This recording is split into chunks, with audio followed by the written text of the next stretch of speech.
Good morning. Our meeting is called to order. Shall we pray?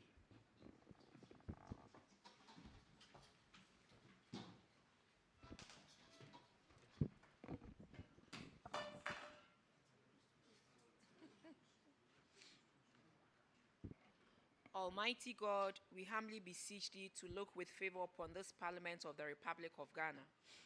Grant that it may perform its high duty as in thy sight. Give divine guidance to the President of the Republic, endow members of Parliament and ministers of state with discernment and vision, integrity and courage, that through the labors of government, this land and people may be well and truly served, and thy good purposes for the common human life be realized in our midst. O God, grant us a vision of our country, fair as it might be, a country of righteousness, where none shall wrong his neighbor, a country of plenty, where evil and poverty shall be done away with, a country of brotherhood, where all success shall be founded on service, and honor shall be given to the deserving, a country of peace, where government shall rest on the will of the people and the love for the common good. Bless the efforts of those who struggle to make this vision a living reality. Inspire and strengthen our people that they may give time, thoughts, and sacrifice to speed the day of the coming beauty of Ghana and Africa. Amen.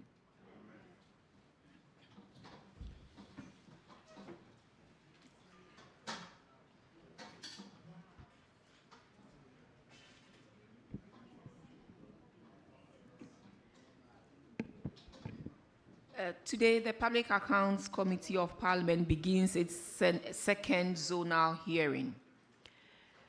We began the first in Tamale.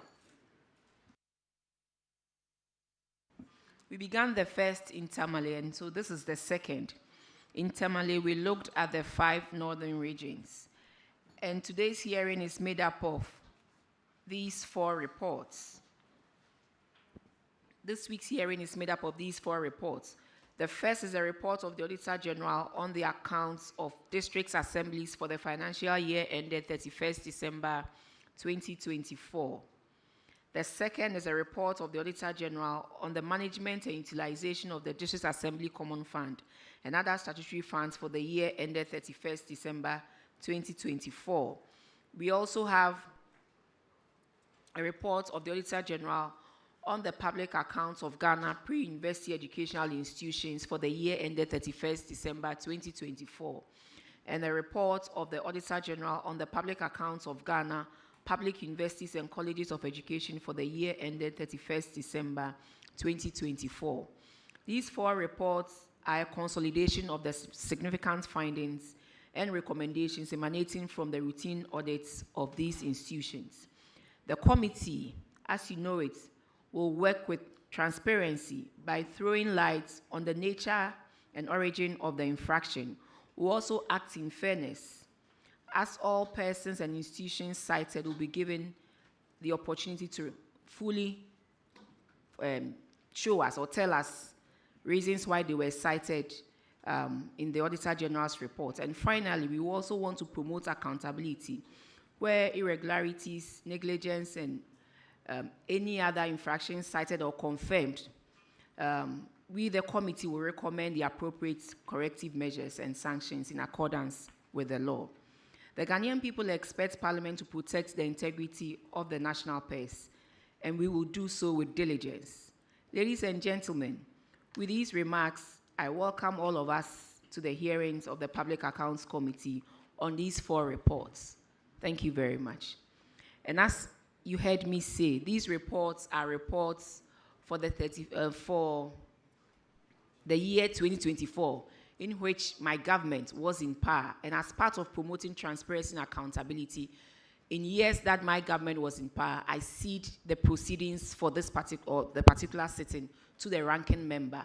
And so ranking, like we have been doing for the past year, because these reports pertains to when my government was in power, I'd like to hand over today's proceedings to you, and I know you do a good job. Thank you very much.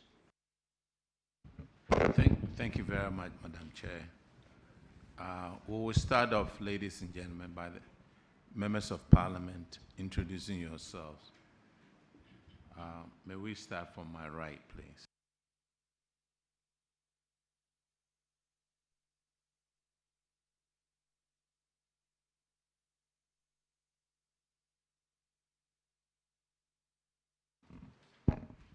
My name is Alexander Gabi Otoje.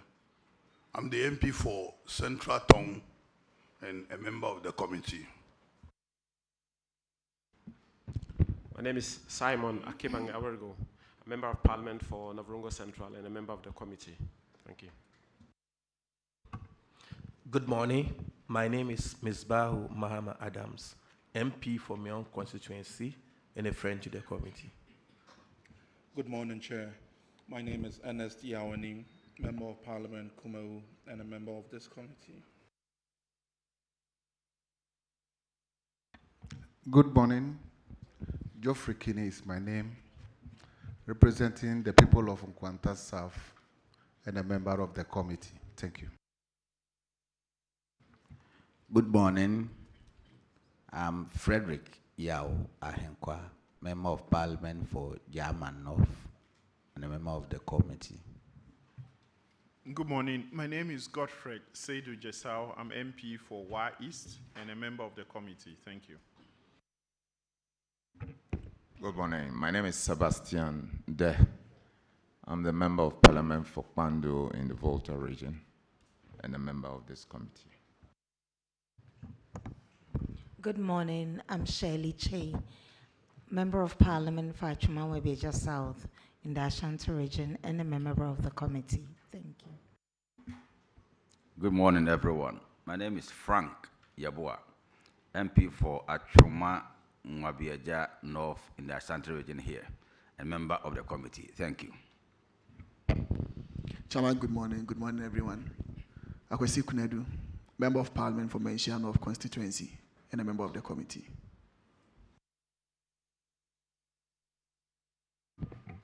Benjamin Chechi Antiedu, clerk to the committee.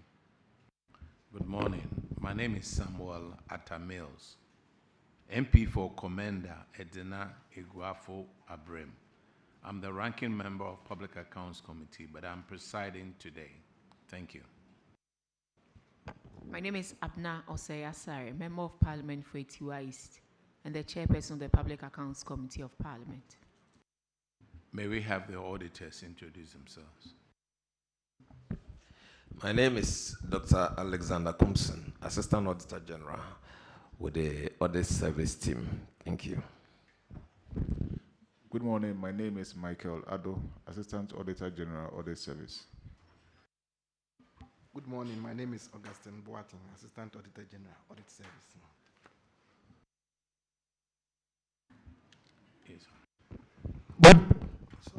Good morning. My name is Amon Nda Joseph, Senior Assistant Clerk at the Finance Cluster. Okay, may we start with Joaboso? Is Joaboso here? Okay, please come forward.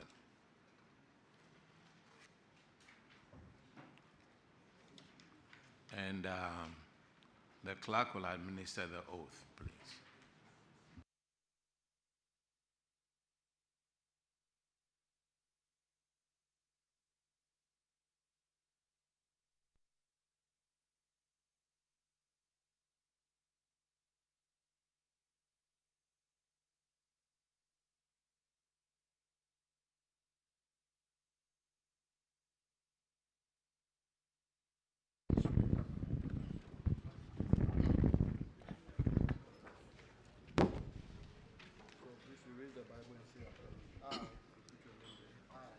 I, Godfred Kemi Bamba, Do in the name of Almighty God swear.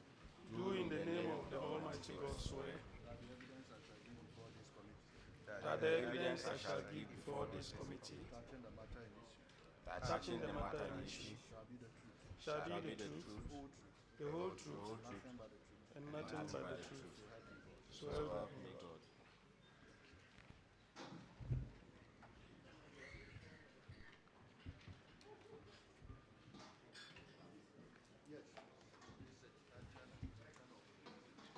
Okay, could you please introduce yourself to the committee?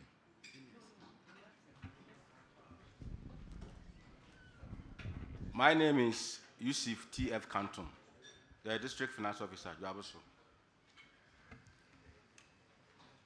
Honorable Chair, my name is Alexander Eduquist, DC Joaboso. Honorable, my name is Godfred K. Bamba Banonoma, Coordinating Director.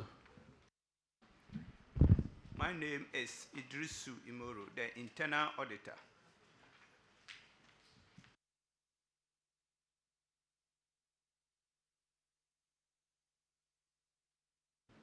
Okay. There's a common fund rep over here. Clerk, at the same time that we are swearing in the common fund clerk, let's swear in the representatives of Jasper, Zoomline people.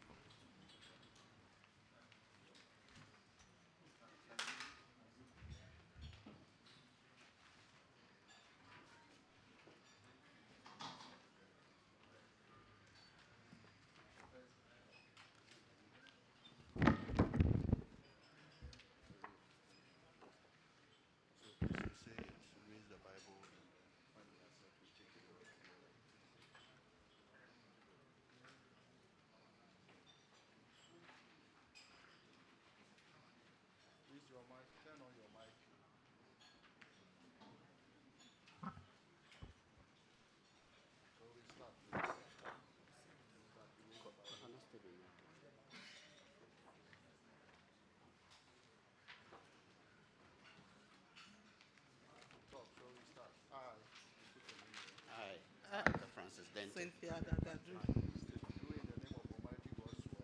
Do in the name of the Almighty God swear that the evidence I shall give before this committee, touching the matter in issue, shall be the truth, the whole truth, and nothing but the truth. So help me God.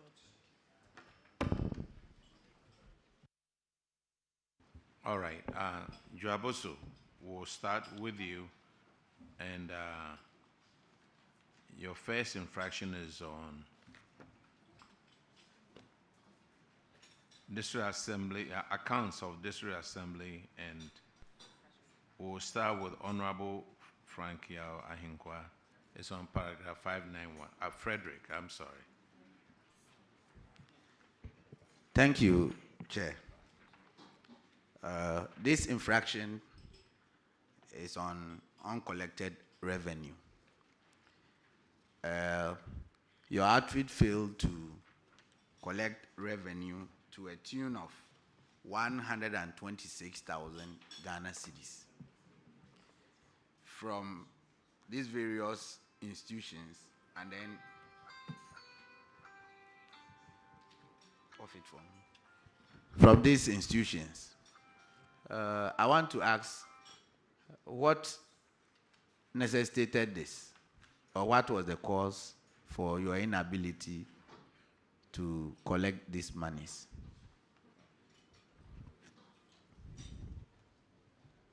Thank you, Thank you, Madam Chair. The cause was as a result of some of them not being able to pay. However, we were able to put in strategies that indeed enable us to collect about 81,835.88.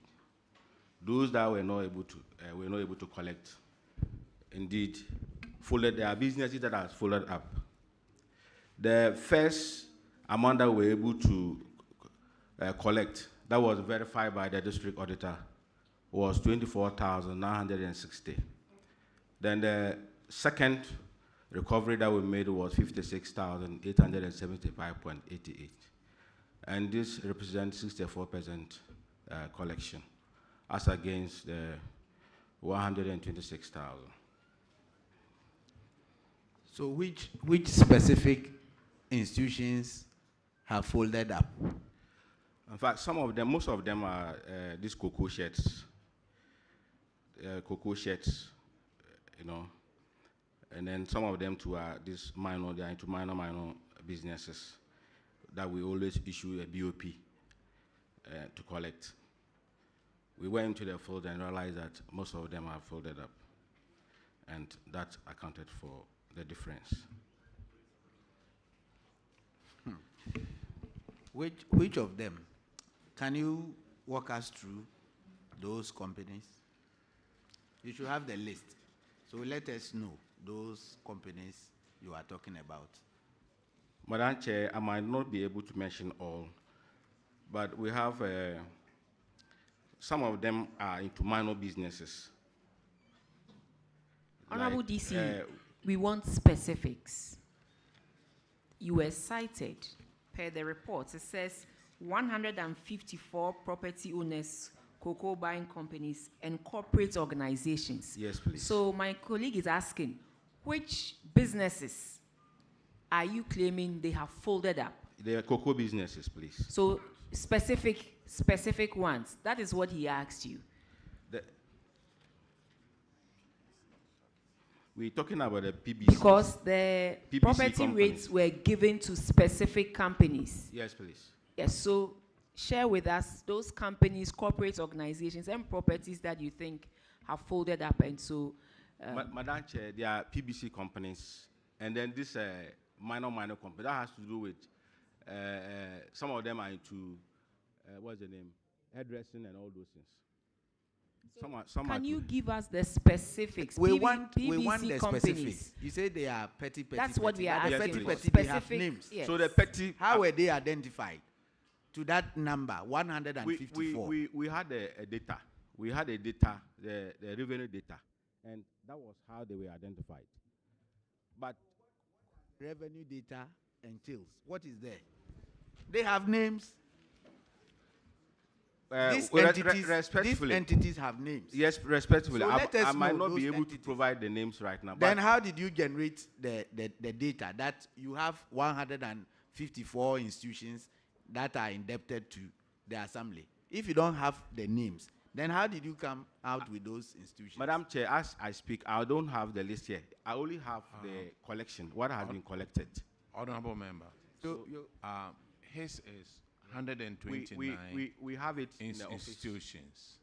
His is 129. The 154 is for the two. But sir. Yes, please. Yes, 129 institutions. And Yes, we are please. saying that these 129 institutions, they are more or less like human beings. You can Yes, count please. them. So which of them paid, which of them did not pay? This is what we want, whether they have folded up or not. We want to know. Okay, And you were coming to face the Public Accounts Committee. Yes, please. And you should know these are the very things we ask from you. So About if you tell us 70, you cannot 70, produce 70, them, 70 institutions has paid, 70 out of the list. so which are the 70 and which are the ones that we want you to mention the names? These institutions have names. Madam Chair, I might not be able to mention the names, sir. But I'll Why? provide the list, because I Hello. don't have the list here. Hello. Yes, please. I can make it easier for you. Okay. You pay the amount of money, and then you go and look for those people. Yes, please. So you pay the 126,000, and you pay from your own pocket, and then you go and find out those people who owe the assembly. Madam Chair, we... I'm a man, sir. I'm the one chairing, please. Honorable, I'm saying that we have been able to collect 64%. It doesn't matter. Who are those who haven't paid? I have the list, not here, sir. I'll be able to provide that to the auditor for verification. Then go and come back tomorrow when you are prepared to answer our questions, okay?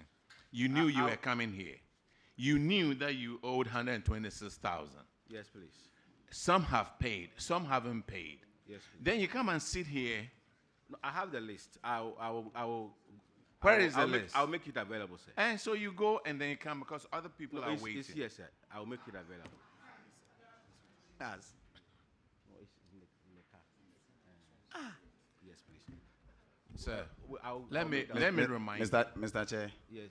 Let me remind you that you've taken an oath. Yes, please. Let me remind you that some of us have been doing this for over 10 years. Yes, please. We are very experienced questioning people. Yes, please. And you are not the only district for us to question. Now, just to let you know, you are live on Facebook. The whole country is watching you. You are live on Parliamentary TV. You are live on so many other social media stuff. You are the coordinating director, right? No, I'm the finance officer. Finance officer. Yes, please. And now you are telling the whole world that you don't know what you are doing. People owe you 126,000. Some have paid, some haven't paid. Who are those who haven't paid? Are you trying to cover up for somebody? No, sir. Now you have the list, right? I will have to visit the... Mr. Chair, Yes, please. when I asked him of the data, he said that he can retrieve it from his car. So I will plead that the He can retrieve it from his car. Yeah, the documents okay, are then there. all So of you stand aside. Let's call the next one. When you are ready, we'll come back and then get you. So, Mr. Chair, my plea is that since we have a lot of issues, if we can address it and we provide that one, that's a plea.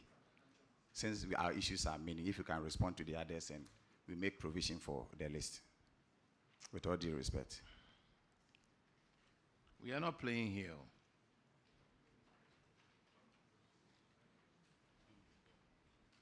We'll come back to this. You give us the list. We are grateful, sir. Your next infraction is on paragraph 643.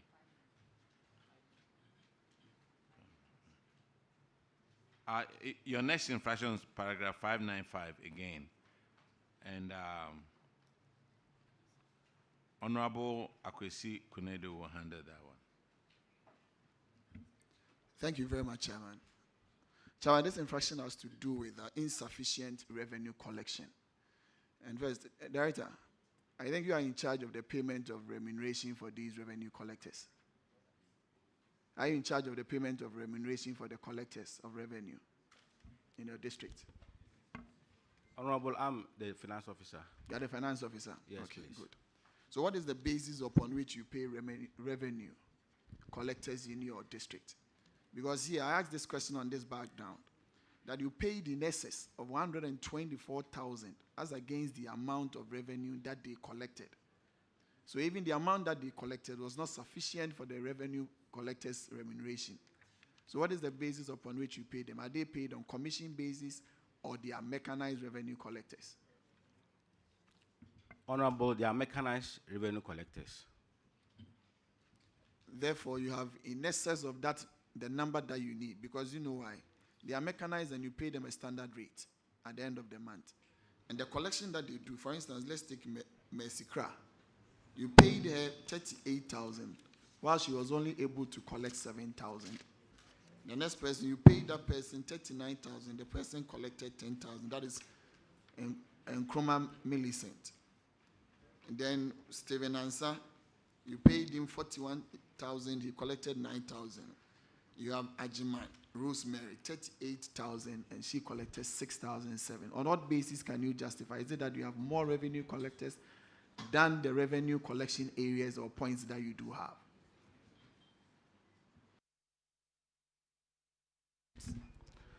Honorable, in fact, we identified some loopholes within the systems. And targets, per the recommendation of the audit service, we set targets, management made and set targets for the revenue collectors. And what even accounted for most of the issues has to do with some of them has overstayed at other places. So swiftly, we have to rotate them. And indeed, when we did the rotation in 2025, we saw an increase in revenue, a tremendous improvement. So there have now been targets have been set for them, and then we promise them that if you are not able to meet your targets, in fact, the right sanctions shall be taken against you. So, first and foremost, I ask a simple question. Is it that you have in excess of the revenue collectors as against the revenue point? That you did not answer. But in any way, you said you identified loopholes. Yes, what were the loopholes, in addition to the first question that I asked? We realized that some of the revenue collectors have overstayed at certain places. And as a result, there's that kind of familiarity trait.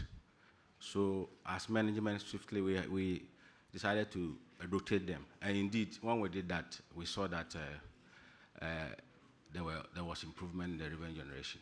We also realized that there were some of the places that, looking at their number, they were not able to reach. So, per the wisdom of the DCE, we were able to employ some of the commission collectors in this 2026. And indeed, there's improvement, a tremendous improvement, of course, considering the performance that I have in hand currently. That obviously cannot be a fact, first and foremost. This is my question. You actually do not answer the first one, no problem, but the second one, you do not even answer the loophole matter that you yourself raised. Because the point is this: if you are telling me there were loopholes and people have overstayed where they used to be, is it that there was connivance with the collectors and those individuals who ought to pay? Or is it that the revenue collectors were siphoning money when you had those loopholes and you identify, say? Honorable, because of the overstayed, there's that familiarity trait. That has to do with... So they were not collecting? Yes, please.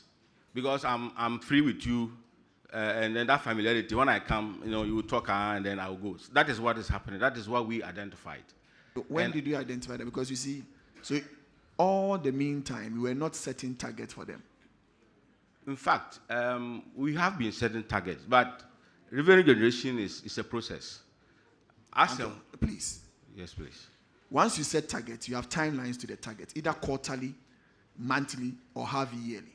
So when you do not meet your first target that you set in the year, Because you obviously cannot tell me it's a process, so you'd wait up until the last day, say the 31st of December, before you go and do a review of what they did. So whilst they were collecting, they were bringing, and they were not meeting the target, what did you do? Up until this is a final report that was given by the auditors. It is not somewhere within intermediate report. This is the final report for a year. So within the year that you set the target, when they were not meeting, what did you do? When you realized that they were familiar with the people? Because now you said you've employed more people in addition to them. You're only compounding the problem. Yes, Honorable, the fact is that those two revenue collectors, when during the period that the infraction occurred, one was a lactating mother, and then the other one too was quite ill. So that accounted for their performance. However, as management, we want to see ways that we can put in place to increase our revenue. So some of the areas that were untapped, we realized that we needed to employ more revenue collectors. And I said that we have a task force collection, and if you look at our performance, we are not doing bad, Honorable. Those two revenue collectors, indeed, it was because of their... Mr. Chairman. Mr. Chairman. Yes, sir. I assume office on the 9th of April. Yes, sir. When I assume office, I called for the books. So when I looked through, I realized that what has brought us before this committee... Please, are you the DC? Yes. Okay. What has brought us before this committee, we needed to do something about it so that in our next coming, I hope that we will not even come at all. When I saw the books, I realized that we needed to do something. And quickly, management met. I asked a lot of questions. A lot of answers were given. Then it called for a new strategy to be adopted. Upon the question that the honorable member asked, I saw that after the briefing, the seriousness was very low. And in addition to what my FO said was true, there were some of the people, one of them, a lady, he had given birth and the collection was not all that okay. So what do we need to do then? Quickly, we exchanged them in terms of their positions, and target was also given to them. That is in 2025. In order that if they are not able to meet it, then if we have to write, since they are paying from Accra, when I say Accra, they are paying from Controller and Accountant General, and we don't have control as a district as to when to pay them and when not to pay them. But I can report, though that report is not before you, that intervention has yielded a lot of results. Those names mentioned, that target that was given to them, they have all exceeded those targets as at 2025. So, Mr. Chair, it's true, I will term it as they were not serious at that time. And in addition to that, property rate and other areas that we needed to collect, they were not tapped. So how do we tap those places? Mr. Chair, as the honorable member said, we are not compounding the problem, but rather whatever measure we have put in place in employing more collectors. I have a certain belief that I don't believe in permanent collectors. Because if the person is paid from Accra, whether he collects or not, since you don't have control over the payment of the person's salary, at the end of the month, the salary will come. But if you employ commission collectors, you have control over them. And moreover, the amount you collect determines the percentage being paid to you. And we managed to recruit about 12 of them, Mr. Chairman. As a result of that. All right, sir. Thank you very much. This you can reserve for your officers at the district. You are a political appointee. Those of you who are political appointees, listen to these experienced technocrats who are giving us cookie-cut answers. Did you realize these people were not performing before or after the auditors came? Finance Officer.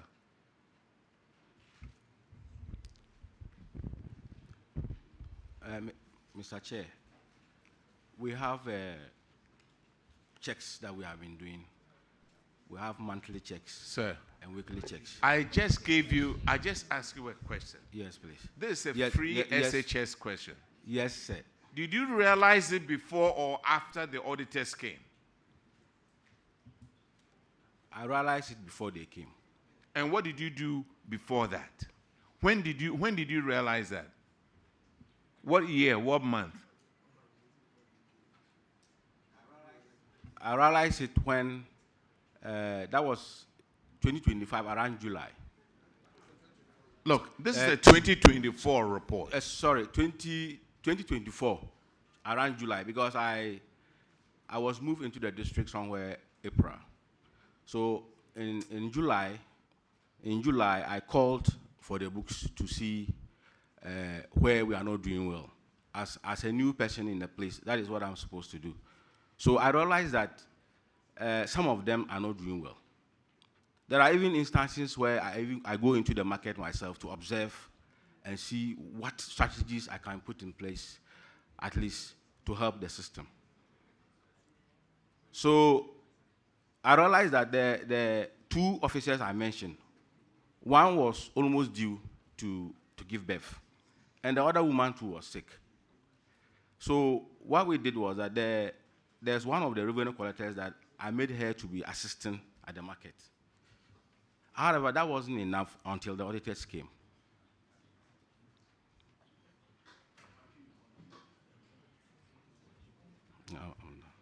Okay, now the DC tells us that they are collecting more than they are paying. Isn't that so? Because another report will come. Yes, sir. I'm very confident. And we'll come back. And Mr. Chair, I know we will not appear. Mr. DFO or MFO, you see, it is not always proper to come and sit here and use pregnancy as an excuse. It doesn't sit well with a lot of us here. She's an employee. She's working. The fact that she's pregnant doesn't mean she's not supposed to do what is expected of her.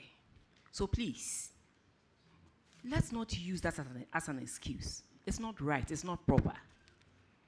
Unless the person doesn't come to the office at all and then you explain, but oh, she was about to give birth. What has that got to do with collection of revenue? So please. Madam Chair, thank you I'm so happy much. the DC says they have found ways to improve upon the revenue collection. But let's not use pregnancy issues about women and nursing mother this to explain your infractions. Because I don't think, this is how we want to be represented. Thank you. Thank you, Madam Chair. Let's move to the next infraction. Is on paragraph 643. And this is on abandoned vehicles.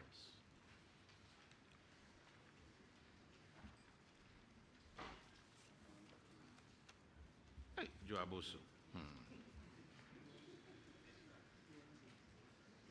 You have 6 vehicles that have been abandoned. What has happened to these vehicles now? Honorable, a board of survey has been formed to indeed look at the serviceable and unserviceable vehicles. We were able to work on 2 vehicles. And then the rest we have written, per the recommendation of the board of survey, we have written to the chief of staff, waiting for a direction for them to be auctioned. Have you checked the rules on how to auction these vehicles? You know that there was a Supreme Court ruling that you don't have to write to the chief of staff anymore. Or you are not familiar with that? I'm not familiar with that, sir. Oh, sir. You need to, if you are doing the job, okay, keep yourself updated. Okay. on how these things need to be done. So 2024 report, which vehicles have you fixed? We have fixed Nissan 4x4, the two Nissan pickups. You fixed the two Nissan pickups? Yes, please. The rest, okay. What about the Ford Everest? No. What about the farm truck? No, sir. Then the grader? No, Honorable. They are unserviceable. So when you wrote to the chief, when did you write to the chief of staff? That was on the 8th of January 2025. April 2025? Yes, please. January, 8th January 2025. 8th January? Yes, please. 2025? Yes, please. And what month are we in right now? We are in April 2026. Have you had any response from the chief of staff? No, sir. Did you show this letter to the auditors when they came? Yes, please. Auditors, respectfully, did you see the letter dated 8th of January 2025 requesting from the chief of staff permission to dispose these vehicles?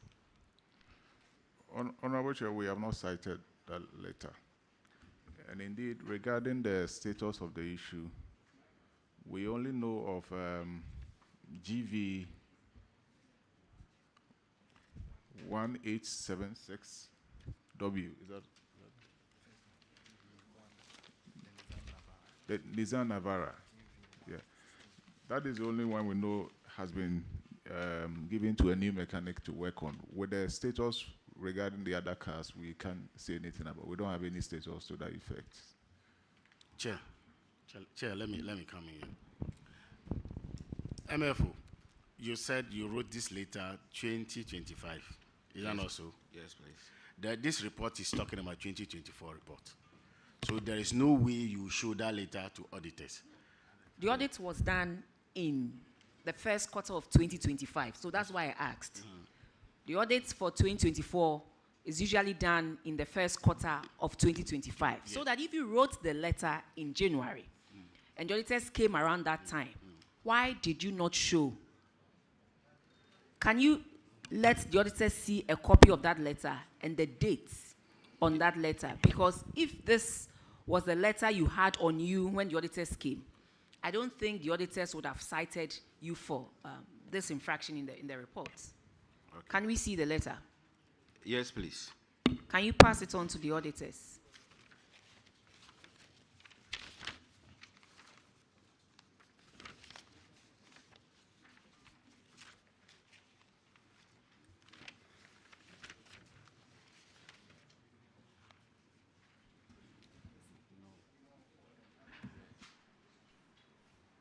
And then MFO, what is wrong with the grader? What was wrong with the grader? It's completely down. It's cannibalized. When you say it's completely down, what is it? I want to know. In fact, I don't know the better way to use, but it's just down completely. The engine has been removed. The engine is dismantled. The ties, no ties. It can't just move. Engine removed by who? You said the engine has been removed by who? Madam Chair, that is the state I met when I came to the district. I don't know much. There were other people before you, and if it had been your own property, would you have said, I don't know much? When I came, the engine was off, so that is okay. It's completely down. No. We have to write to chief of staff to write it off or to allow us to sell it. Madam Chair, Yes. In fact, what I was told, I asked, but because I am not the coordinator, I cannot speak much to that. They said So, is the coordinating director here? Yes, please. They said Can the coordinating director speak to it, respectfully? Because the MFO says because he's not the coordinating director, he cannot speak to it. So respectfully, if he can speak to it. MFO, please turn off your mic. So, Honorable Chair, I think I'm actually the newest amongst them. In fact, I went there this year. So it's really difficult to really give very detailed. But sir, it's also unfair to the people of Ghana because there's continuity in government. If you come and sit here and say, I'm the newest person, but you knew you had been cited for these infractions, where you could go back and find out the status and what's really transpired for, even for the auditors to even cite you for these infractions. It didn't bother you. You were coming here. What were you coming to tell us? That the only thing is that you are the newest coordinating director here, so we should take it like that and allow it to stand as it is? No, please. Honorable Chair, I actually found out, but that particular grader had been parked for, I'm told, for over 15 years, with nothing else he has indicated on it. So most of the officers could not really, give adequate information as to how the auditors, we got to that stage. Can you verify what the coordinating director just said, that the grader had been parked for over 15 years?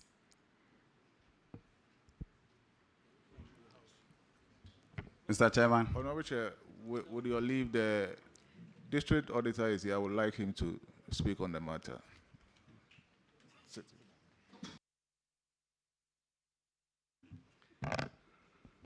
On this issue regarding the vehicles, in actual fact, we have no idea about it being left over there for the past 15 years. This is the first time actually we are hearing that. You see, this grader was registered in 2009. 15 years. 2009. And this machine you claim has been broken down for 15 years. So from 2009 to 2024, how many years are we talking about? 16. So the very first year that they used it, it broke down. Finance officer, before you speak, I'm concerned. And let me tell you my concerns. You told us that the vehicles, the two hard bodies, they've been fixed. The auditors don't have record of it being fixed and being used. I asked you about the Ford Everest. You said it's one of those vehicles that have been broken down and the tender whatever committee is, you've written a letter to the chief of staff. But the auditors have a record that you have sent it to a new mechanic, which is being fixed.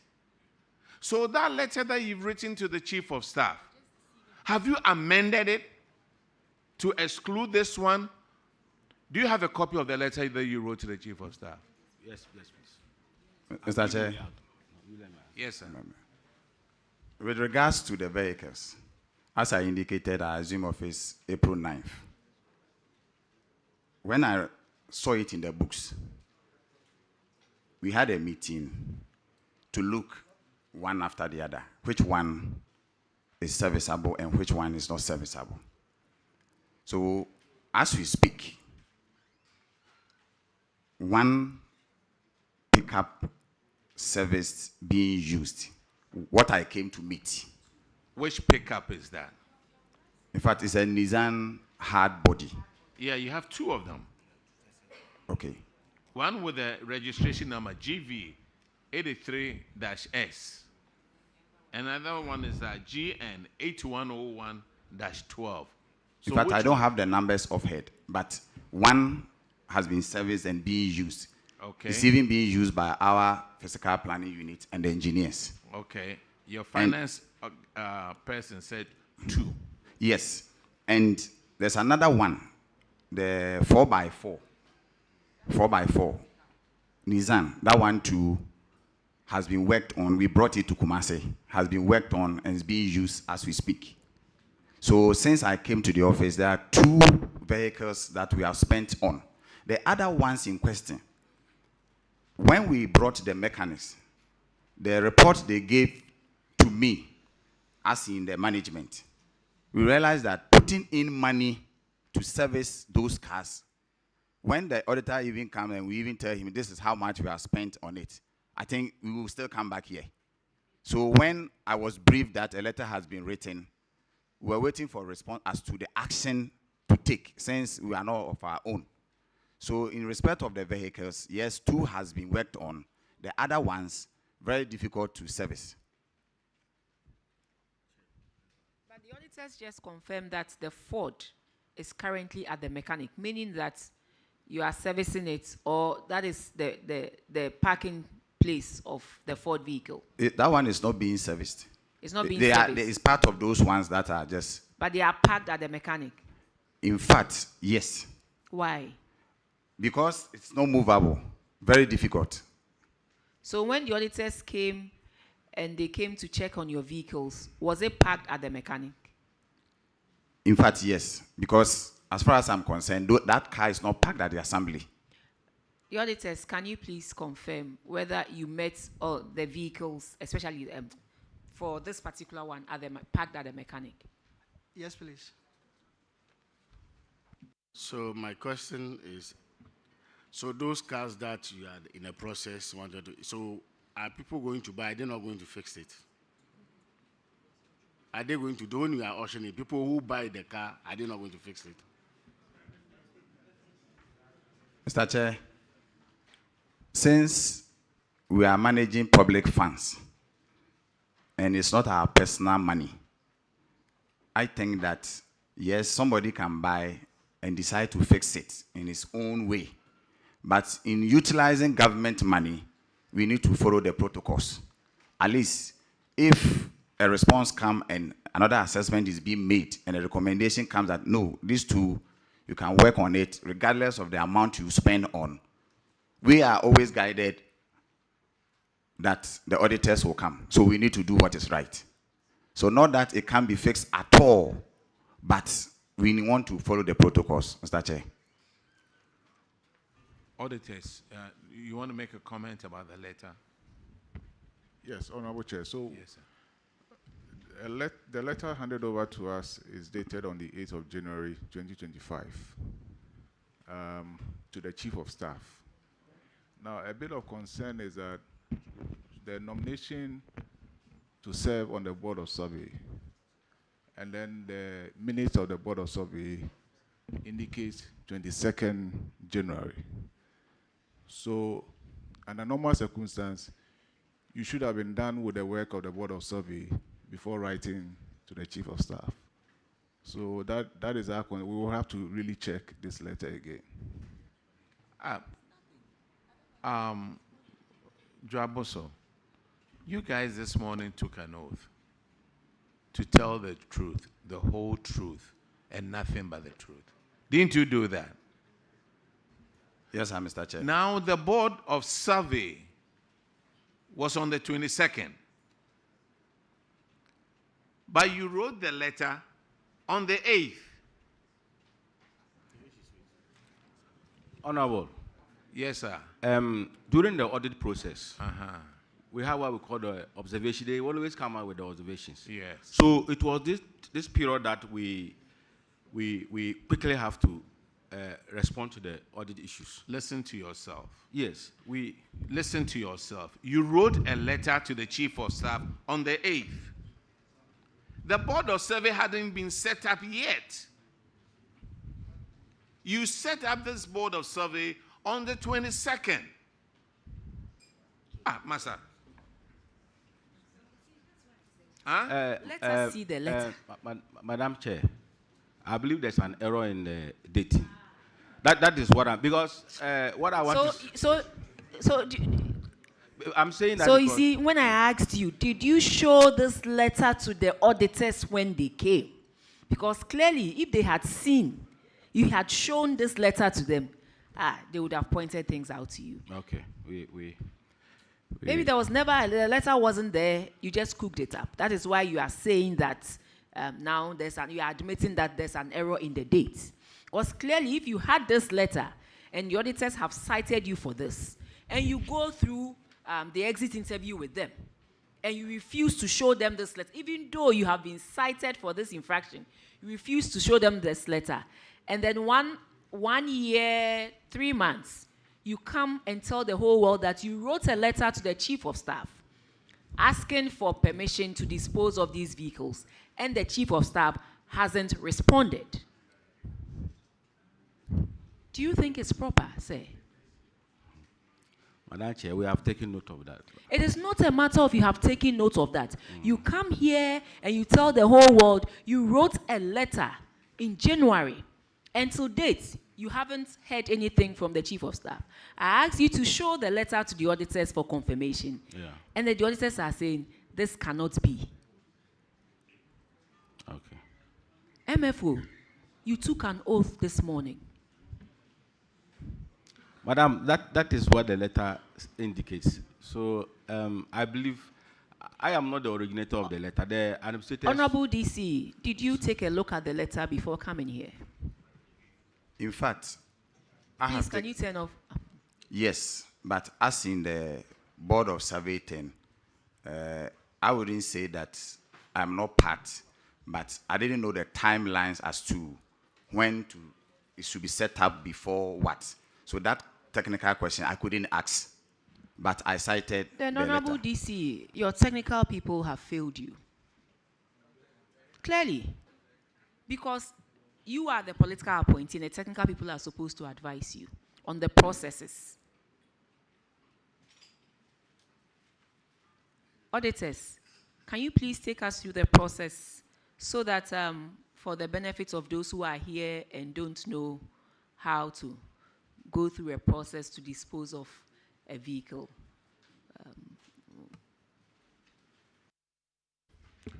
Yes, Honorable Chair. So after their own inspection, they may have to trigger the formation of the Board of Survey.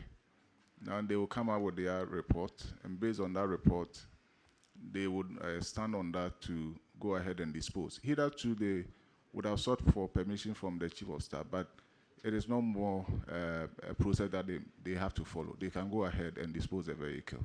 It's a very simple process. Thank you. So, DFO, how long have you been in the system? How long have you been, MFO, sorry, a staff of Controller and Accountant General?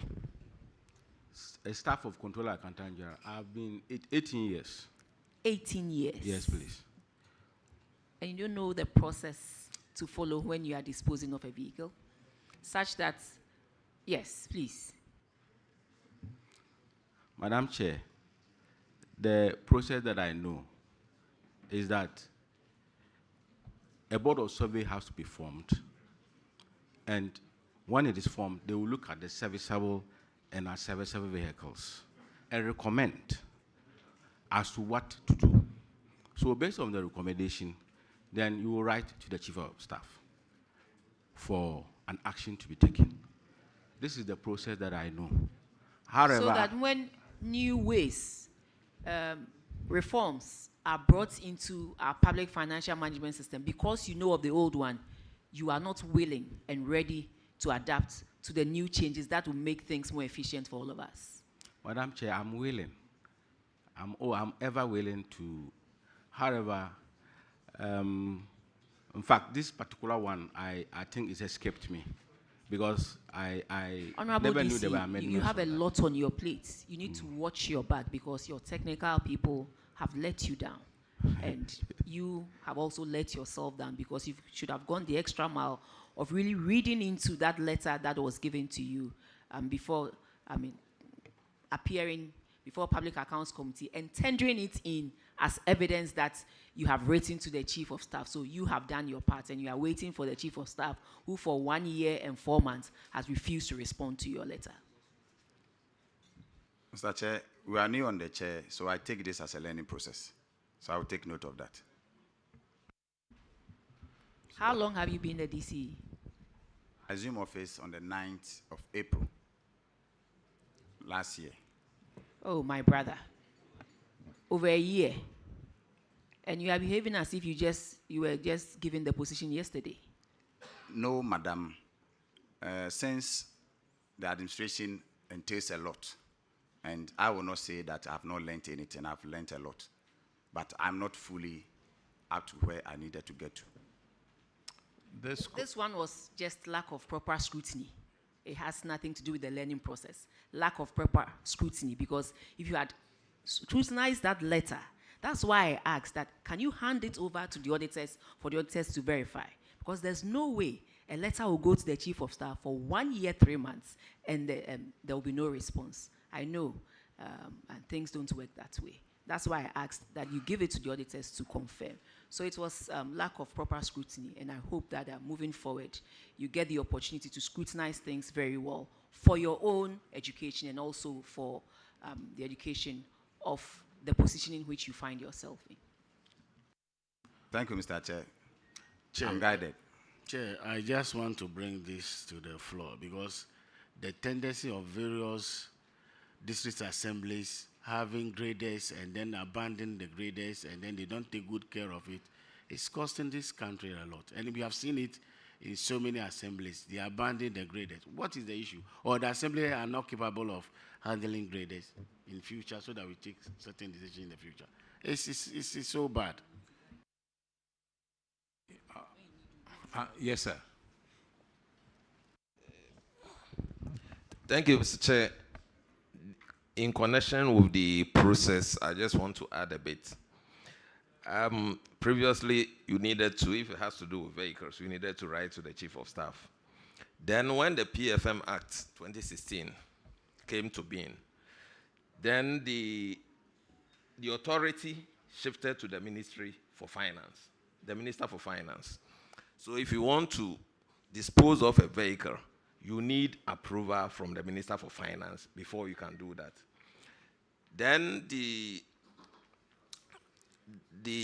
Public Procurement Act prescribed the process for dealing with disposal of vehicles. And for that matter, when you are satisfied with the Board of Survey report, what you do is to write and get an auctioneer. You advertise to get an auctioneer. Then the auctioneer will go through the process to dispose of the vehicles.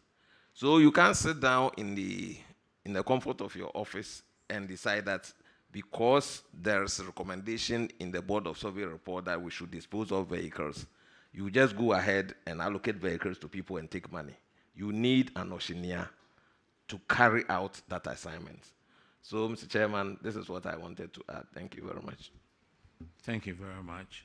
Just to remind the auditees, this committee has the powers of a high court. And when you come to lie to us, that is perjury. Think about it for a minute. Let's go to this is Assembly Common Fund, and Joaboso, your infraction is on paragraph 721, and Dr. Jassau will handle that one. Thank you, Honorable Chair. Come with me to paragraph 721. The infraction is on abandoned and delayed projects. There are a number of districts in your region that have this infraction. Joaboso district, you have a number of projects.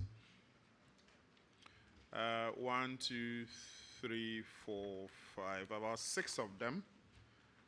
And there have been several months of delay on each of them. One of them 24 months, one as high as 264 months. And as you know, these delays lead to cost overruns that may offload money that would have otherwise been used for other equally important development work going into these cost overruns. Can you tell us why the delay and why you have not attended to these projects? Mr. Chairman, it's true on the report that we have delayed and abandoned project 6, but I met more than 6. More than that. Thankfully, when the Common Fund issued the guidelines of how we should spend the money, there was a component for completion of legacy projects. So all these ones forms under the legacy project. We had our first release of the common fund around July last year. So we began the process of looking at those abandoned projects. So as we speak, in 2025, we were able to complete 3 of them. They are all 6-unit classrooms with ancillary facilities. One is at a Teso, another one Dominable, and another one Benchama. In the coming weeks, since we wait for the release of the money, because we want to follow due process, in order not to rush in awarding. DC, the report doesn't tell us the name of the communities. Could you tell us the specific projects that have been completed?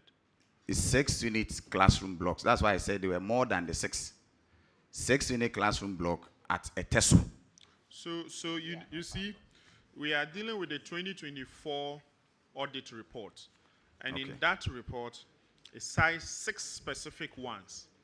So I'm interested in whether these 6 specific ones have been tackled or not. And if you have, which specific ones have you tackled? In fact, they are all listed under our legacy projects. So we started with the amount Honorable that... DC, please, do you have a copy of the reports? Yes. So when you look at the report, it says renovation of one number 6-unit classroom block, contractor, Kiafi Ventures. There's another one, contractor, Muslivin,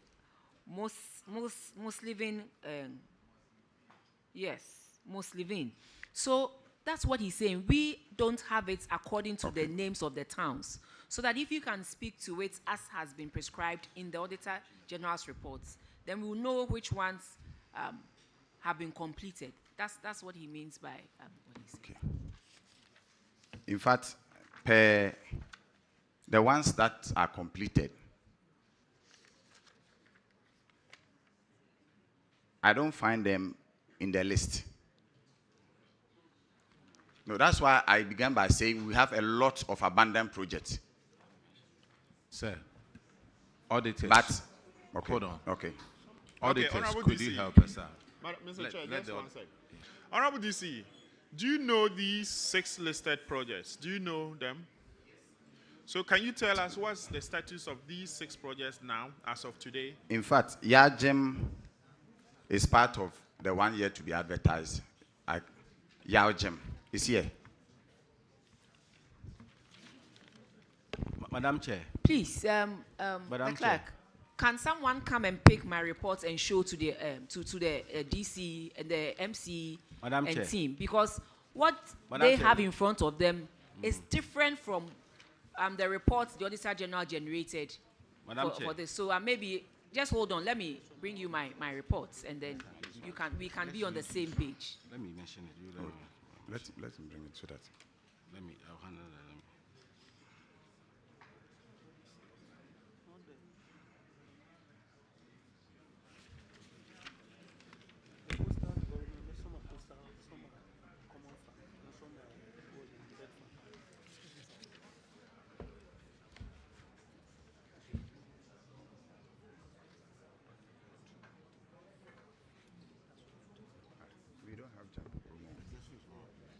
And you realize that these projects are actually almost completed. Yes. 80, the lowest is 56%. The rest are over 80% completed. So it's surprising that we don't appear to know about them. Okay. Madam Chair, completion of one number 6-unit classroom block and auxiliary facility. That one has been completed. No, we have a number of that. Which of the... I'm mentioning them individually. There are 3 projects that have been completed.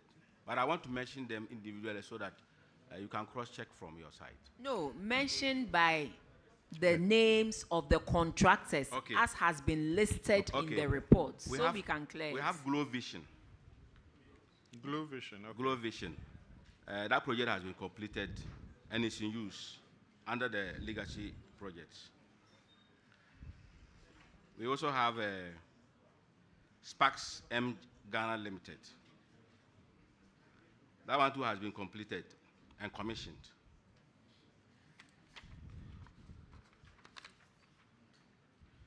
Then we have a JO construction. This one has been captured under the 2026 budget, yet to be awarded.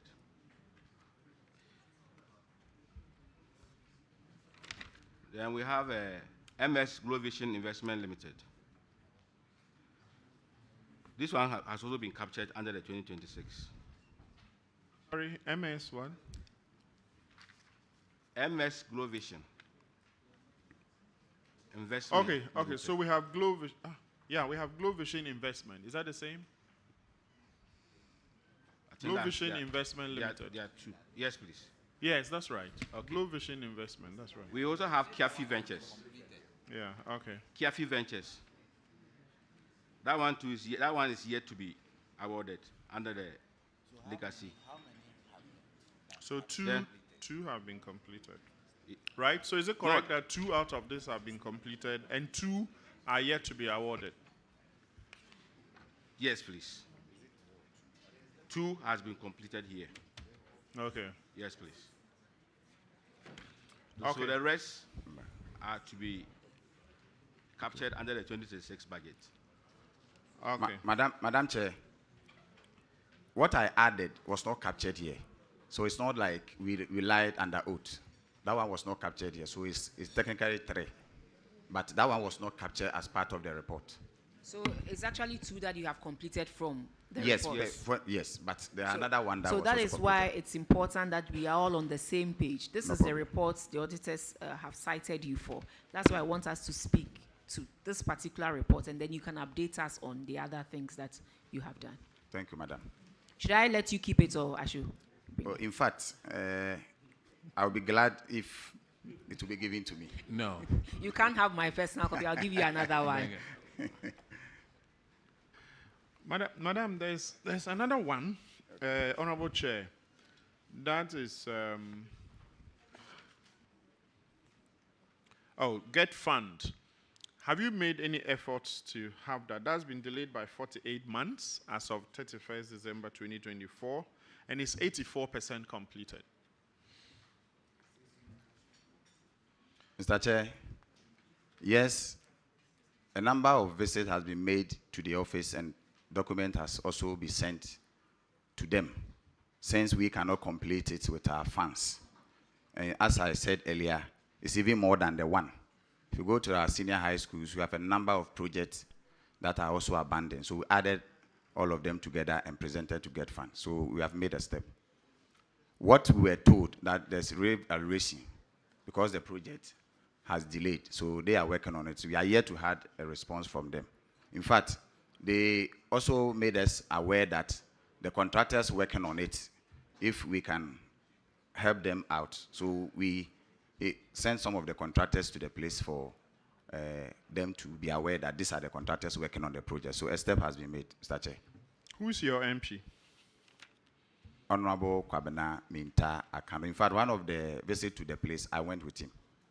So he's aware of all these? In fact, yes. We went to follow up at Get Fund. Okay. All right. Madam Chair, Mr. Chair, that will be all. Thank you very much. Let's move to the next one. It's on paragraph 736. And Honorable Ms. Bao Adams will handle that one. Thank you, Mr. Chair.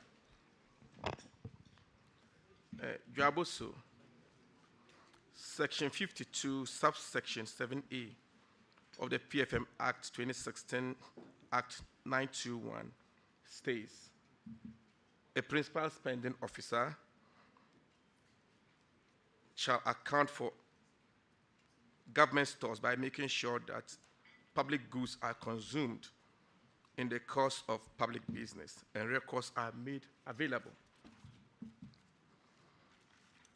But during the year under review, an amount of 202,205 Ghana cedi was spent on fuel and transportation of election materials without any evidence of accountability, such as recording in the vehicle logbooks and receipts. Could you kindly explain to the committee what action you have taken to remedy this infraction. Mr. Honorable Chair, the infraction has been duly accounted for and verified by the audit service. What do you mean by it's been accounted for? Mr. Honorable, the necessary documentations to that effect has been submitted to the audit service and verified. What, transportation on election day? Which one? One more time, please. There were two issues that was combined. Yes. One has to do with the logistics that were given to our stakeholders during the elections period. And then the other one was fuel in respect of drip machines. That one has to do with the drip machines came in without logbooks. So we provided logbooks. Logbooks were provided, and per the audit, there were no recommended logbooks, which we were asked to provide the recommended logbooks. This has been done and verified by the audit service. Where do you get the logbooks? Ideally, the logbooks, the vehicles were supposed to come with the logbooks. It didn't come. Yes. So please. where do you get logbooks? The logbooks that we provided, what we bought from the market, were not per the audit recommendation, were not the recommended logbooks. So we were asked to provide the recommended logbooks. Sir, you see, you made 28 purchases, totaling 159,000 Ghana cedis. Yes, please. And you didn't have the required logbooks. My question to you, where do you get the required logbooks? Can we buy them from the bookstore? Do we have to get it from the ministry?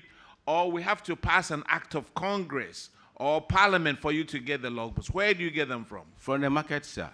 You can get the logbooks from the market? Yes, please. And we couldn't go to the market to buy the right logbooks? Honorable, what we had, what we provided, per the advice of they said it was not the recommended ones. So quickly, what they recommended was what we bought and transferred the information. What's the difference between what you bought and the recommended one? What were the items or requirements that were missing in yours that necessitated the auditors to say that yours was not the required one? One issue that was identified was the kilometric. The kilometric. What's the name? Yes, please. Yes, please. There were two. What we bought, one was missing, but the other recommended one. The kilometric distance were two. That you will record your start to finish, and then the fuel consumed. So that was what they recommended for us to buy. What did you have, please? What we had, the other one was not what's the name? The fuel, the amount of fuel consumed wasn't there. So that was what happened. But sir, the fact is that yes. The fact is that we had a tally card at the fuel stations to justify our expenditure. However, the problem has to do with the logbook, which sir, you had a copy of the proper logbook somewhere for some of your vehicles, didn't you? In fact, do you have any other vehicles at the assembly apart from the drip machines? Yes, please. Do they have logbooks in them? They have logbooks, sir. So that copy of that logbook that you had out there, you could just go to the store and look for a copy of that one and buy for the drip machines. Isn't that so? Yes, sir. Sir, this is negligence. This is just pure negligence. In fact, go through this book. How many districts do we have? How many districts do we have? About 260. Yes, please. How come you are one of the very few ones who couldn't account for the drip machine fuels? Why? Because Joaboso is a different district. No, sir. No, sir. No, sir. No, sir.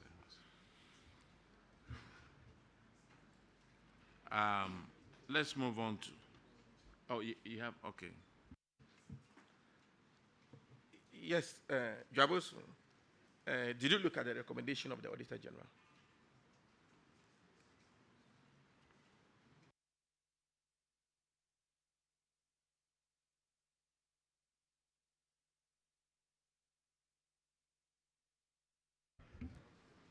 So in this case, finding receipts and then logbooks later to furnish the auditors may not be the solution again.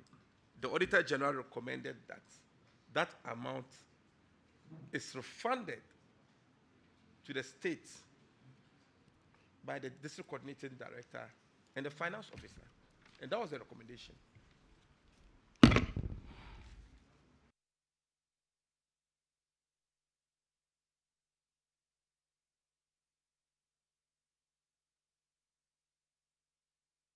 You see, and if, MFO. oh, go ahead. My colleague asked you a question, Madam Chair. and you are not responding. Madam, I've seen the recommendation, but after the audit, immediately we were able to provide the necessary documentations, and the auditor verified the documents. It was verified. Look, the logbook is supposed to tell you the distance that you traveled. Isn't that so? Yes, please. Now, fuel that you bought last week. Can you remember how many kilometers that you drove last week with any of the vehicles you have? No, please, unless I check the records. So how can you come back and say that after months, 28 purchases, totaling 159,000, now I can remember, oh, 3 months ago I did look, don't manufacture those things for us, because very soon, yes, you'll be paying this amount of money from your pocket. Yes. Honorable, I'm under an oath. And the information, we were already having the information on our records book. But the problem has to do with the recommended logbook, which all the information inside there has been transcribed onto the order. And it was verified. What it says, the management attributed the cause of the infraction to the non-availability of logbooks and receipts at the time of the audit. It's management. You said that you didn't have the logbooks and you didn't have the receipts at the time of the audit.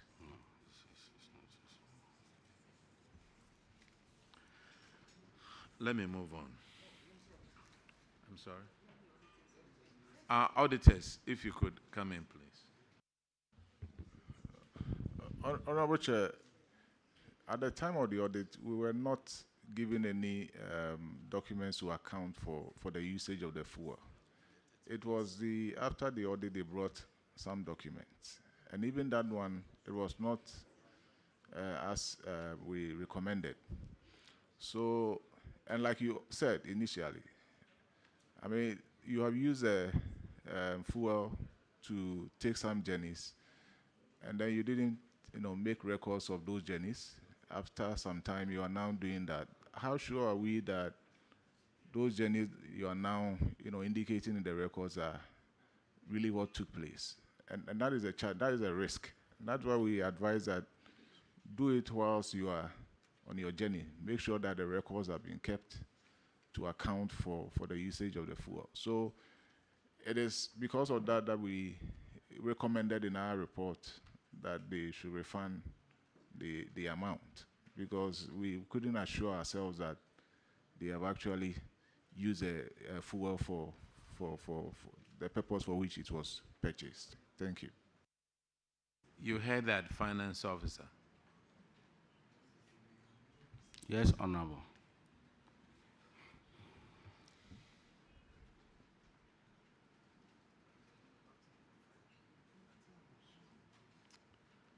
Let's move to the next one.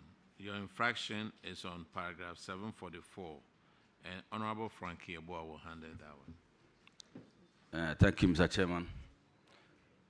I'm not even comfortable asking my questions for the fear that the finance officer will give me an honest answer, but I'll ask anyway. Because you spent more than an hour on you, and so far we haven't gotten any meaningful meaningful thing from you. So let me ask my question. You entered into an agreement with Zoom Lion Ghana for the supply and maintenance of refuse containers and refuse truck.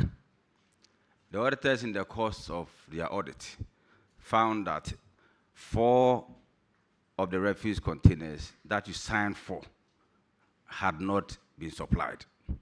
Also, 3 of the containers were damaged and 1 truck was also damaged. Meanwhile, clause 3D of the agreement you had with Zoom Lion stipulates clearly that in case any of the trucks are broken down or any of the containers are damaged, you go back to Zoom Lion for the problem to be fixed immediately. So my first question, why do you have clause 3D in the agreement with Zoom Lion, but you did not go to Zoom Lion when the truck was broken down and also when the 3 refuse containers were damaged? That's my first question. Thank you.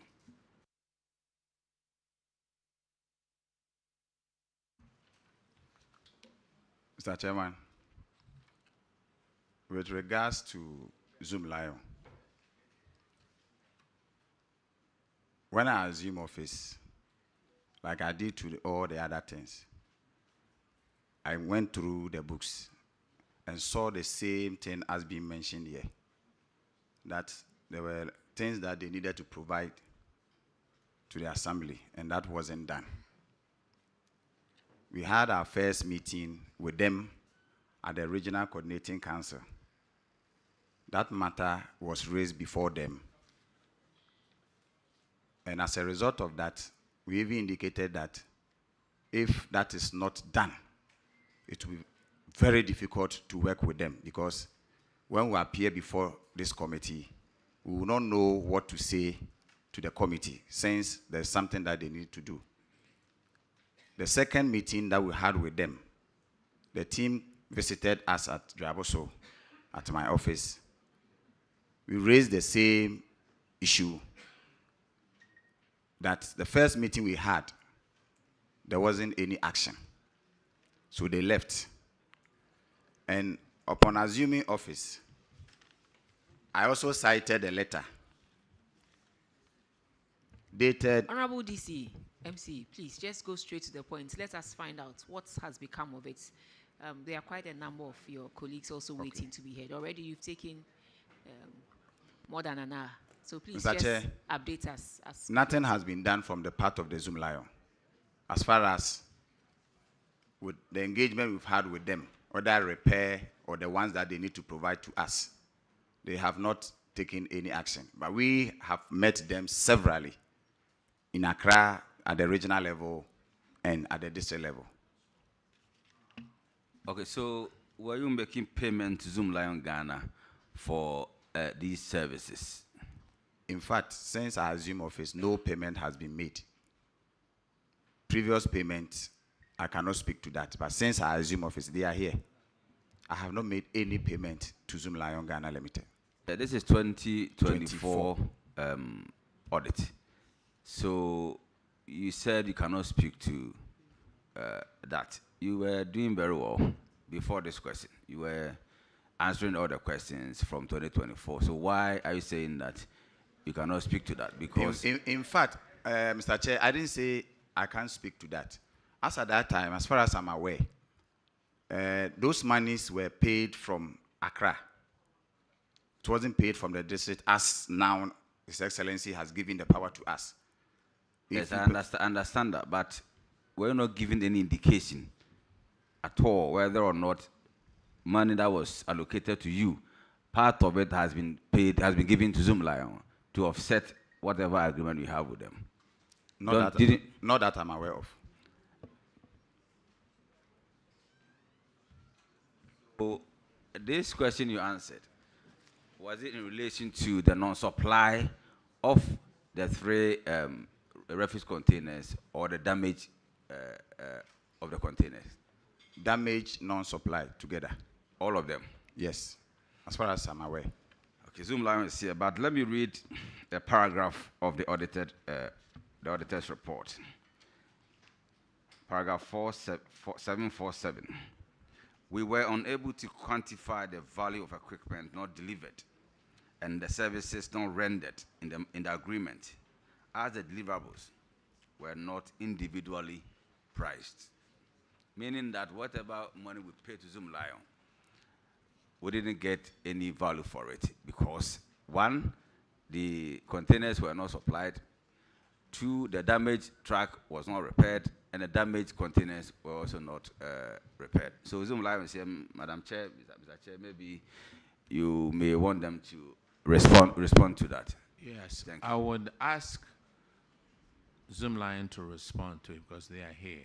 But before that, have you seen a contract between your district and Zoom Lion?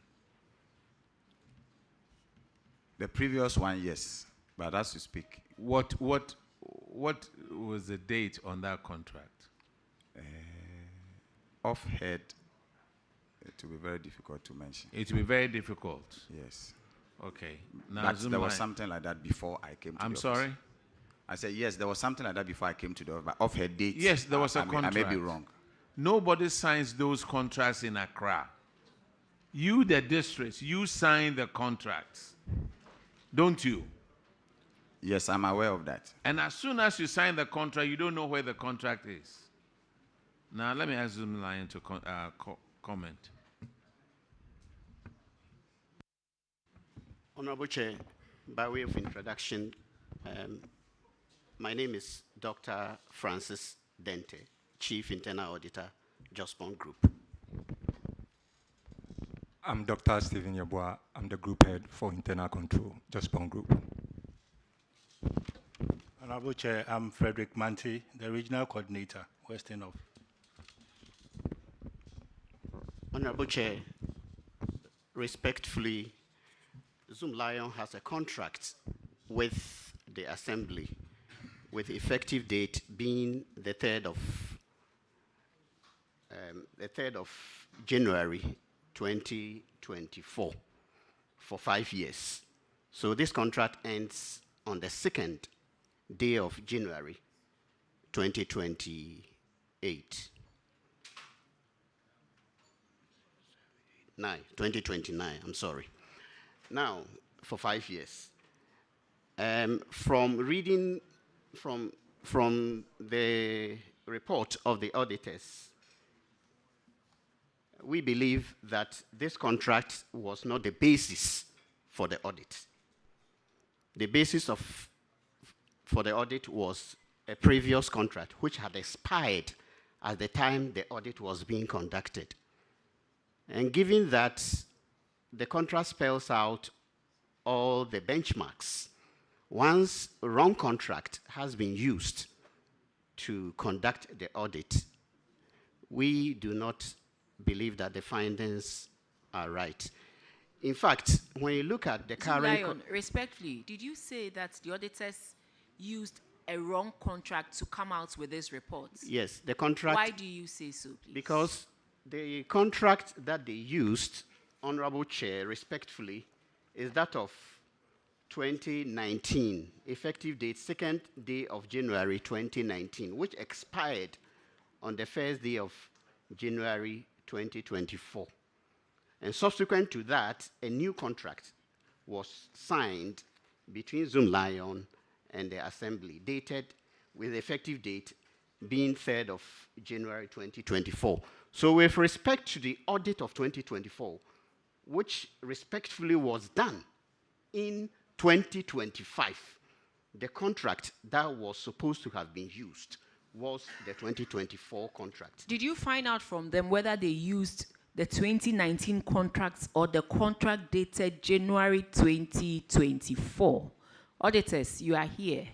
Respectfully, can you clarify whether you used the expired contracts as Zoom Lion is claiming, or the contract dated January, did you say January 3rd, 2024? January 3rd, 2024, respectfully. Honorable Chair, the contract that was handed over to the auditors at the time was a basis for the audit. Now, if you quite remember, this issue came up during our previous sittings. And as part of the contract, they were supposed to provide these materials and equipments for managing the waste as far as the districts are concerned. Now, the chairman advised at the time that in order for them to do their work and for auditors not to be citing some of these equipments and all those things as not being provided and they are damaged and all that, they should concentrate on couching out a contract that will focus on providing waste management services in the various districts. So when we did the 2024 audit, the contract that was existing was a 2019 contract that they signed. Now, I'm sure that after that audit, a new contract was signed. But that contract, though, when you look at it, I can send you a copy for you to look at it. The contract was actually signed towards the end of the year 2024. It was around end of November that the Assembly started signing those contracts. Yet So it the was question is- dated 3rd January 2024. Yeah, so when you look at the preamble, Yeah. the preamble states the fact that the contract, is in effect from January 2024, but it was actually signed by the various assemblies getting to the end of the year, November 2024. So say, clearly, even using the previous contracts, these infractions were cited. You failed to deliver on the previous contracts. So you cannot conveniently sit here and say that they used the wrong contract. They are saying that this transpired somewhere in 2023, and then they had to carry it forward. And so even in the previous contracts, you failed to deliver on the terms of the contract. That is what the auditors are saying. And that is why it was my colleagues who were in the previous Public Accounts Committee, the ranking is here, Honorable Akwesi Kunedu is here. These things came up in the previous sitting, and it was brought to your attention. So you cannot say that first and foremost, their report is based on a wrong contract, so it doesn't hold. These were infractions that you were cited from when that previous contract existed. That is what the auditors just told us. Honorable Chair, respectfully, if we heard the auditor right, this thing was debated in I think 2 years ago when we had the Public Accounts Committee, and it was settled that Zoom Lion's work is the service delivery and not supply of... Well, but what the auditors cited you for are what is in the contracts, unless you are telling us the auditors based their reports on something different. But what they are saying right here is that they cited these infractions based on the contract that was given to them. And in that contract, auditors, can you please repeat it? Maybe once you repeat it, as the accounts will say, yes. So wait, as you hit it hard, as you repeat it, and we all get a better understanding of what you want to carry across. Thank you. Yeah, so Honorable Chair, as I indicated earlier, we audited based on the contract that was existing at the time. And in that contract, they were supposed to provide these items for efficient waste management services in the various districts. And so that was a basis. Later on, they came out with a new contract, but that contract was signed at the end of the year, 2024. And so we cannot just say that the basis of our audit is wrong. I mean, this has been an issue that has been reoccurring even in our past audits. And to help them and to help all of us, they asked them to focus on the waste management services, which now in the new contract, they have tried to do that so that the issue about these equipment not being supplied and damage will not come up again. So, Mr. Zumla, you can't pick and choose. The auditors are saying they provided in their reports that moving forward, focus on just the waste management and leave out the provisions of the bins and the trucks. And based on that, in the new contract, you don't find it in there, I suppose. Honorable Chair, that's what... No, I'm asking. So in the new contract, do you still provide bins and trucks for refuse collections, please? We use the containers and trucks as our tools of trade, as always. So it is still in there? We use them to do the work, but... No, I'm talking about the provision of these things to the assembly. Is it in the new contract? No, it's not in the new contract. So clearly you have listened to what the auditors, the recommendations the auditors gave, and that has reflected in your new contract. So then you cannot say that they are, yes, this, the, whatever, 744, the infractions that you've been cited for, one is based on a wrong contract. You cannot in any way state that here, because they said that this was the contract that was given to them prior to you signing on the new contract.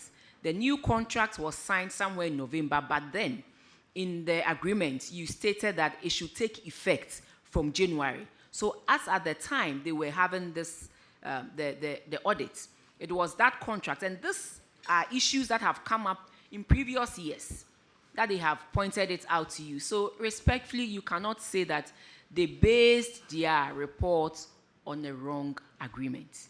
That we will not take here. Honorable Chair, respectfully, contract has a beginning date and an end date. The beginning date and end date is well spelled out in the 2019 contract. Clause, the first sentence in the contract, page 3, has the effective date, which is 3rd of January 2024. With respect, Madam Chair. Say, when was the contract you are reading signed? Don't go to the effective date, please. 2019 contract. No, please. I'm coming. The new contract. No, please. When was it signed? The new contract, in terms of signature, was signed in November 2024. So I'm coming. Wait. Sir, please. I'm asking the question. So we answer it so that at least we would all be on the same page. It was signed in November 2024 for the period of 2024, right? Correct. And when did the year 2024 end? 2024 ends in December 2024. So from the date it was signed to the year end, how many months? 1 month. So how do you expect, in all fairness, that the auditors should use that contract that was even signed in November to do an audit for the year of 11 months ahead, that there was no contract, that you previously had a contract with them that you wanted to extend? Weren't they in the right mood to use the old contract which was existing to even do the audit if it were you? Weren't you receiving monies when the contract was not being signed? Honorable Chair. Please. Were you receiving monies in the year of 2024 for service of the work done? Yes, because when there was no contract. Because we delivered the service. So simple. So in that same vein, on what basis were you delivering the service when the contract was not signed? The contract was not signed, but the effective date. No, wait. The contract was not signed. So on what basis were you receiving monies in 2024? On the basis of delivering of service. So on what delivery of service were you doing when the contract was not signed? Because it was based on the old contract. Honorable Chair, what happens is that... You see, please. I'm coming. Please. Can These questions are yes or no. And seriously, let's... Can I respond, please? Please. Respond to the questions I asked. Do you know why? You are just trying to walk around the things that we are discussing. Look, wait. You claim that you have a contract that was signed in November for a year in 2024. And the auditors are telling you that based on the monies you were receiving in 2024, the contract will stipulate that this and that needed to be provided, and they were not provided. You have an issue with it because you signed the contract in November, and the effective date was 11 months before that there was no contract, but we were receiving monies. On what basis were you receiving the monies? On a contract that had not been signed. or the previous contract that was existing that you wanted to extend the contract? Honorable Chair, respectfully, if we were to use the explanation Honorable has given, 2019 contract was signed 22 months after the effective date. Before this contract was signed, I'm talking about 2019, it was signed 22 months. This one was signed 11 months. Mr. I'm coming. Mr. Can I explain, Honorable? So are you saying that is right? Can I explain? No, wait. You've not signed a contract. You are receiving money. You are now telling me a contract was signed 22 months after delivery of services. And based on that, when this is signed 11 months after, there's no problem. Honorable Chair, when it comes to contracts, I'm not a lawyer, but I believe that agreement, the agreement has effective dates. And once the parties sign the contract, the effective date is valid, and look, that is what has when to you be want used. to speak to these matters, you can sign a contract today, but you presume the effective date to be 6 months after. So that preparatory works can be done. But you cannot tell me that the effective date can be, you backdate it, that you signed the contract in November, but the effective date is 1st of January of that same year. Why? Why? Even in this country, we don't make laws that are retrospective. We don't. We don't make retrospective laws. The day the laws are passed, that is when the laws start to be implemented. And you are telling us you signed the contract 11 months. Honorable Chair, respectfully, the kind of service we deliver require us not to stop the work, because it has public health implications. No. That is even wrong. Can I explain? No, hold on, please. Maybe my question. Can I be given opportunity to explain? Order here, please. Please. Let's have some order. So before the old contract expires, the parties meet and agree on the terms for the new contract. Signatures might delay, but the work will still have to be done. And so, even though the signatures, the signing of the contract delayed, they had already agreed to the new contract even before the old one expired. Doc, let me help you here. Doc, you are taking all the benefits accruing from the old contract, the 2019 contract. Is that not the case? Because you were being paid for it. So what is wrong with the auditors also using the same contract, the 2029 contract, to judge you? Honorable Chair, just to add to what Dr. Dente has said, I think 2 years ago when we met in one of these hearings, the issue came up that we should move from the provision of the equipment to provision of services. What that meant was that internally, in our approach to the work, we were looking at this provision of services. This was 2 years ago, from 2023 coming into 2024. So throughout the whole of 2024, we were working on this provision of services. Obviously, the contract couldn't have been signed. Sometimes some of these engagements take some time. But in the midst of this, even after 2024, in the specific case of Dwaboso, we have evidence of provision, for example, the containers that were provided, that were flagged in the report. We have evidence of providing 2 of those containers to Dwaboso. In addition to that, some of you may have seen the 2025 skip tracks that we imported and distributed. At the time we were distributing this equipment, the concept of working zonally, so that if, for example, a particular district has one truck broken down, we could dispatch the zonal equipment to that place. We had started implementing that. So I'm sure honorable members here will attest to the fact that in Dwaboso, I have personally visited Dwaboso and saw that one of our 2025 equipment that had been delivered there.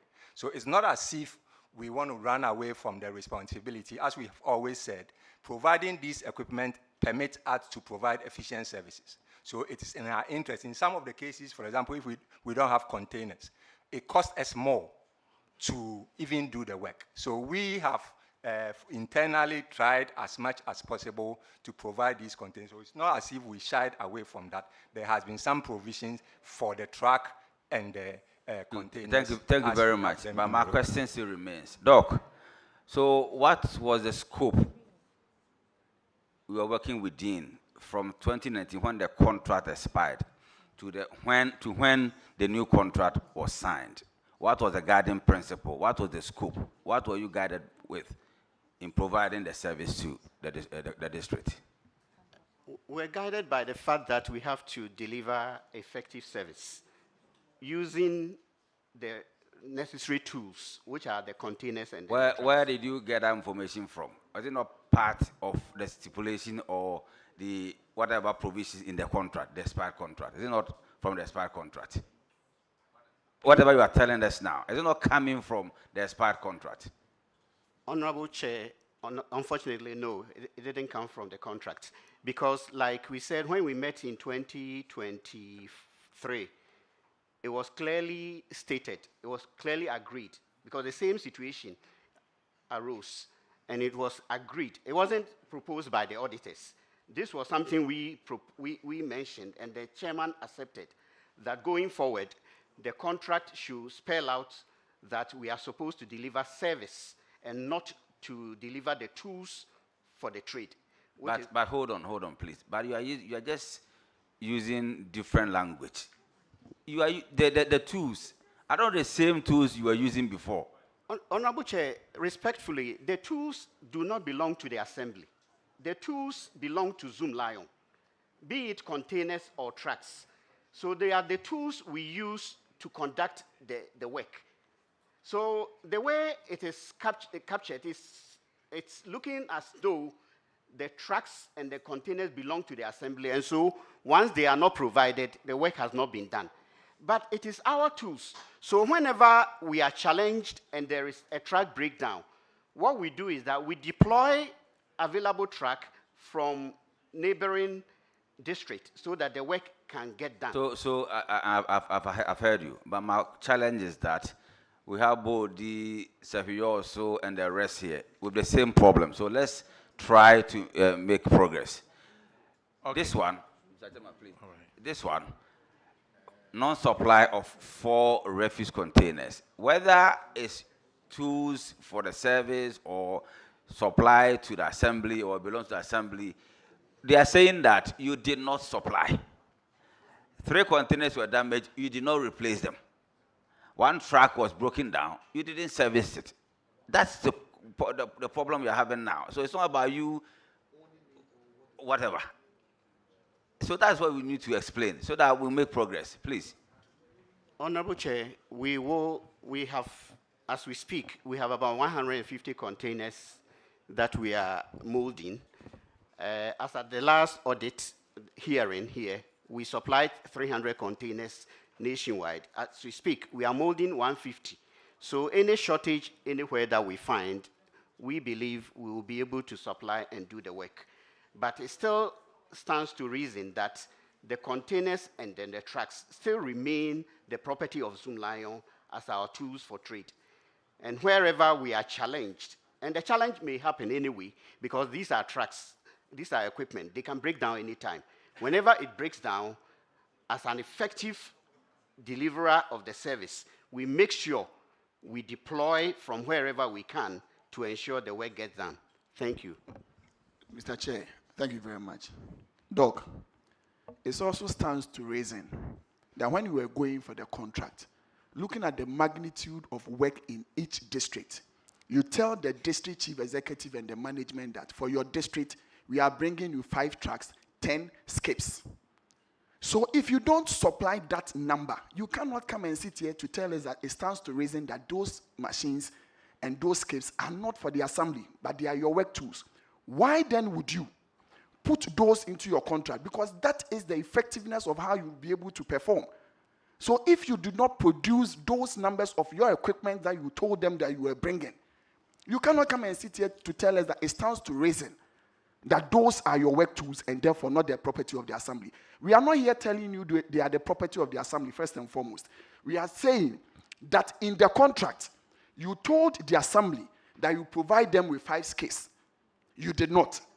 Some got broken down, you did not replace them. You told them you bring them 3 trucks, they said you did not. That is what we are speaking to. But if you tell us that it stands to reason that we should know that those are not the properties of the assembly by your work tools, that cannot be acceptable. Respectfully, thank you.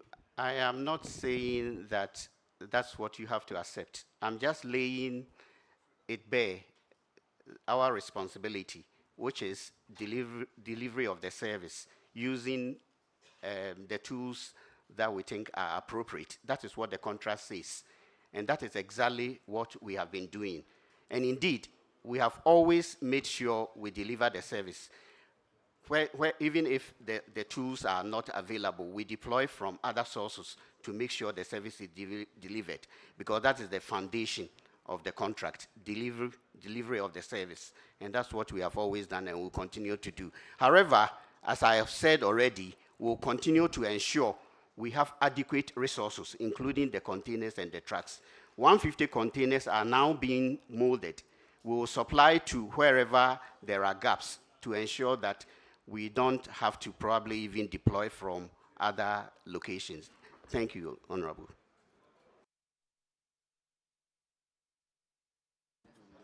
Auditors come in, and then Honorable Edema. Mr. Chairman, the difficulty that we have is this. We did not go to Zoom Lion to conduct any audit there. They have never responded to issues that we raised. We audited an assembly which was a party to that contract. They gave us the contract, we looked at it, we raised issues, they responded, they did not say that the contract was not existent and all that. So why would somebody come from outside and tell us that what we did was wrong? We cannot accept that. The auditee himself is here. They responded to all the issues. We had entrance, exit meeting with them. We gave them 30 days to respond to our observations. The final management letter, they responded to them. And a report was generated and sent to Parliament. You were not a party to that. Why would you come and rubbish what we have done? It's untenable, Mr. Chairman, to say the least. Thank you. Respectfully, Honorable Chair, I'm here to protect my company, to defend my company. I'm here to defend my company. Respectfully, Doctor. Respectfully. We are here to do what? No, I'm saying... I'm saying, we here, what are we here to do? Yeah. We are also here to protect the public purse. Sure. So that if there's anything that is hindering that protection, we call it out and come up with reforms that will help us protect the public purse. And that is why we are here. From the initial stage, I told you, you cannot state that the auditors based their audits on the wrong contract. That is a no-go area. That's a non-starter because that cannot be correct. We have pointed out the reasons why we raised those questions to you. And I think we have all come to an agreement that you ought to do your part to discharge your mandate, and government also will have to do its part to make sure we protect the public purse, at the same time pay for what we consume or pay for the services that you render to government. I think it should end there, but the auditors have a right to state that your initial comment that they based their audits on a wrong premise or a wrong agreement. I mean, they have the right to do that because clearly they did not. The audit was not with you. The audit was with an assembly in which you provide services to. So whether you shrug your shoulders or you don't shrug your shoulders, that is the fact. They did not base their agreements, the audits on a wrong agreement. It is clear. We have put it out here, and we want to move forward. We want to move forward, make progress, bring about efficiency in the discharge of your duties. Government also does same. And then we all protect the public purse because at the end of the day, whether it's a private company or a public company, we all have a country to run. Thank you. Finance officer, You have time now for you to go and bring what we requested, which is in your car. And so you can go and bring it now. Okay, Honorable Edamagbana. Thank you, Mr. Chairman, for the opportunity. Mr. Chairman, listening to the gentleman from Zoom Lion, there is one point that I would want to humbly make. The first one is that we are not conducting an audit of the performance in terms of whether or not you are providing the service. You signed a contract with the assembly. Based on the contract, you had certain, or there were certain responsibilities on you, which includes supplying those equipments to the assembly. Based on that, you have received payment, and in response to Honorable Akwesi Kunedu, you considered that you were paid even when the contract had expired. Now, if the contract compels you to supply the assembly with some equipment which you failed to do but received payment for, and we are raising issues with it, respectfully, you cannot be telling the committee that you are delivering the service. And so whether or not you supplied the equipment which in your views belongs to your company, that does not matter. But the payment or the rates based on which you are paid because of those items in the contract. So if you did not supply those items, you did not replace them, and it appears to be a national issue, internally, similar issues with other assemblies, Mr. Chair, I think that the committee should recommend a refund of some payments that were made to them back to the assemblies. Because if I sign a contract with you and I tell you that I will supply you these particular items, whether I have delivered a service or not, as long as I fail to meet all the obligations in the contract, you should be able to refund some monies that have been paid to you by the assemblies. Thank you. Honorable Chair, can I respond, please? Can I? Because I wanted to.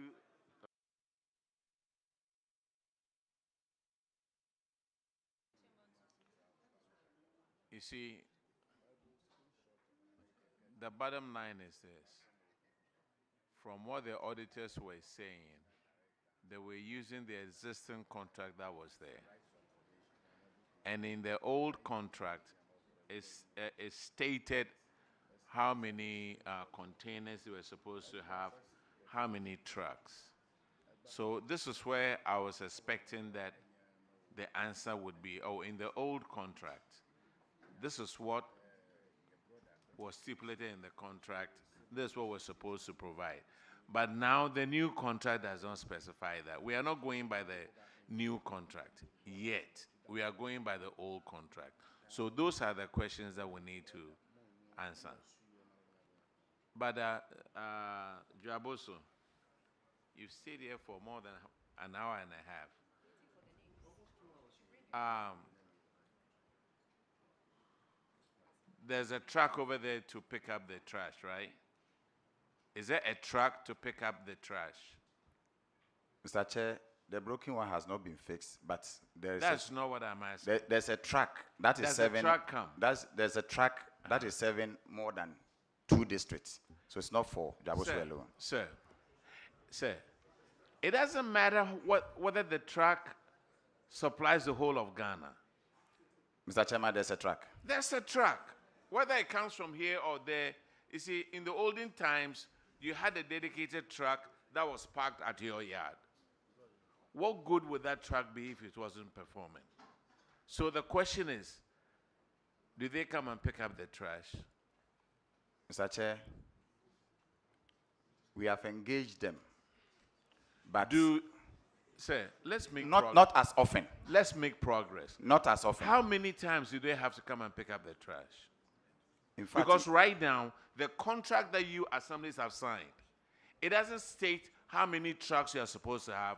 It does not state how many containers you are supposed to have. The question is, how are you going to assess the performance of Zoom Lion? In fact, very problematic. Very what? Problematic. You guys signed the contracts. Nobody from Accra signed the contract. You guys signed the contract. You signed the contract, and when there's a problem, na kwaya abayasam. If somebody in Accra who can really scrutinize these and ask the proper questions is to sign these contracts, you all complain. You sign everything in Accra. You pay in Accra. Have you brought the list, sir? Mr. Chair. I gave you leave about Okay. 10 minutes ago to Okay. go and bring them. Okay. I mean, Zoom Lion questions does not concern you, does it? Mr. Chair.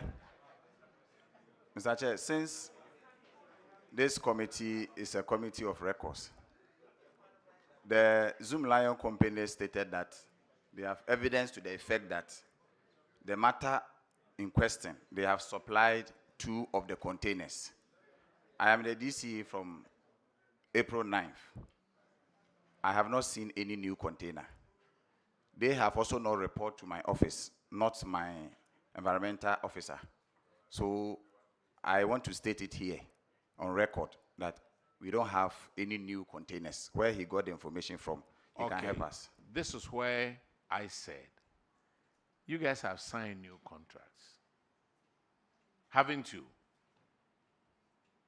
Before I assume office, but I have not even seen the contract. Yeah, you guys have I have signed not new cited. contracts. You haven't cited Yes, it. the last time when they came to my office, Yes. the original boss is here.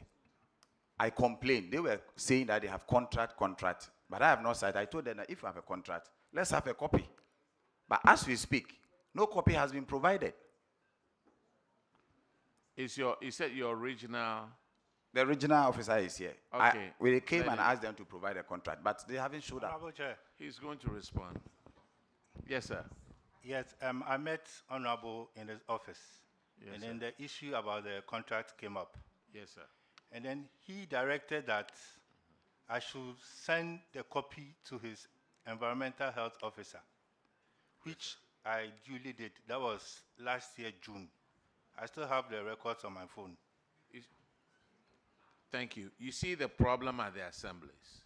You have the environmental guy dealing with Zoom Lion. You have your coordinating directors dealing with Zoom Lion. And you, the political appointees, also dealing with Zoom Lion.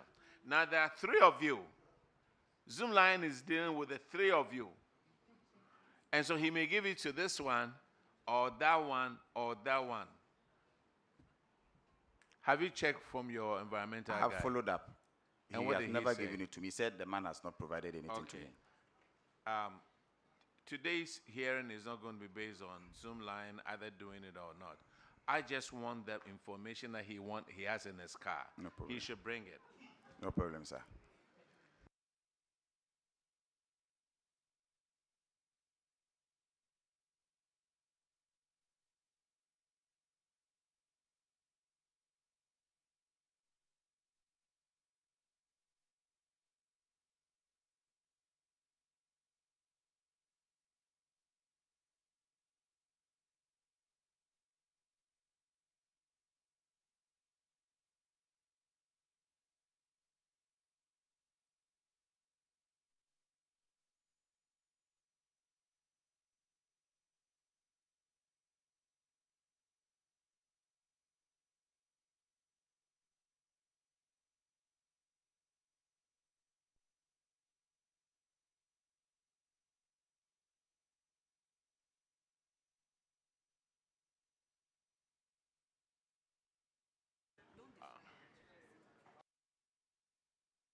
Joaboso, sit aside. We have several other assemblies.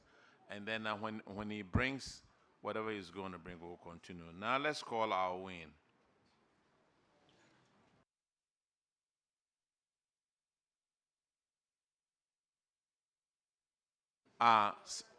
Hold on.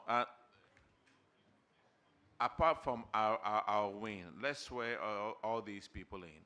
Big Beer East, Sefirioso, and Akontombra.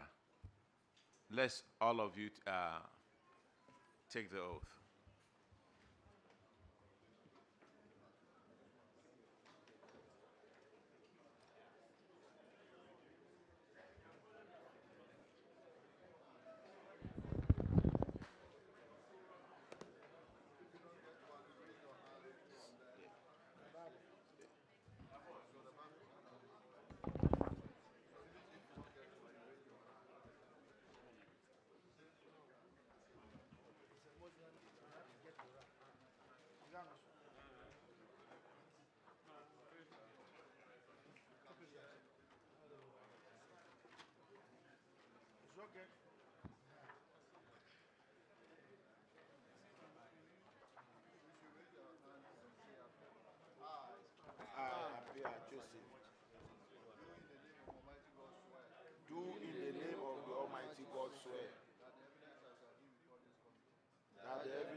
touching the matter in issue, shall be the truth, the whole truth, and nothing but the truth.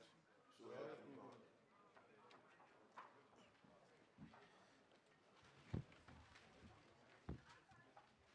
Okay, please have a seat and introduce yourself to the committee. The Honorable Chair, my name is Abdullah Fuad, the Municipal Finance Officer at Win Municipal Assembly. Honorable Chair, my name is Stephen Moche, MC Awin. Honorable Chair, Joseph Baba Yile is my name, Coordinating Director. Honorable, my name is Patrick Apia Kubi, Internal Auditor at Win Municipal Assembly.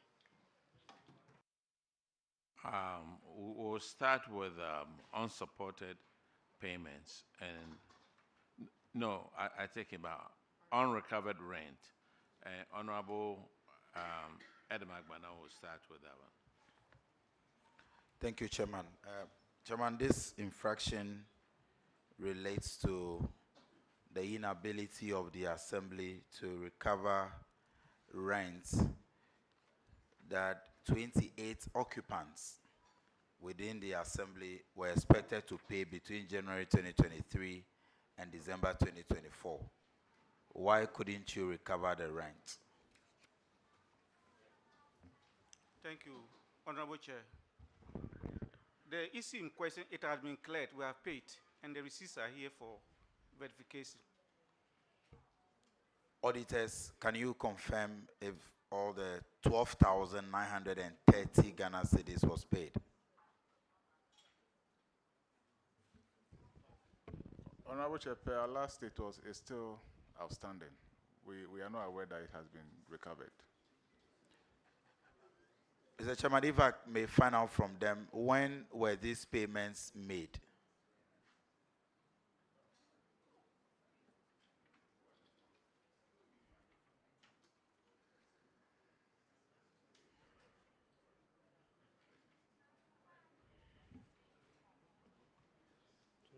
Honorable Chair, the payment was made on the 3rd of October 2025. 3rd October. Okay, Mr. Chair, if the clerks can confirm from the receipt, if indeed, the auditors said they have no such record. Yeah, but the clerks will not have anything. No, I wanted them to confirm from the receipts that they have, whether indeed the amount. Okay, okay, if they can give to it, okay. Look, but they paid in October, right? Yes, Honorable Chair.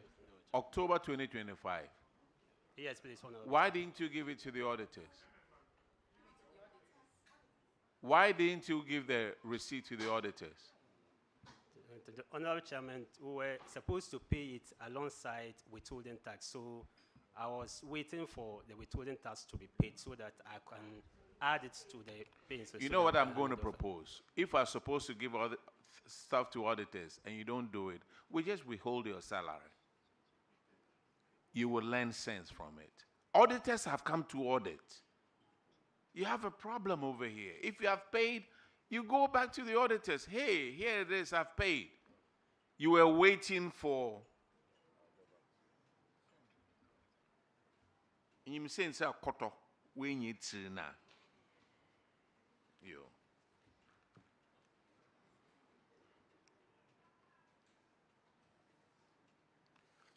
The next infraction is on paragraph 603, and Honorable Fred Day will have that one. Thank you, Chair.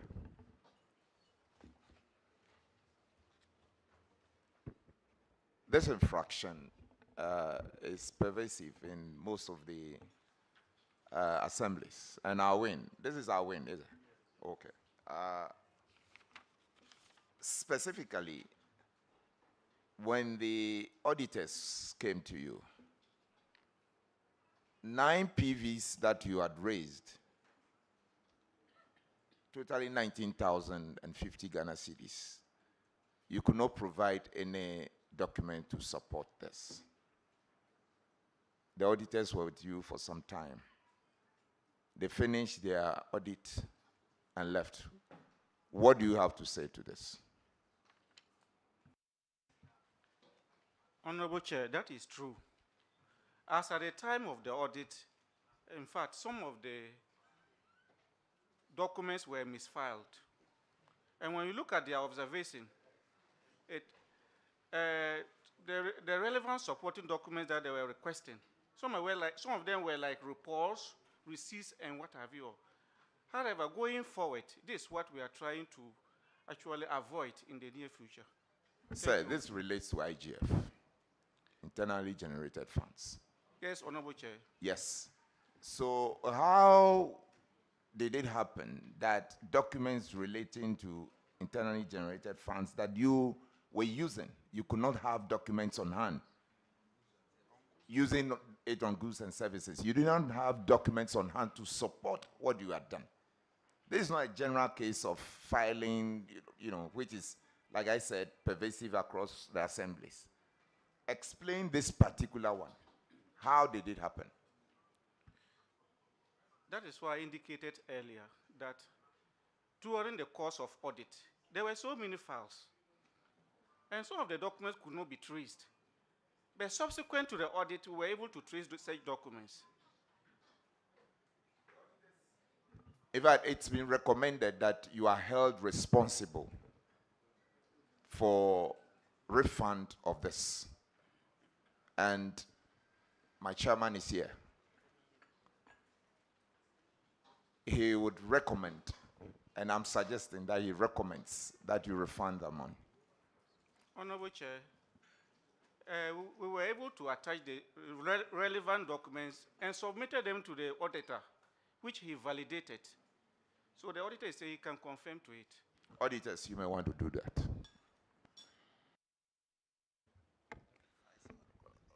Honorable Chair, in the report, the recommendation is for the amount to be recovered, all because we have given them window of opportunities to provide those documents, and they failed to do so.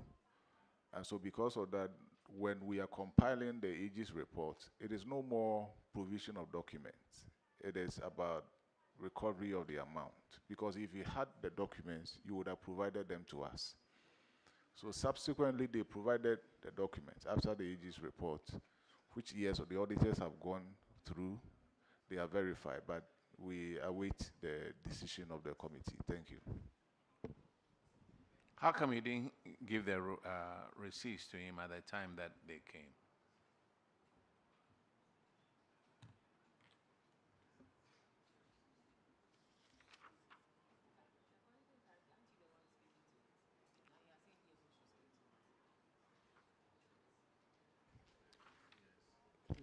Honorable Chairman, sometimes when the auditors come, most of the PVs will be with the officers to acquit. Normally, we give the money to the officers to perform activities. How many weeks did the auditors spend at your assembly? I think approximately 2 weeks. So 2 weeks, you couldn't get the PVs from those people? And sometimes maybe the officer may not be around. Maybe he's on leave. So the officer was not around. Did they go through an exit interview with you? Yes, please, Mr. Chairman. And how many, and then they wrote a formal letter to you, right? Yes, please, Mr. Chairman. How many days did they give you in the form and the management letter to pay to look for these things? 30 days. 30 days. Yes. So the 2 weeks they spent out there, another 2 weeks before they sent you the management letter, and then the 30 days. All these were not enough. Mr. Chairman. Let me make it easier for you. Refund this amount, 19,050 Ghana cedis. Thank you very much. You have 30 days to pay this amount. Let's go to the next one. The next infraction is on... Honorable Chair. Yes? On a very good day, please, you have to pardon the assembly. I have to pardon who? The assembly. Why? The reason being that if we were unable to support the relevant supporting documents, yes, that would have been the case. But you had a timeline. Yes. And they didn't respect the timeline. There were a series of recommendations that were done and were actually responding to. What kind of excuses? Yes. So please, measures are now put in place to avert this in the future. We are not having a document. Measures are now in place that this wouldn't okay anymore. No, what I'm trying to say is that. Sir, let me move on, please. You had the opportunity to do the right thing. We have submitted a receipts and have been verified. But those receipts that you sent were outside the time that they gave you. Wasn't that so? You think you can take your jolly good old time? I will present it whenever I want. I'm the, what do you call it? The coordinating director. I can do it anytime. I'm a financial officer. I can just turn it in at any time. We are working with laws in this country. We are working with laws in this country. Rules and regulations. Your jolly good old time. So when you give money to somebody to spend, let the person know you need to bring these things, the receipts, the PVs, at this time. Thank you. Then it keeps on going on. And I don't know if your bosses know that you have a lot of infractions on you. Then they will transfer you. You go to another district. Masa, the next infraction is on paragraph 607. Honorable Chair. Honorable Chair, just a word.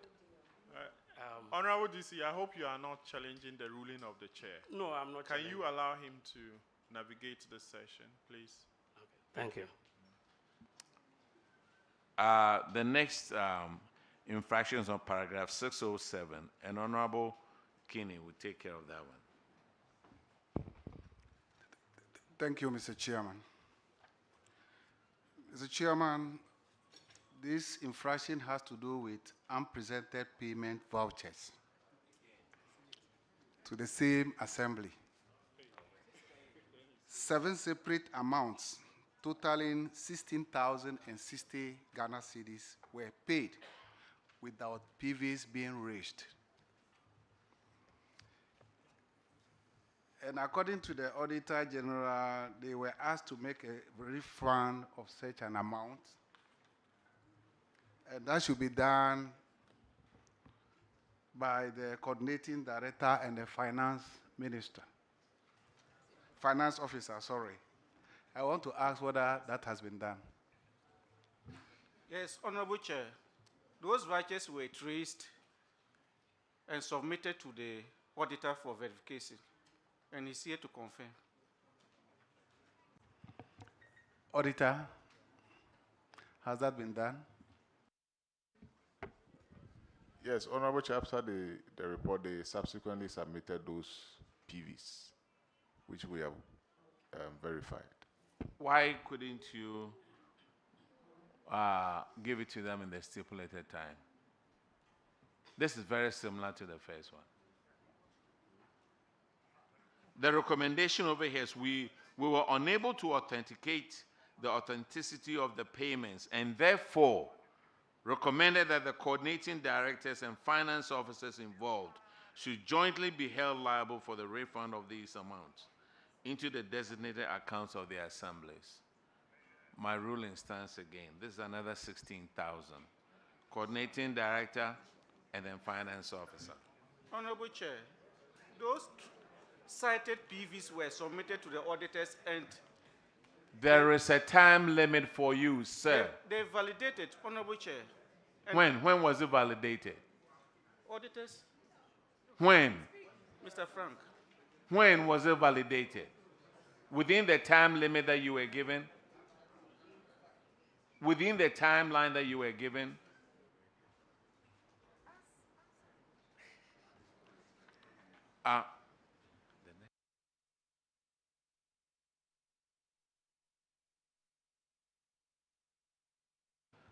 The next infraction is on paragraph 639, and it's on failure to account for fuel purchase. Failure, the same things. What is your opinion on that? It's not his opinion. No, what is your opinion on that?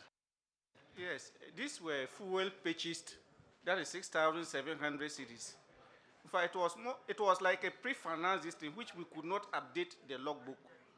But subsequent to the audit, the logbooks were actually updated, and they are here to prove to the honorable members. And the internal audit, the external audit can be asked, or maybe you can verify what I'm saying. So the logbook were not there during the 2 weeks. After that, another week. After that, the management letter was written 30 days and still were not presented. Is that the case? No, Honorable Chair. The logbooks were there. They were not updated.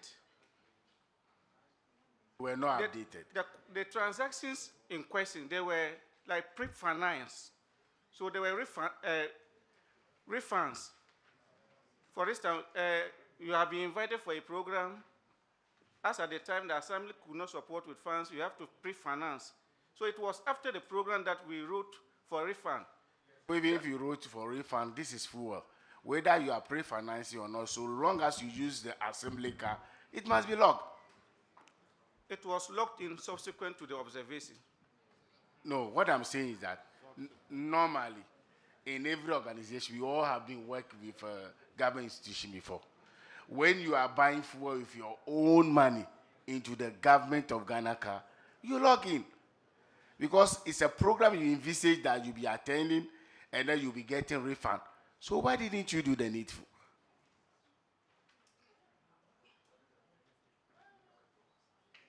Look, I want to hear you. Why didn't you? In fact, I will have to. In fact, it was an oversight. Oversight. So you refund the money. It's simple as that. Yeah. And I think the problem is coming from our transport department. Then you take care of it. It's the transport You see, department. Masa, look, Yes. everybody has a job they have to do. Assembly, there are qualifications you are supposed to have. Everybody has responsibilities. Look, I wouldn't sit down for you to get me in trouble. Oh. Me, if you are working with me, I will make sure you do it. If you can't do it, I'll get somebody else to do it for me. But when you go to the assembly, everybody is standing under the tree. And the auditors are in your offices, auditing. When they finish, sometimes the auditors find it difficult. I have seen some of it myself at an assembly. I have traveled to several of the assemblies. Auditors want to leave. They find it difficult to talk to somebody from the assembly. And 6,000 there, sound on those.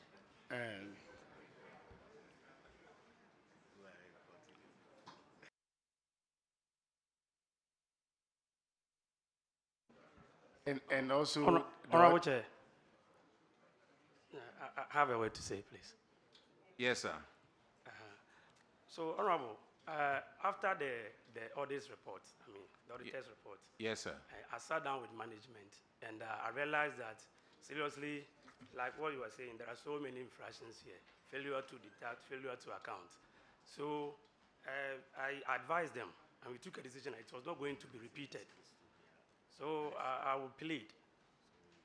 Because all these things, they will all come to me. Sometimes the assembly, for example, when they invite you for a program or something like that, it has to be pre-financed. Sir, the time. You are worsening the case. You are worsening the case. From where you came from, I'll win.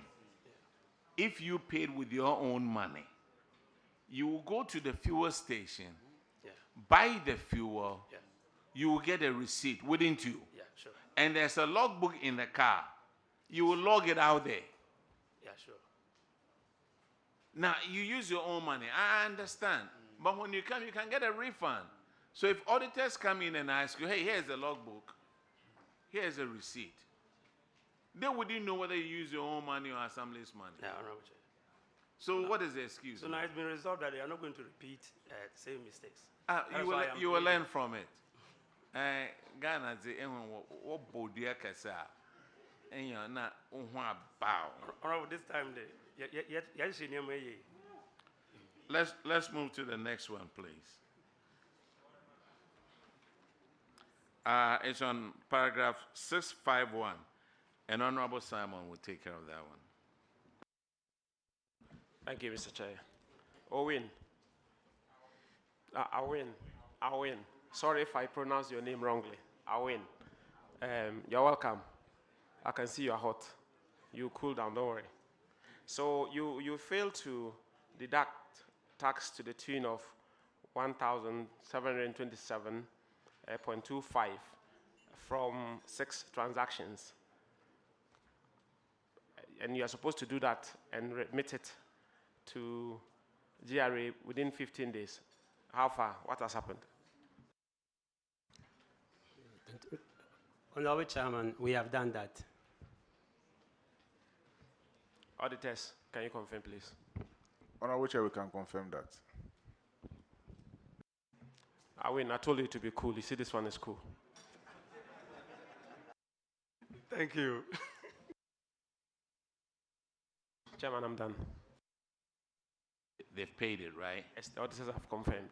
So why has it taken them so long to pay? Why has it taken you so long to pay? Answer.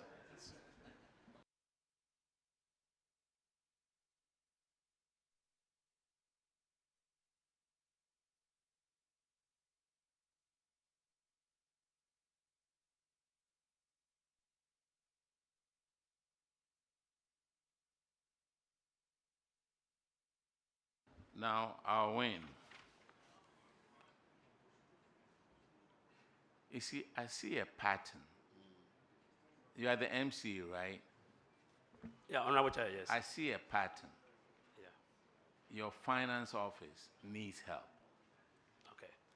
And coordinating director needs to stand up. Okay. Here we are, 20 transactions. Yes, 20 transactions. Also for goods and services. Amount of money over 60,000. You didn't support, no supporting documents at the time of the audit. 20. Over 60,000. So you buy fuel, you don't have receipts. You know, they come to you, ask you stuff, we don't have the paperwork. Obiri ejuma wo ho ana. We recommended a recovery from the coordinating directors and the finance officer of the respective assemblies into the DACF. Have you supported these documents? Honorable Chairman, we have done that. Where did you get the documents?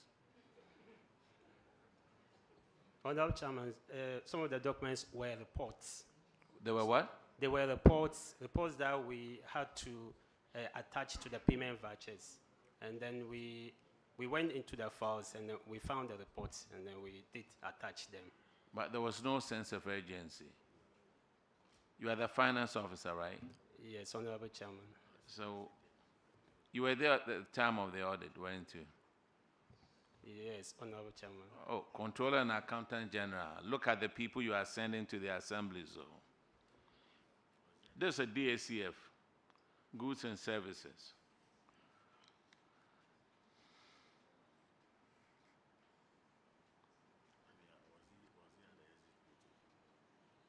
You were at the exit conference, weren't you?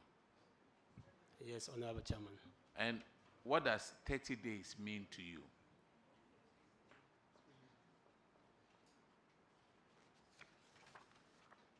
Gentlemen, provide the answer.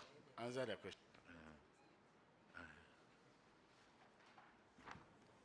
Honorable Chairman, it is the time that we have to correct the wrongs that has been identified. You are already paying over 36,000.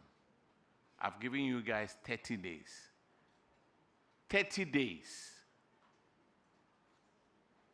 This one, I will hold it for another time. The next infraction is on paragraph 721. And Honorable Dr. Giselle will take care of that one.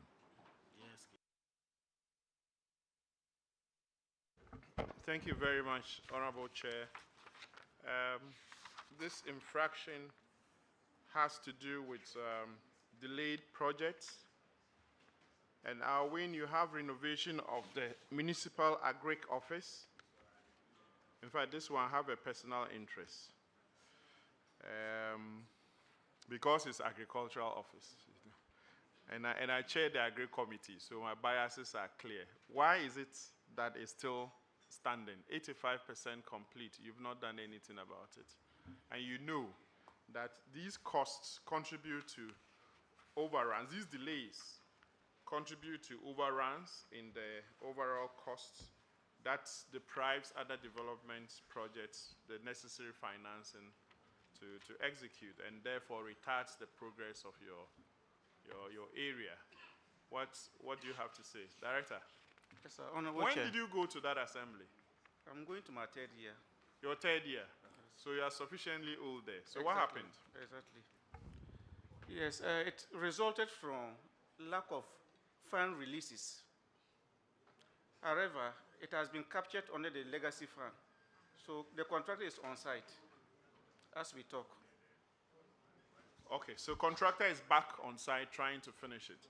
And It's the almost reason for the delay was because of Lack delay of release fund- of funds. Yeah, releases. Okay. I'll win. Who is your MP? Honorable Oscar Ofurilabi. DC, he says you are doing very well.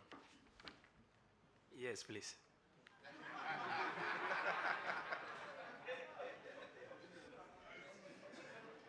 Okay. Honorable Chair, DC the MP says the DC is doing very well. Oh, okay. I'm That's- asking about the coordinating director. He says the coordinating director has to sit up.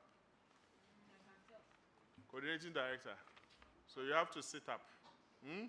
Thank you very much. So that we can move the district forward. You know, you have a lot of challenges and problems to solve. So you need to work together with your new DC and the MP. I'll win. Oscar is very connected. He can bring a lot to your place. So Thank you please very much. utilize his resourcefulness, okay? Thank you, That would be Chairman. that, Mr. Chairman, please. All right, thank you.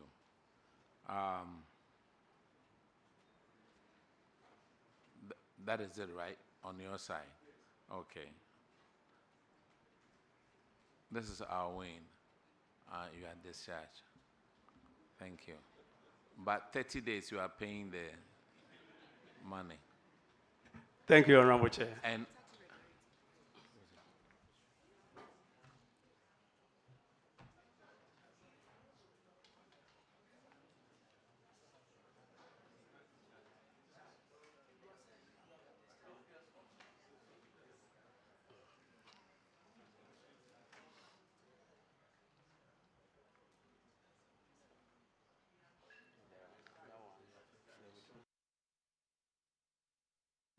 look, I almost let you off the hook. And failure to deduct and remit withholding taxes. And I'll win. Oh, goodness.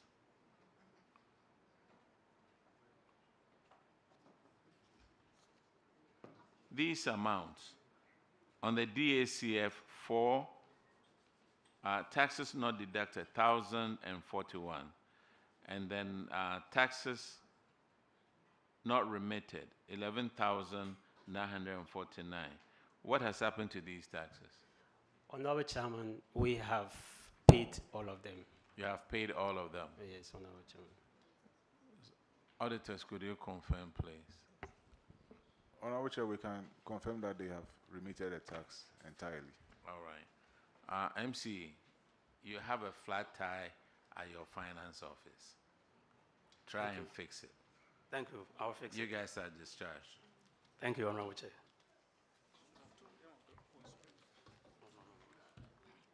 Now, let's call Bia East.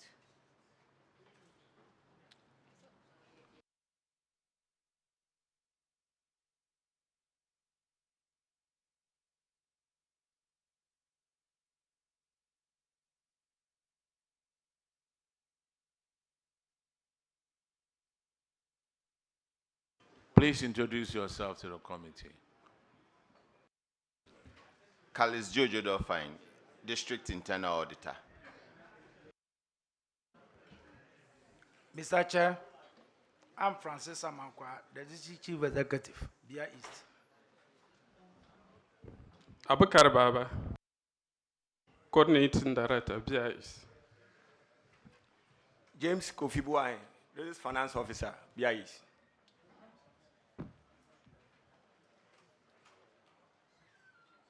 Your infraction is on paragraph 595, and Honorable Akwesi Kunedu will take care of that one. Chairman, thank you very much. Chairman, this infraction has to do with insufficient revenue collection. And it seems you paid more to your collectors than they collected. What seems to be the issue, and what measures have you put in place to resolve these matters?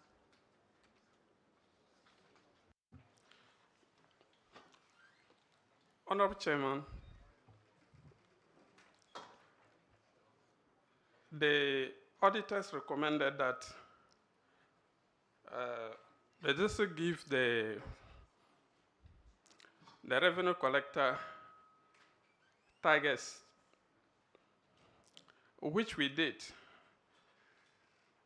We went further to even look at other issues, sensitizing the public on revenue collection, particularly with regards to that of property rate.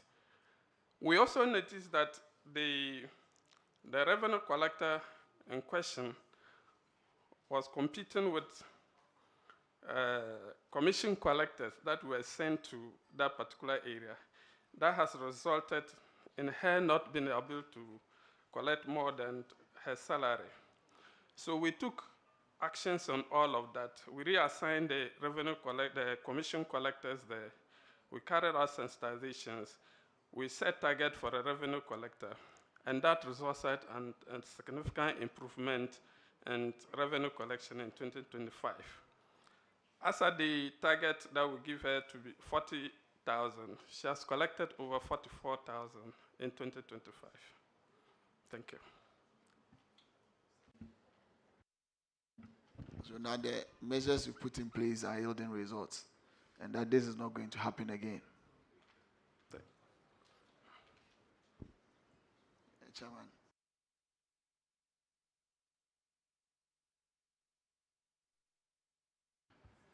All right, the next infraction is on paragraph 643, and that will be handled by Honorable Shirley Che.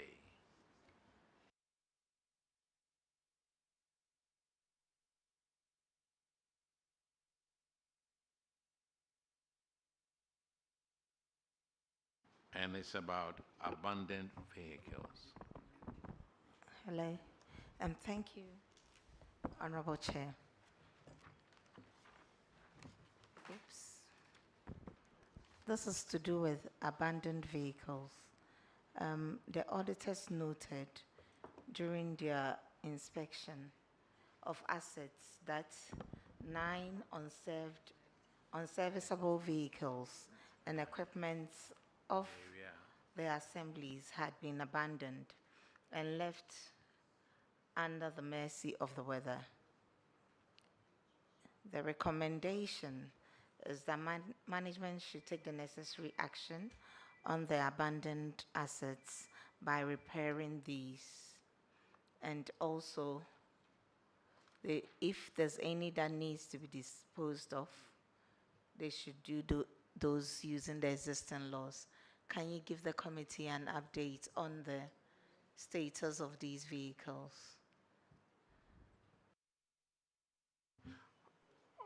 Honorable Chair, I'm a little bit surprised with this particular decision because our infraction was an abandoned vehicle, one vehicle.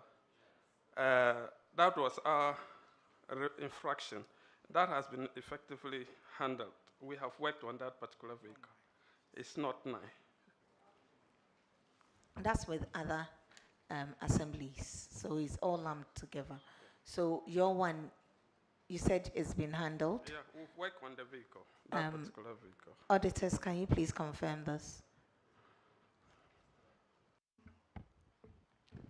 Honorable Chair, the last time we checked, the car was still at the workshop, and we are not aware that it has been worked on now. So if that is the case, then they would have to provide evidence so that we can verify. Auditors, please, when did you check? When was the last time you checked? The last status report was compiled end of 2025. By December, we had completed that exercise. So, please, when did you? Coming for sittings, we also liaise with them if there has been any new development so that they can update us with. But we don't have any such information. So. Okay, please, why did you fail to update the auditors? Excuse me, sir. The gentleman who spoke about the vehicles, I'm sorry. You, sir. Okay, I asked finance. No. You are. What position are you? Coordinating director. Coordinating director. When did you fix this truck? We sent the vehicle to the mechanics about almost 4 months ago, and the vehicle has been worked on. 4 months ago. Yeah, the vehicle. It's been with the mechanics for some time now, but 3 days ago we were given the information that the vehicle has been worked on. So I asked. You see, I was telling finance coordinating director.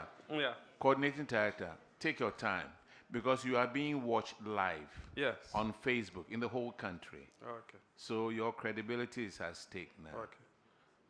You said only how many days ago did they tell you the car has been fixed? 3 days ago.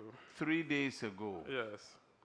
Now, have you picked up the vehicle to make sure that it's working?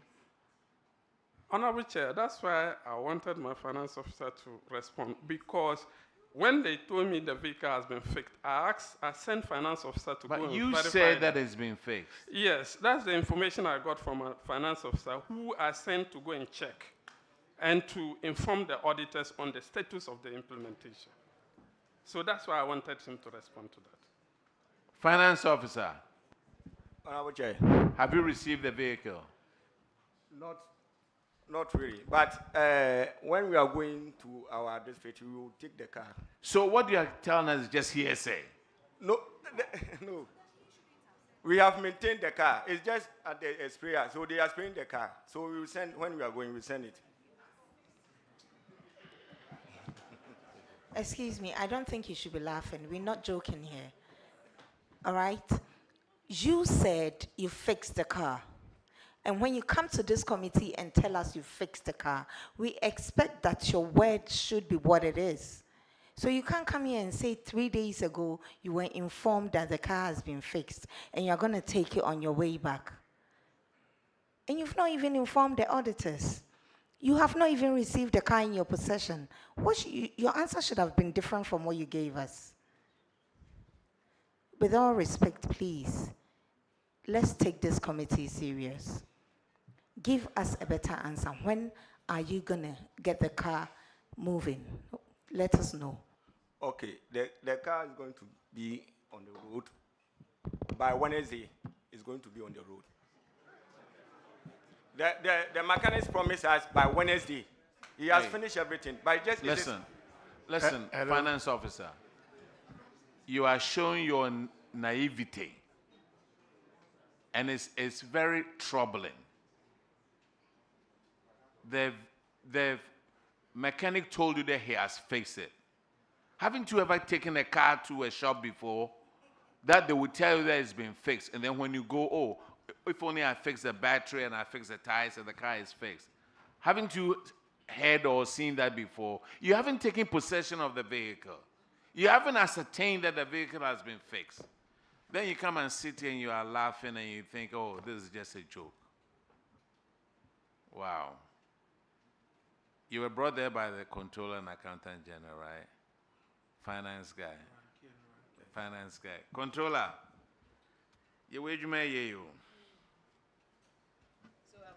Honorable, based on the information you passed on to your coordinating director just lied to the committee. Are you aware of that? Because he told us boldly that the car has been fixed. and he's under oath. And he said you told him, coordinating director, this should be a lesson to you. When someone passes on information to you, you will have to verify yourself before you make an emphatic statement on that. Clearly, you have lied. And you took the oath this morning.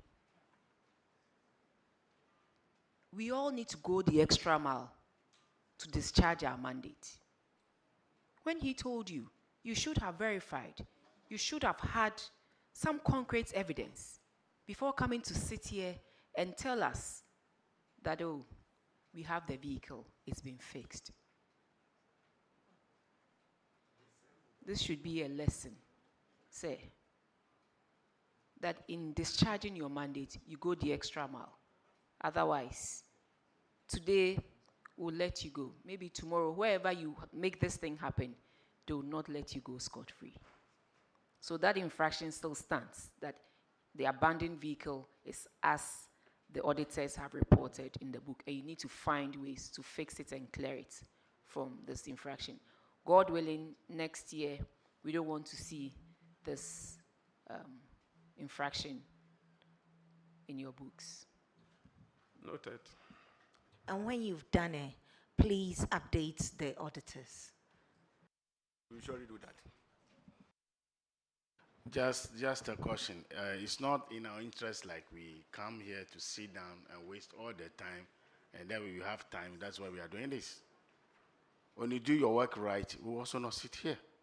So you shouldn't take this committee for granted, laughing as if it is a committee we are taking for granted. We are serious people. And we are serious people, members of parliament doing this. So don't take us for granted. You are discharged. Thank you. Let's call Sefiwe also.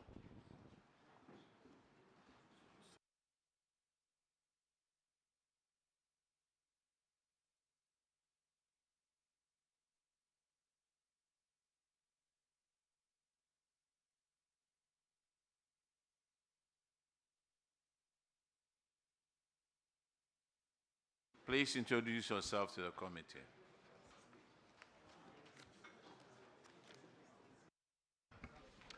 I'm Fred B. Bodo, Coordinating Director. I'm Dominic Jesse, Municipal Chief Executive. I'm Wakwata Sahine, Finance Officer. Amakwata, is that your full name? Can you mention the full name? Please, I'm Wakwata Sahine.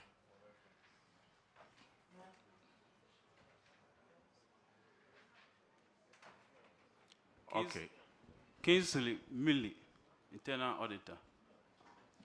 All right. The infraction is on paragraph 591, and Honorable Frederick Yao Ahinkwa will take care of that one.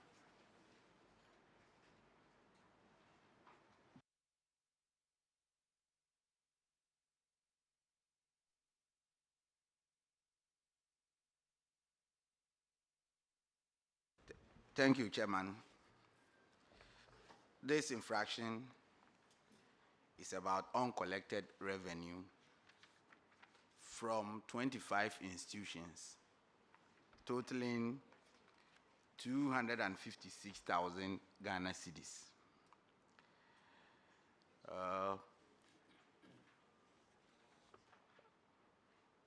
This is your infraction. Non-collection of revenue. Who are the specific institutions, the 25 institutions? I want to know.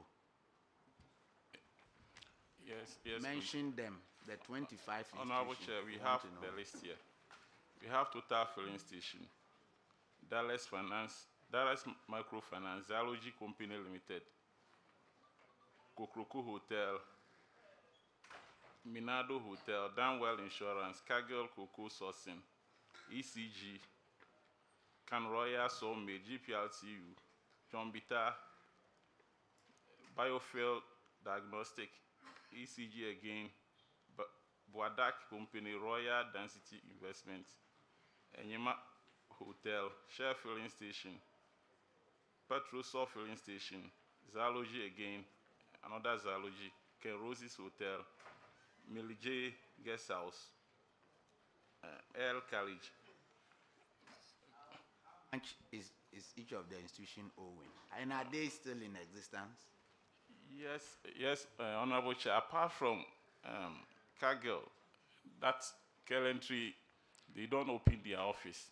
Apart from Cargill and Danwell Insurance, all of the other companies are still operating.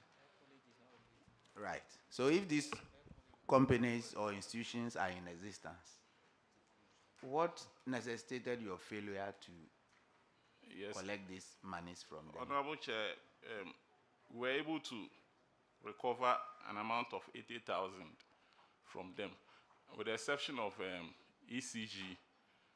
ECG, they are owing us 130,000, and we are in the process of agreeing with them to set off against our debt that we also owe them. So that is why we have that amount of money there. Okay. So out of the 256, you say you have generated how much? 80,380. But the chunk is coming from ECG. ECG? Yes, Honorable Chair. What's the value for ECG? 130,000. So I said you should state how much each of the institution is owing, At so the that we time- know the enormity of the problem. Yes, please. Total filling station, the outstanding was 1,200 at the time. That is 1,007. Zalogy, 21,000. Zalogy, they have two different distinct branches. So another one owes 10,000. Kokroko Hotel, 10,000. 2,600 rather, sorry. Minado Hotel, 2,200. Danwell Insurance, 2,200. Cargill Cocoa Sourcing, 30,000. ECG, 70,000 for BOP. And MTN, 3,000. Can Royal Somme, 3,000. GPRTU, 2,000. Then on property rates, Biofuel Medical Diagnostic, 1,000 cedis. ECG, 60,000. Boada Company, 22,140. Royal Density, 2,800. Enyima Hotel, 1,479 cedis. Petrosol, 4,000. Zalogy, 5,000. Another branch of Zalogy, 15,000. It's okay. We want to know. You know, I'm asking these questions because of the experience that I have. At my backyard, when it comes to payment of revenue, certain people, because of their inclinations to certain political parties, they are left out. So I just wanted you to mention the names, and then we know maybe you have a special relation with these people. But we've seen the companies, and it is clear that you have no any affiliation with them. But with what you have collected, what specific measures have you put in place to recover the remaining amount?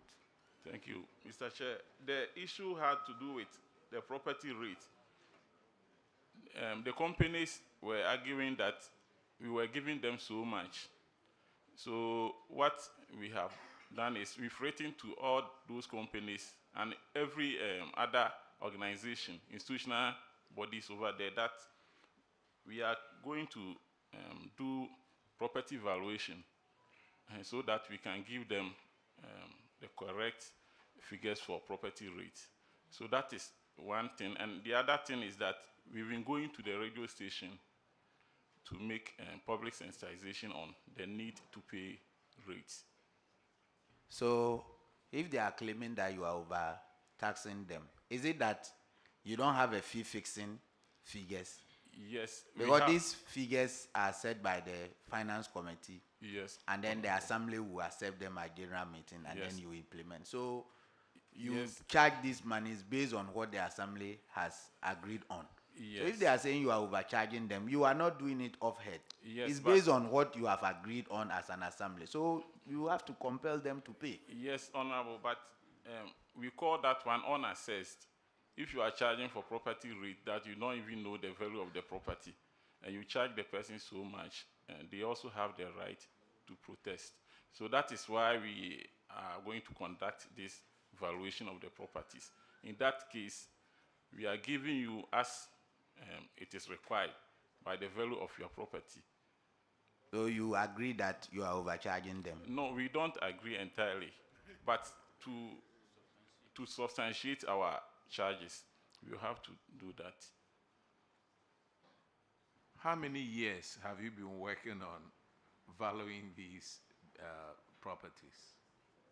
I understand last year, some of them were valued, and now we have included many others. We did that for Sefiyosu municipality, the township. Now we want to extend to the other communities. All right. Let's go to the next infraction. It's at paragraph 599. And Honorable Adam Akbana will handle that.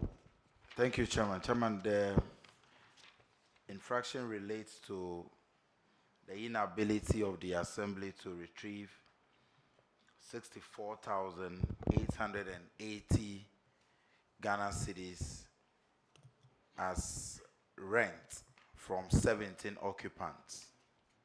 I want to find out from you who was responsible for this collection and why did the person fail to collect rent for close to 4 years? Thank you, Honorable Chair.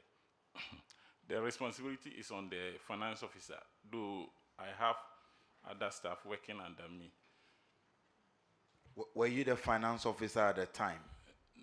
No, sir. When were you transferred to the Assembly? Last year, that was September last year. Did your predecessor leave any note explaining why he and his team failed to collect the money from occupants of the bungalows? Yes, Honorable Chair. Actually, they were able to recover an amount of 56,930, and the remaining 7,950, there was an issue. The occupants made a case that they have carried out some work on the building, so they brought their bill that we should look at that and set off against how much they are owing. But upon verification by the auditors, they failed to accept that. That is why we still have an amount of 7,950 outstanding. Chairman, in terms of carrying out renovation on the building, is it your responsibility to carry it out, or any occupant could carry it out and bring a receipt and deduct the money at source before giving you the rest? What arrangements do you have with occupants? Yes, thank you, Honorable Chair. Because of this particular issue, management has written to all occupants stating that nobody should carry out any work on the building without the approval of management. So we believe that with this instruction, we are going to curb that particular. When will you recover the rest of the money? Honorable Chair, it has been a contention. We can physically see that the occupant actually worked on the building. So we were even of the view that auditors could accept that particular decision as evidence of payment, and they failed.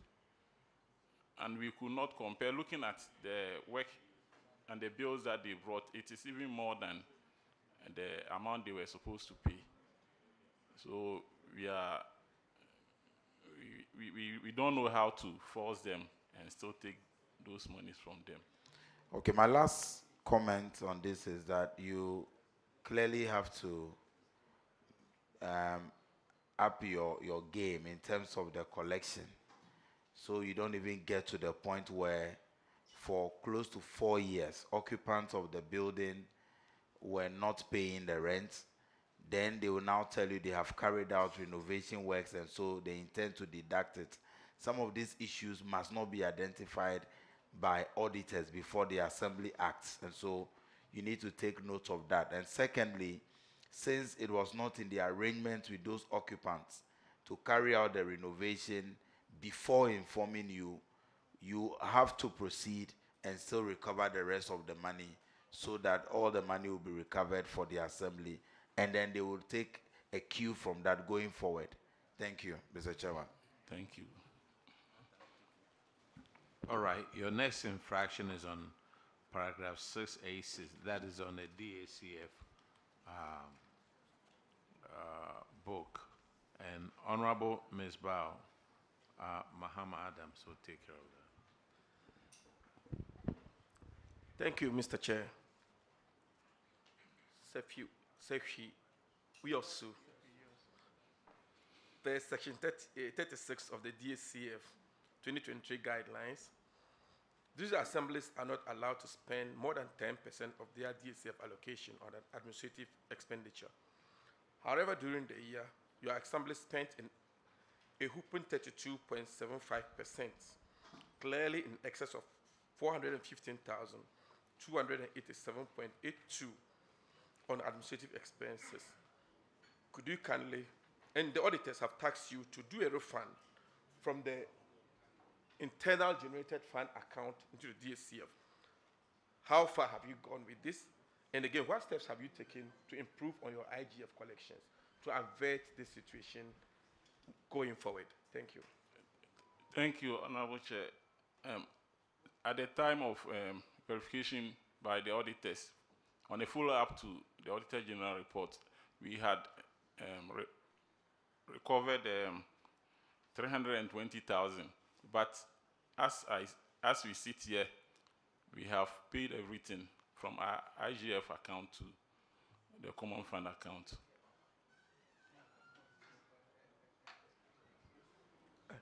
Auditors, could you confirm this for us? Honorable Chair, we can confirm that they have so far refunded 320,000, leaving a balance of 95,287.82. Thank you. So the remaining, you say you just paid. We have paid. Can you make the pay-in slips available to the auditors to confirm that for us? Yes, I can do that. We have them here. They have paid parts, that's 320,000, leaving 95,000, right? So, but they've mentioned that the auditors have confirmed the 320,000, but they have mentioned that they've paid the other 90,000. So we would want the auditors to confirm. If they have the pay-in slips, they can make it available for the auditors to confirm for us.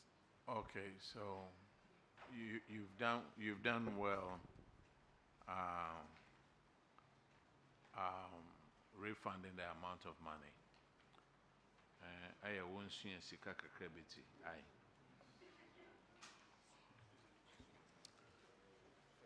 All right, so you can give it to the auditors later. All right, thank you very much. Sefi, we also. Mr. Chair, there's one more infraction on them.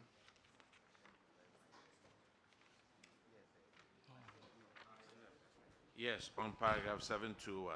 Yes. Yes, go ahead, sir. Thank you, Mr. Chair. Honorable, you have two projects that are outstanding. One is delayed for 111 months and is at 75% complete. The other is 150 months and is at 54% complete. You know what it means. Cost overruns have a very negative effect on your finances and the development of Sefiriasu. What are you doing and what have you done? We are told that it's due to non-payment of certificates from your office. What happened? Thank you very much, Mr. Chair. Mr. Chair, these two projects are part of the 12 projects, our legacy project that we have identified in our municipality. And I can confidently say that these two projects have been worked on and they are in use. One of them was commissioned on the 31st of December 2025. Thank you. So both have been worked on and they are in use. Auditors, are you able to confirm this? Okay, the one under DACF has been completed. The RFG one is in the process to be worked on under the legacy project. Actually, they are both under DACF. We have the clinic and nurses quarters, and then we have the 3-unit classroom block. Very well, Mr. Chair. Thank you. It's true. Like I said, we have a number of legacy projects. There are 12. And per our financial position, we wouldn't be able to complete all at a go. Yeah, And that's so, understandable. But where are you on these two, this specific two? like I said, the first one has been completed. Which one? That is the 3-unit classroom block has been completed, living in the nurses' quarters. So what's your plan for the nurses' quarters? Our plan is that as and when the legacy funds are available, we're able to work on what is remaining. There's nothing like legacy funds. I You mean, have your DACF with guidelines, with percentage that you allocate. In fact, you've been advised on a percentage to use for legacy funds. Thank you very so much. So is Mr. that Chair. not a priority? Health? Is that what you're saying? Thank you, Mr. Chair. That is a priority. We've done integrity tests on all the projects, so we are prioritizing them accordingly. So where is the stand of this one in your priority list? It will be in the next phase, Mr. Chair. Okay. So next phase will take off when? Is it quarter-wise or year-wise? Maybe you are mid-year. paid DACF in quarters. Exactly. But I'm just trying to check whether it will come off this year or Hopefully, next year. hopefully in the fourth quarter. What do you mean, hopefully? Honorable DC, we are talking about Sefiwia, so. Exactly. You are saying, hopefully, nurses' quarters will come. What do you want to say? Can you say So I want well? to say that it shall be captured in the fourth quarter. It's been captured in the fourth quarter project. Yes, please, Mr. Chair. Honorable Chair, let me just clarify. Like my Honorable MC said, the first project, which is the construction of the 3-unit classroom, it's also part of the legacy project, but we are done with that one since last year. The second one we have captured in our annual action plan for execution this year. The fourth quarter he's mentioning, we are aware, fourth quarter has been released. I believe that is what he's trying to explain. That once it hits the accounts, we will execute that one. I believe that is what he's trying to explain. Thank you very much. It's hit your account weeks ago. It's hit your account. So that cannot be your explanation. As at the time last Friday, hours did not reflect. So let's not play games here. Honorable DC, what is your plan for this uncompleted project? Can you be truthful and direct, give us timelines? Is it in this year's plan or is it in next year's plan? So that the people there will know and expect your completion of this project. Thank you, Mr. Chair. Mr. Chair, we'll be able to complete this project this year. Thank you. So it's been budgeted for? Yes, please. Okay, that will be all from me, Mr. Chair. Thank you. Yeah, Honorable DC, well, I don't know if it's an anomaly or whatever it is. That's why I'm coming to you for clarification. Under the rehabilitation of the clinic and nurses' quarters, it says the contract sum is 11,483, but payment to date is 52,458 Ghana cedis. I want some clarification here. The contract sum was 11,483. The payment you have done to date is 52,458. Can you help me reconcile? Madam Chair, I would like my FO to answer that question. Thank you. Thank you, Mr. Chair. Yeah, but please speak into the mic. Thank you, Mr. Chair. Please, rehabilitation of clinic and nurses' quarters at Abrabra. The contract sum is 63,941, and the payment to date is 11,483. That is the correct thing. We need the auditors to confirm because in the report, it's not the same. It might Madam, have and been a even this mistake. is against a background of the project having delayed for 111 And 15 months. months. Yeah, 15 months. It's 115 months. Yes, it's I was coming to that, but 115, yes, when I saw the amount, I needed clarification on 11,000 and then the 52. So auditors, can you please confirm what they are saying so that we'll take it as an error in the book? Honorable Chair, it appears to be an error on our part, and so we'll rectify that. Thank you very much. Thank you very much. So you said the total amount is 63,941.01. Can I see this? and the amount you have paid so far is 11,483. Can I see okay. this? Okay. So Honorable DC, like Dr. Giselle said, let's clear this. Already it's 115 months delayed. And I don't think we want to continue with that. It will be in your interest to complete it so that the people there can also have access to the clinic and the nurses' quarters as well. Thank you very much. Thank you, Madam Chair. The next infraction is on paragraph 744. And Honorable Frank Yeboah will handle that one. Thank you, Mr. Chairman. You also, Assembly, you're welcome. And my advice to the team from Zoom Lion Ghana is that I'm asking not to let my question generate another controversy like it did in the case of Joaboso. So if you are invited to come in, please be guided so that you don't generate another controversy. Thank you very much. Sefi, you enter into an agreement with Zoom Lion Ghana for the supply and maintenance of refuse containers and trucks. Auditors have reported that 5 refuse containers and 2 refuse trucks were not supplied at the time of the audit. And also, 9 containers were damaged. But at the time of the audit, Zoom Lion hadn't repaired them. You have a contract with Zoom Lion, and clause 3D of that contract stipulates that if any of the containers are damaged or any of the trucks are broken down, you go to Zoom Lion for the problems to be fixed. Why are you not invoking that clause in the contract or the agreement? Thank you.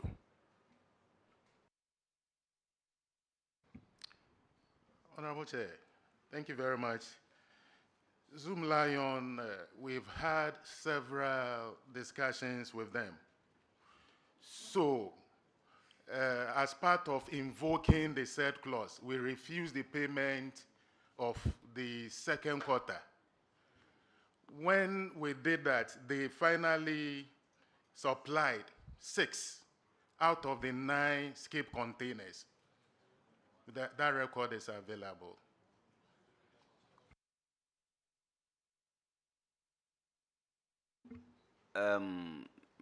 Finance officer, the payment was withheld, but later on, I'm sure it was paid. Yes. Was it any form of deduction or refund? Because the work wasn't done. So if the payment was delayed or whatever, the bottom line is that you still pay. And if it has been paid, was it any form of deduction before the final payment was made? Thank you, Honorable Chair. Um, Please, you have just drawn my attention to that because they still have an outstanding certificate with us. So maybe going forward, we can look at that. So you're going forward here means that you're going to deduct the previous one from the existing outstanding. Yes, Is that the case? Yes, sir. Mr. Chair, I think that it must be put on record that they are going to deduct the previous work that was not done from the current existing payment. So, Mr. Chairman, I'm done. Thank you. So, Zoomline, do you have a comment? Honorable Chair, respectfully, we have supplied 6 new containers to now have 11 containers based on the contract. So we have supplied all the containers that are required per contract. Additionally, we have supplied 1 zonal truck to serve as a backup for the delivery of the service based on the contract. Thank you. All right. Assembly, you can confirm that, right? Yes, Honorable Chair. All right. This is Shefi also, right? Yes, Honorable Chair, please, Yes, there's a clarification Okay. to that. What we are talking about is in the previous contract. Yes. So these current 11 containers they are talking about is what they are supposed to provide under the new contract. So this one was not done. It's something that they refused to do previously. So if you have 11 now, it's not about the previous contract. This is a new thing they are talking about. Currently, they are operating very well, but previously, what they were supposed to do is what we are talking about over here. I would suggest you read the new contract very well and ask yourself how you are going to assess their performance. Thank you, sir. At first, we were using the number of containers and trucks to assess their performance. Isn't that so? Now, the new contract does not specify the equipment they are supposed, the number of trucks or whatever they are supposed to use. The question to you, the assemblies who have signed the contract, how are you going to assess their performance? Think about it. Yes, sir. You are discharged. Thank you, sir. Now let's call Seshi Akontombra.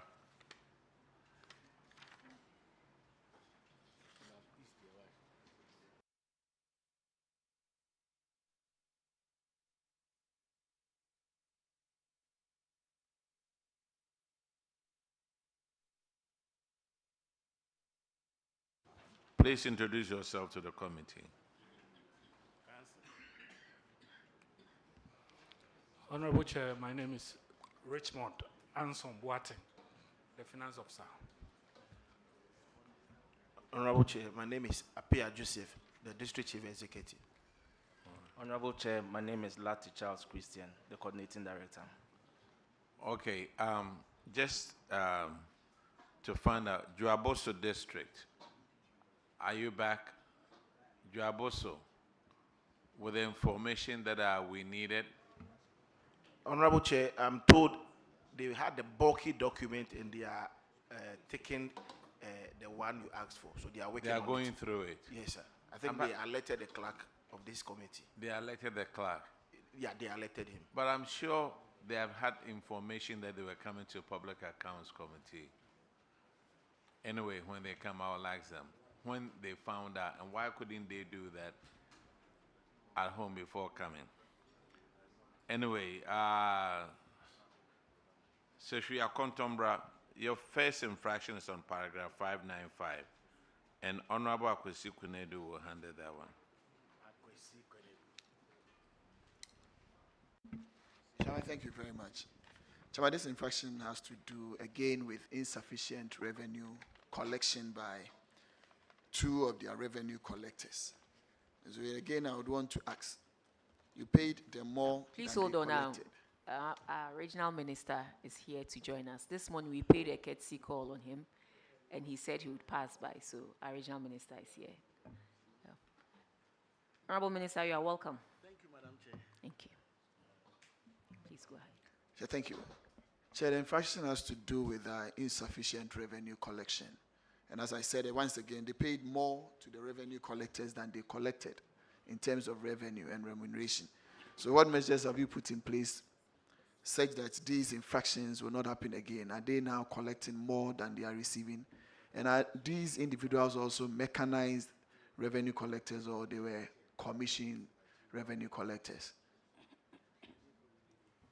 Thank you, Honorable Chair. Yes, these two officers are mechanized staff of the Assembly, Kwesi Joseph and Juliet Ebio. Initially, we had not given them targets. That is what I came to meet. So when immediately I came, I gave them targets to meet by the instruction of the Honorable DC. Now, you realize that Juliet had a problem. Juliet is the revenue superintendent, and she serves demand notices. Now, the demand notice, when they are served, some pay into the accounts office directly, and others pay directly into the accounts of the Assembly, IGF accounts of the Assembly. So these monies that are paid to the account directly and into the accounts office are not credited to Juliet. Were not credited to Juliet, as it were. And that is why Juliet made that shortfall because she's a most hardworking revenue officer at the Assembly. Now, going for what we have done is that we are giving them targets now. And since the target was given to them, they've started doing very, very well. In fact, our revenues, in fact, the IGS have gone up from 2025. Thank you, sir. Say, as simple as I may take your answer, but your answer is at variance with what you are saying. You said Juliet is the most hardworking, and part of her revenue that were collected were paid into an account which was not reflected in her name, and that made her get the shortfall. So that obviously cannot suffice for not getting a target, and that was why she was not meeting. If there was a challenge, you may have resolved that, but that obviously cannot. Although you did not give them target, and that could have been one of the main reasons why. But in any case, however, once you've done that, I think that will suffice, and you must make sure that you do proper reconciliation and on regular basis, such that some of these individuals, you know when they are going up or coming down and the reasons why those things happen. But however, did you make this evidence you are telling us that some of these monies were paid into some account available to the auditors, such that in their analysis and in their computation and in their recommendation, that would have been factored in? Because once you made the reasons that you are giving to us now available to them, I'm sure the computations and the recommendation would have been different. So did you make these observations that you had, or these evidence you had, available to the auditors when they came? Honorable Chair, no. In fact, we realized it after we did a thorough work, when we saw it that, oh, Juliet is doing well, but we are not seeing it reflecting in the GCRs that she has. And so I went into the account and I saw that, oh, some companies are paying into the account directly. And that is why, so that is where we realized that shortfall. Thank you, Honorable Chair. You're welcome, Chairman. I think remedial actions have been taken, and therefore we can go ahead.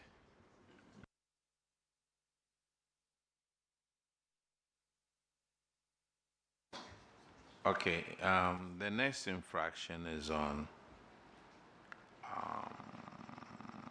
paragraph 614, and Honorable Shirley Chay will take care of that.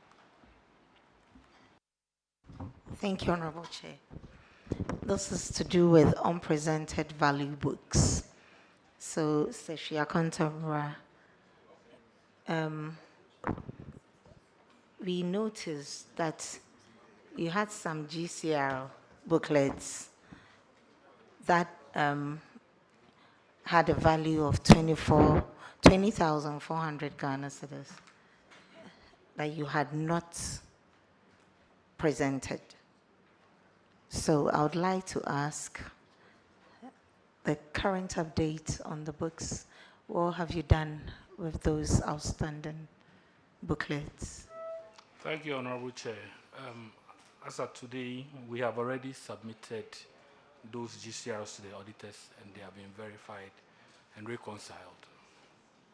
I'm saying that, yes, I'm saying that the GCRs have been submitted to the auditors, they verified it, and they reconciled it to the account, yes.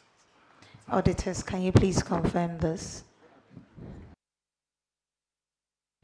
Yes, Honorable Chair, the GCRs have been presented and verified. Thank you very much.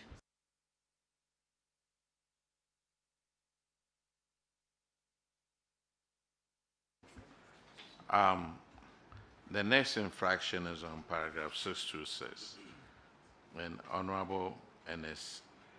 Yao Enim would take care Thank you, of that Chair. Secretary Akontomra, this infraction has to do with unearned salaries to the tune So of I need to 139,710. And according to the auditors, 3 of your staff were seconded for a period of almost between 2022 and 2024. Officers in question, I think you know. The auditor's recommendation was that you recover this amount of unearned salary. Are you able to provide any updates on what steps the Assembly has taken from the date of the audit to now on these 3 people in question? Thank you, Honorable Chair.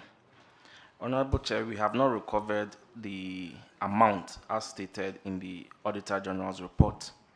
However, the management wrote letters to these officers who were cited in the report, as well as writing to the institutions in which they are in now. As of now, we've not heard anything from them. We also asked IOCO to investigate, of which they have started investigating the matter. I would state that one of the officers whom I learned resigned is now with the Parliament House as an account officer. We wrote to him. He did not respond. We also wrote to the Clerk of Parliament. We've not received any response yet. The other officer who is at Bibiani Ariansu Bekwai was also written, and he has also not responded yet. But the issue is now with IOCO, and they are investigating the matter. Thank you, Honorable Chair. Says here for me to find out from them what actually the issue is. But then you mentioned, you alluded to one of them who works currently with Parliament. And do you have his responses? Have you contacted him personally? Honorable Chair, I did on several occasions. He never responded to me. And he has not also officially written to the Assembly. How did you communicate to him? Honorable Chair, when I came, I realized that my predecessor had written to him officially. Do you have a copy of the letter yes, here? Yes, please. We have it Has here. this been given to the auditors? The auditors were given a copy. The auditors, can you confirm if you have a copy of this? Yes, they provided those letters to us. Okay. Mr. Chair, under the circumstances, I think I would defer to you, and the necessary action can be taken. Yeah. Now let's go to. Chair, if you may indulge me. Say, did you show evidence to the auditors that he was actually paid for that period that is said that he separated in terms of vacation of post? He vacated post in January 2023. Can you say with certainty and evidence that he was actually paid for the period under contention we talk about? Or is it that because he was not at post, there is a presumption that he was paid, because he says he works in Parliament. And we have an occasion to know that he also says that he was not paid for that period that he was, because he was seconded to a member of Parliament. And when he got there, he was not paid for that period. That is why this matter is an issue now. So can you say with certainty and evidence that he was paid for the period under contention? Honorable Chair, I can't say for certainty, but I believe there are reports, and I think validation reports, of which indicates that he was validated. And for the period of January 2023 that he left post, and for 3 months that he was not reporting to work, and he was still being validated by who? Was he the person validating himself for the period, or who was validating him? Because he cannot validate himself. And you say the person has vacated post. At least if it's for a period of 2 months that you validate that person, fair deal. But after 3 months, you keep validating that person. Don't you think the person who was validating should also somehow be held responsible for negligence and not doing his job? Because you cannot also prove it with certainty that he was paid, but you are talking to validation reports. Yes, Honorable Chair, I was not there at that time, but I believe that he was validated by my predecessors. Wait, don't say believe. You see, we are at a table where we want to deal with evidence, just as you showed a letter to the auditors that we wrote to him.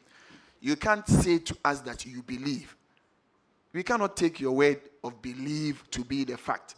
You must be certain and provide evidence to that. Because you see, you want to get to the bottom of these matters. It is not just to say you believe and therefore we go on those standards. Can you say with certainty that based on the validation, and do you have copies of that validating reports here, that based on that the person was paid? Do you have copies of the validating reports? Honorable Chair, I don't have the copies of the reports with me here. Did you cite copies of the validation reports? Honorable Chair, yes, I did. Can you make copies of that validation reports to us? Honorable Chair, when I get back to Station Contemporary, I will do that and submit it to the House. Okay, Chairman. We would wait on the copies of the validation report to also be certain that the person was actually paid for it.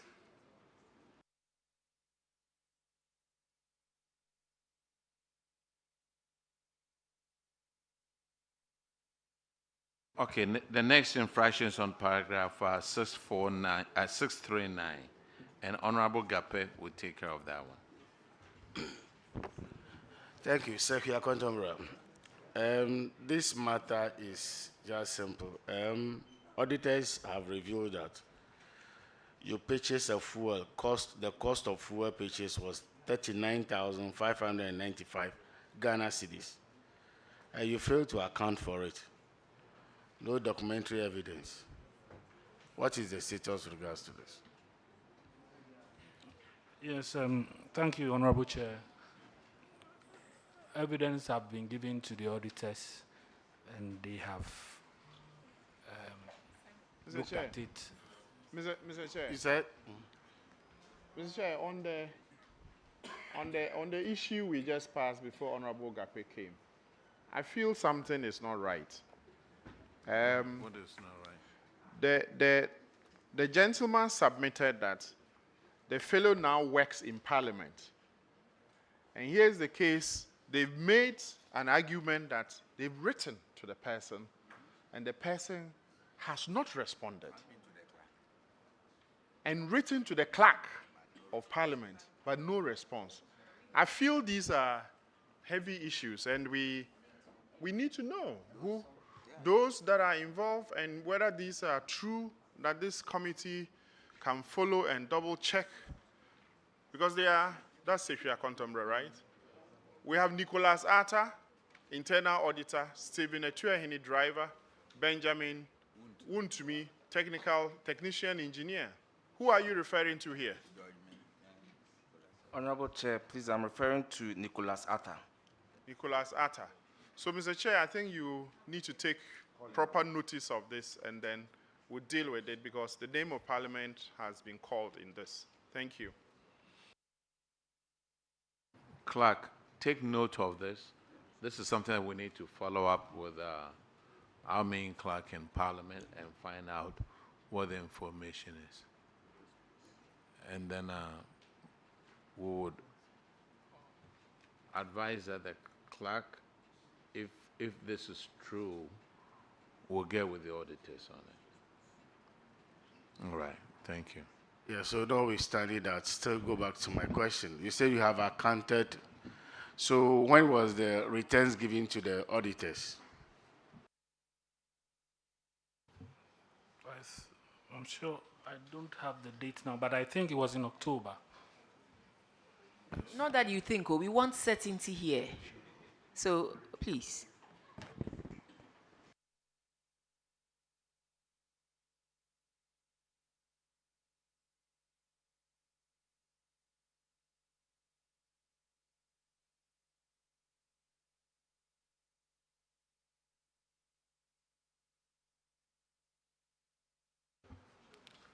Honorable Chairs, thank you. It was 2nd September 2025. Auditors, can you please confirm? So, Honorable Chair, they subsequently updated the logbooks, which we verified on the 15th of October 2025.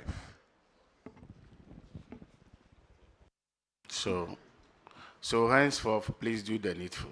We don't want to next year you come with the same. And then north, the western of what is happening? All of you, all assemblies, you are here. Why? What is happening in that area?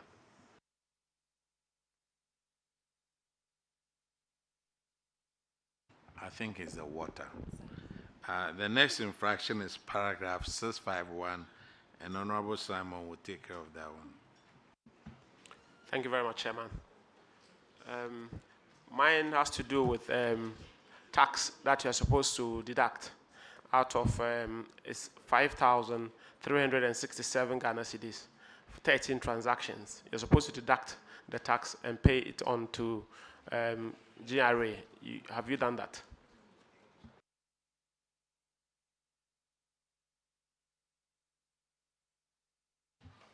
Honorable Chair, yes, we have remitted the tax to GRA. Auditors, can you confirm, please? Honorable Chair, we can confirm that the full amount has been remitted to the GRA. Thank you. Chairman, I'm done. All right, the next infraction is on paragraph 686. Honorable Ms. Bao will take care of that one. Thank you, Mr. Chair. Sefi Akontombra. Per the 2023 DACF guidelines, assemblies are not supposed to spend more than 10% of their DACF allocation on administrative expenditure. But during the year, clearly, that's 2024, you spent in excess of 43.73% on administrative expenditure, clearly showing an excess of 421,761.23 Ghana cedi. Could you possibly? The auditors also recommended that this amount should be refunded from the IGF account to the DACF account. So we want to know whether this refund has been done. And then, what steps have you taken? Because the auditors cited that it's all because of the reason that your IGF, your internal generated funds collection is poor. What are you doing to make sure that in future we don't go back to this situation? Thank you. Thank you, Honorable Chair. With this infraction, we have been able to refund 50,000 of the amount into the DACF account from IGF. However, we, like I mentioned earlier, now our IGF is doing well, and so subsequently we'll continue to do the refunds as and when we get more IGF. Thank you. Auditors, could you confirm the refund of the 50,000? Yes, Honorable Chair, we can confirm the refund of 50,000. Mr. Chair, the excess was 421,761, but the Assembly has refunded 50,000. So I will defer to you. Only 50,000 out of the 400. What are you using your IGF for? Honorable Chair, some of our IGF are used for assets. We have assets. For what? Assets. We have assets that we use IGF for. What kind of assets? Market. We've done a market at Tumuda. Sorry, Kremokrom market, and some of these. You see here, money that you are supposed to use for other infrastructure development, you use it as administrative expense, and then you say you are using your IGF to build a market. What kind of story is this? Thank you, Honorable Chair. Look, whatever you get on your IGF, pay 25% of it to the DACF account, and auditors will follow up on it. Aye. Whatever they give it to you, you spend. Aye. Even if they give you 1 billion, you will still. Okay, now let's go to the next one. You see, DACF, 3 transactions. You didn't have PVs for it. Transportation on election. And then 3 transactions from PWD account for goods and services, 14,000. You don't have any account PVs for unsupported payments. Thank you, Honorable Chair. We had PVs on them.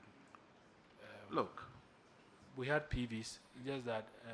I ask you a question, you give me an answer, knowing very well that the answer is wrong. You had the PVs at the time of the audit. No. Say we are recording you and you are being shown live on Facebook and Parliamentary TV and so many other channels. So speak. Don't use your head. You had these supporting documents during the audit. Yeah, Honorable Chair, you mentioned PVs. That is why I said the PV was available at the time of the audit. At the time of the audit? Yes, the PV itself, not supporting document. I was saying PV. But but the supporting documents. Honorable Chair, yes. At the time of the audit, we provided these documents. However, I couldn't understand why it featured in the management letter. So we took back the documents to the auditors for them to have a look at it. Because we have the PWDs, these were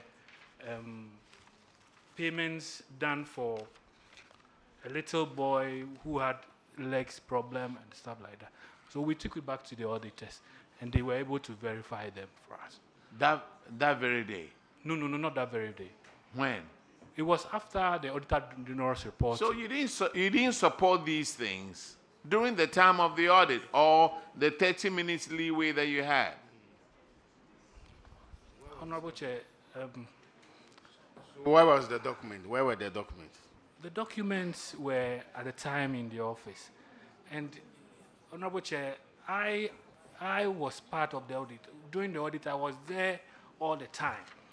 But I realized that this happened. So I went back myself to the auditors. When I saw it, that it's in the Auditor General's report, I was surprised. Okay, auditors are here. Let me verify from the auditors. Auditors, he claims he gave you the supporting documents, but you still listed them as not providing them. Honorable Chair, with your leave, if the district auditor can speak to the issue. Go ahead. Thank you very much, Honorable Chair. I think that I'm a bit surprised in seeing that the documents were available at the time that we conducted the audit. I don't think that is not a fact, because he himself wasn't available. He took over some months after the substantive accountant was there. So he may not be privy to most of the things that, the infractions that we raised. So I'm expecting that he even mentions that probably he wasn't there on this particular issue so that it can be resolved. He wasn't the finance officer as at then. Thank you. Finance officer, did you hear the auditor? Yes, Honorable Chair, I heard him. Were you there at the time of the audit? I was there at the time of the audit, but with these documents, the transaction had already been done with when I was posted there. That is true. But during the audit, I was there. And they picked it up at observation stage when we provided the supporting document. That very day? During the observation stage. So before, because it featured in the management letter also. Uh-huh. So we sent this to them. And I was surprised it showed up in the But didn't you hear the auditor say that you weren't there? No, I was there. I was not there when the transaction was going on. However, during the audit, I was in Unaccounted in October. I was brought to Unaccounted in October. These transactions went on in September 25th and December, respectively. So one I was there, one I was not there. But during the audit itself, I was there. When they were conducting the audit, I was there.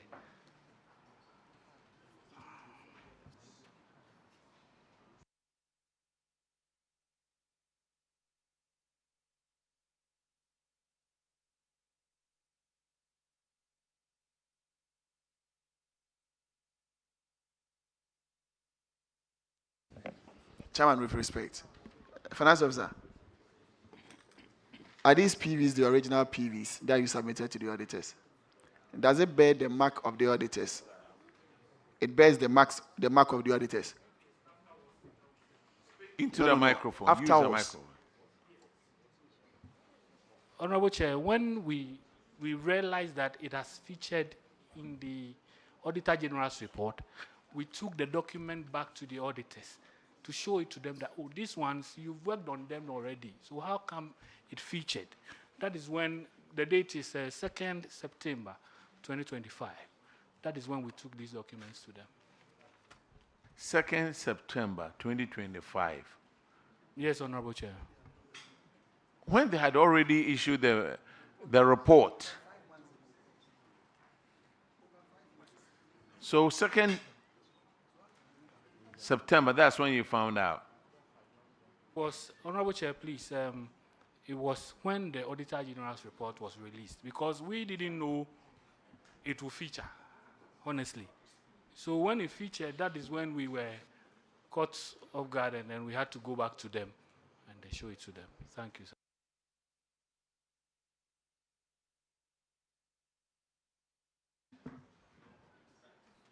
Okay, Honorable Chair, please, I would want to make a submission, and that is we issue observations, give them time to respond, then a management letter.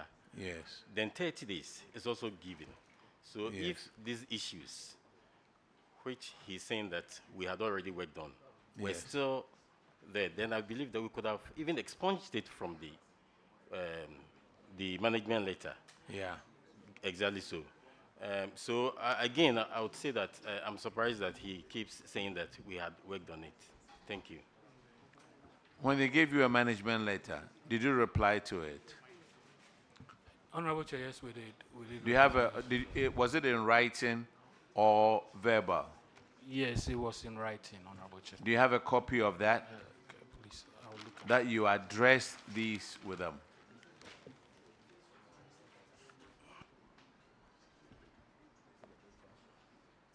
Or you've also forgotten it in your car?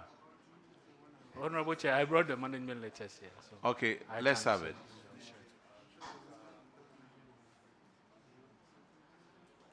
And you give it to the auditors.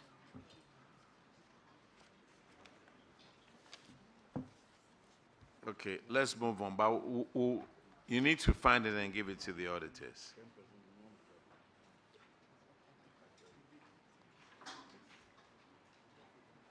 The next infraction, Sefia Contombra, is on paragraph 705, and Honorable Shirley Che will take care of that one.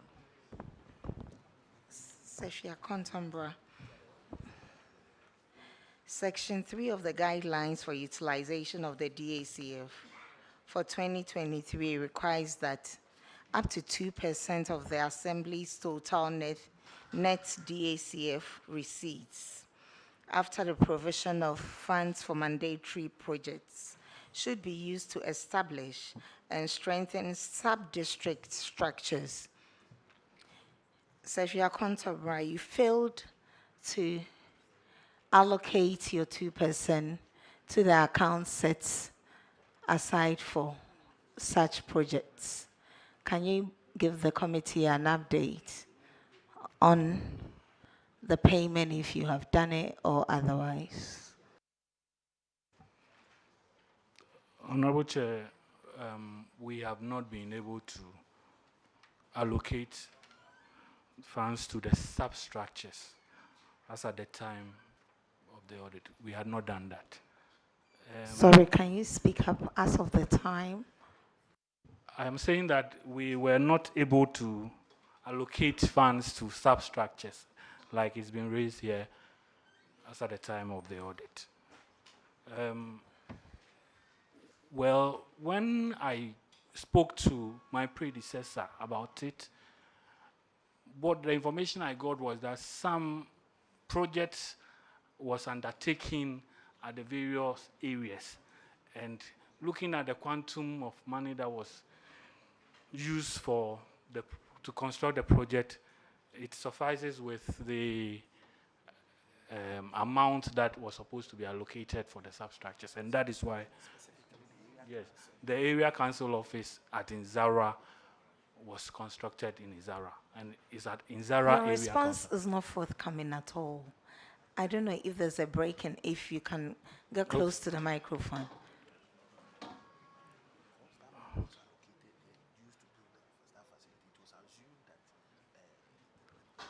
Honorable, do you want to respond for him?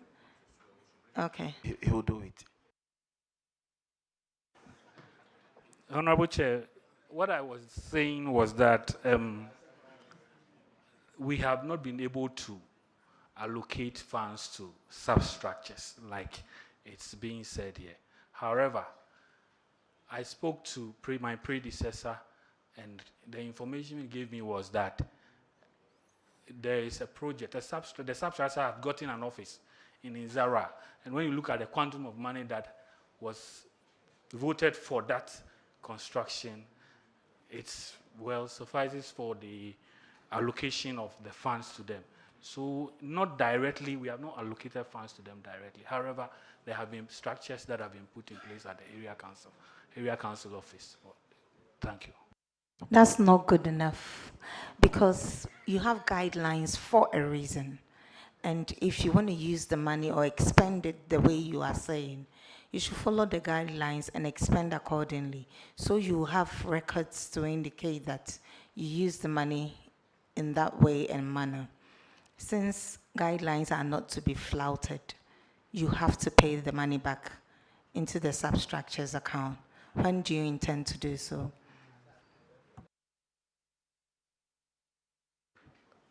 I would speak with my coordinating director and the DC. So to you take don't have a choice. instructions, to take instructions for them.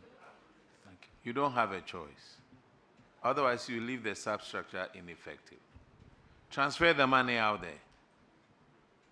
Honorable Chair, thank you. Yes. We'll do that from the IGF. When You sit in your office and you make decisions. Honorable Chair, can you please give them a timeline? Or within 30 days, you transfer that money out there.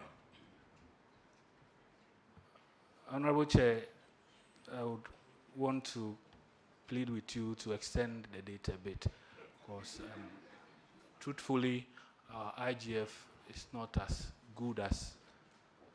The auditor wants to come in, please. Thank you, Mr. Chairman. The monies that they are supposed to give to the substructures, It's not about going to put up a burden for them to come and meet. The substructures are there, like the area councils, the zonal councils. They are supposed to do certain things in the area to help the communities. So what happens is that these monies are given to them to facilitate their work. In fact, some of the things that they even do is that they also mobilize resources, send the resources to the assemblies, and get additional something to enable them perform. So if you deny them of the resources that we are talking about, then you make them, ineffective. So that is what we are talking about. It's not about going to build a structure and just ask them to go and sit in. Thank you. So 30 days, sir. Find the money for the substructure. The next one is on paragraph 721. Honorable Dr. Jassau will handle. Thank you, Honorable Chair. It has to do with abandoned projects. And I think there are about 5 projects in all from the DACF account. Because some of the projects are as high as 92% completed. This delay results in cost overruns, of course. Honorable DC, how come we have this situation? 5 projects have been delayed and abandoned. It is purely due to non-payment of interim payment certificate. So sorry, say that again. Non-payment of certificate. So even at the time of audit, you couldn't tell them what the reason was. So the reasons for this abandonment were not stated. It's not been stated. You couldn't provide the reasons. Well, at the time I wasn't around, so, but currently, with regards to that, DC, you don't come and sit here and say at the time you weren't around. You inherit both the liabilities and the assets. You were not around, but since you came, what have you done about it? And that is why you are here. Exactly what I'm about to say. So don't start with, at the time I wasn't around. Okay, thank you for your guidance. But with regards to that of Choli, you are mentioning of about 90-something%, it has been completed now. Choli, everything is done.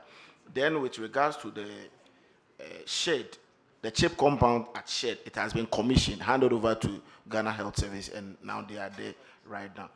Then that of 3-unit classroom, that of the teachers' quarters at Bonre done, the area council done. So we are almost on course. Almost. I'm sorry, so let's take it again. You said the chips compound at shed. Shed. Completed and handed over. Okay. Choli completed and about to be handed over to the Choli is what project? What kind 3-unit classroom. Okay. And there was another one at Akak Room. It's almost about 90% completed, 90-95%. They are up to the painting and ceiling. So Honorable, the specific projects are construction of chips compound. It doesn't say where, but to Raise Boat Company Limited is the contractor. That is shed. That's the shed. It's Shed. complete now. Completed, yes. And handed over. And handed over. Is it in use? Yes. Okay. Then we have construction of one number 3-story at Sifi Akontombra, phase 1. Phase 1. That one is problematic as it stands now, because that project was, I think, grant to the MP's Common Fund, the former MP. They decided to do 3-story, pay 1 million Ghana cedis for the flow. The money has been utilized, but the works done is not up to date. So we've also written to, I personally wrote to Yoko to do the investigation for us. So that is on that. I think even this year, the auditors picked it. There are some defect with regards to the 3-unit. Honorable, please take your time. Okay. This is saying that the project is a 3-story at Sefia Contombra phase 1. Exactly. Awarded to Tony machineries. Exactly. And then it's 92.4% complete. For the first phase. Yes, of course. It's And for I'm the first saying phase. that currently, And the funding source is District Assembly Common Fund. Common it says. Fund. Yes. District Assembly Common Fund, that of the MP's labor account, not the mainstream Common Fund. Okay. So what I'm saying is that currently, But you if it- mentioned that there were grants. That some grants, it was coming from some grants. What did you want to say? well, You mentioned grants, so I was Well, excited to hear about this. well, I withdraw that one, but- So if you are contemporary story of grants, I withdraw that one. Yes, I okay. withdraw that one. But Okay. what I mean to say is that the auditors have raised issues about it, that the money was paid in full, but the project is not completed. The first phase is not completed. So we also, when I came in, and if we raised issues of defect with regards to that project, so we wrote to Yoko to do proper investigation and audit about that particular project. So that one we can't continue until we are finalized. Doctor, 1 minute, please. Sure. Sir, if there are defects on the building and it's 92.4% complete per what you call the phase 1, and the total cost is 1,924,000 Ghana cedis has been paid, won't you rather let the contractor fix the defects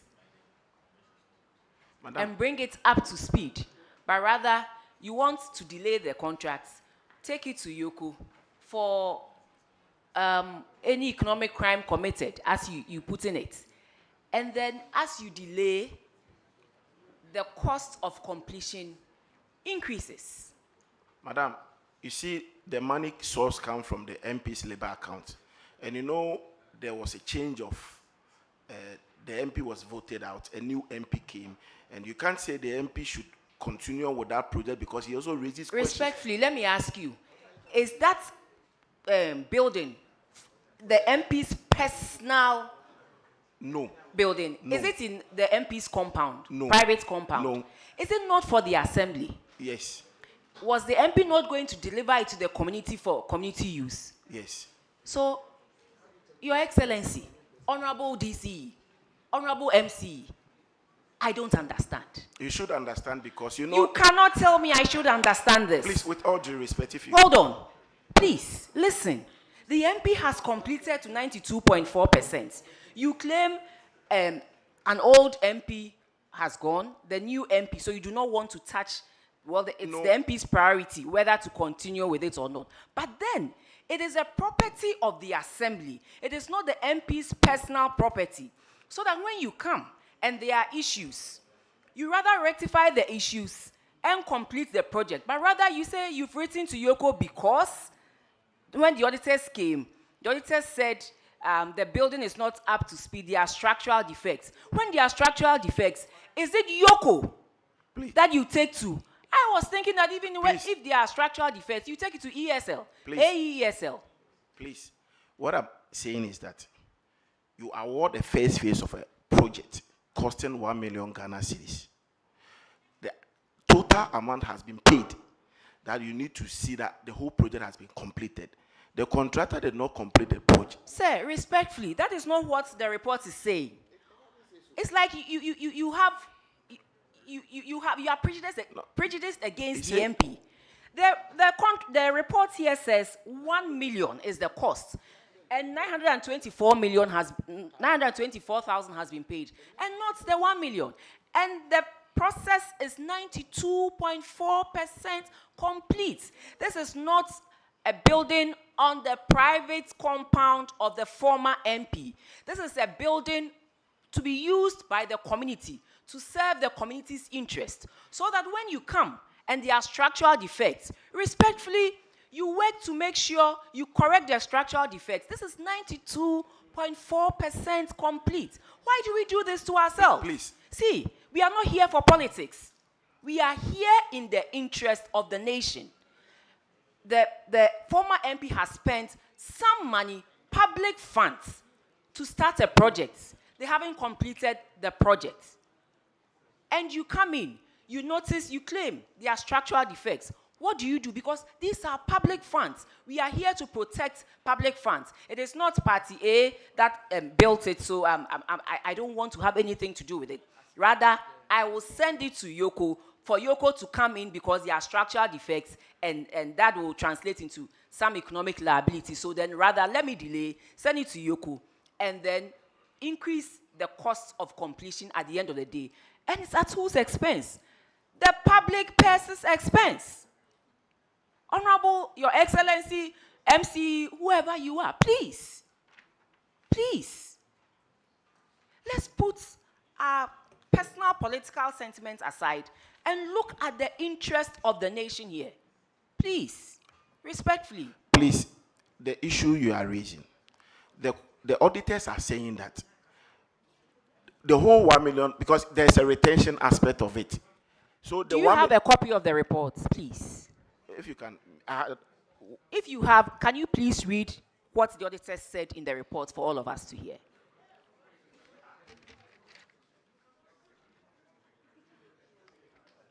What I have here is the current status. So if it is not what you have here. Do you have a copy of this report that we are speaking to? No, I don't have You it. are the MCDC. You have come here to answer infractions. I don't have it here. Listen to me, please.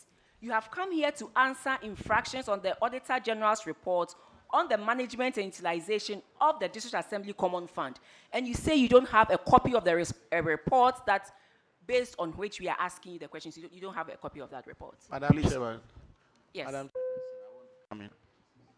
I want to come in and plead with you that clearly and procedurally, I think that the project must be completed and put to good use. If there are defects, you engage the consultant and you engage the contractor and you find out what can be done before you trigger a Yoko among the other institutions. Because with the narrative, it looks as though we want to find a fault where there may be none. And as Madam Chairperson is saying, even if you are unable to get the commitment of the current MP in terms of using his allocation to be able to complete it, we've made allocation of 20% legacy fund. Looking at the rate at which the completion is 92.4, it means that just a little commitment from the assembly would be able to complete the facility and open it to good use. So I would suggest that you take a good look at the report again, engage the consultant, engage the contractor, and revise the modules with which you are approaching the project. Thank you, Madam Chairperson. Thank Madam you, Chair, with respect. Thank you very much, Regional Minister. But it's unfortunate that you come here and you don't even have a copy of the reports we are speaking to. It's very, very unfortunate that you come here, you are coming to answer to queries in a report that you have been cited in, and you're telling me you don't have a copy of this report. Madam Chair, I don't think... Respectfully, you can go onto the Auditor General's or the Audit Service website. They are online. I want you to pull it and look at exactly what you have been cited for. Not a piece of paper in front of you, but the actual report, so that we can be on the same page and you can speak to it. Madam Chair, with respect. Say, did you say the auditors raised concern of defect of the building? Yes, sir. Was that part of the report that the auditors gave to you? Have you cited that in writing by the auditors? In fact, I it's a yes or no answer. I even said current audit. No, please, you see, don't go on current audit, because do you know why? If you leave a property sitting for more than 4 months, 6 months, there would obviously be cracks in them. Go and look at buildings that even people are living in. Weeds have grown on the ceilings because people don't take care of it. You have a project that was supposed to have been completed in 2024. For the whole of 2025, you told us categorically that because there is a new MP, his priority, and even in your words, must not be that he must complete that. And you are telling us that the current report of 2025 or 2026 is telling us that there is defect in it. And you are telling that the auditor says so. The auditor says that phase 1, by the works that they've seen, is 92% complete. left with 8% to be completed. And it's not been done. We are asking and they said there is defect. And there's no defect in it. Please, will you allow me to talk? Please, with all due respect. Talk. No, Chairman, let's give him an opportunity to talk. What I am saying is that they awarded the project for 1 million Ghana cedis. The amount has been paid, leaving retention. The contractor has not done it up to the 100%. So, please, so we when I came, we contacted the contractor. And the contract, there are a whole lot of issues surrounding that particular product. The contractor said it categorically that he's not coming back to complete the project. So that made us write those letters. So if you can, because if the money has been paid, we don't want to commit another money into the phase one. That is where with respect, Madam, you see, you are complicating your matter. It says it's on the basis that the contractor says it's not coming. That is why you wrote to Yoko. Initially, you told us that because the auditor said there were defects in it, that's why you wrote to Yoko. No. And now wait, that's what you said. You see, that is why all these mics are here and we are recording. And secondly, you said there is left with retention, and that is that is just about how many percent of it? If you do the calculation, that is just about 70,000 that is remaining, that is unpaid. And because of the 70,000, and that is retention, you are saying the contractor says it's not coming, and there are so many things in. Tell us there's so many things. Because my presumption of what you term as so many things, I ought that is not what you are going to say. So tell us there's so many things why the contractor says it's not coming back. The contractor said he was given a project at the Akontomra to construct an AstroTurf. That contract was not signed. The MP committed him to be doing that. Look, we are not talking about an AstroTurf. We are talking about the completion of number 1 story at Akontomra phase 1. I'm telling you there's so many things. So don't say there's so many. In respect of this project, what is the problem? The problem is that the contractor says he's not coming back. That is what he told that Tony Machinery. When I engaged him, he said he's not coming back. In your view, will the retention be able to complete the project? No, because the project is sinking. The project is sinking? It's sinking, yeah. It can't the 70,000 cannot complete it. The project is sinking? Yes. And who gave you that report that the project is sinking? In fact, we've all been there. I have been there myself. No. The engineer Paul, we all went there, and you see some areas the project is sinking. Is there a consultant on the project? No, the district assembly was the consultant to the project. And you are saying the project is sinking? Yes. You have documentary evidence that you can tender in that the project is sinking, or because you went there to have a site not readily available here, but it could be in our works. You see, MC,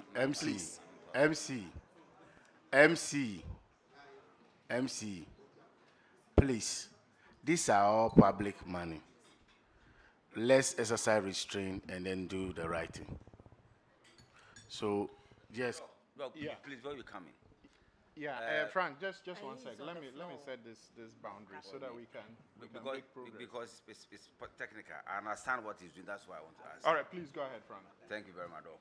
So, where is the source? What is the source of fund for the project? Please, the source of fund is District Assembly Common Fund, which comes into your account, right? Yes, sir. And how do you pay the contractor? The contractor raises certificate. Then a committee goes around to verify the works done. So you verified before paying. Was the MP part of the group, the verification team? No. So why are you not attributing everything to the MP? Because Assembly is responsible for the verification before payment is made. Yes. So if you fail in doing that, why are you attributing it to the MP, the former MP? It's the Assembly. Please, payment has been made. No, who made the payment? The Assembly. So if the Assembly made the payment and the former MP wasn't part of those who made the payment, why are you saying that MP is? Why are you claiming that MP has done something wrong? It's the Assembly. You have engineers. If the building is not standard, the consultant on the project verified the certificate before it was paid. That's how we do procurement. The contractor will bring a certificate. The Assembly will sit with the consultant to verify whether or not the work has been done and it's done properly before payment is made.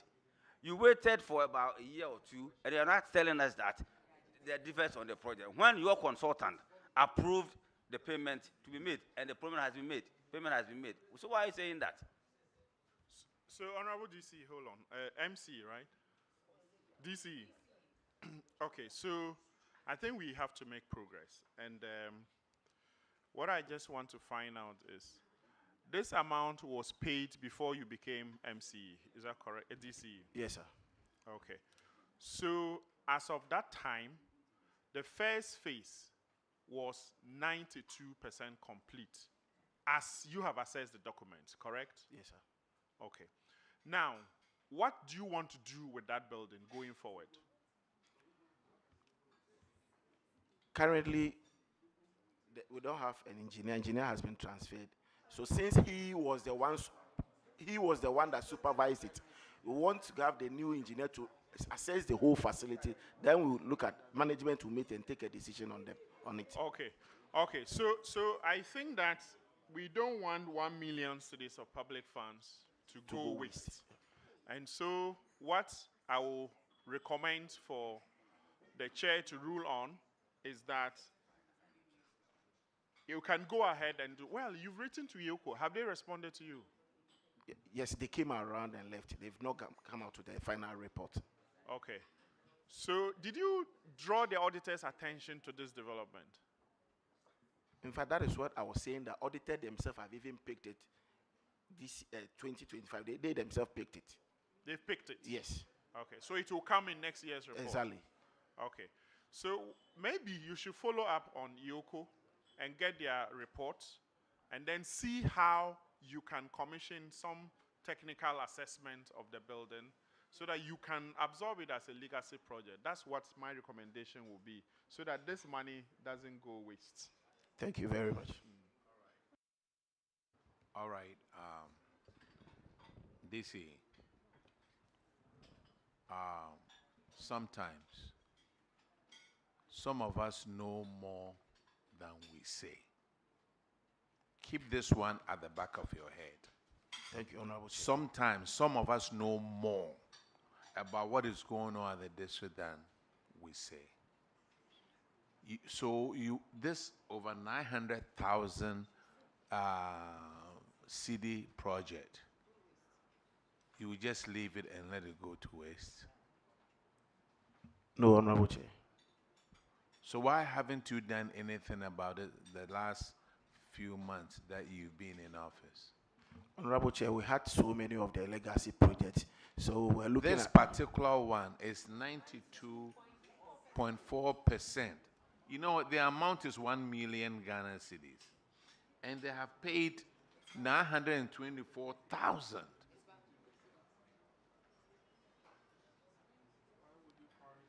Think about it. Thank you. The next infraction is on paragraph 736, and Honorable Ms. Bao will handle that.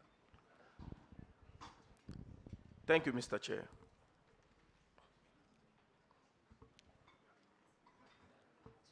"43 transactions amounting to 42,076 Ghana cedi in respect of fuel was not accounted for by way of recording in the logbooks and receipts. For this reason, the auditors are not able or were not able to validate whether the expenditure was made appropriately. And hence, they have recommended that the district coordinating director, and the finance officer be made to refund the said amount. Please, has the monies been refunded? Thank you, Honorable Chair. Please, the monies have not been refunded yet. However, we've made entries into the logbooks and provided the various receipts, and the auditors have verified them. Thank you, sir.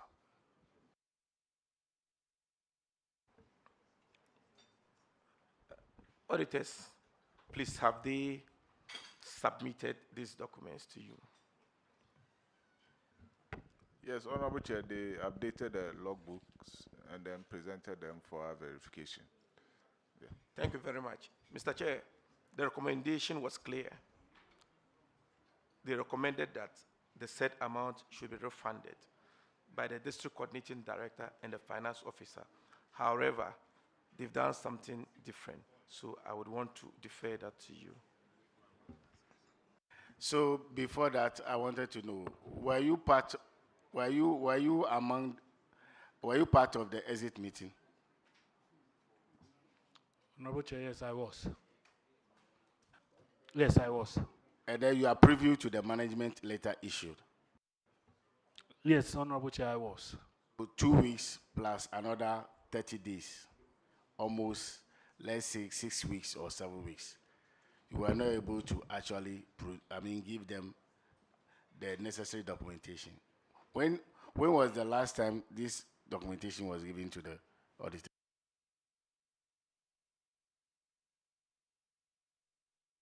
Honorable Chair, I believe it was in October.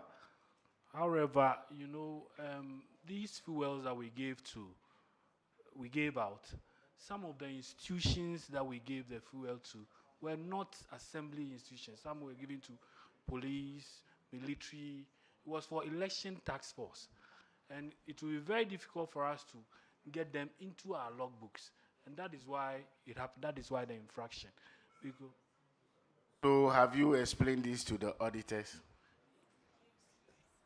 yes. And then the receipt would have been signed by those who took the money. Have they signed the receipt? No, we didn't give them monies. We have a fuel where they can go for the fuel. And then we will go for the receipt and attach it to the various documents with the car numbers. Did you do that? The receipts have card numbers? Yes, yes. So those card numbers show clearly that they are not assembly's car? Yes, yes. And you have mentioned this to the auditors? Oh, yes, we did that. We mentioned it to the auditors. They even saw, but the issue is that some of our vehicles also were cited in the infraction. Sir, I just want to find out from you.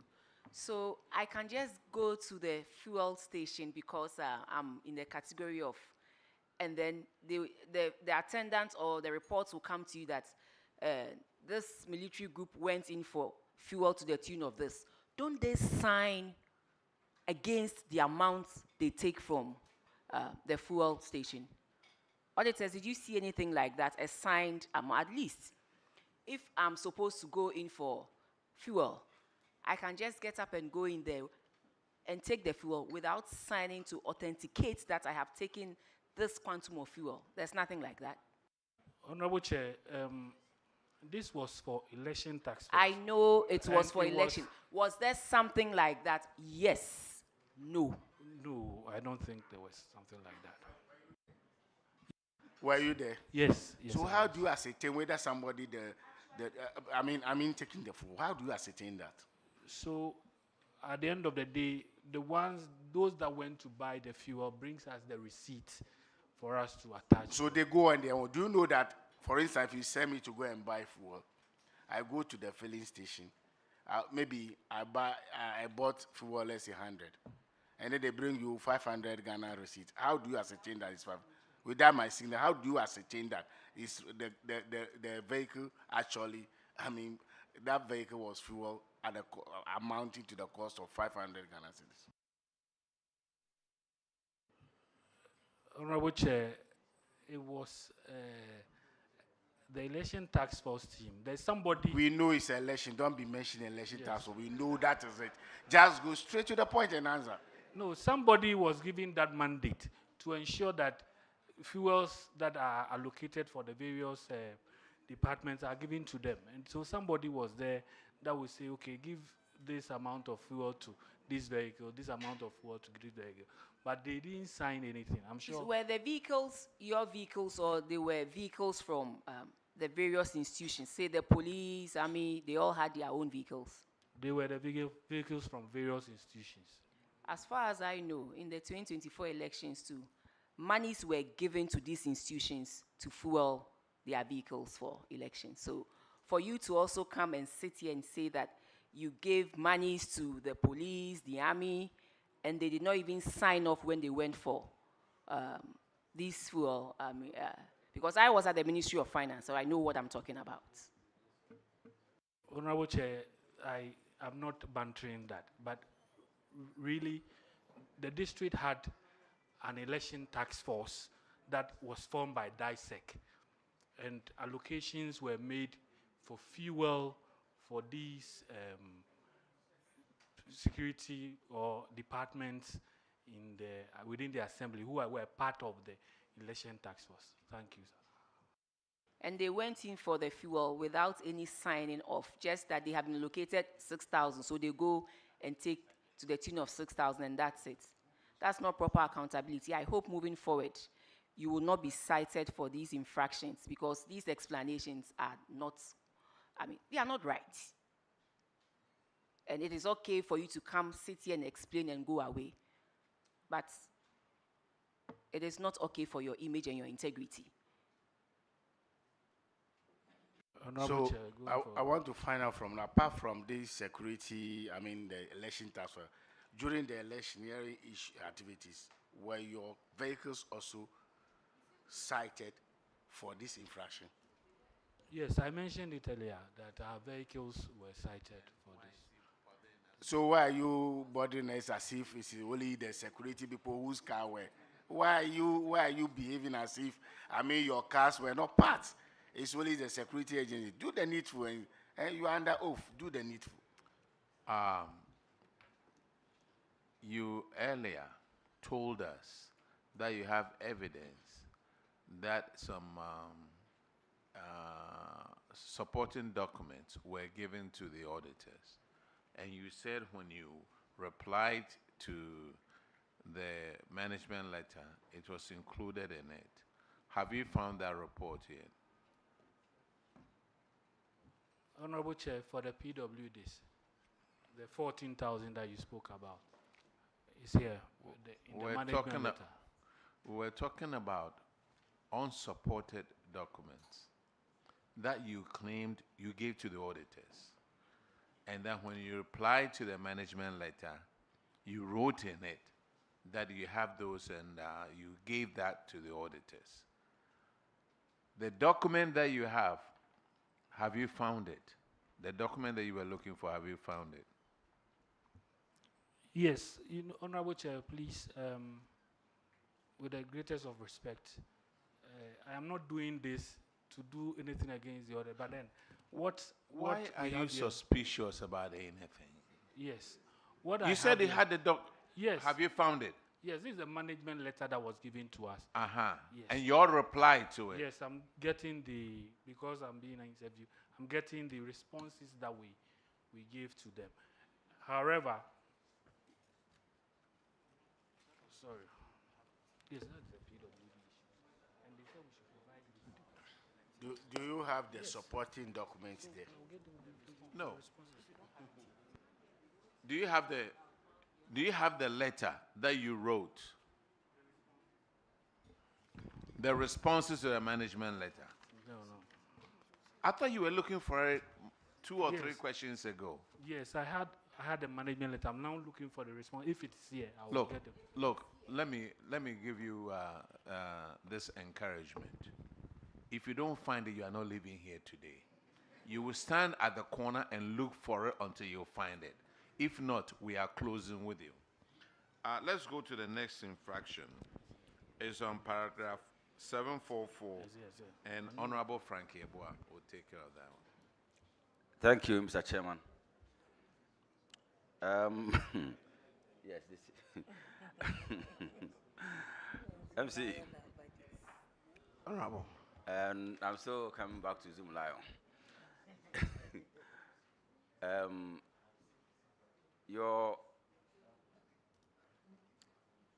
outfit had an agreement with Zoom Lion Ghana for the supply and maintenance of refuse containers and refuse truck.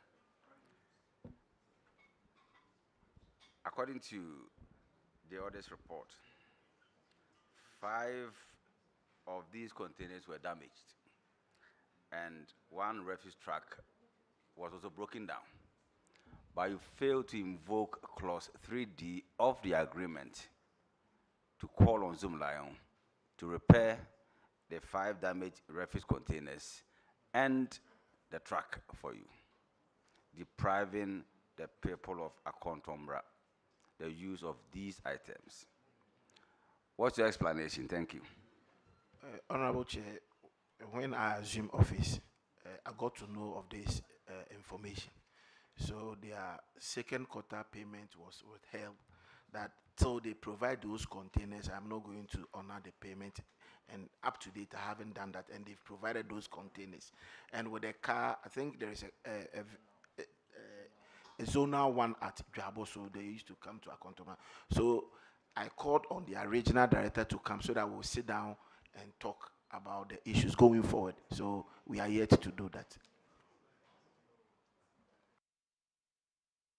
You like sitting down to talk when it comes to other things, but I couldn't sit down to look at the building that is 92% complete. You rush Yoko. Why?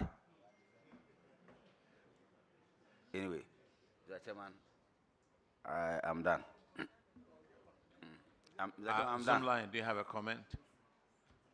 Honorable Chair, respectfully, we have supplied 4 new containers to make 9 containers required in all the district allocated container sites as per the contract.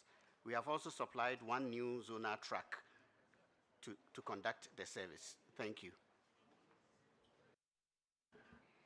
Zoom Lion, just a quick follow-up. I would like to find out from you the 4 containers that you say you have replaced. When were they delivered to the assembly?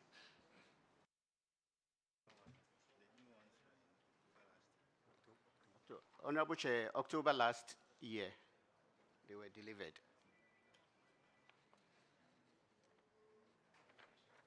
All right.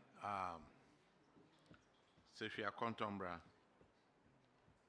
there were some taxes.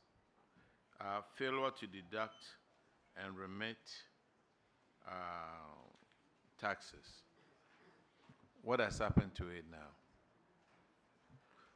Honorable Chair, all the taxes have been remitted to the GRM. Okay. Auditors, could you confirm, please? Yes, Honorable Chair, confirmed. All right. It's interesting that Sechua Contombra, you wrote to Ioko. Maybe we need to call Ioko as a committee. Have you found the information that you said you had? I could make it easy for you just to ask you to refund the money out of your pocket. And then we don't have to be waiting for all these things. I could make it easy for you. Take your poison. Honorable Chair, with the greatest of respect, I would want to... Speak into the mic. I would want to apologize for the wasting of your time and all these things. In fact, these infractions were committed by us at the time. However, we provided the supporting document, and it featured in the management letter. And also, we gave it to the auditors and they verified. So that is the that. question is, what is your proof?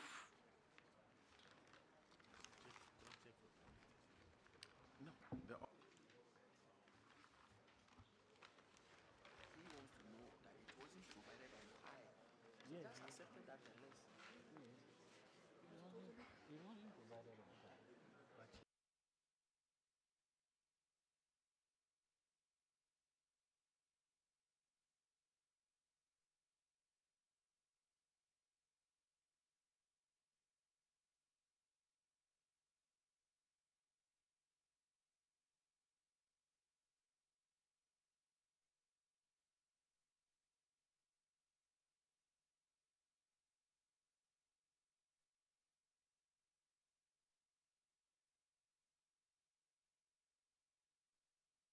Okay, you know what?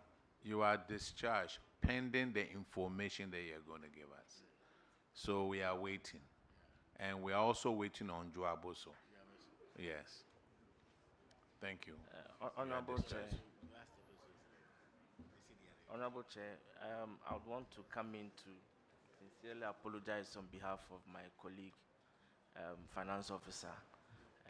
If you could give us some more time to look for the document so that we can produce it to the committee. What do you mean by more time? Didn't you hear him this morning that he said he had the documents over there? It was between him and then the auditors. The auditors, you heard them say that they didn't have these documents at the time of the audit.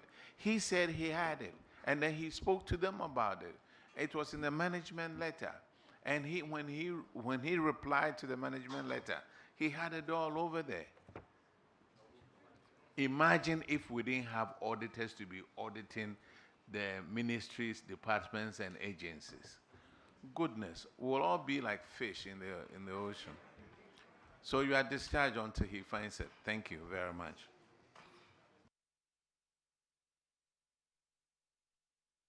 At this time, it's 2:43. We are taking a health break for 30 minutes, and we'll be back to continue. Thank you very much. Yeah, the chair.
Me by dear Ben, Miss Yawo, me Australian, I'm if you are propon as you are kuninu.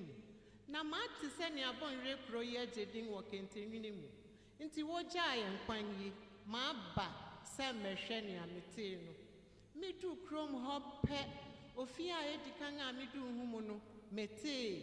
Na me con who is say, or penning pamio the magia your in Nikente, ja.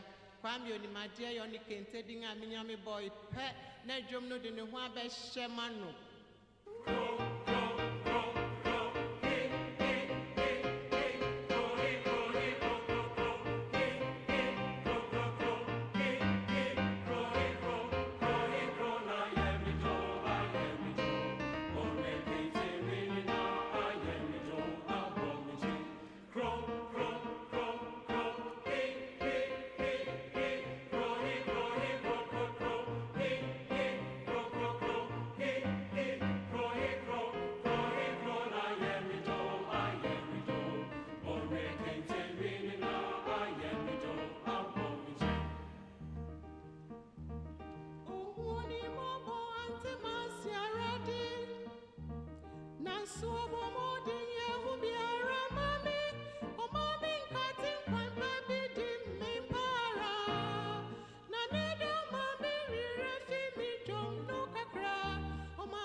Ni mobo ne ne fipanfo nyina nyang bai betina me dan a me dam anu no retie me dwom no na mo a mo ni manager dwom ne ne de e call won so ara ye ma me je amabo no sang won bi na se me nya me fra dwom na won nyina je so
nipanko ebebo aho ofi biara mu ankotwe anka dowa eyi na mehwe ikom na misi na nipa domi amane ebempo na same bo won a ebeso won ani eni edi me bon rekente dwum yara ehwara na mede mahihye so na otia mi na som na manfo no nyine jesu na efi ho ufa kronum benkum ana nifa epue ana ataya wo beti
You leaders of tomorrow, let no vain ambition divide you. One nation, one people, one destiny, one charter is our guide. We are all involved. We are all involved.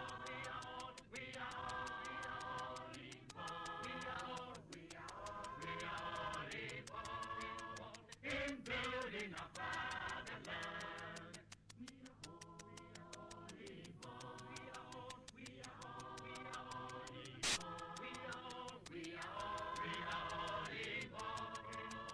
In building our fatherland.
exploit to the full her resources.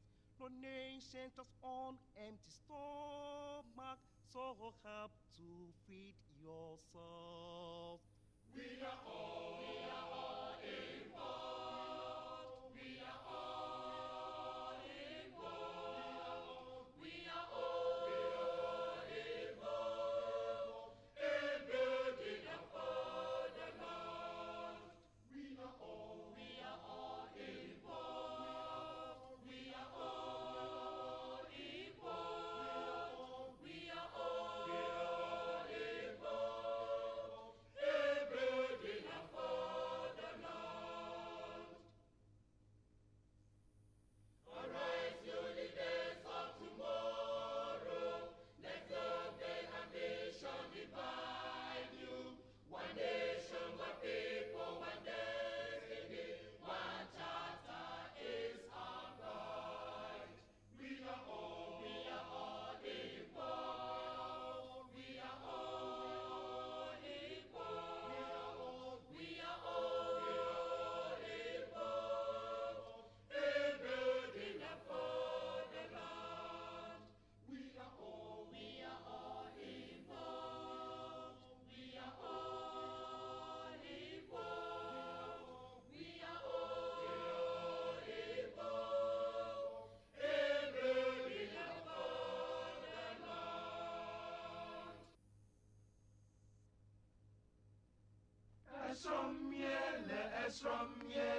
Esrom yele, bemiadi, miadi Yesu tututu. O mauda wala, diwu, di Yesu apeta ulo. Lamadopi boboda nyikuma.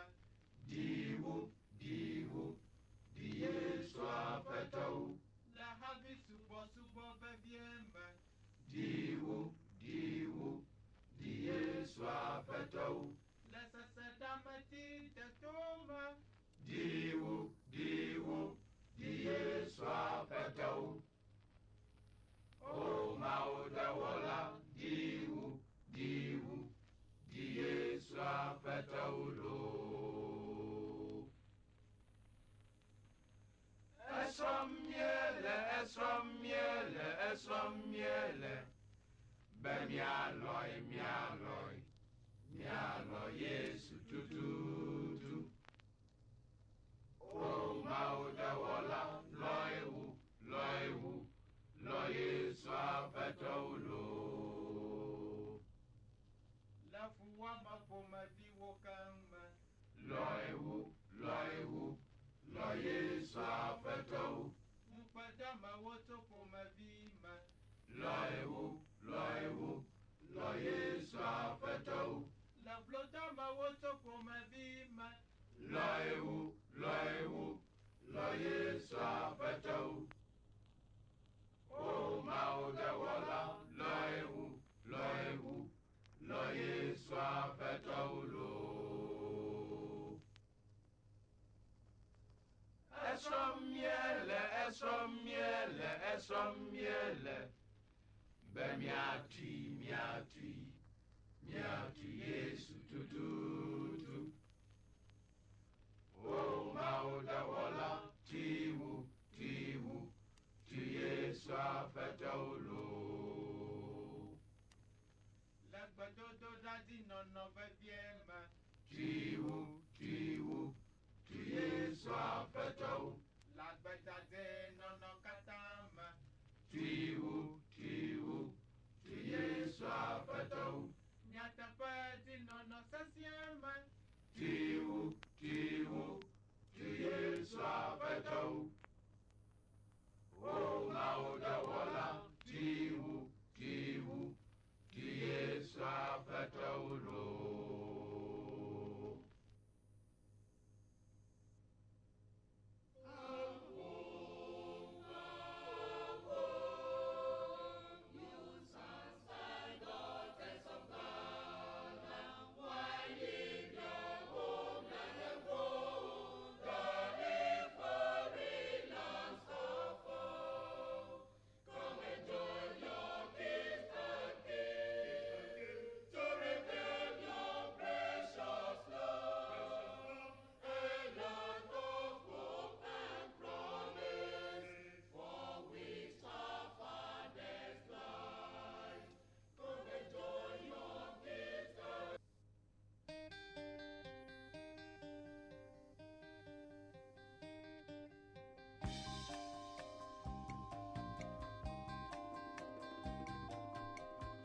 You've been gone, it's an empty home. Come on back where you really belong. You are always welcome home, welcome home.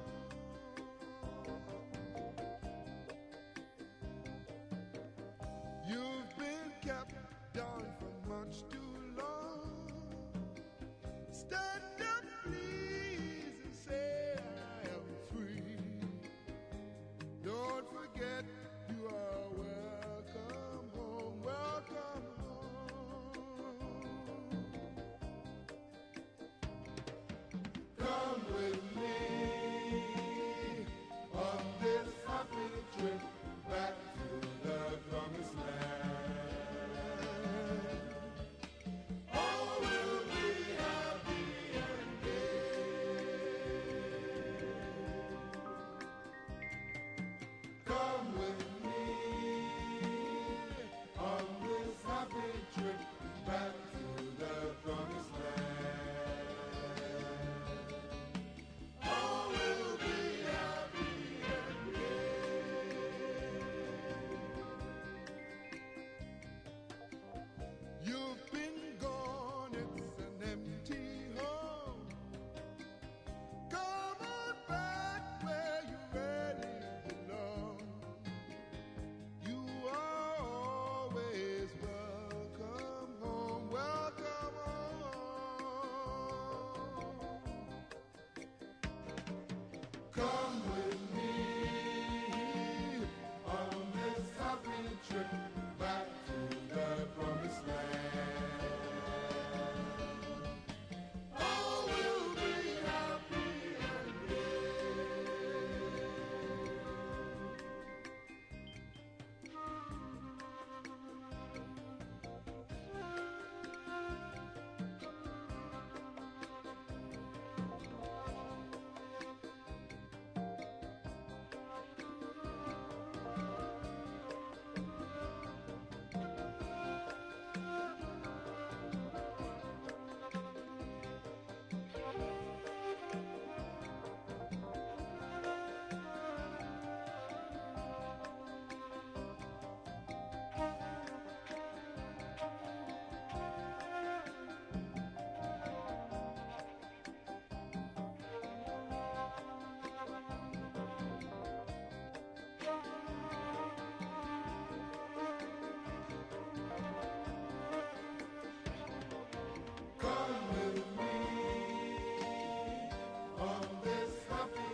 so wo bunu ye won kana asem te ma futu sam kakre wa so peme yo kofi amai ya woman amani ya mama yenyi baby ako wacha za ya wareni Onsom, wanini pa, asade pa wofio ye. Yamo yembera ye, ebe ya ifiyena. Omae ya umano, omae ya mamana. Ati waye no ya, nyamichata, yamana renya. Onsom, wanini pa, sawa ya wanabe.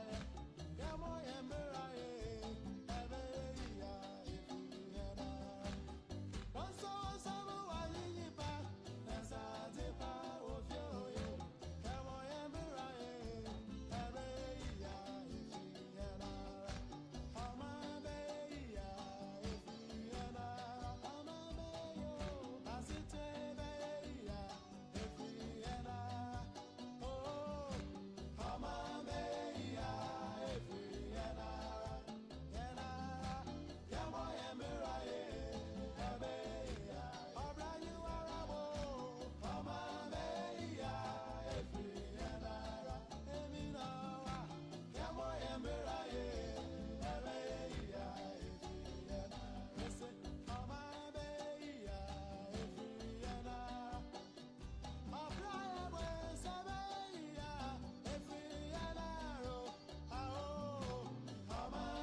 Okay, the meeting is called to order. Can we call Joabosu, please?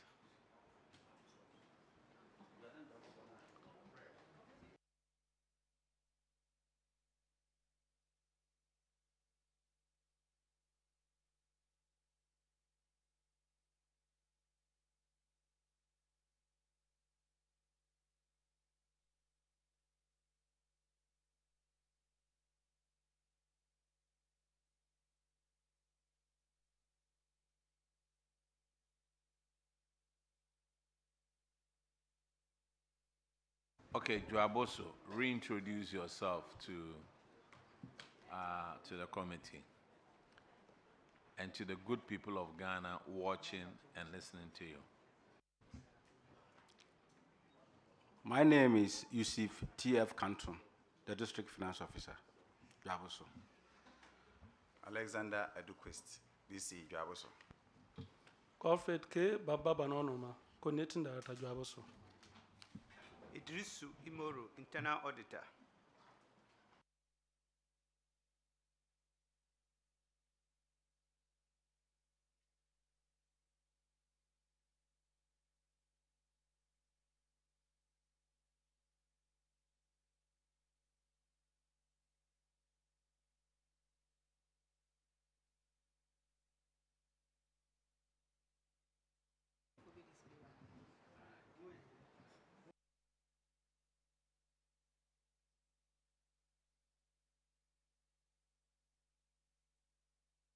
All right.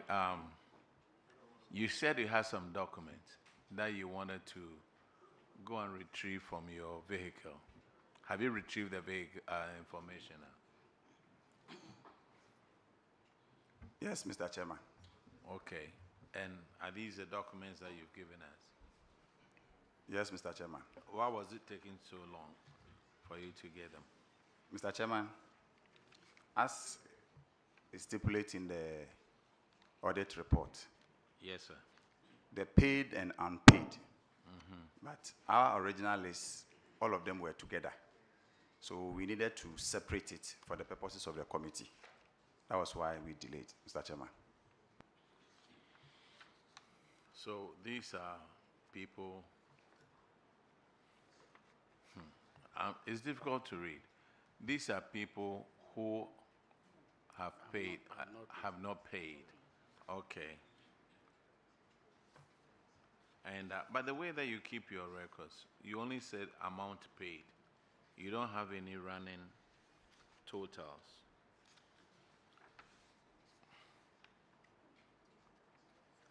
Let's go to the back. The last page. Oh yeah. So, Honorable DC, what's the total amount? What has been paid and what is left? And what are you doing to make sure you clear?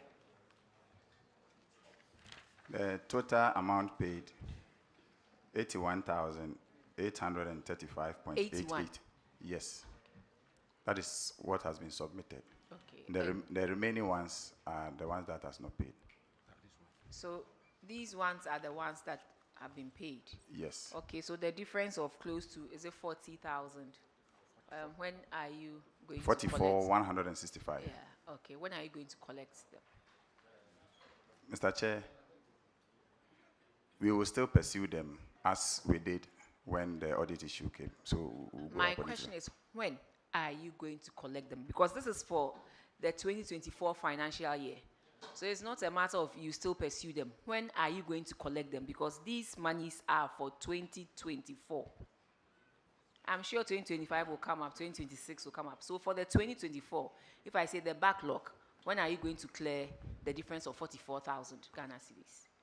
Mr. Chair, we promised the committee that by the end of the quarter, we should be able to collect. So we are in April, so by end of June. Okay. So you do so and you furnish the auditors for them to clear you. We'll comply accordingly. Okay. Thank you very much. All right. The lesson to you is, don't come and tell this committee anything that you are not sure of. Like I told the other group, that sometimes we know far more than you think we know. Before we come, we talk to ourselves. All right, I have the list over here. Go and sin no more.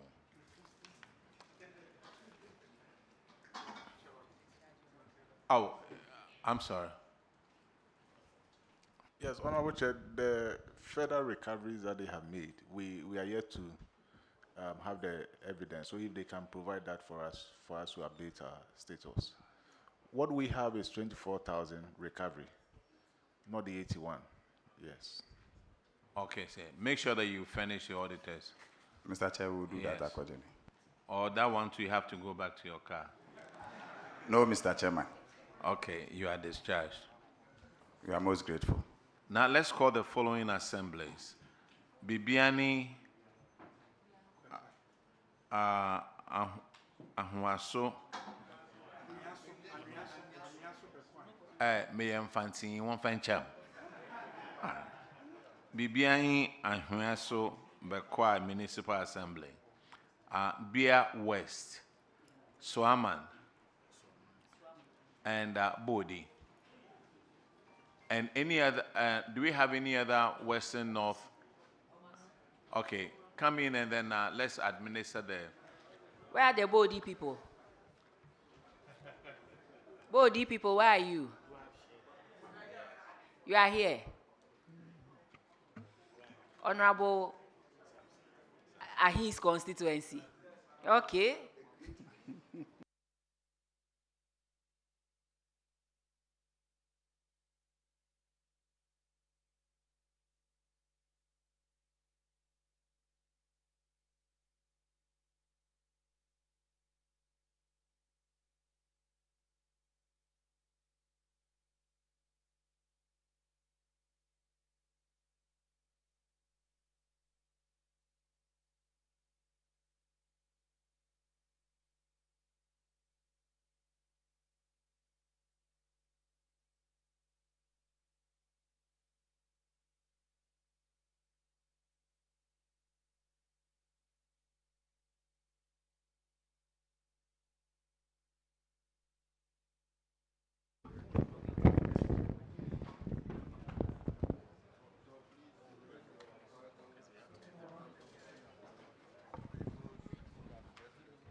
Do in the name of Almighty God swear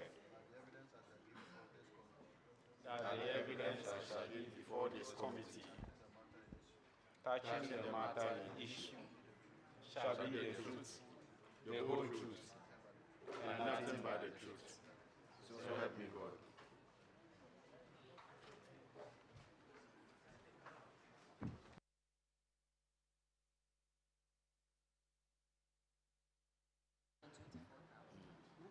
Hello.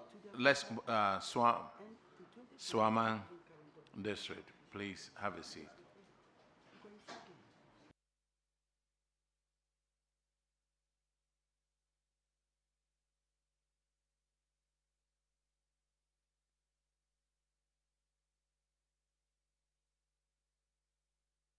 Please introduce yourself to the committee.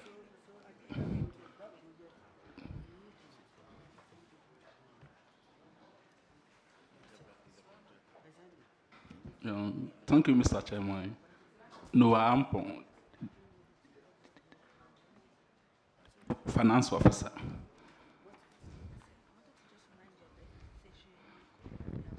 I'm Vincent Banye, District Coordinating Director.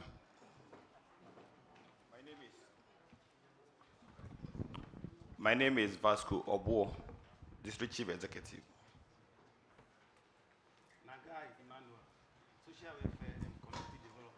Please speak into the mic. Nagai Emmanuel, Social Welfare and Community Development. Charles Tetewono, district engineer.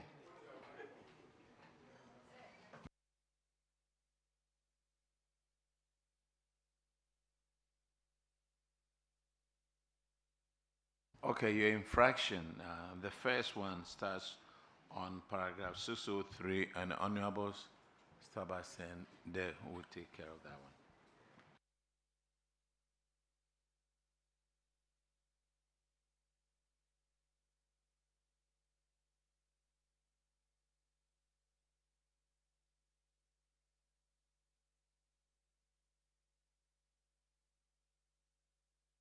Yeah, 603 is unsupported payments.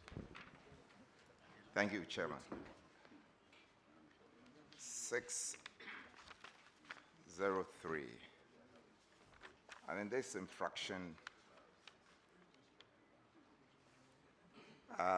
was seen across a number of districts, but I think this relates to Swaman.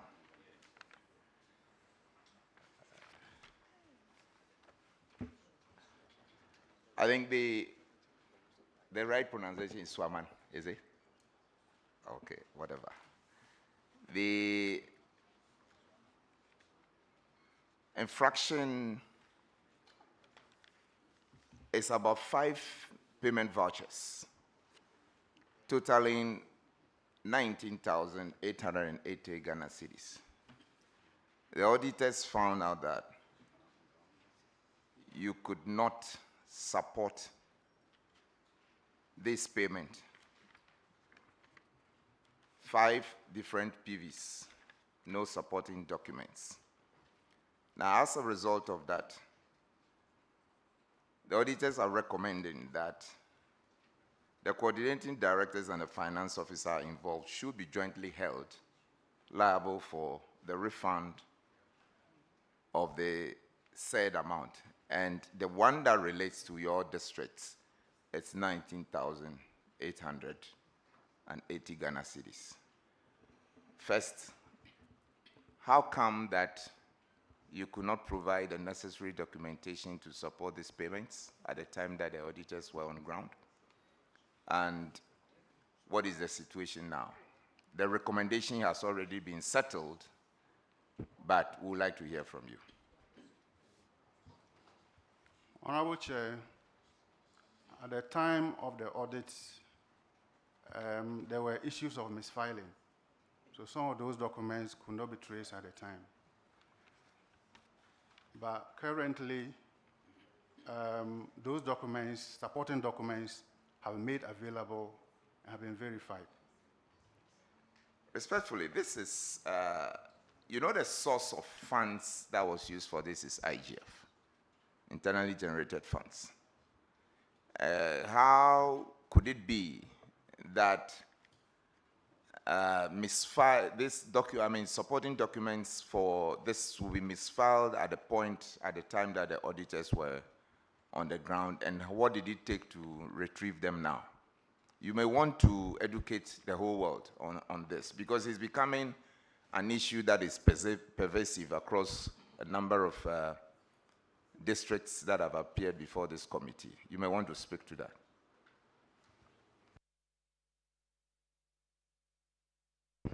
Honorable Chair, at the records unit, they were having issues, they were having problems on file management, but some training had been given to them. That's one problem that we had, but that has been solved. They had a problem with file management, but it's been resolved. Well, the issue is, I think by the recommendation, you came prepared that by the end of this session, you will pay the amount, because that's a recommendation, and I don't think that I have any power to reverse it. My chairman would make a pronouncement on that. But we are happy, or I am happy to hear that you say the situation is corrected now, you've improved, and it won't be repeated. But at least the time frame that this was committed and the recommendation thereof is that yourself and then the coordinating director should be held responsible for paying this amount. Thank you very much.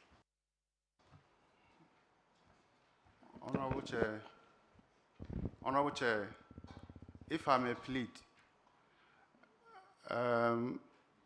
this is one problem that it was an administrative problem, but that problem has been solved.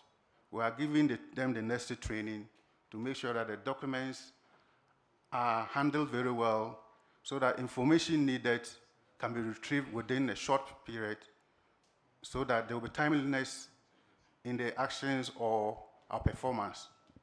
So I want to plead that once that administrative problem has been solved, I plead that once we have submitted documents, I plead this honorable committee to pardon it. You see, at the assembly, you don't do construction, you don't weed, you don't sweep. All that you do is to maintain paperwork. That is all you do at the assembly, is paperwork. Even if it's construction, paperwork. But it looks like the paperwork too, we can't do it at the assembly. Everybody comes in with the excuse, oh, the rat took the invoices and... Chair, I want to find out from them whether they have electronic system like scanning the document and save. Do you have anything like that? Honorable Chair, currently we have an electronic system where all documents are scanned and documented.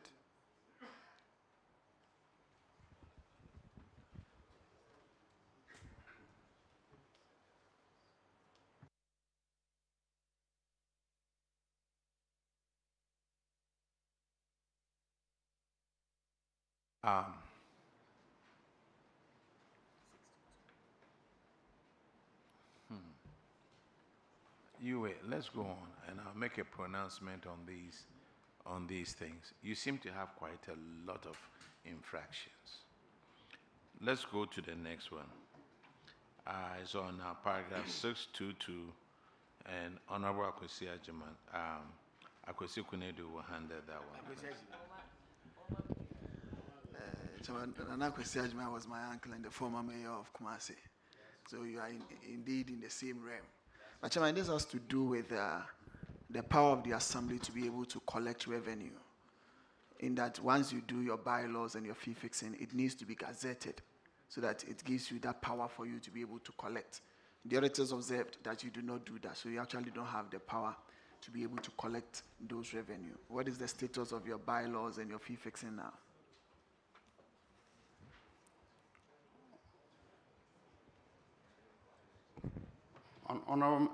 Honorable Chair, the bylaws were not gazetted, but this year plans are far in advance to get it approved.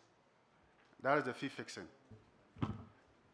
The gazette, there are some few issues that we want to include to make it more comprehensive. So it is our wish to look at it. I want the Justice and Security Subcommittee to look at it to ensure its comprehensiveness, and subsequently we'll forward it to Executive and then to General Assembly for final approval, and we'll forward it to RCC for their concurrent approval. Yes, let me ask. When you gazette these fee fixing and you do a review of them, can't you revoke the first one that you did and then gazette the new one that the Assembly or the General Assembly approves? Can't you be doing that? Because if you are telling me you are waiting to have a comprehensive fee fixing structure before you go through the process of gazetting, are you charging or collecting fees from the inhabitants of the municipal? Are you collecting fees at the moment? And on what basis and what power are you collecting those fees? Honorable Chair, we are planned to hold our second ordinary meeting early July, the first week of July, to look at review of our action plan and composite budget. And one of the issues we want to add is the approval of the gazette, the draft bylaws. Thank you. How much does it cost to gazette the bylaws and the fee fixing? How much does it cost? Honorable Chair, it is based on the number of pages. And as of last year, I remember a page was around 367 Ghana cedis and 367 Ghana cedis. But it depends on whether it's a municipal, a district, or metropolitan. It's a district.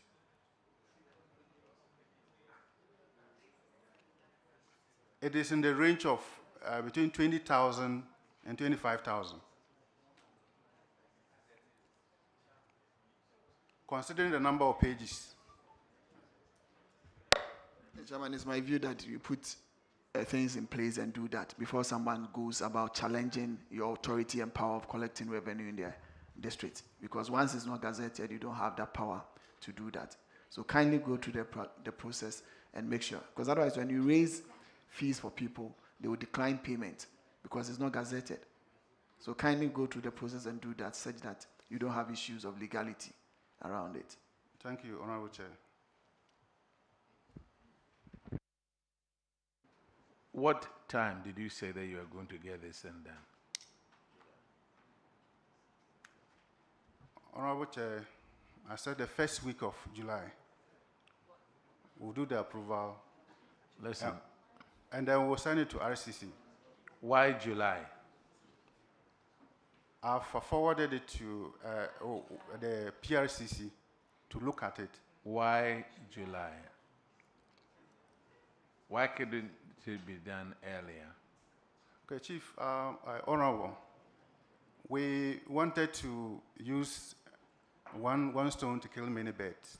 Let me tell you, somebody is going to garnish your account. All that the person will have to do is buy a goat. The goat will walk around there. Assembly will go and catch the goat. You don't have any basis to catch that goat. And just because of a goat, they will put garnishment on your account. What now will be whom? Honorable Chair, we are going to have our first ordinary meeting on Friday. We will see if the committee can work day and night and ensure that this is completed, so that we'll add it to the agenda. Master, you are not serious. I mean, that's what I would say. You are not serious. You said you will see, but this is money that is coming to you. So it's not a matter of you will see. Please work hard to make sure you are able to produce that draft document on Friday. Once the assembly meets, you talk about it, push it to the next stage, and please, because time is money.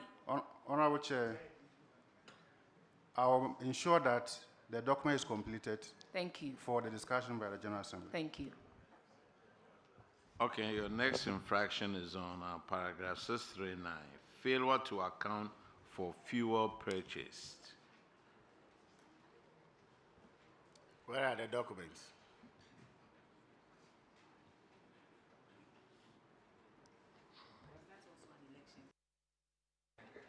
Was there an election for?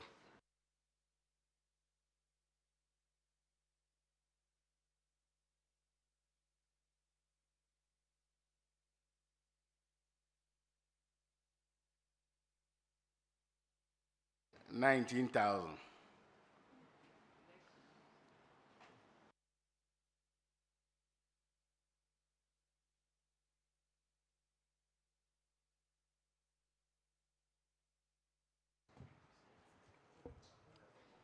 Honorable Chair, if I can listen to the question again. Your infraction is basically cost of fuel purchase. You have purchased a fuel totaling 19,011 Ghana cedis, 0.93. You didn't account for it.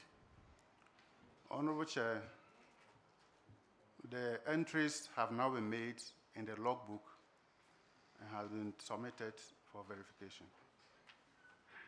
So when the auditors came, were you part of the entrance meeting? When they are coming to do the work, they will have meeting with you. Were you part? Honorable Chair, I assumed duty in January this year. Whether you assume duty in January this year, you accept liabilities and then assets. So when you would, who hand over to you? Honorable Chair, the one Emmanuel Fiabo, who is currently in Jerapa, municipal. No handing over notes.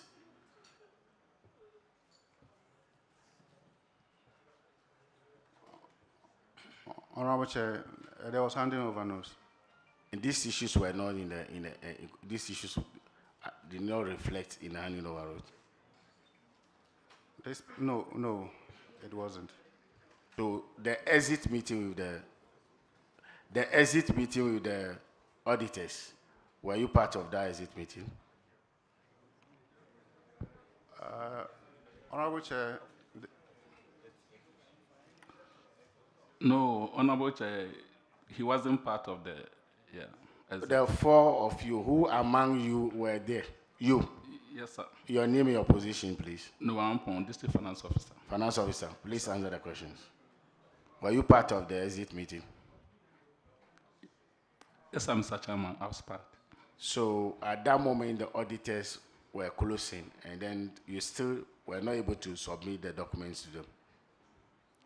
Yeah, the documents have been submitted to the auditors. When? I can't recall, but it has been submitted. So you see, the issue is that, let's be truthful, you are under oath, speak the truth. The issue is that auditors have the exit meeting, the management, the issue management later. Even that one is sometimes it's after 2 or 3 weeks before they issue that letter. And it will take you 30 days to respond. So let's look at, let's take plus or minus 6 weeks. You are not able to account for the full of 19,000 Ghana cedis. Here we are. When did you submit the document, please? Yeah, Mr. Chairman, thank you. The vehicle was at Kumasi, and then we could not retrieve the logbook as at the time they came for the auditing. Thank you. So from Swamai to Kumasi, how many kilometers? Thank you, Mr. Chairman. I don't know. You don't know? Didn't you drive here from Swaman? No, sir. Thank you. You didn't? Oh, where did you come from? Kumawood Robonso. Kumawood Robonso. Is that where they? You asked of where I come from. No. Honorable Chair, I am not for the kilometers, I don't know, but I know it's about 4 hours drive. So 4 hours, let's say plus or minus even 5 hours drive. So more than over 6 weeks, you can't send anybody to Kumasi and take the logbook for the auditors. Is that what you are saying? Thank you, Mr. Chairman. We have taken it to the auditors, and then they have verified it, sir. Thank you. Sir. Auditors, when did they, the documents, you were able to receive the document? When was that? And how long is it? Honorable Chair, that was after we had submitted the Auditor General's reports. And we did a follow-up around October 2025. So that was when they presented an updated logbooks to us. Look, when it comes to fuel, if you don't present it at the time of the audit, and we'll make you pay. We'll make you pay. And if you knew you will pay out of your own pocket, not from IGF, you would make sure wherever the logbook is, you will bring it. We all know the kululu that you do with this fuel. What was the temperature in your assembly 3 weeks ago? What was the temperature at 12 noon? Can you tell me? Yeah, thank you, Mr. Chairman. Yeah, very hot. No, the temperature. I didn't say very hot or very cold. Can you tell me that? You see, you keep on laughing. I will wipe the smile out of your face, when you have to pay 19,000. What I'm trying to get is, you bought fuel, you didn't account for it. 5-6 months ago, how would you know what distance you drove that time for you to put in the logbook? You just go and sit somewhere, you doctor the logbook, and then you have some fake receipts, and then you go and give to the auditors. If you are not writing it now, would you remember 6 months later? Are you still at the assembly? Yes, Mr. Chairman. You are still there. And you are the finance person.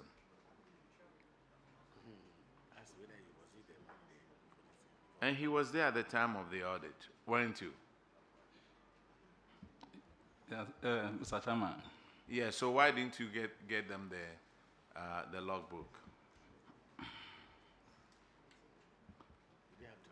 Yeah, thank you, Mr. Chairman. The logbook, I got it, and then I thought... Why? Listen to me. We have several assemblies behind you. Why didn't you get it for them?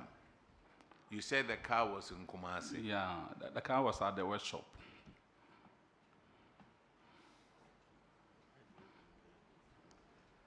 Who is the transport officer?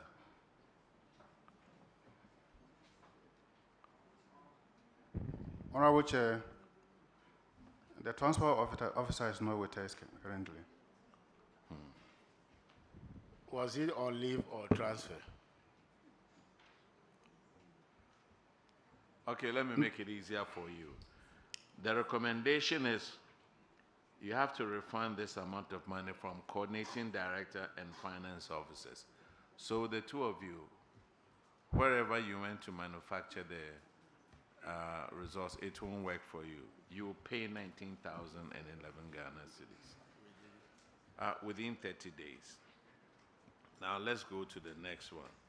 It's paragraph 643, and it's on abandoned vehicles. And Swaman, what has happened to these 2 vehicles? Honorable Chair, the 2 vehicles are observed to be unfit for purpose. They are absolute. And we are beginning the necessary processes to get it auctioned or bring it to the attention of the General Assembly for consideration for possible auctioning.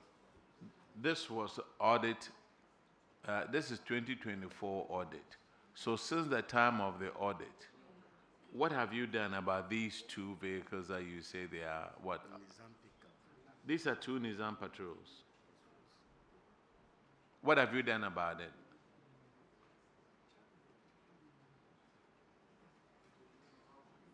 Honorable Chair, estimates on those 2 vehicles was taken, but the assembly was unable to get them repaired at that time. So you said these things are obsolete and you want to get rid of them. If you want to get rid of vehicles, what do you do, sir? You have to go through the necessary processes so that it can be auctioned. First, what are the necessary processes? I want to find out if you know what you are supposed to do. Because 10 years to come, these vehicles will be there. The first thing is to do a comprehensive assessment of them. Okay.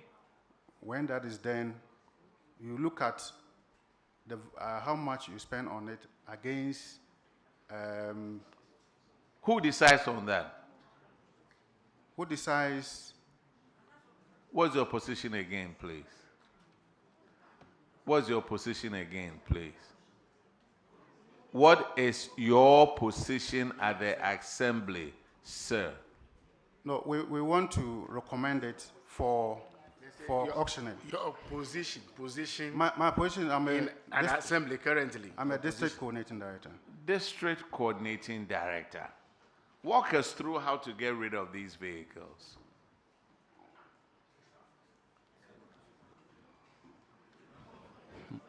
Yeah. Thank you, Mr. Chairman. Account officer, are you district coordinating director? No, Mr. Chairman. Are you district coordinating director? Please proceed and answer the question. Honorable Chair, I will form a board of survey to look at, to bring a recommendation. Have you set it up yet, the board of survey? Honorable Chair, I'm yet to do that, sir. Yet to do that. How many more months will that take you? I mean, this audit was done early 2025, June 2025 for 2024. So at least a whole year gone. You said these vehicles are not fit for a purpose. They are sitting in your yard. You haven't set up the board yet. Honorable Chair, immediately I'm going to set it up and I'll begin the process. I assure you. Or should I make you pay for these vehicles? Honorable Chair, I ask for your pardon. Pardon? You guys are already paying 19,000. I could just add it to it. Okay. We'll give you 30 days to set up the board, and then. But make sure that you find out what you are supposed to do. Thank you, Honorable Chair. And you need to get an auctioneer. And it shouldn't be an auctioneer who is auctioning it. You guys take it and the auctioneer sign.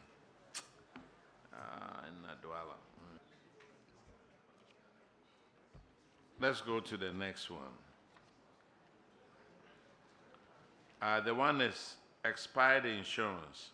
And Honorable Kinney will take care of that one. Paragraph 647.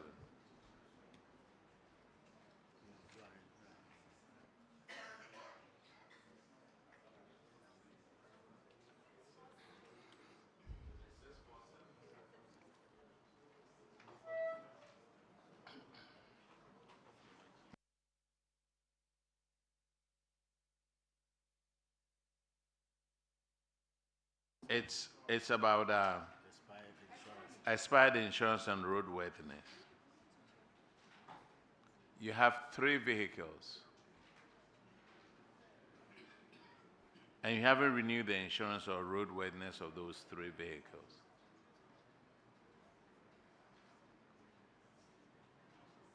What has happened to these vehicles? Thank you, Mr. Chairman. The cars in questions are part of the cars at the mechanic shop. So the cars are still there. So we were waiting for... Sir, let me remind you, the auditor said 2 vehicles broken down. Here is 3 vehicles that, look, what you said is not the truth. The vehicles that you have at the shop, Nissan Patrol GT 9225X.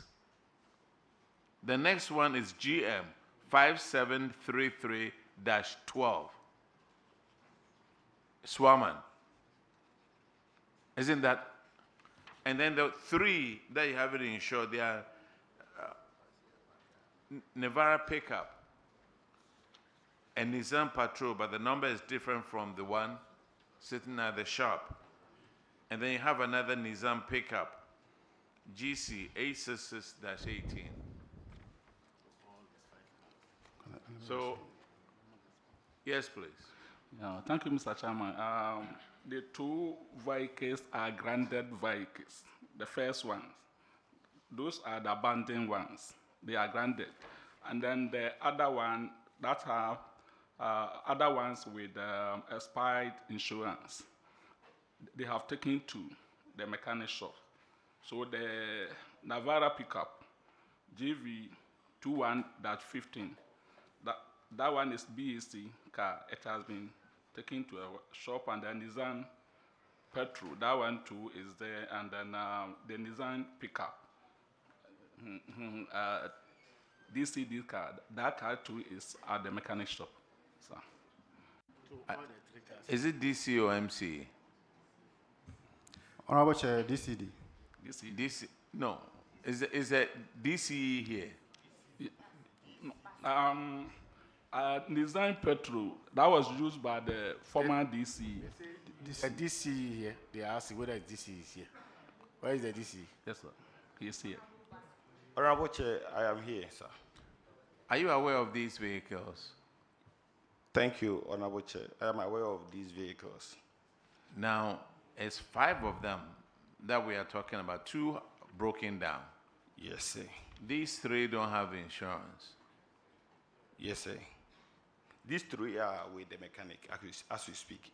I mean, all the 3 are also at the mechanic. Yes. So you have 5 vehicles, 2 broken down, 3 at the mechanic. Exactly. Do you have insurance on them, please? Well, the mechanic is still working on it, and we intend to renew the insurance when he's done.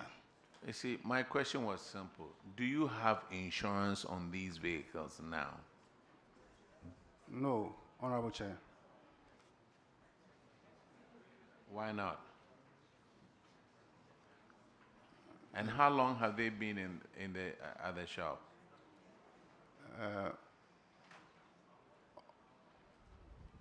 Honorable Chair. Did you guys prepare before coming over here?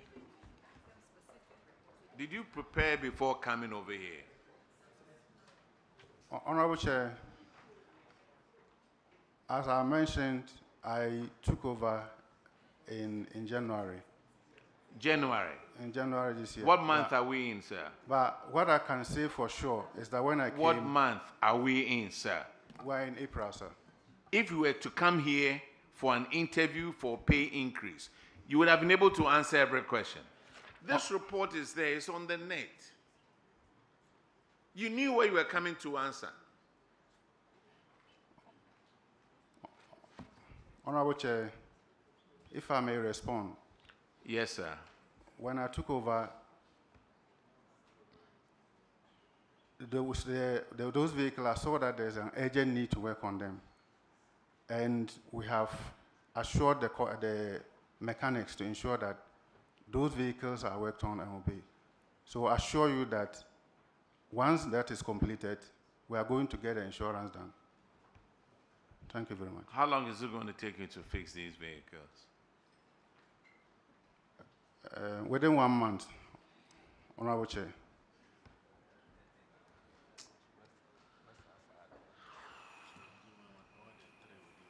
So within 1 month, all 3 vehicles will be on the road. Honorable Chair, the Nissan Patrol and the Nissan Hardbody, I assure you within 1 month, it will be on road. So there are 3 cars, only 2 that you have mentioned. The remaining one, when will it be on the road?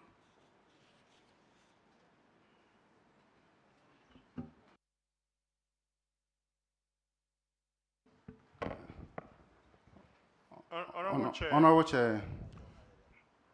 Honorable Chair, the auditors actually recommended that they should renew the insurance and the roadworthiness certificates without further delay. So once there's an assurance that they are going to repair the vehicles, I think I will recommend that you consider directing that they do that without further delay. They do the renewal. You are right, but here they are. They can't even answer the questions. They are confused about it, and it feels like pulling teeth without anesthesia. Madam. Thank you very much. Please, do you have a copy of the report in front of you? Honorable Chair, yes, we do. You have a copy of the report in front of you? Yes, Honorable Member. So you know all the infractions that you've been cited for? Honorable Chair, yes, we do. So what's the next one?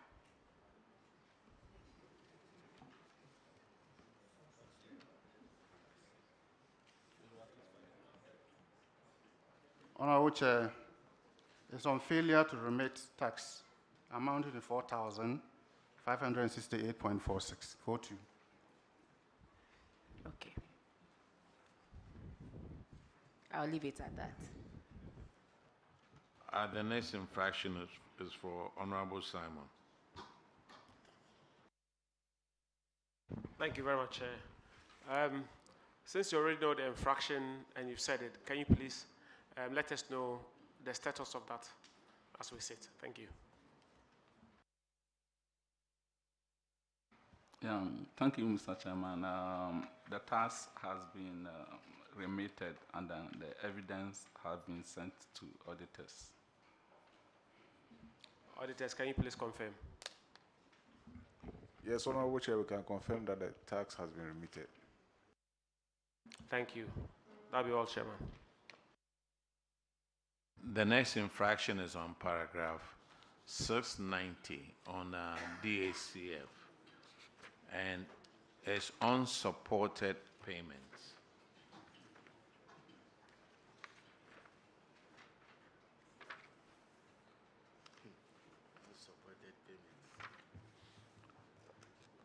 And Swaman, yours is from PWDs, you took 14,000, and then DACF 28,000. Have you supported? No. PWD is not you. Yours is just two transactions, DACF, amounting to 28,000. Have you supported these yet? Honorable Chair, the next three documents, supporting documents, were attached and submitted for verification. When was it submitted for verification? Honorable Chair, on the 19th of September, 2025. 19th of September 2025. When they did the audit, they gave you some time. Did you support these documents within the 30 days you were given? Honorable Chair, no. But by, on that date, on the 7th of September 2025, we're able to submit for verification. Why didn't you support it within the 30 days? Honorable Chair, it was due to a problem of misfiling.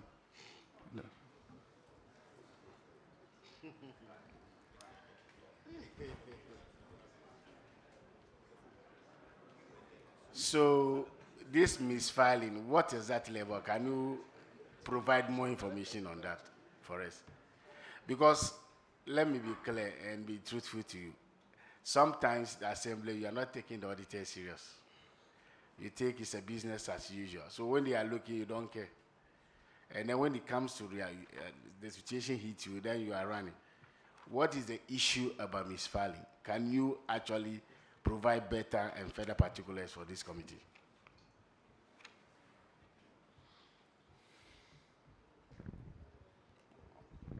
Honorable Chair, usually every document that I work with, there are some specific files that those documents have to be put into or filed or kept.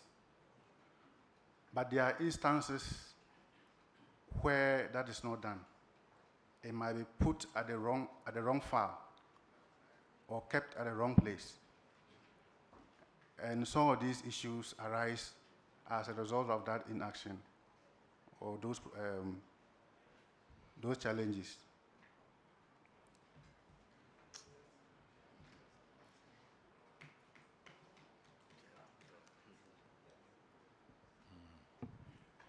Look, very soon, I'll be making you guys pay for all these, and they can go and look for the invoices later on. You can go and manufacture them later on. But then you pay out of your pocket. if you knew that you pay out of your pocket, I'm sure you have all the documents ready. Okay.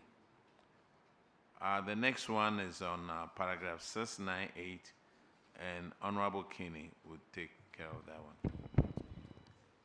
Thank you, Mr. Chairman. Swama District Assembly.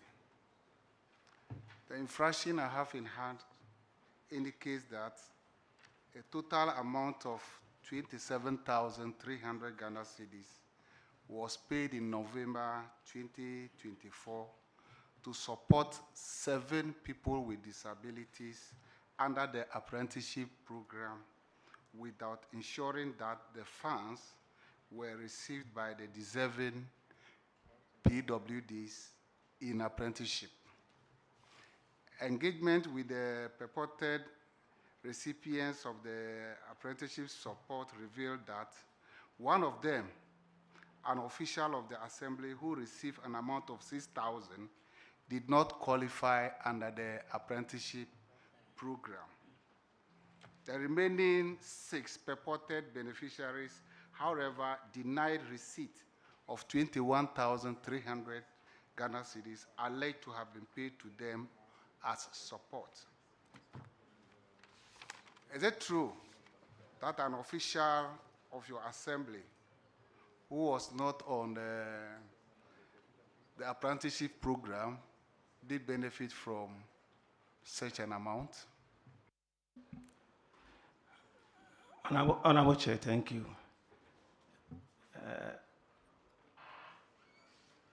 It's not true. Why is it not true? Thank you, Honorable Chair. Honestly, the unlisted beneficiaries were selected and approved by my former boss, which is one of the social welfare officers, who has been, who has go on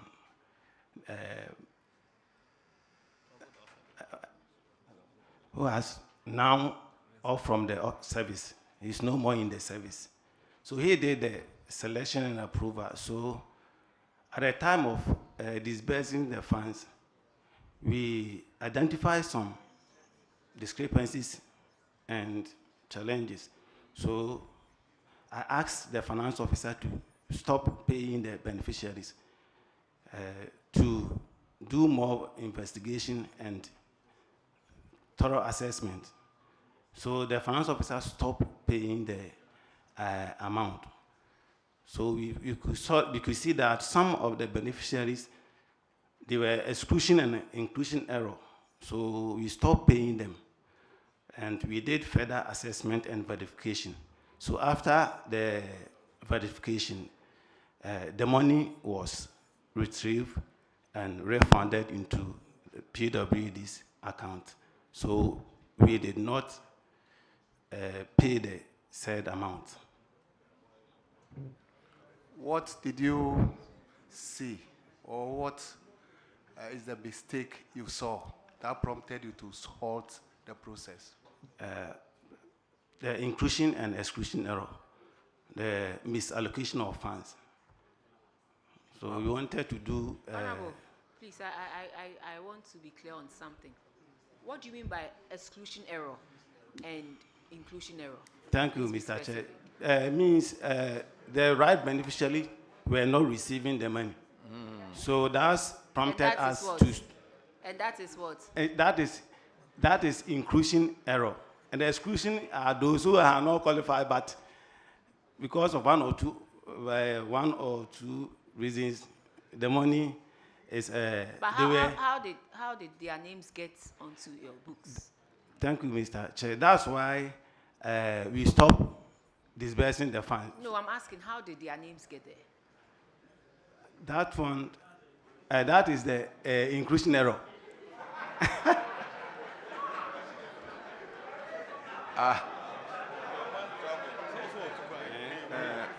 What's your name? What's your position again? Thank you, Mr. Chair. I am the acting head of social welfare and community development. So, So who does the disbursement? How do you get somebody's name on file? And then who does the disbursement after the person's name is on file? What are the processes? Take us through it, please. Thank you, Mr. Chair. Before you disburse funds to person living with disability, the first thing you have to do the selection. After the selection, you do the needs assessment. The needs assessment, you have to go to the person's homes to identify and make sure that the item or the money they are requesting, are they the right thing? Are they supposed to receive that? Maybe somebody may ask for fridge and the person may not have light. So when you go to the person's house, you could see that the thing the person is requesting cannot help. So we have to discuss with him or her so that you could get the right thing for the beneficiary. So after the assessment, then you call the meeting with the fund management. They also sit down and vet the applications. So unfortunately, this list before us, I was not the one who did it. So when we were doing the disbursement, we could see some challenges. So that's why we stopped. But you identified the inclusion and exclusion errors. Yeah, so we have to halt and do thorough investigation and assessment.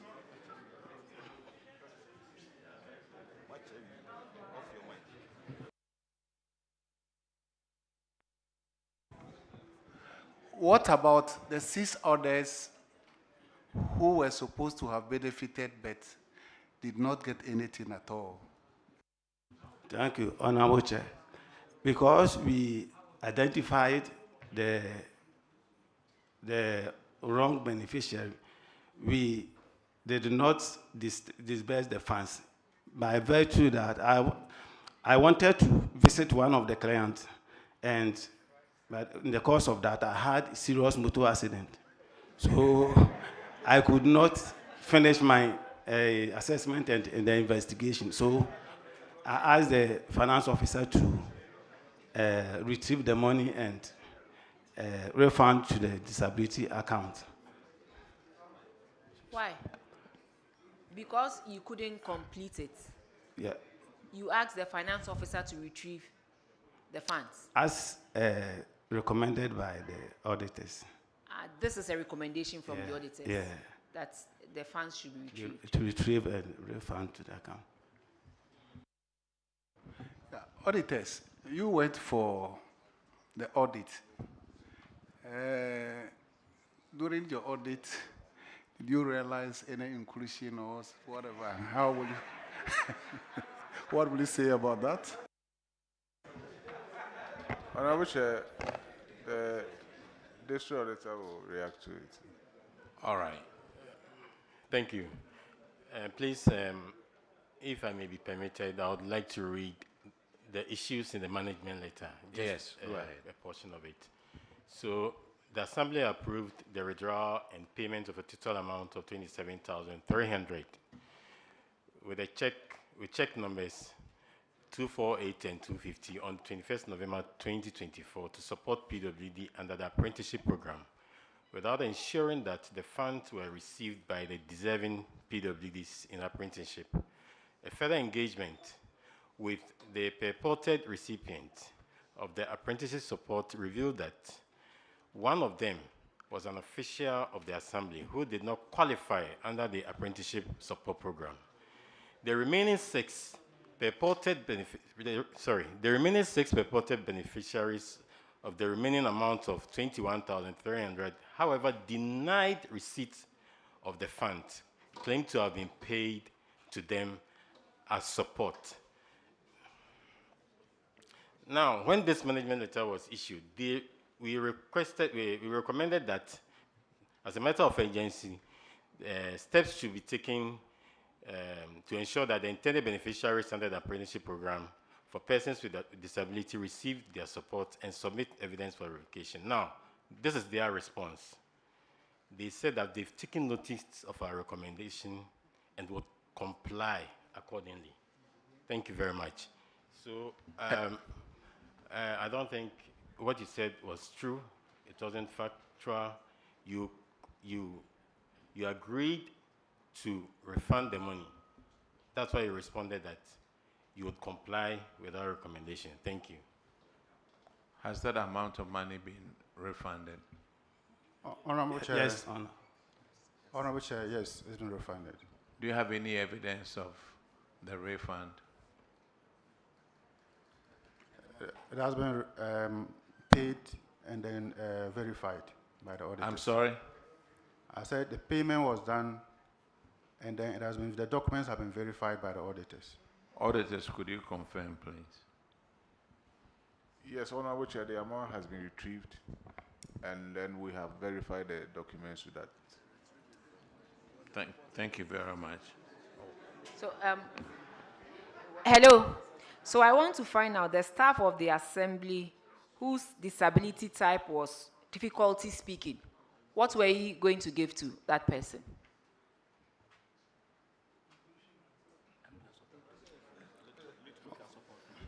Social welfare. Honorable Yes. Chair, Yes. the officer in concern is a budget officer of the assembly. Budget officer of the assembly. At the time, he was very, very sick. He's having a serious dental problem.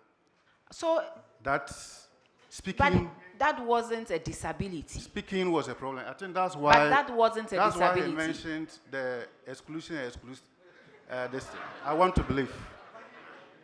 But that error was solved.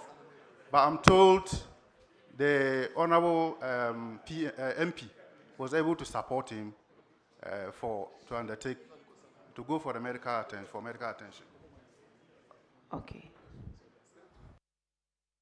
So I thought the disability fund was to help the person selected acquire a skill, learn a trade, do something, but not monies for medical care and other things like that.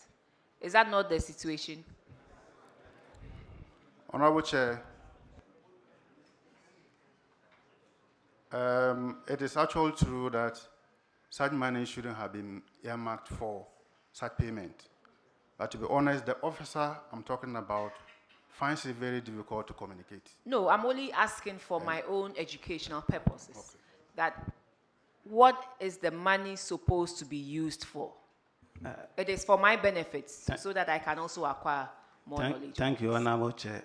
We have guidelines for this best PWD funds.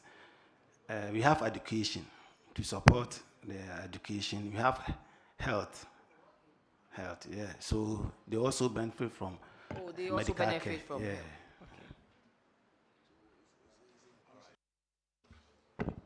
Honorable Chair. Yeah, Yes, please, Auditor. I wanted to make a correction. No, I said they retrieved the amount of money. No, so it was not a retrieval. What we saw was a deposit of that sum of amount into the account. As to where they got the money from, we can speak to that.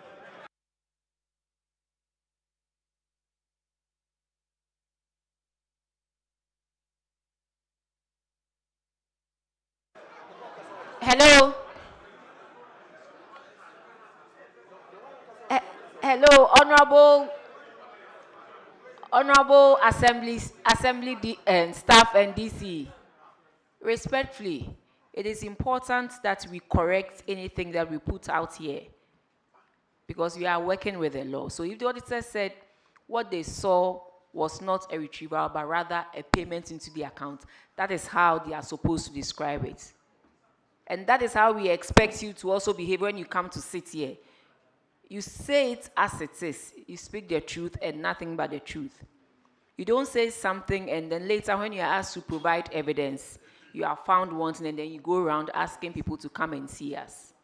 Respectfully, let's all do the right thing. So if the auditor is being specific about a situation, that's what it's supposed to be.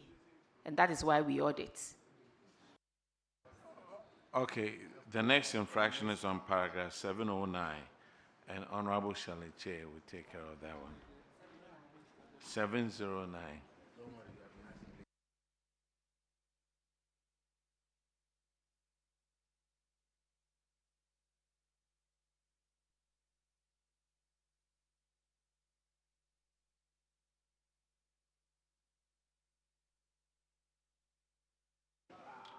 Swaman. Okay. Hello. Oh, thank you, Honorable Chair. So, Swaman, you have payment outside gift mix. The noise should go down. Look, it's about 4:45. As far as we are staying around here, you have to drive all the way to wherever you came from. So you keep quiet, you help us go through this. Me, 8 o'clock, 9 o'clock, I stay here.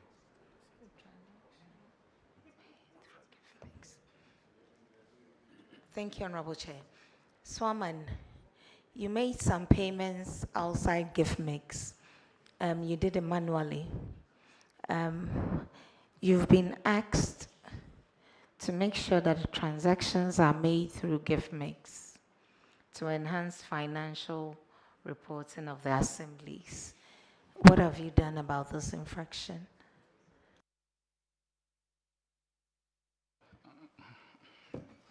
Yeah, the system has been regularized and we have submitted it to the auditors for verification. However, last year we were able to work out things, and we don't have such an infractions in our books. But that enclave, the network, and then the other distance, it is very serious. But right now, we have been able to solve it. Yeah, You've been able to resolve it? Yeah. Okay, because it's 181,440. That's a lot of money. So you said you've rectified it and you've given it to the auditors. Auditors, can you please confirm this? Yes, Honorable Chair, they are now processing on the gift mix. The earlier one, what they did was to pass journal entries, which they have done so. But currently, we have not cited them for any same infraction. That's good to hear. Please, I don't think we would want to see you back here next year with network excuses. We don't want to hear that. I'm sure if you've been able to do this, you can carry on doing the right thing so you don't come back here for the same infraction. Thank you. Thank you, Madam Chair.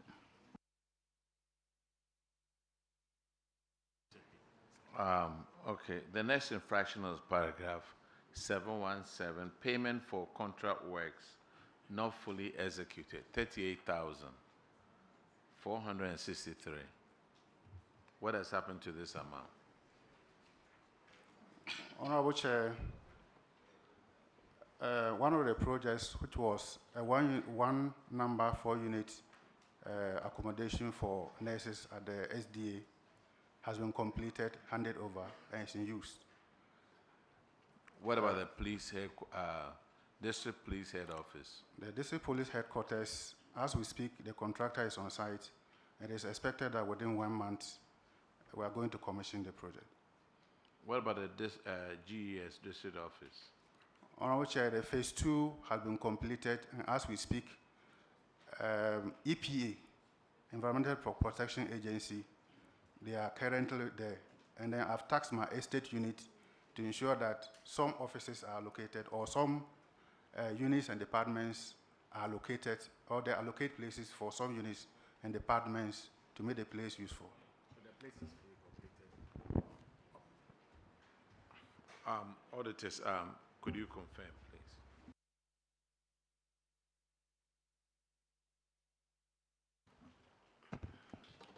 Please, we can confirm that the unexecuted portions have been completed.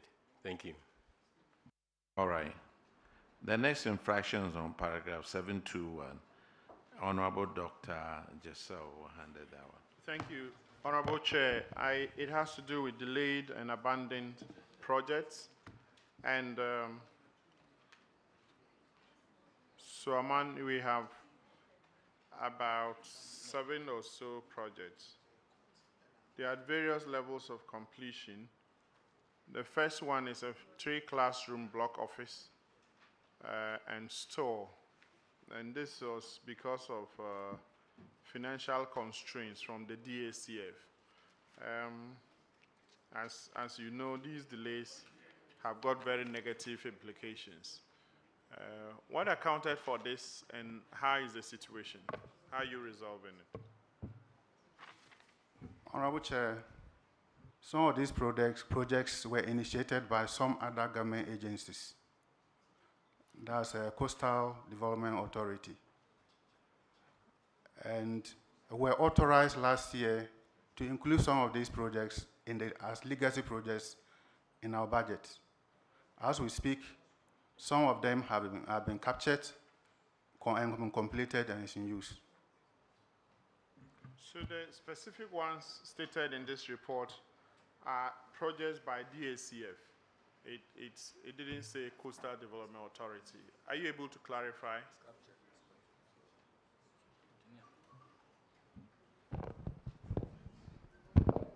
Thank you, Mr. Chair. Honorable Chair, please, these projects have been captured in our budget, and we're going to make sure work on them and then complete it and put to use. Thank you, sir. Are you able to tell us, this was 2024, December. What's the current status? Is it the same answer for all of them, or you have, because yes, last year you executed some legacy projects, you completed some. Are they captured in these, or you don't find these priority for your district? Honorable Chair, completion of a 3-unit classroom block at Jampokrum currently is being captured as a legacy project in our budget. Then completion of 6-unit classroom block at Adieso, it is currently being worked on. The contractor is on site. Honorable Chair, a 4-number urinal at the Adieso main market has been completed and is being used. The medical equipment at the Adieso Hospital have also been supplied pending the payment of retention to the contractor or the supplier. When were these medical equipment supplied?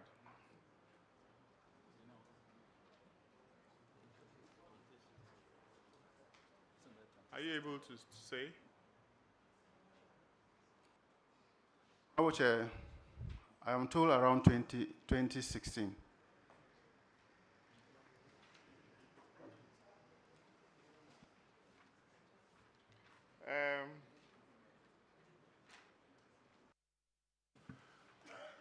Director, do you have a copy of this report? Yes, I do. So if you check it, you'll see that the expected completion date for the supply would have been July 2019.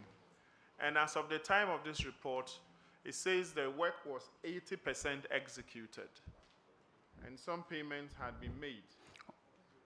Honorable Chair, what I've been told is that the supplies were done, just that payment wasn't complete at the time of the audit.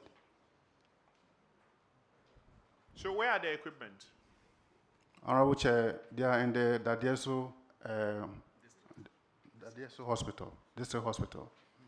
In store or in use? Honorable Chair, they are in use. Did you bring this to the attention of the auditors? Because they still captured this. Why would that be? If they've been supplied, they are in use, and it's just the payment, the small amount of the payment that is outstanding, why will they capture this service as 80% complete?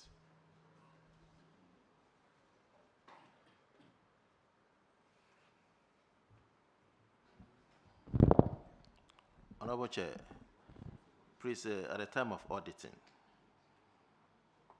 it wasn't fully paid.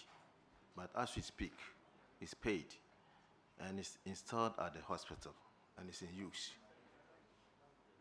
What are you referring to? What exactly are you referring to? The X-ray machine at the hospital. Yes. An X-ray machine you are referring to? Yes, sir. Okay. Okay, how about the other items? We have district education office block. And it's 95% complete. Honorable Chair, it's been completed. That is one I said. Currently, EPA is currently occupying one of the offices, and the others are to be distributed to the various departments and units. So where is education? Why are they not occupying it? They are occupying the ground floor, Honorable Member. Okay. And the other items? There's a nursing quarters at Dadiasu. The contractors are on site. It is left with exterior painting, and then construction of the manhole or septic tank. And it is hoped that within 1 month, we'll be able to hand over. Thank you very much. And the district police headquarters? The contractor is currently on site. It is expected that within maximum 2 months, we are going to hand over the project. Are the auditors aware of these developments?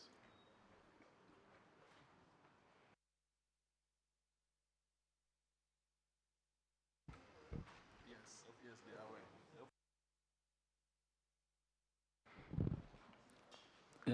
Thank you, Mr. Chairman. Yes, sir. Honorable DC. Yeah, aware. Honorable DC, what do you have to say to this? Have you seen the struggle of your technocrats? Honorable Chair. Can I finish? Honorable Chair, some of those. Can I finish? Okay, sorry. Honorable DC, have you noticed the struggle and non-coordination and struggle in even deciding who is appropriate to respond to specific questions? Have you observed it? Why are you so pretending over this? Thank you, Honorable Chair. Yes. This is an issue that I also observed. And so, since we inherit assets and liabilities, this has been one of my roles and tasks.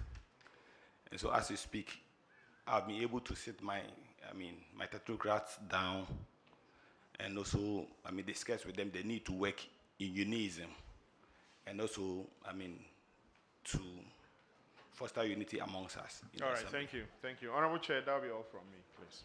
Thank you very much. The next infraction is on paragraph 725. And Honorable Akwesi Kunedu will handle that one. Chairman, thank you very much. Chairman, this infraction has to do with completed projects that are not being in use at Dadieso. One is a court building, and the other has to do with the magistrate's bungalow. What is the current status of these two completed projects? Honorable Chair, when they completed, we did some, my management did some monitoring and they realized that there was a defect. So after that defect was corrected, the legal judicial service was invited and they came for monitoring. And when they monitored, they saw that there's a need for a wall to be constructed around the bungalow, magistrate bungalow. This is somebody who is going to prosecute people, and it would be dangerous not to have a wall around. So they insisted that that must be done. So that has been captured in our budget for execution. So we are going to get the wall constructed. I've had discussion with the judicial service again to come. When all these things are done, they verify, then the handing over will be done. The commissioning will be done within the year. Thank you, Honorable Chair. Director, The report says in February of 2025, that was when the completion was done and inspection was made. February 2025, if I may read to you. So from February 2025 till April of 2026, you've not been able to construct a wall around the bungalow of the magistrate. And the property is sitting there for over a year. By the time you construct the wall, you'll be back here to tell us that there is another defect. When was it captured? When was the wall captured in your budget? And in which budget has it been captured? Honorable Chair, let me add that the projects we are talking about were initiated by CODA. They were initiated by CODA. And then finally, later on, being captured under our legacy projects. This is not an answer to the question. The simple matter is, in which budget has it been captured in? Whether initiated by CODA, whether initiated Honorable by Chair, 2026 budget. So the whole of 2025, you had nothing to do with it. So for the whole of 2025, you were only going around having inspection about the property and the building. So in 2026, and in the whole of the year 2026, we are 4 months now. Today is almost the 20th of April. So in the last 3 months, what have you been doing? Honorable Chair, I was told that management did not have full information on those projects because the award was done in Accra and we didn't have all the information. Currently, it is the contractor who has mentioned that an amount of 476,000 has been paid, leaving an amount of 113,000, 513,000. These, I'm going to make our auditor to go to Accra and check from the requisite financial bodies to authenticate that claim. And then we are going to have discussion with him on the payment plan. Director, what has the payment of the contractor got to do with the answer that you first gave? You initially told us that you've gone to see the property, and one of the defects the Judicial Service said was to construct a wall around the bungalow of the magistrate. That is a fair deal, so that at least the bungalow could be protected for the magistrate to work. Now you are telling us that you are now going to see the financial institutions or agencies in Accra to ascertain the balance and look at the payment plan before you construct the wall. So it means that it is not that you've even captured. You are now going to see how you'd even ascertain there is a balance and who ought to pay before that be captured. Can you show evidence of the project being captured in your 2026 budget? Honorable Chair, it's been captured. Honorable Chair. Do you have a copy of that to prove to us that it's been captured? Honorable Chair, we don't have a copy here with it. Director, you see, when we start giving evasive answers and we leave some of these properties to go deteriorating and rotting in our district, these answers doesn't fly. You have a property that has been built for the district, a magistrate court, and a bungalow for them. The bungalow is sitting idle. You are here telling us that if you incorporate that in your budget, show evidence of that. You are telling us you don't have a copy of your budget to ascertain to us that indeed what you are telling us is the fact. So how do you presume that we should take your answers as truthful? So it means you've not even captured and you have nothing in mind to do about that property. Please, can I come in? Honorable Chair. Yes, this issue has been taken care of in our 2026 budget. I mean, the construction of the fence wall. But unfortunately, we don't have a hard copy of the budget here. And so we can make the soft copy or the hard copy available to the committee as the committee pleases or wishes. Thank you, Honorable Chair. MC. DC. Thank you, Honorable. The difference between the answer that you are giving and the contribution you are adding to the coordinating director, I mean, is of no relevance. Prove to the committee that you have this property in mind and is that the wall has been captured. Because at the end of the day, the contractor has left the property in your care for about a year. Should you go there now and you have leakages in the roof, are you going to classify that as a defect that the contractor ought to rectify? And that would increase the amount of money that we need in repairing the property and making it up to use. And you are here telling us, you can't prove to us, and you still want to tell us. Your coordinating director says he's now going to Accra to the appropriate agencies to see the differences in the amount that have already been paid. Chairman, I don't think they are. Nah, Honorable Chair, let me clarify things. My coordinating director addressed a separate issue, which Honorable Chair, my honorable member had issue with him, and so. DC. Yeah, so with respect, I do not have issues with him. I just asked a very simple question. Yes. That what are you doing to the property? He said you factored in to wall the property. Show evidence of that. That is not an issue. Yes, and then I answered, Honorable Chair. So you cannot say I had an issue with him. Okay, thank you. Asking questions is not I have an to issue. withdraw. The issue that, okay, my director indicated that this infraction has been captured in our 2026 budget, which I am very much certain that I have also come across it in the 2026 budget. And so this year we're going to resolve all those issues surrounding the So, Honorable DC, courts. do you have a soft copy of that budget on your phone? Yes, sir. I can. So is it on that soft copy? Yes, sir. And that you can present us for us to print if we want? Is that correct? Yes, sir. Okay, so say so. You have it in soft, that's all. Yes. Later, DC, how much is it going to cost to construct the wall around the bungalow? Okay, let me. Honorable Chair, it's going to cost the district 300,000 Ghana cedis to construct. Yes. And we are going to include the external works. That is the pavement of the yard. So the pavement of the yard is included in the 300,000. Yes, please. So it's not only about the wall. How big is the property size, the land size? The slope. It's seated on a 1.5 plot. And per the nature of the land too, it's sloping nature. So we need to take care of that.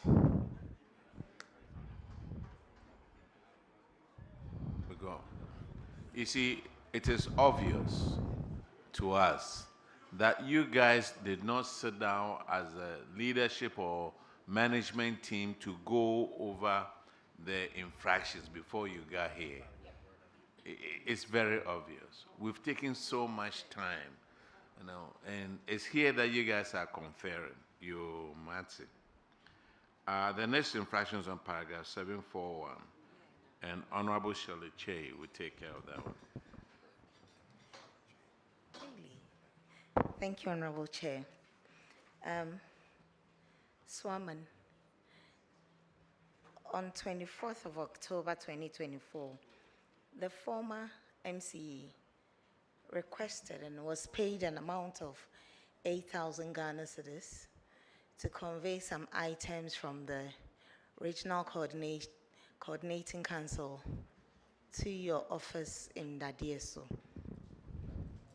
However, the auditors noted that the relevant documentation, such as receipts, waybill, invoices, were not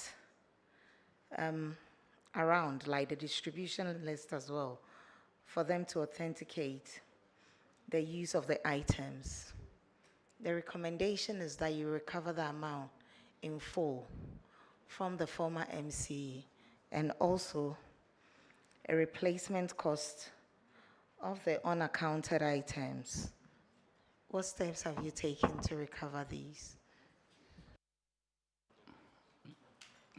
Thank you, Madam Chair.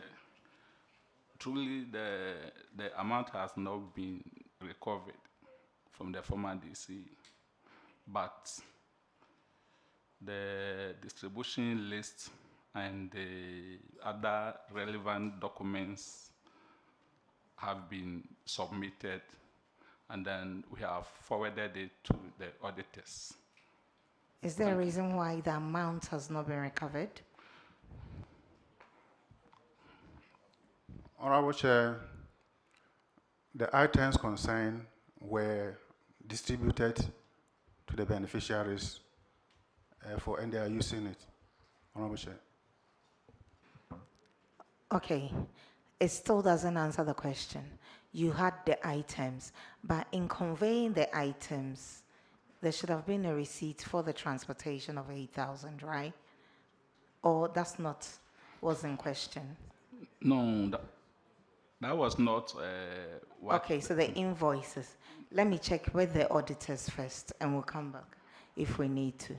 Auditors, can you please confirm if the distribution list and others have been provided?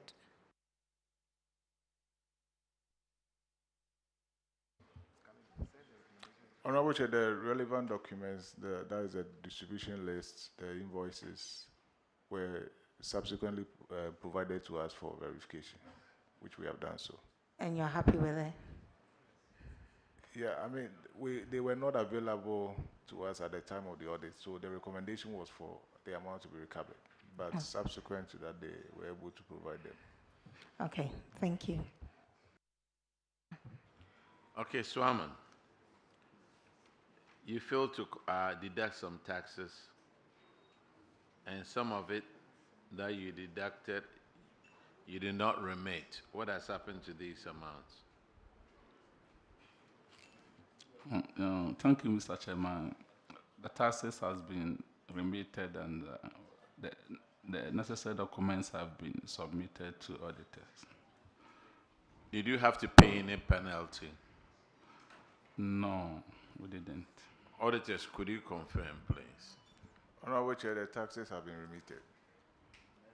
All right. So, Swaman, we are done with you. Thank you, Mr. Chairman. You are discharged. Thank you.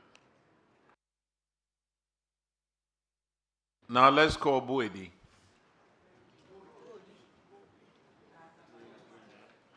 Huh? Oh, we'll come to you.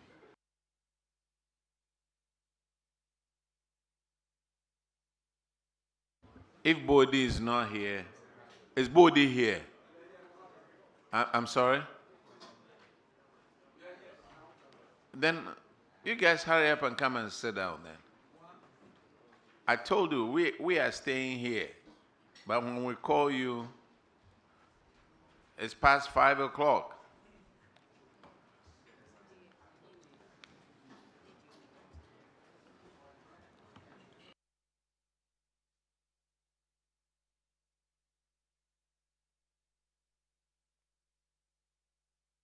Please introduce yourself to the committee.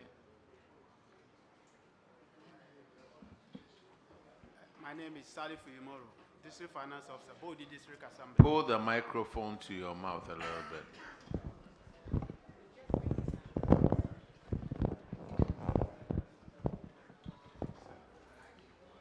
Honorable Chair, my name is Salif Imoro, District Finance Officer, Bodi District Assembly. Okay. Honorable Chair, my name is Hussein Haruna Nkansa, District Coordinating Director, Bodi. Honorable Chair, my name is Bedu Stephen, District Chief Executive, Bodi. Honorable Chair, I am Isaac Kwakuna Tekise, Internal Auditor, Bodi. Your first infraction is on paragraph 595, and Honorable Akwesekunedo will handle that. Chairman, thank you very much. Chairman, this has to do with insufficient revenue collection, same as Draboso, Bia, and Sevilla Contombra. You paid in Essex to the collectors how much they collected. So what are the measures that you've put in place to turn around these overpayments in terms of the collections that the collectors do make? Thank you very much, Honorable Chair. Both the District Assembly has put pragmatic measures in place.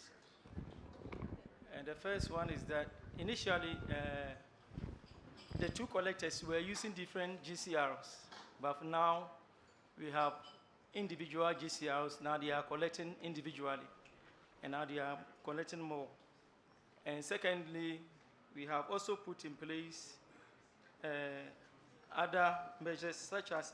Honorable, when you say they are collecting more, what did they collect in 2024 and what did they collect in 2025? 2024, the issue was that they were together. They moved. What did they collect in 2024 and what did they collect in 2025? Since you say they are collecting more, I just want an idea. Okay. Let me see. Please, I'm coming. This is actual.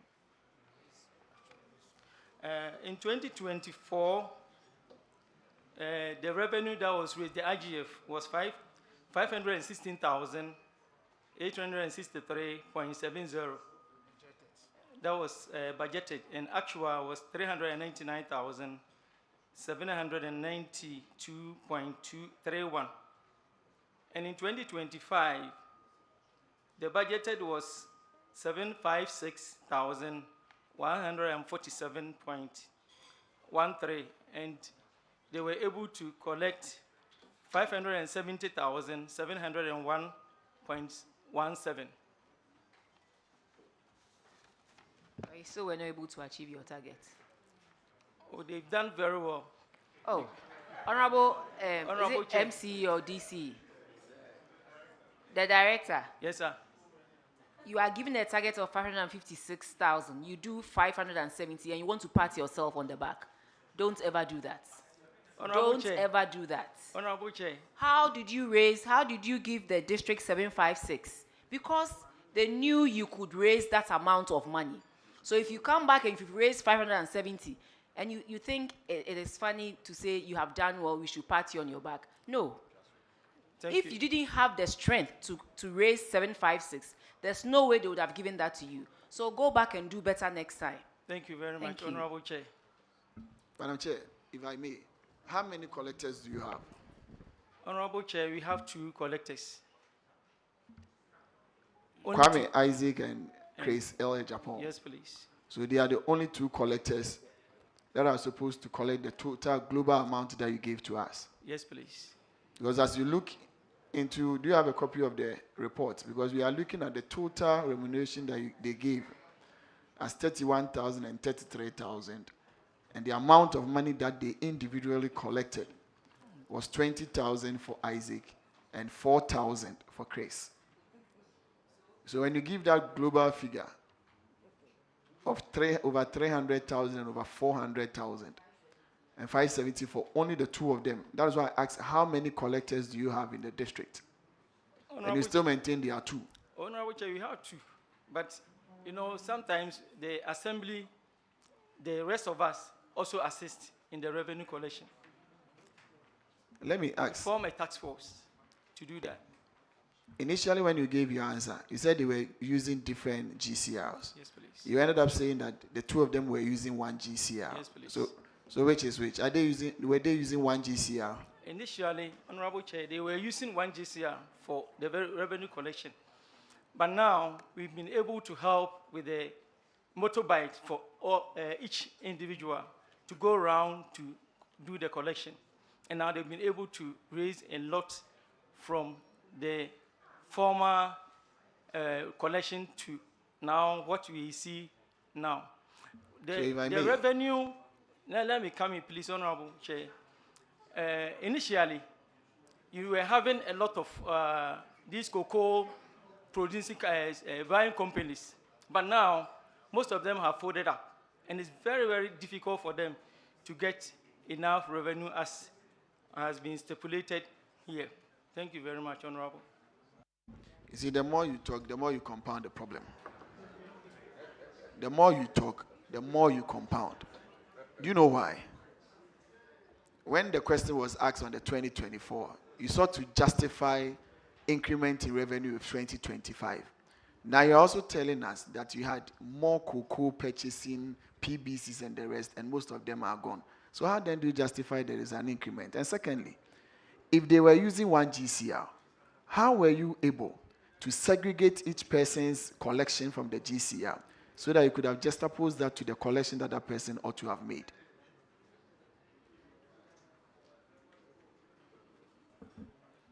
Honorable Chair, thank you for the opportunity.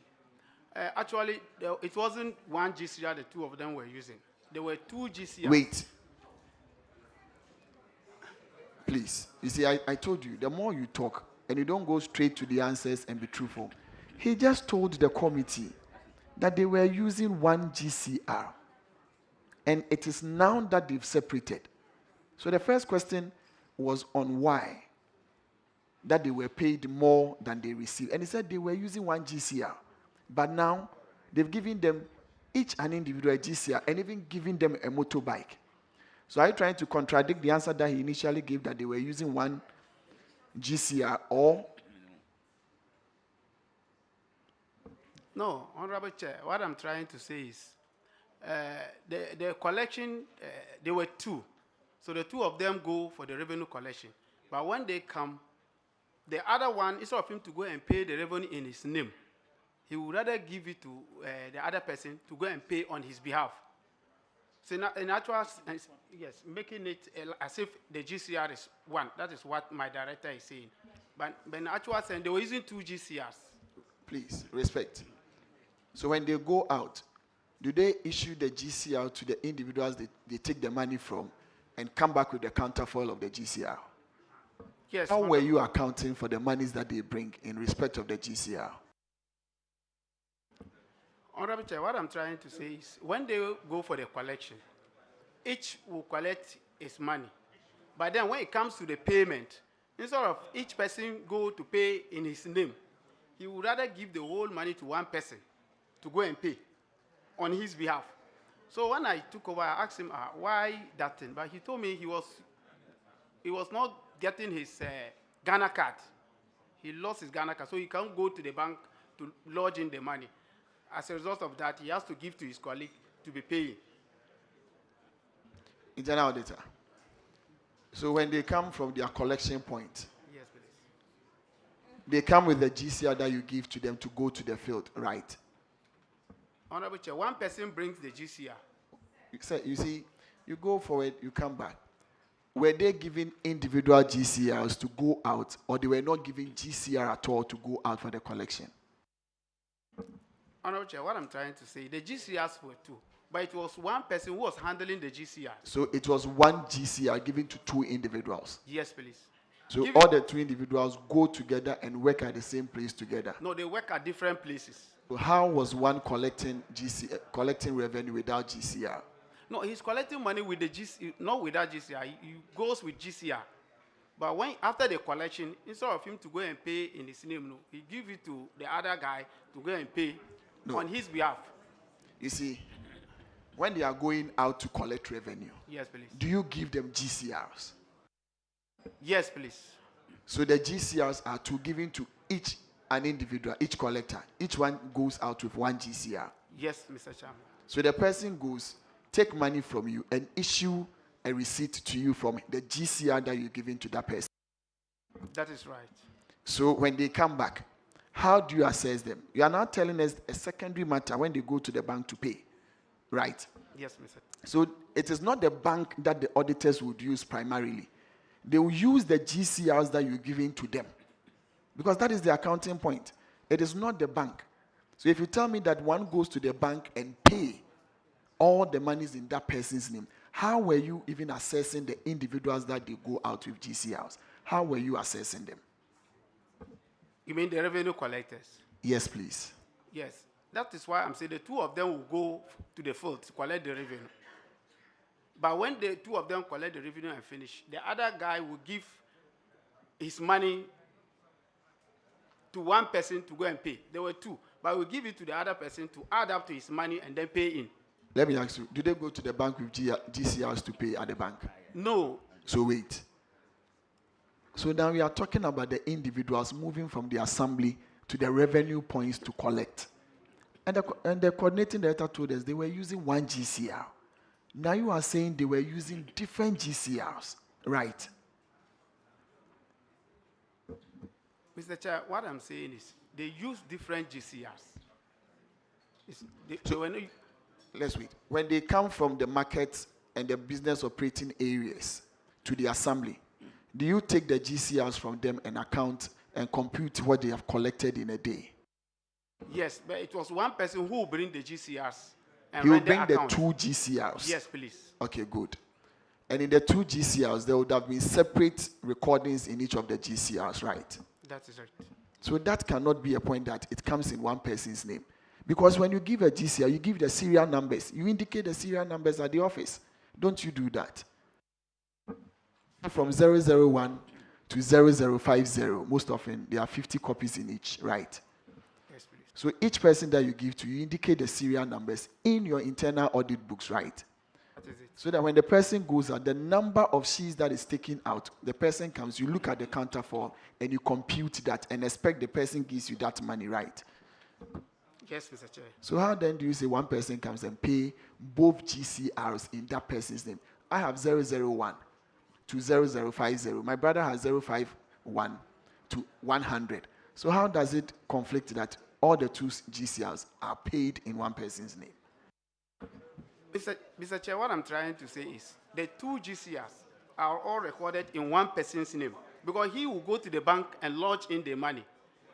On our bank statement, it is his name that will be captured on the bank statement as the one who went to pay the money. So one person had 2 GCRs? No, 1 GCR. No, sir. No. The 2 of them have separate GCRs. You've been trying to explain this for I don't know how many times. You see, this shows that you guys did not sit down at your assembly to go over these infractions before coming to sit here. About 523. Yes, please. Okay, as a finance officer. Okay, so what you're attempting to explain is that both of them will go out with separate or different GCRs, right? And then when they come, one person will go and record the collection at the bank. Is that what you're saying? Bank.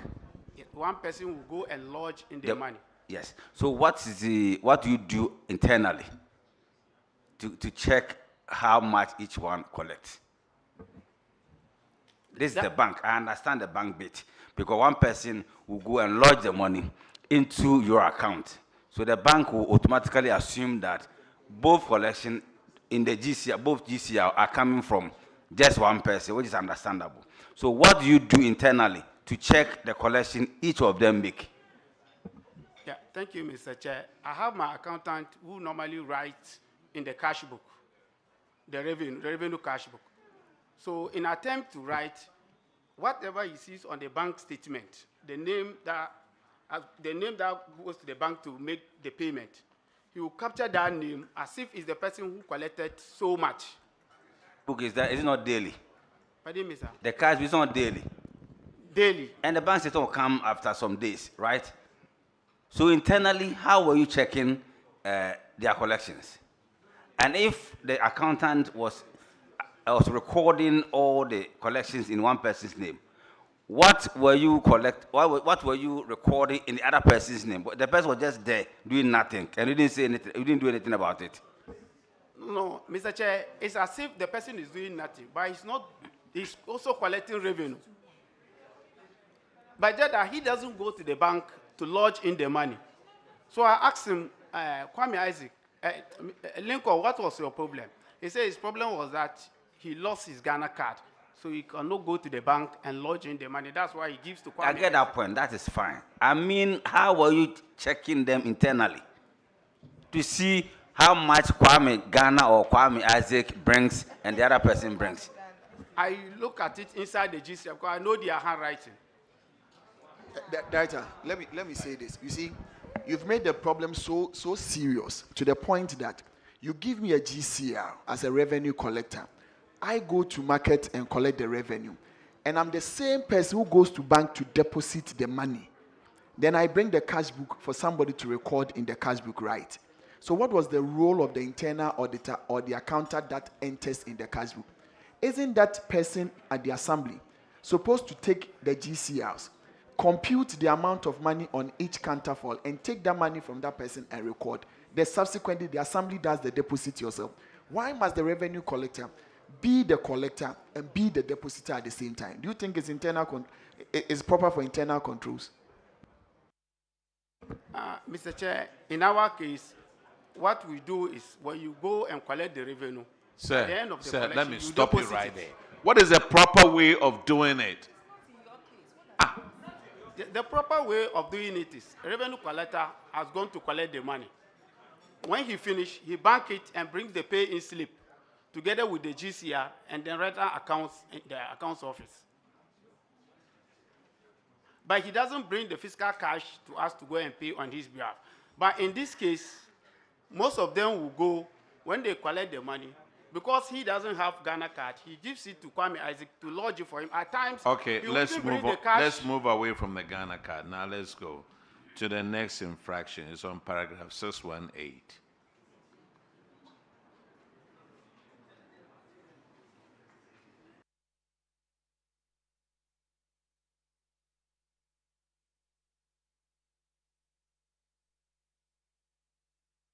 Honorable Shirley Chain.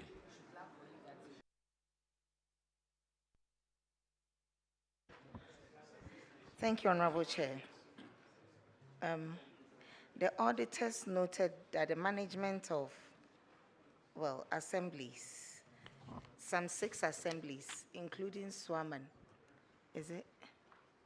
No, Bodi. Okay. That is to do with unaccounted and unsupported payments. Honorable Member, It's 618, we are talking about No, electricity, money that Bodi owes Electricity Corporation.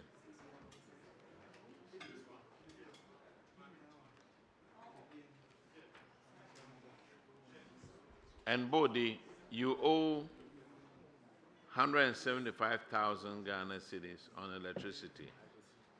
What has happened to this amount? Honorable Chair, that is true.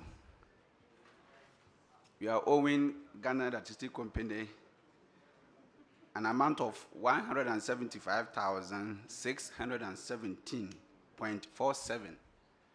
But we have done our best to pay part of such amount. We have paid 87,681.86.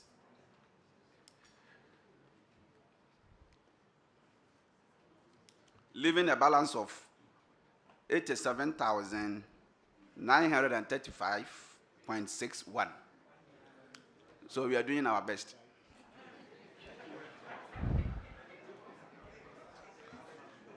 Sir, you like using, we are doing our best. Wait till they cut off your electricity. Yes, please. So, Chairman, just to alert you, next month you are likely to be taken off the national grid because it is not acceptable. You think that because ECG will allow you to be paying, to be doing your best, so you owe ECG, but you'll be making other expenses. But for your information, next month, May, all assemblies that are owing ECG, including yours, you will be taken off the national grid. So please make sure you pay as soon as possible. Thank you very much, Honorable Chair. Learn how to use candles.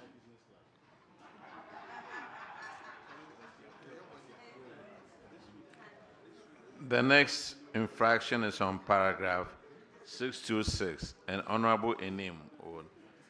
Thank you, Chair.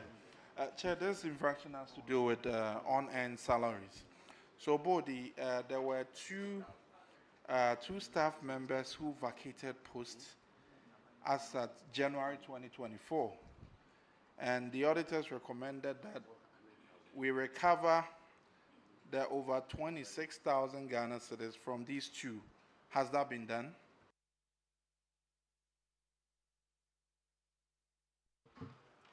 Honorable Chair, the monies has been recovered and payment has been done. Thank you very much. Can you confirm how much has been recovered? Honorable Chair, 17,000 has been recovered. I mentioned 26,000 and you said the monies have been recovered. You should have gone ahead to say, oh, portions of the money. But now, let me confirm from auditors before we move on to next. Auditors, can you confirm if an amount has been recovered? Yes, Honorable Chair, we can confirm the 17,000 recovery. Okay. Bodhi, can you let us know what steps you have taken to ensure that you collect the remaining 9,000? Honorable Chair, we've informed, as we did earlier, these two people have promised that they will pay the rest of the money. Are they still in the country? Yes, please. They are outside the country, please. They are outside the country. Do you Yes, have a payment plan with them? Yes, we have payment plan with them. And what does the payment plan state? They say by the end of this, middle of this year, by June, they will pay How the rest. did you collect the 17,000? We informed them, and then they brought their monies to the assembly through their families. Since you have a payment plan in place, let us understand and also confirm with the auditors what payment agreement you have reached with these two. Because from what you are saying, if somebody says I'll pay by the end of the year, it's not definite. We need to have a definite plan as to when they intend to pay the remainder of the monies. That is when you have a plan. But when you say they have promised to pay by the end of the year, that's not a good plan. So please, take steps between today and whenever you are called upon to agree on a payment plan with these people so that we know which month within the year they are going to pay and what portion of it they are bringing to you, not just accept that they will pay by the end of the year, because you have taken almost a year now to collect 17,000 out of 26. So God knows how long it's going to take for you to take the rest of the money. So please, let's do that and ensure that we are able to collect. And the officers that validated these two, are they still at post? Yes, please. So the second part of the recommendation is that these officers be made to pay, which I believe is you, the coordinating director. Yes, please. Okay. So then, Noted. if we don't get the money by close of the year, just as you have agreed, you would pay, then at least we can close the docket on this. Honorable Chair, thank you very much. We can't wait till the end of the year. We are giving you 30 days. Pay the money. You validated them when you knew they were not around. Pay the money. Now, at the same token, look, you have 8 people, casual workers, that you haven't paid. You owe them 43,000. What is the status of this? Thank you, Mr. Chairman. Currently, we are not owing them any salary arrears. We've paid up to date. Up to March, yes, please. But you waited till it piled up to 43,000. When did you pay them? What is it?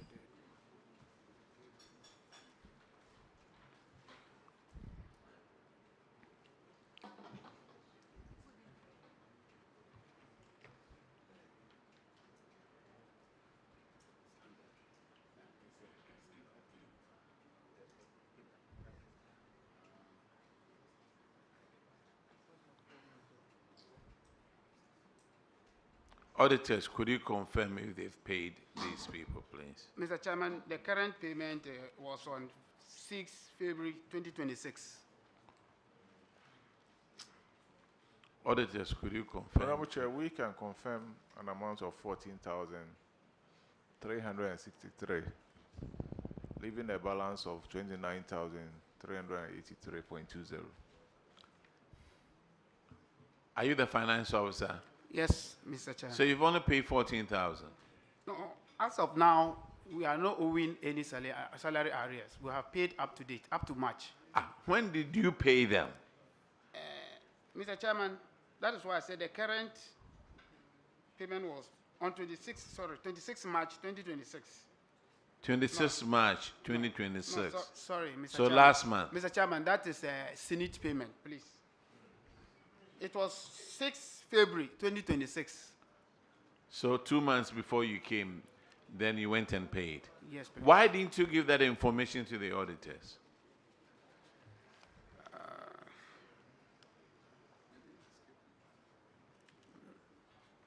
Mr. Chairman, I think it's an oversight.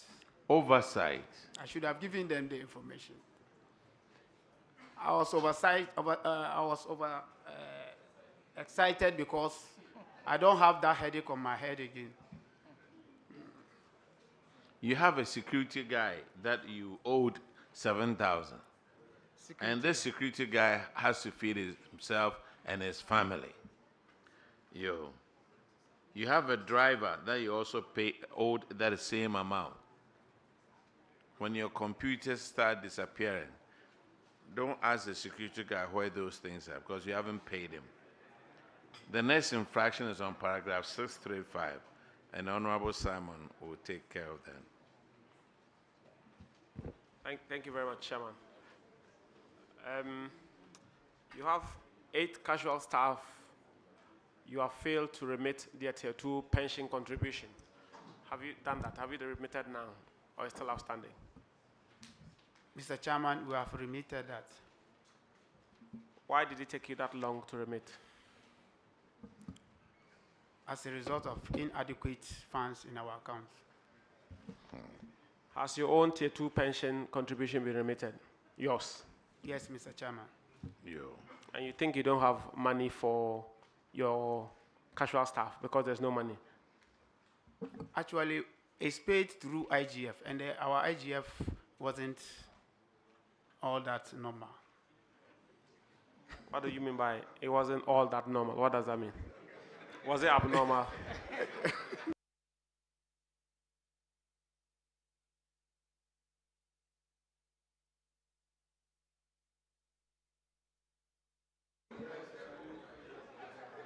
Have you not been spending, doing other things apart from the Tier 2 pension?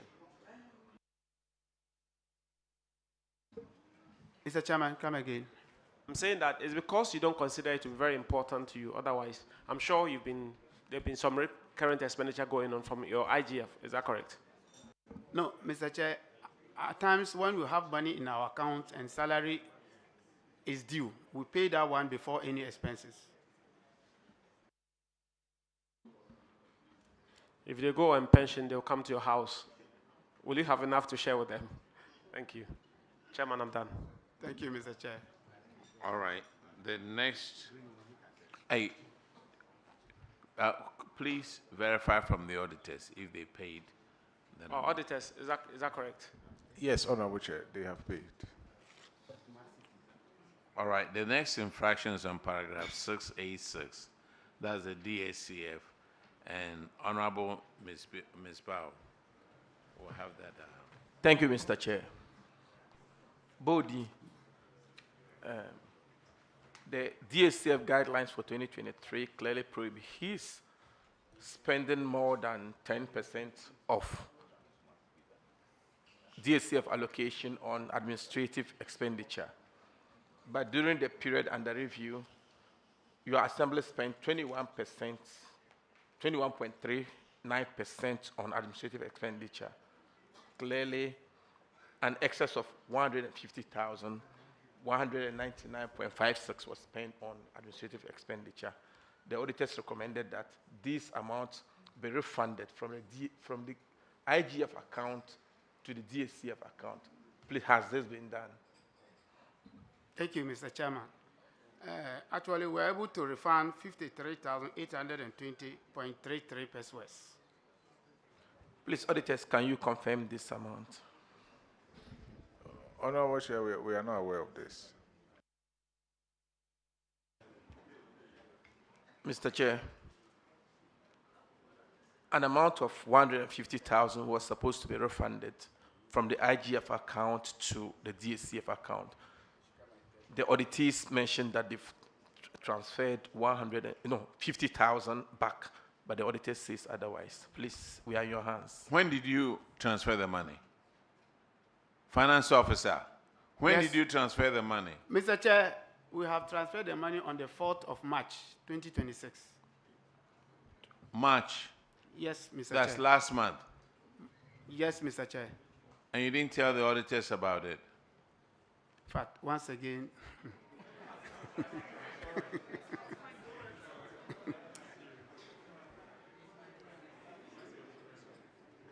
Gentlemen, I've seen that in your replies, more time you'll be laughing. Why? This is serious issue we are discussing. Serious issue we are discussing. It's not funny. Seriously. thank you, Mr. Huh. Chair. Hey. Okay, the next infraction is on paragraph 694. Honorable Adam Agbana will handle that one. Thank you, Mr. Chairman. Mr. Chairman, this infraction relates to the Assembly misapplying funds meant for persons with disability. They transferred the funds amounting to 135,000 to their IGF account. My first question is that what is the percentage of funds belonging to the Assembly that is supposed to go to the persons with disability?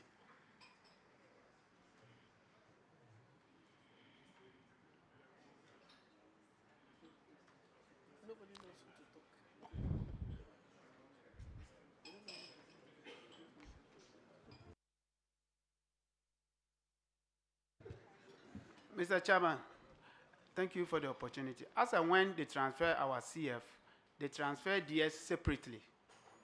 So we don't use percentage to transfer their portion into their account. It is transferred separate to them. But you are aware that they receive, among all the allocations, their allocation is not that much. In fact, they have been asking for more. Why did you still transfer theirs to be used for your activities when there are other funds? Why is it that you have no sympathy for them, or you have no persons with disability in your district? What really occasioned the use of their funds for your assembly activities? Thank you, Mr. Chairman. Actually, there was no any funds at that time, and it was Farmers' Day that we wanted to celebrate. Our IGF, there wasn't anything, common fund dry. So we needed money to also celebrate the the Farmers' Day. So we had to borrow, thinking that common fund will come and then we just pay it back to them. And unfortunately, common fund also delayed. You earlier said that their funds are allocated to the assembly anytime common fund is released. Is that not it? That is it. And the funds are supposed to be used for a purpose. What it means is that you spent all the other funds, you left their funds because you did not have need for it. You didn't use it for the purpose for which it was supposed to be spent for. And you left it deliberately, so you use it for Farmers' Day celebration when you know that that is not supposed to be so. No, Mr. Chair, it wasn't deliberate. You know, they've not drawn their plan to spend their money as at that time. Who draws the plans to spend their money? The social welfare. But the social welfare works under your office. Yes, please. They have not brought their memo for us to pay them Sir, at that time. Respectfully, don't be happy explaining things. Clearly, it's a misapplication of funds. Clearly, misapplication of funds here. Whether you had funds or you didn't have funds, the funds were specifically meant for people living with disability. Yeah. And then you applied it for something. You are happily explaining it away. I don't think it's right. It's misapplication of funds, and it's an infraction. You think you can come and sit here and joke with us, explain it away, laugh, give explanation, and then that's it. Just listen to what he's saying and answer appropriately. Thank you, Mr. Chair.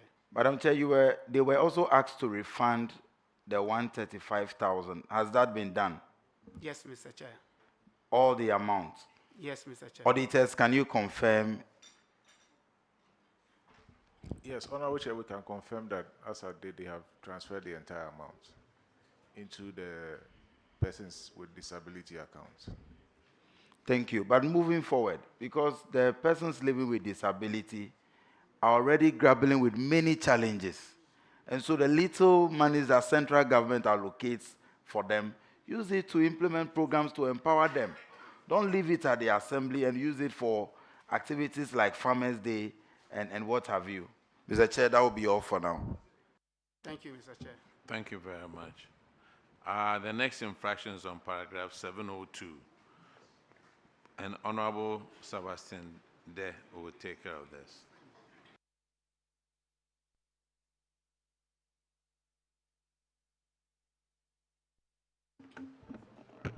Thank you, Chair.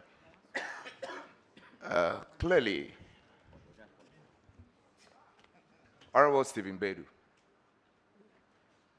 I want your attention. That's why I mentioned your name. You are the DCE, right? Yes, please. There's a lot happening in your district, and you need to watch it. I sat down and carefully listened to your district coordinating director justifying you paying one of your revenue collectors over 66,000 for the year, and that person was only able to generate collection of about 40,000 Ghana cedis. I think he was happy to explain that, and here we are.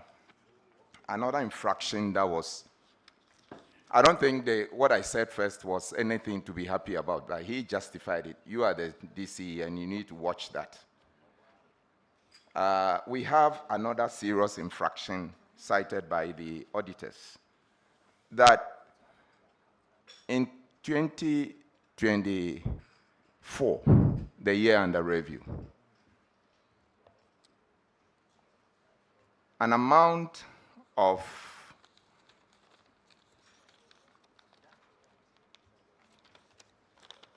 the amount just got vanished from my body. Yes. You saved an amount of let me get a figure, the correct figure. It just, I wrote it here. Get a figure. Well, that amount that was saved yes, I have it here. 25,264 Ghana cedis, 90 pesos, was locked up with Bia Toya Community Bank. The bank became distressed, and the money was actually money for PWDs. It was supposed to implement some project for them. The money was locked up. You wrote a check to withdraw 30,000, and you were able to withdraw only 5,000 of that money. What is the situation now? Because a serious recommendation has been made by the auditors. Thank you, Mr. Chair. As it stands now, all the monies have been retrieved from Biatoya, given to the respective department. You mean that the entire amount has been withdrawn now, Yes, has been retrieved? Yes, Mr. Chair. Are you still doing business with the bank? Yes, Mr. Chair. You're still doing business with them? Yes, Mr. Chair. What actually became the situation when, because the auditors reported that at the time they were auditing, the bank was distressed. Has they been, do they have liquidity now? Thank you, Mr. Chair. I went to the bank to find out why. What they told me was that they also made some investment with other banks, and those banks collapsed. So their capital also locked up there. And as a result of that, they can also give us the money. So that was the reason why we were able to retrieve the first 5,000. And then they pleaded with us that they will give us a payment plan. So they'll be releasing the money gradually. And that was what they did, and we were able to retrieve everything. Sure, I'll do that. But we want to know, before, we verify that. What the project that was intended for the PWDs, has that project been implemented? Yes, Mr. Chair. Now the auditors, can you confirm whether the money has been retrieved from the auditors as the finance officer is claiming? Yes, Honorable Chair, substantially. Out of the total amount, we can confirm 25,000. So what is left there is about 264 something, but that is quite small. But significantly, they have retrieved the amount from the bank. So what business are you doing with the bank now? Mr. Chairman, we have our IGF accounts there. And then Agric is also having their. I came to meet those accounts with them already. So because they were able to give us those funds, they pleaded with me if I could maintain the accounts with them. So I told them they should give us time. Actually, the account is with them now, but we are only operating the IGF because it's within Bodi. So those revenue collectors, when they collect from Bodi, then they will go and deposit there. But the Agric and then the PWD, we are not using it again. Hello, sir. Yes, I'm sorry to cut you short. Honorable members, we have 2 regions to go. It's 6 o'clock. So let's try and cut down the number of questions, and let's try and cut them short too on so many answers. 2 regions to go.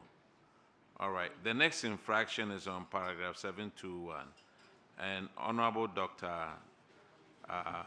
Jassau. Thank you, Honorable Chair. Mine is a short one on abandoned and delayed projects. In Bodi, we have about 5 of them. And the reason stated is lack of funds. And this is from the DACF account. There is one that, oh no, okay. So these are all about 50% or so complete. What is the status of the projects now, those abandoned projects? Thank you very much, Honorable Chair. That is true.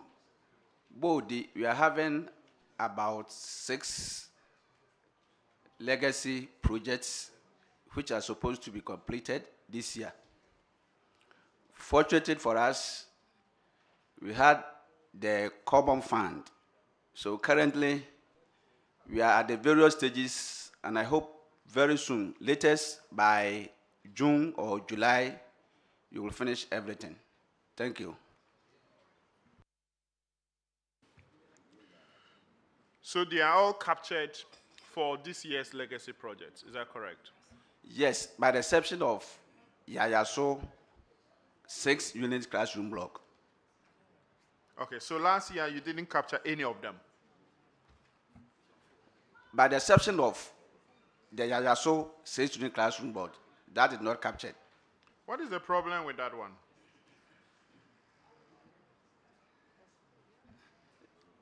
It was financial constraints because it didn't capture it in the budget. Okay, so you intend to capture it subsequently? Yes, okay. Honorable Chair. All right. That will be all, Honorable Chair.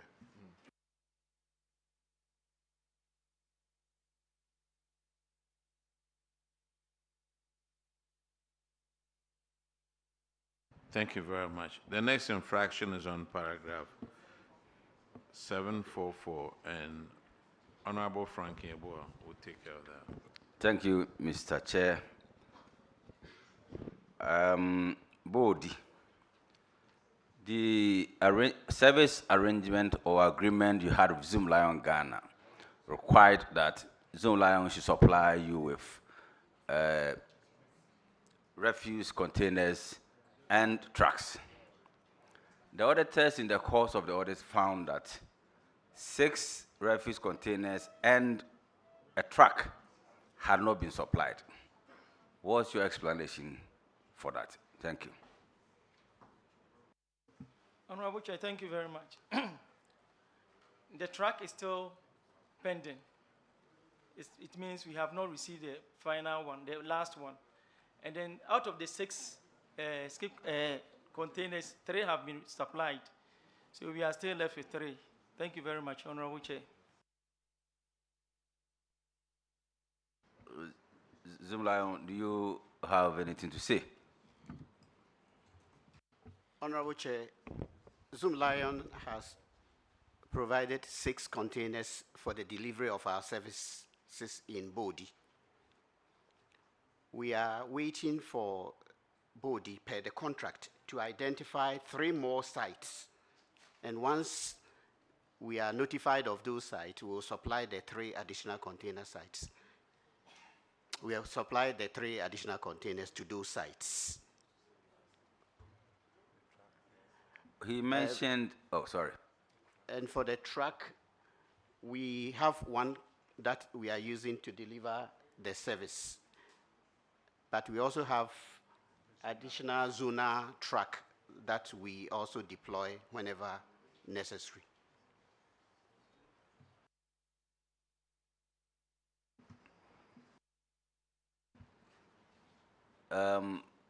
DC or coordinating director, do you agree with his answer? Honorable Chair, no. Because we have areas earmarked for the 3 containers, and still we have not received them. If we receive them today, we may find a places for all these containers. So you bring them, and let's see where you place them. Thank you very much, Honorable Chair. Mr. Chair, I think that Zoom Lion may have to sit with Bodi, this assembly, to iron out the differences so that Bodi people will get what they need in terms of sanitation. Thank you very much.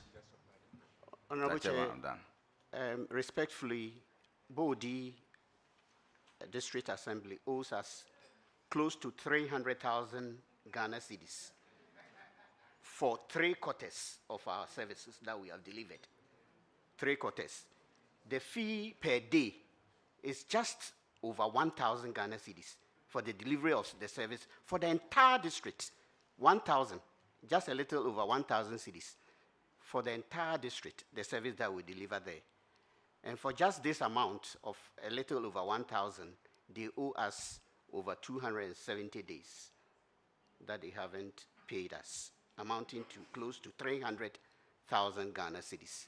Respectfully, I think it's important that we don't continue borrowing to deliver the service. Once the service has been delivered, they need to pay us, and it has implication on the work that we do. And I believe going forward, the auditors will also identify the payables, because it's also part of the contract that they are talking to. Thank you. Bodi, why haven't you paid those amounts? Honorable Chair, thank you. I don't think we have any agreed contract signed on this deliverables that he's talking about. No, what do you because mean? Because he said a day we are supposed to pay 1,000. No, I don't understand. Maybe I didn't get it. No, you owe close to 300,000. 3 quarters, you haven't paid them anything. We have finished paying. We paid the first, second quarter. The first quarter was paid up there. Second quarter was paid. Third quarter was paid. Are you sure? Receipt. Yes, if we show Sir, you are the DC, right? No, what's your position? Honorable Chair, I'm the District Coordinating Director. District Coordinating Director. Yes, please. I would advise you strongly for you to get a copy of the contract. You know, I know all of you are so busy in the office, you just sign and you don't read. You don't have a copy. Because as we speak, you have a new contract that you signed. Thank you very much, Honorable Chair. You know you've signed it, right? We've signed already. Read the contract. Don't sign anything that you haven't read. Read the contract. And then pay him the 298,000. All right, Bodi, you are discharged. Thank you very much, Honorable Chair. Now, let's recall Akontombra.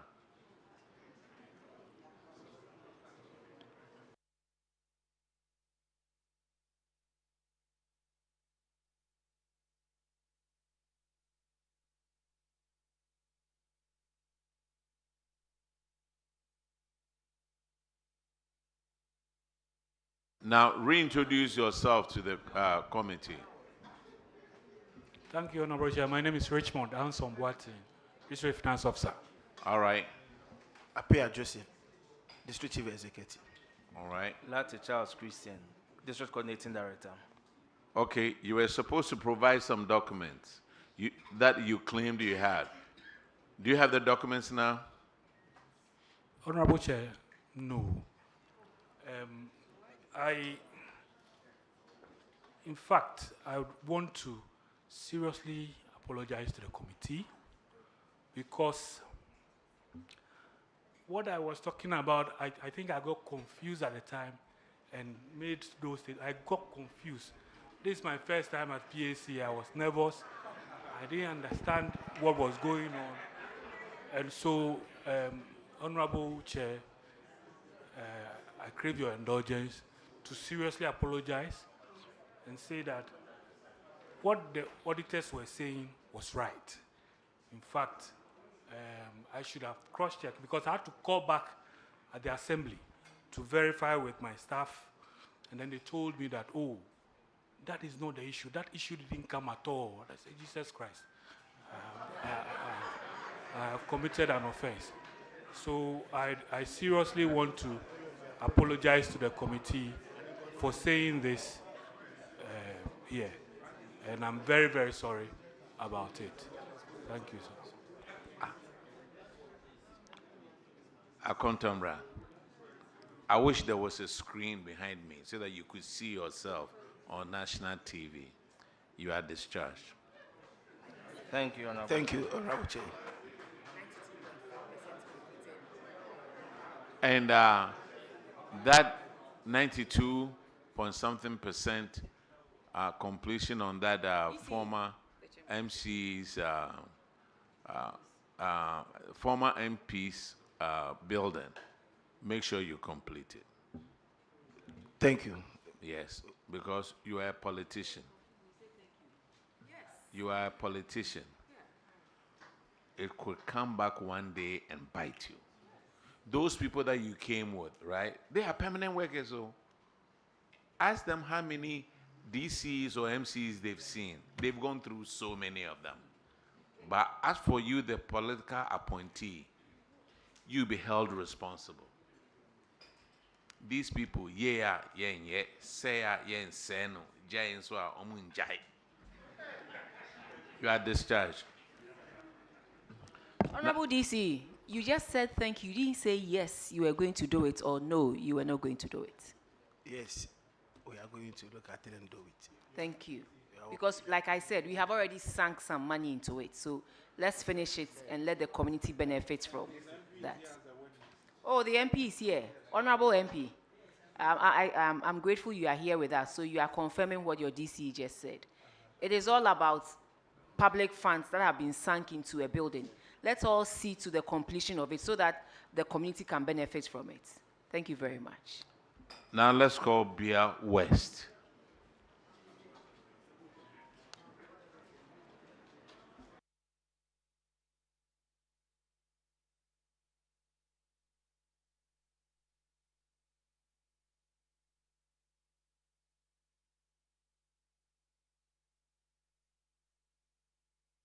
Introduce yourself to the committee, please.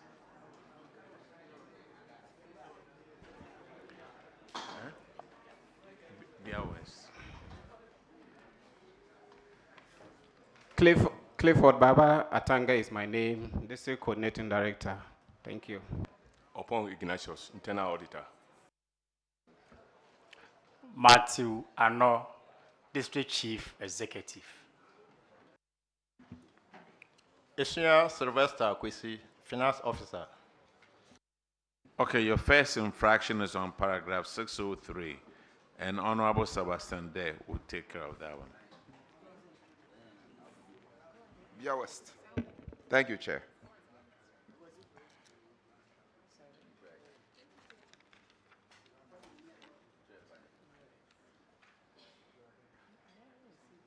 You paid an amount of 102,000 Ghana cedis, 675, 102,600 75, covering 10 PVs that you could not support with any document. What do you have to say to that? Honorable Chair, thank you. Those documents has been attached to the PVs and has been sent for auditors for verification. You mean at the time the audit took place, you did not have the documents, but you've now submitted them? What is the case? Because the audit says that you did this payment without supporting documentation. Honorable Chair, thank you. At the time of audit, those documents were lacking the receipt, claim sheet, and then the invoices. So after the audit, those things were retrieved and then attached to the PVs and sent to audit for verification. Thank you. Auditors, can you confirm?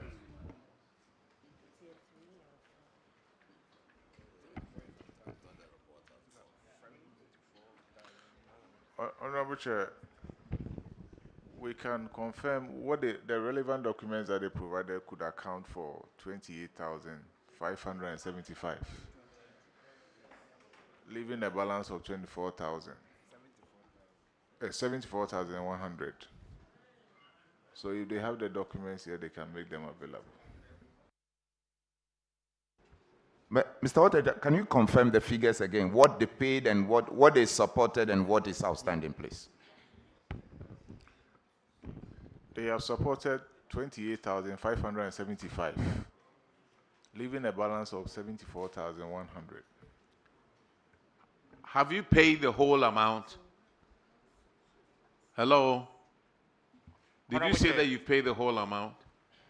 This was payment that has already been done during the audit, but it was lacked with some supporting documents. So you've accounted for those? Have you accounted for the whole thing? Yes, Honorable. When did you account for the whole thing? It was done in October, before before the run-up for this park. But the auditors don't have the information. Honorable Sir, I have them here. I rather send it to Babiani for verification.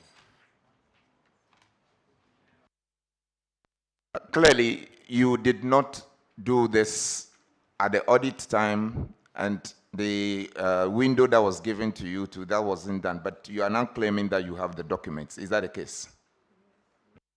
Honorable Chair, there was information to us that we should update them on the outstanding issues. So I sent those documents to Babiani myself.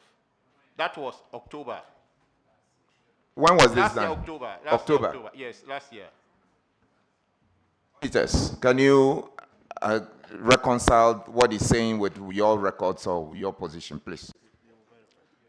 Honorable Chair, 25th October, what we were able to settle on or verify accounted for 28,000. So if they have the supporting documents here, if they really have it, they can make them available if the committee allows that, and then we'll check them. Chair, I default to you, please. Yeah, look, if you have the supporting documents, you need to give it to the auditors now for them to verify. If not, the amount left over 70,000, you guys will share and pay out of your pockets. It's just that simple. If they can't verify today, you pay the amount. And auditors will follow up on it. BLWS, right? The next infraction is on paragraph 607. Honorable Kinney would take care of that one. Thank you, Mr. Chair. Mr. Chair, 6 separate payments was made from your IGF, totaling 94,000 Ghana cedis.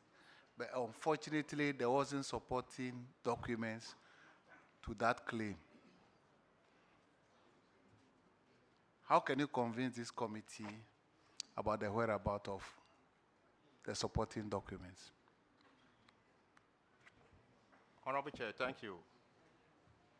Those 6 payments were part of the first issue. It was stated unpresented payment vouchers.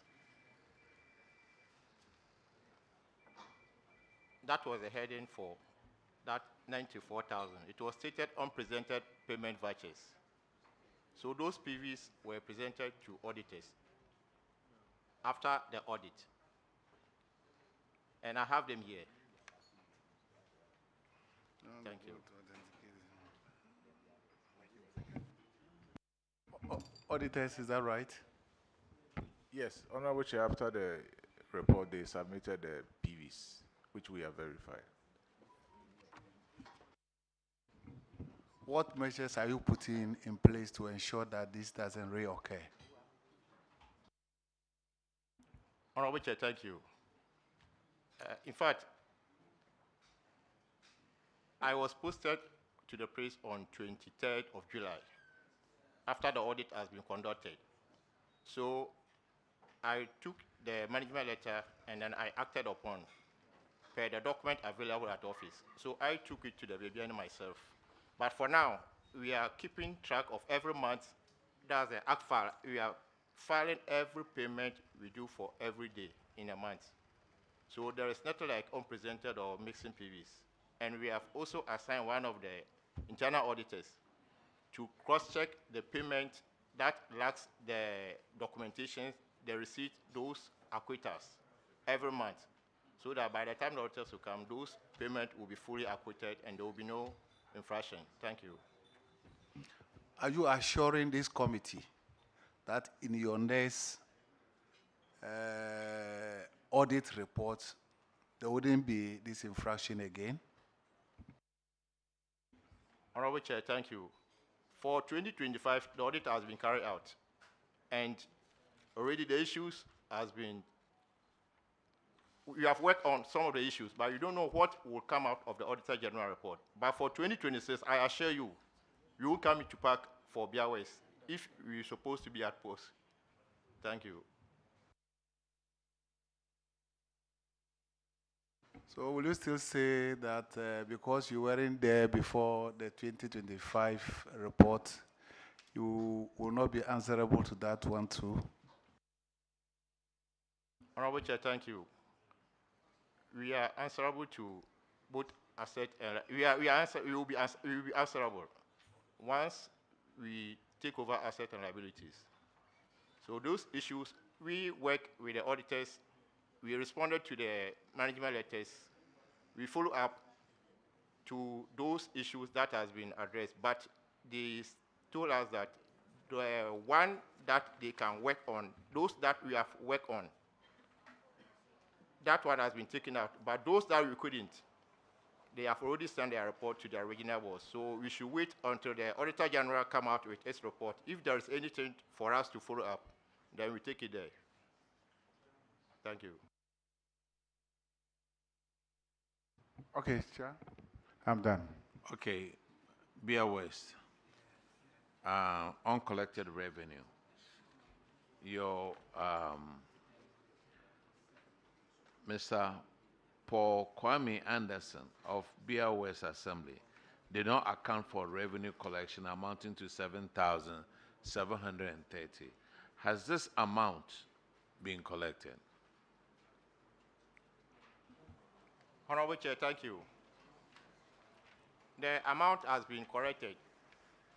2,000 was paid on 14th October 2025, and another 2,000 was paid on 3rd November 2025.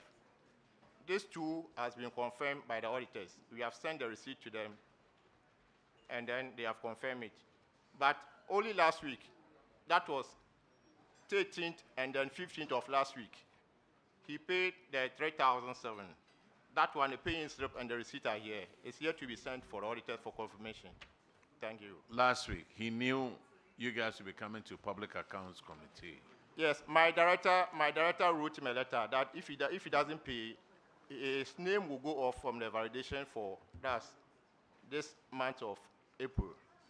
So based on that letter, he went for a loan and then come and pay. And we have issued him the receipt. And we have the paying slip and the receipt here. Auditors, could you confirm, please?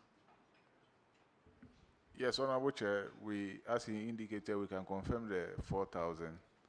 We are yet to confirm the balance of 3,730. Have you given that information to the auditors from last week? Honorable Chair, in fact, that information is not known to them, but I have the paying slip here. So from Okay. here, I'll just tender them to you. So if we made you guys pay for everything before you come here, it would be easier for us.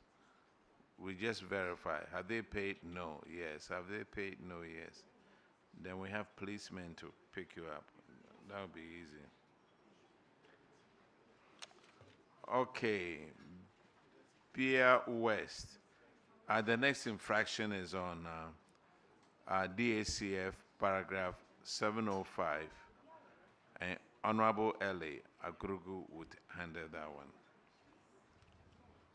Thank you, Mr. Chair. The infraction, non-allocation of funds for substructures. The DACF guidelines 2023 requires that up to 2% of total DACF receipts be allocated to support substructures.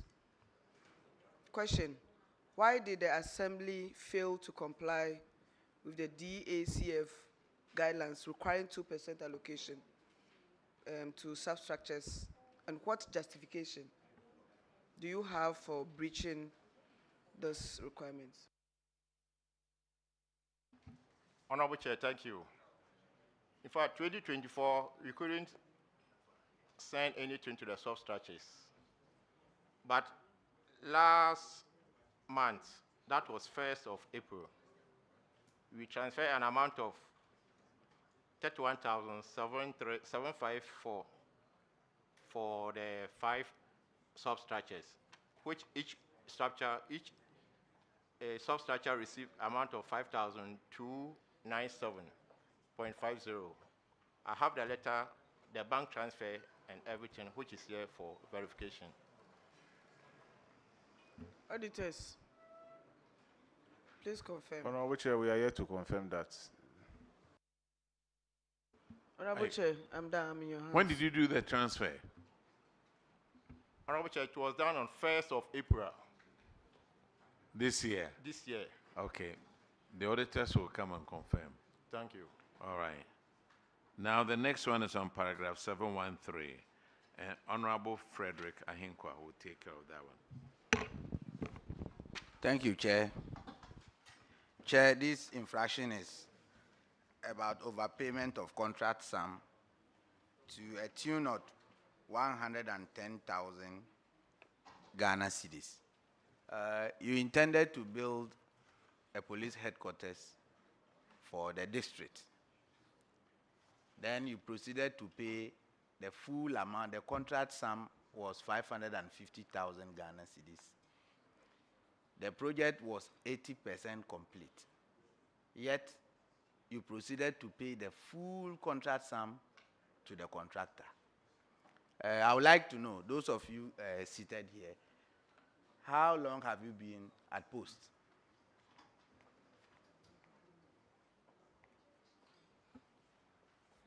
Please hurry up, because of I want to know, how long have you been at your current station? I have been there for the past 7, 8 years now. 7, 8 years now. 7, 8 years? Yeah. Your position? I'm the internal auditor. Internal auditor? Yeah. Okay. You too? Honorable Chair, I've just done 3 months. The DC. Who is the DC? Okay, let me leave you out. Okay. You? How long have you been there? Honorable Chair, I'm there for 9 months. For 9 months? Yes, Honorable Chair. So the internal auditor, you have been there for all this while. And you are the gatekeeper. Yes. What necessitated this payment? You have awarded the project 550,000 Ghana cedis, which is for the full completion of the project.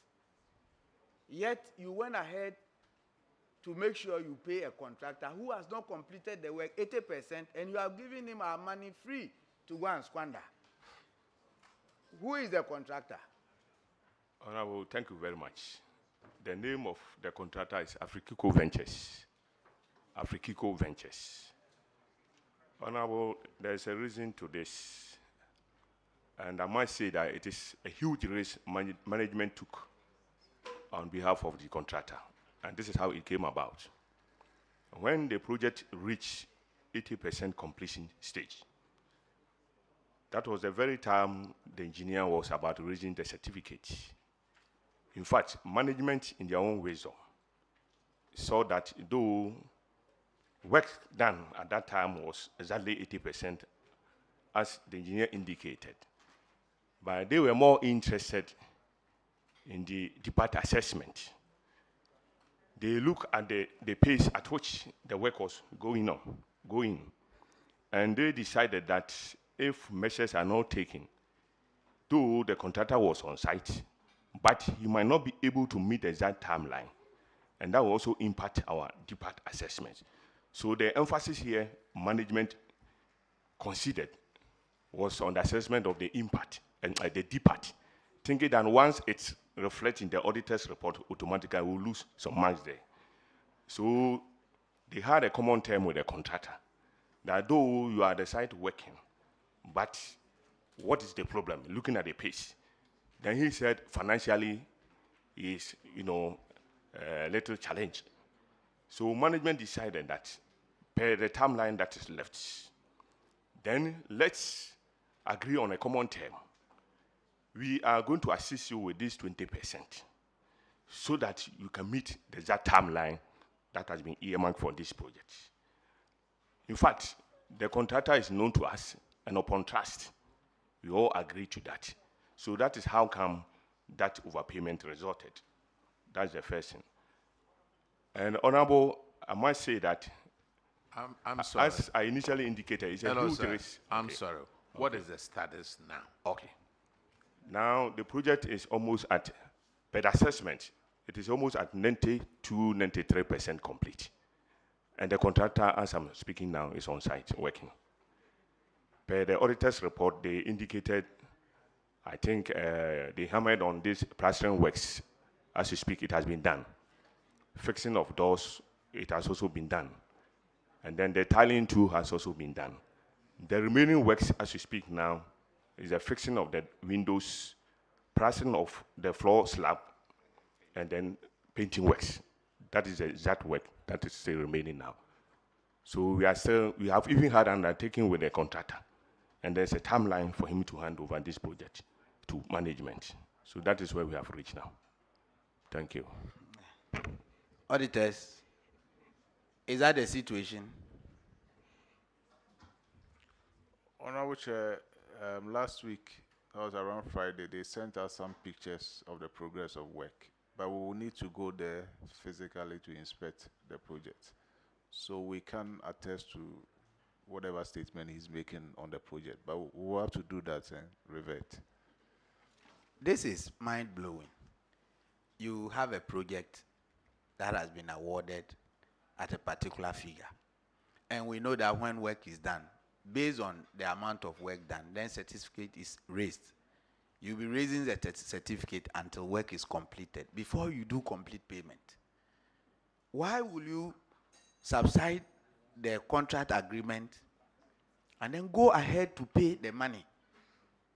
You see, I see something fishy here.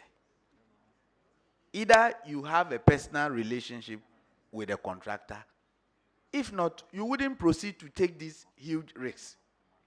Or there was a clause in the contract that indicated that when work is up to 80% completion, you can do full payment.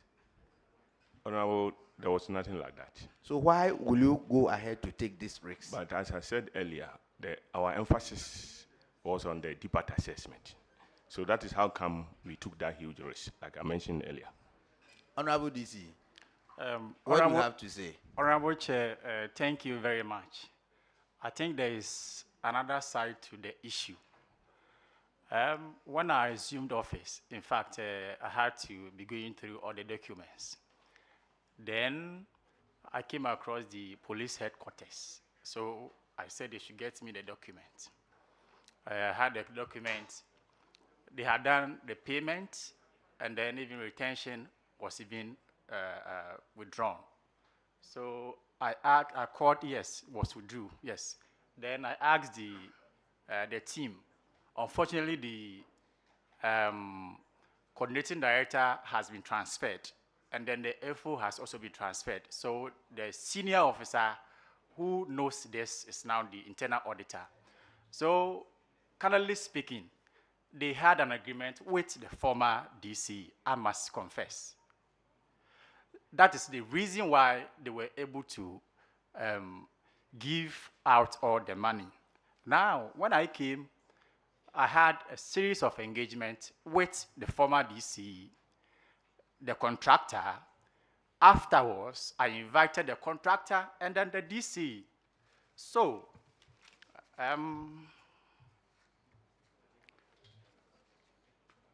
on 19th January, in fact, we had a meeting with management, the contractor, and the former DC. Afterwards, I sent the works department to go and do assessment of the facility. When they did the assessment, they came out with a report that the project is 75% complete. After that, sir, I requested sir, for... sorry to cut you short. Okay. It's 6:30 right now. Okay. We have 2 more regions to go. All right. So auditors will follow up on it, okay? Okay. Yeah, sorry to cut you off, but Right. 6:30 we have 2 regions that we haven't called. Okay. I see us leaving here at 10 p.m. Thank you, Honorable Chair. Your taxes that you were supposed to collect and pay, have you paid them? Chairman. Yes, please. Just with respect, I just wanted to see where this is ending. Is it now? What is the status? You've overpaid. But the auditors say you should get the money back. What's the arrangement? Are you getting the money back? What is the status now? And by the way, Honorable Chair, that's Matthew is my former student, and so I know him to be diligent. I want to know what you are doing about that project now, because you've overpaid the contractor. So tell us, what is this public money? Is it gone waste? What's going on? Thank you so much, Honorable Chair. Yeah. Like the Honorable DC indicated, we met the... No, I want us to cut the story short. And that's why I wanted Matthew to tell us. Yes. What is the status of it now? What are you doing? So currently we have an agreement with the contractor. He has given us an undertaking to complete it by 1st July. So you have a signed document? Yes, please. We have a letter from the contractor. Did the auditors see this? Will you ferry it to the auditors to double check? So we have that letter here. Yes. Okay. We wrote for them to write a commitment letter, and then they also... So they've done so, and you have all those so. letters here. Auditors, I'm sure you can double check that, and let's see if that will work. Would that be okay? Chairman, thank you so much for the opportunity. Bia West, what about your taxes that you were supposed to pay? Have you paid that amount? Honorable Chair, thank you. The tax was paid on 11th November 2025, and the receipt was sent to auditors for... Can the auditors confirm, please? Honorable Chair, confirm. Thank you very much. Bia West, you are discharged. Now let's call Bibiani Ahuyaso Bekwai.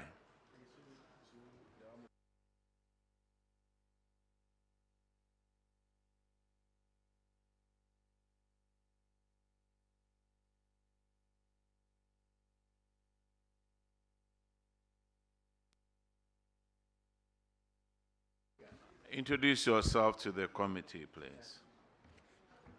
Honorable Chair, my name is George Intim, Finance Officer.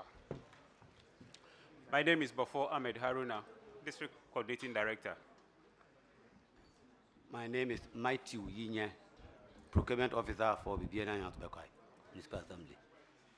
Where's your DC? Use a microphone. Honorable Chair, he's indisposed. He was taking early hours of this morning. He was rushed to hospital. Just before coming to public accounts, then you got sick. Yes, sir. Do you have any note or anything from him? In fact, as at the time we were leaving, we could not get a written document from him because he was still being attended to. Okay, we need a political head to be here. So we'll reschedule you, okay? Okay. All right, thank you very much. We are grateful. Now let's call Ahafo region.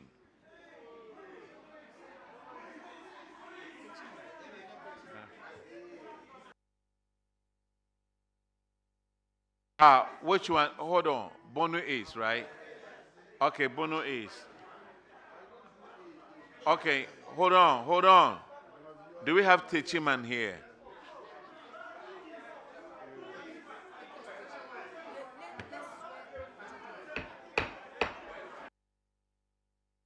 Can you listen for a minute? We are calling Bono East. What I'm doing is I'm calling all of you, swear you in.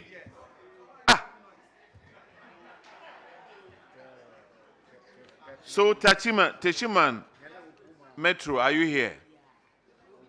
Techiman Metro, are you here? What about Pru West? Techiman North. Techiman North. Nkranza. Atebubu. Pru East. Nkranza South. And Kintampo South District. All right, let's administer the oath, please.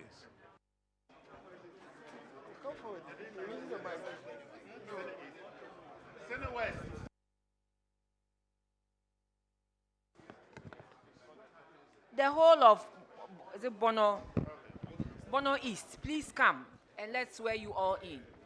The whole of Bono East.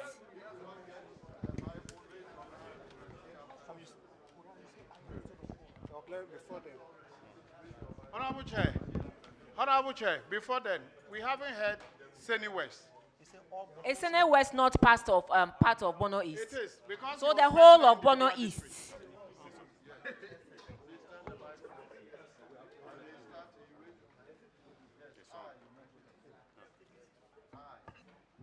I, Masud Musa Ayaba Thomas, do in the name of the Almighty God swear that the evidence I shall give before this committee touching the matter in issue shall be the truth, the whole truth, and nothing but the truth. So help me Allah.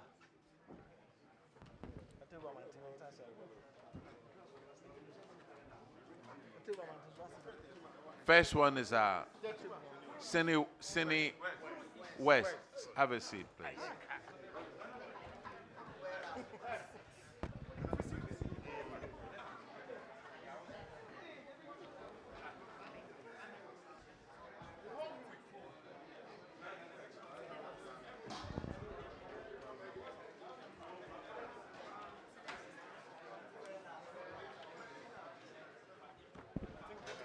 It's not here. You come here. Let the rest. That is on. That's it. It's not yet. It's not yet. You will sit close to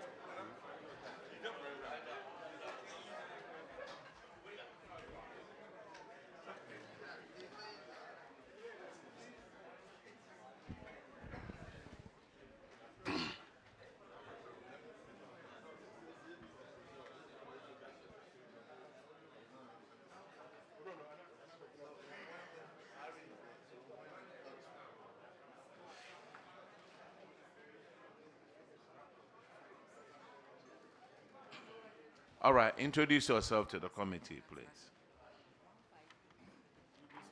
Honorable Chair, I am Guy Emmanuel, District Finance Officer.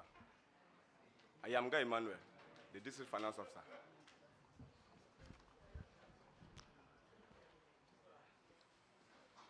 I am Brahma Muntala, District Coordinating Director.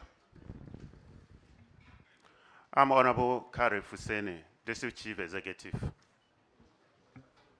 I'm Fosuhine Intidakwa, Accountant.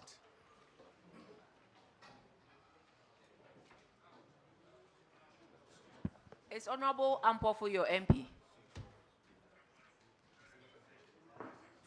It's Honorable Ampo for your MP. Yes. Honorable Chair, yes.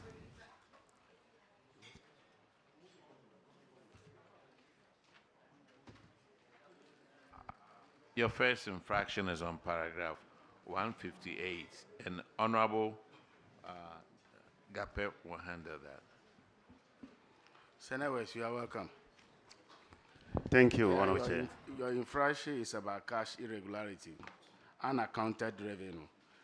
It was noticed that one Suleimana Yakubu and Novidro Roxon, they collected 220 Ghana cedis and then 2,720 Ghana cedis respectively. And then they were not able to account for it. The auditors have actually recommended, and then you have accepted the recommendation. What is the status of that?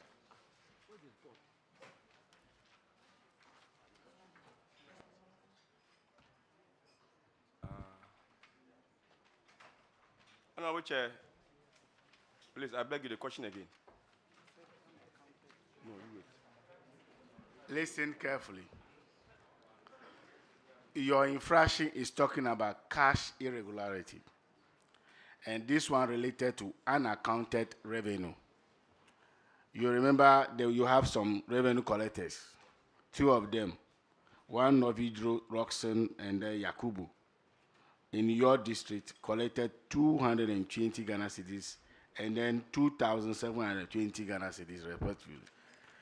And then they were not able to account for it. And then the auditors have cited you for that infraction. And then the recommendation posed by the auditors, you have accepted the recommendation. So I was basically asking, what is the status of that? Thank you, Mr. Chair. As you said, the said amount has been recouped and paid into the accounts, and the paying slips have been sent to the auditors for verification. Auditors, can you verify that? Honorable Chair, the entire amount has been recovered. No. Thank you. Chair. All right, the next one is payment not accounted for, 6,450. Have you accounted for this amount? Yes, Honorable Chair. When did you get it done? When did you pay these? It was paid in October last year. October last year. Auditors, could you confirm, please? Yes, Honorable Chair, confirmed.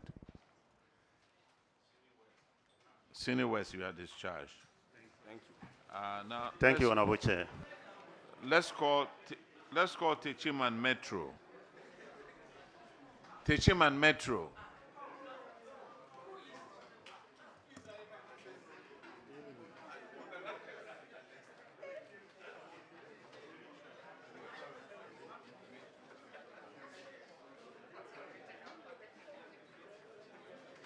Is Techiman Metro here? Yeah, have a seat, introduce yourself, and let's go. Or if not, I should call somebody else. Yeah. Oh. Techiman Metro. Techiman Metro.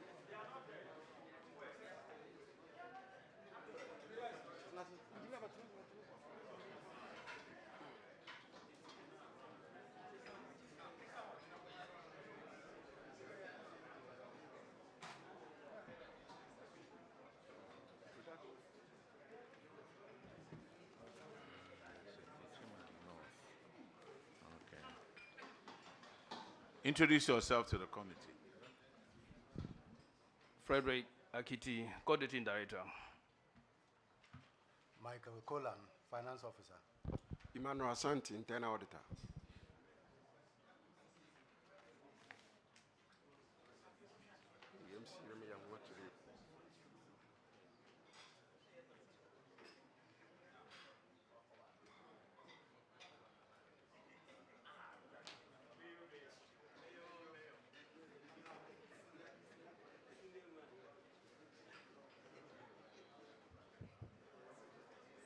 Okay, introduce yourself to the committee, please.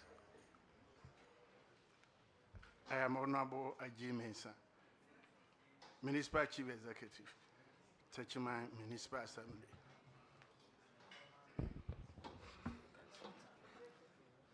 Thank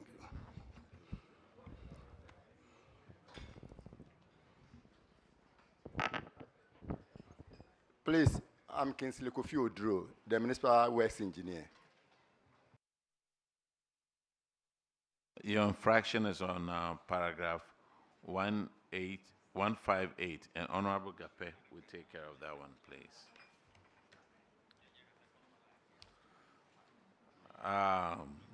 Techiman Metro.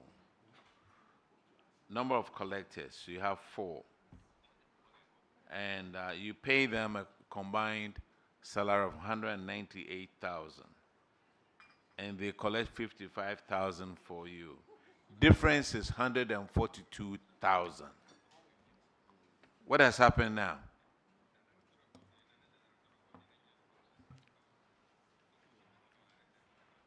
Honorable Chair. Yes, sir. The Municipal Assembly, with respect to this particular infraction, the management of the Municipal Assembly assesses the performance of the revenue collectors every quarter, just to determine or to assess the performance of the collectors individually, and also to see or to find out the performance of the various revenue areas. So management decided that most of the revenue areas were not being collected. So, and when you also post the temporary revenue collectors to those areas, they don't go. They say it's rather better to go for by day than to go and cannot collect anything, because they are difficult areas to collect. So management decided that we should rather send the experienced collectors, who are the permanent collectors, to go and soften the grounds before other collectors, unexperienced ones, could go to do the collection. So that is why you realize that most of the collectors could not perform, or they couldn't collect up to the amount they receive as salaries. Apart from that, out of these 4 revenue collectors you have mentioned, some of them were also supervisors. They supervise the collection of revenue, which is also very difficult to assess their performance based on the amount they have collected. Thank you. What is the performance now? Honorable Chair, it has improved. I'm sorry? But it has improved. But it has improved to what level? Looking at the performance of 2024 up to December, we collected over 100%. Over 100%. 2025, we budgeted for 4.0 million, and we budgeted for 4.4 million, and we collected 4.0, representing about 99.1%. Wow. Because I was going to ask you, so previously, they were collecting 55,000, and now they're into millions. Yes. How many buildings? No, I won't ask. I won't ask. Auditors, could you confirm, please? I won't ask. Honorable Chair, we would have to confirm that in our subsequent audits. You will have to confirm, please do. They go from 55,000, and now they are doing 4 million. Yo, Mate. Let's go to 158. Unaccounted for revenue. You have 3 people out there, Mary Chirema, Josephine Opokua, and Esther Chirema. Esther and Mary, are they sisters?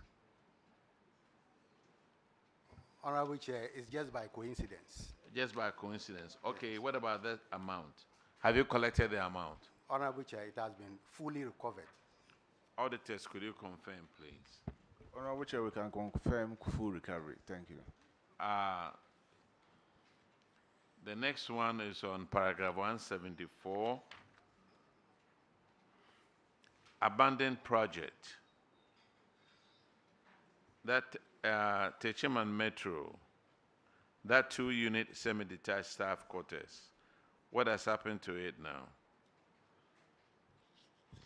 Honorable Chair, the project has been terminated because the contractor was not performing.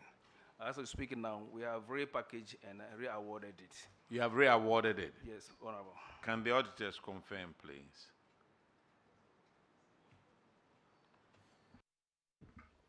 Honorable Chair, we cannot confirm this. When did you re-award that? Honorable Chair, this last March, the contractor is here to come and sign the contract agreement. Last month, Yes. so about a month ago? Yes, please. You knew you were coming to Public Accounts Committee. All right, the next one is on paragraph 180, and Honorable Abenosi Asar will handle that one. Thank you very much. It has to do with you spending in excess of your appropriation or your approved budget. And for the technical people who have been there, what does the PFM say when it comes to you realizing that you're going to spend or you have spent more than, not that you have spent more than, that when you realize that your expenditure may go over and above what has been approved for you, what does the PFM say, or what is the process? According to the PFM Act, when we are supposed to spend over, we need to seek approval. And so this thing happened in 2024. Respectfully, we can't hear you. Can you get it closer to your mouth? Yeah. I'm saying that the PFM required that to spend above your... Are you the DFO or MFO? I'm the coordinating director. Coordinating director, okay. Yes, please. You are supposed to seek approval before spending. And so this thing happened in 2024. Sorry, excuse me to say that we were not there at the time. But we are doing everything possible to ensure that this thing don't repeat itself in the assembly. Okay. It happened in 2024, but during the audit, some of you were there. Who were those there? Because the audit happened in 2025, first quarter of 2025. Honorable Chair, unfortunately, none of us were present. None of you were there? Yes, please. You don't have the coordinating director, you don't have any of you there? Honorable Okay, Chair, so you don't have? Yeah. You will have to go and bring us those who were there when this infraction occurred, respectfully. I'll step this down. You bring us, we'll be here till Thursday, so we want to see them, for them to answer to this. But that notwithstanding, share with us the process when you realize that you may have to go over and above your expenditure, approved budget.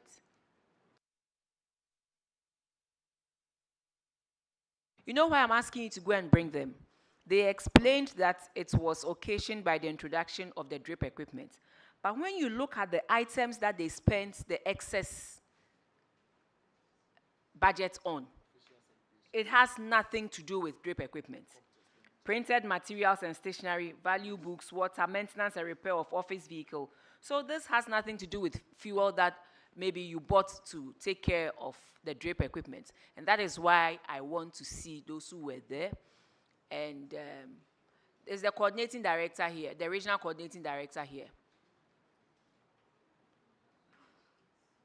Honorable Chair, please no. Okay, so you will have to send the message across that we would want to see them tomorrow, Wednesday, or Thursday. Those who were there, do you know where they have been transferred to? Honorable Chair, the coordinating director is on retirement. Okay. So currently... The DFO or MFO? The MFO has also been transferred to Accra. You are explaining, then I'm sorry, you have to explain because you knew you were coming to explain this. Yeah. Did you ever contact them to find out why it happened? Honorable Chair, please, when we look at this infraction, yes, on our own, we realize that the responses to the infraction were not matching.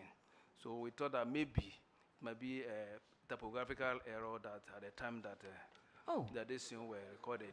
How long have you been a coordinating director? For 10, 15 years now. 10, 15 years. Yes, And this is what you have to say to this serious infraction. They have gone over and above the budget by 1.2 million Ghana cedis. And you sit here and say it was a typographical error. Sir, you must bow your head in shame. Respectfully, you must bow your head in shame. What I'm saying When is the auditors have listed all the items here, what necessitated the excess of 1.2 million, and you are looking in the face of the people of Ghana and telling all of us that it is a typo. So the auditors did not realize it was a typo. They went through the exit interview with them, and then eventually it found its way into this report. Respectfully, you have to look for them, and you in particular, come with them and make sure this infraction is cleared from the books. That is all I have to say. Thank you. What I was trying to explain was that. But that's okay. The infraction to mean that it was caused as a result of the drift. That's what we are referring to. That's not speaking to the issue. You mentioned that, and you said you realized it was a that is my typo personal, error. my personal So, sir, opinion. like I said, we'll have to look for them, bring them. If they can't come here, they'll have to come to Accra because this will be reflected, and I will let the Minister for Local Government and Chieftaincy Affairs also get to hear of this. This is a serious infraction that, under normal circumstances, sanctions ought to be applied for going over and above the approved budget by 1.2 million. And here we have a coordinating director who has worked in the system for close to 15 years, and he's telling us that, auditors, you did not see, it's a typo. Thank you.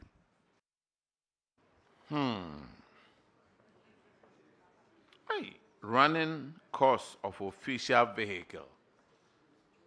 You budgeted 528,000. You spent 1.1 million on the official vehicle. Couldn't you have just bought a new one and thrown the old one away? I'm sorry? 1.1 million. Okay, now, payment outside gift mix. You paid over 366 outside gift mix. I wouldn't ask why. What is the status now? Honorable Chair, we're having network challenges.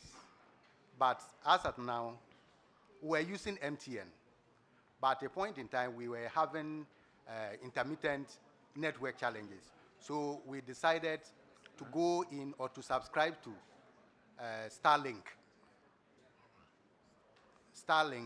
to just to support the distance, and that is what we are using now. So this time, it is doing well. Honorable Ms. Bao has a... Thank you, Mr. Chair. Mr. Chair, this is for everybody that is here. With regards to the gift me system, this infraction, this is not the first time we've seen other assemblies being cited for the same thing. And they say either the system was down or they had network challenges. Yes, depending on the agency, when a system is down, and depending on the system downtime, you may be permitted to do transactions outside the system. But then, you would have to regularize it when the system comes on. So this infraction shouldn't have found its way into the report if you were minded about reporting afterwards. Because when you run the account at the end of the day, it's supposed to be captured. And when you do it outside the system, and they run accounts in Accra, the accountant general runs, they end up understating expenditures. So all you had to do was to, at the end of the day, go back to the system when the system came back on to get these invoices, raise these PVs on the system, do dummy payments for them since actual money had already gone. So that at least when they run the accounts at the end of the day, these are captured in the system so that we can be having accurate figures. Maybe we just have to also remind them, that when you contravene, do something in contravention with the PFM Act, there are sanctions, there are penalties that applies.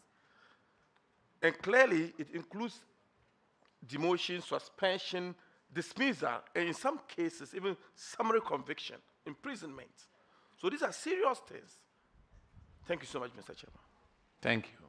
I like the 19 PVs.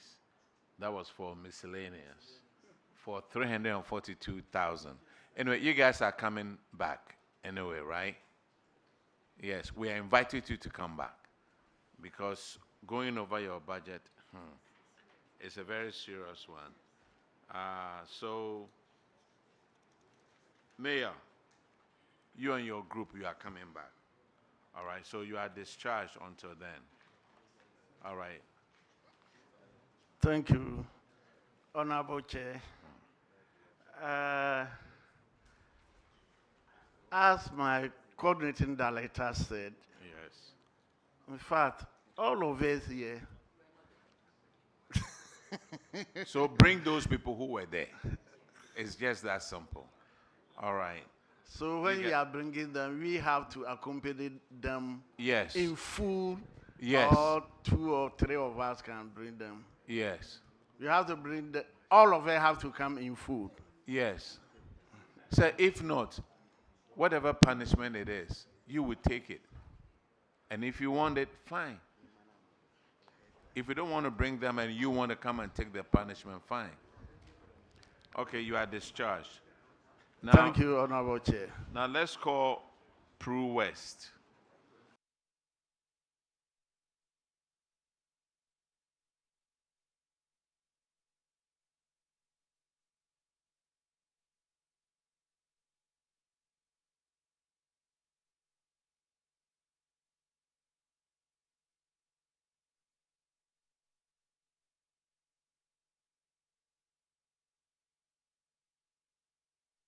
Please introduce yourself to the committee.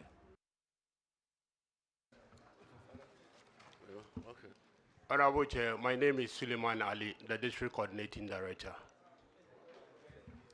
Honorable Chair, my name is Samuel Ajapon, the DCE. Honorable Chair, I'm Al-Hassan Abdul Razak Harun, District Finance Officer. Honorable Chair, my name is Odo Bismarck, Assistant Internal Auditor.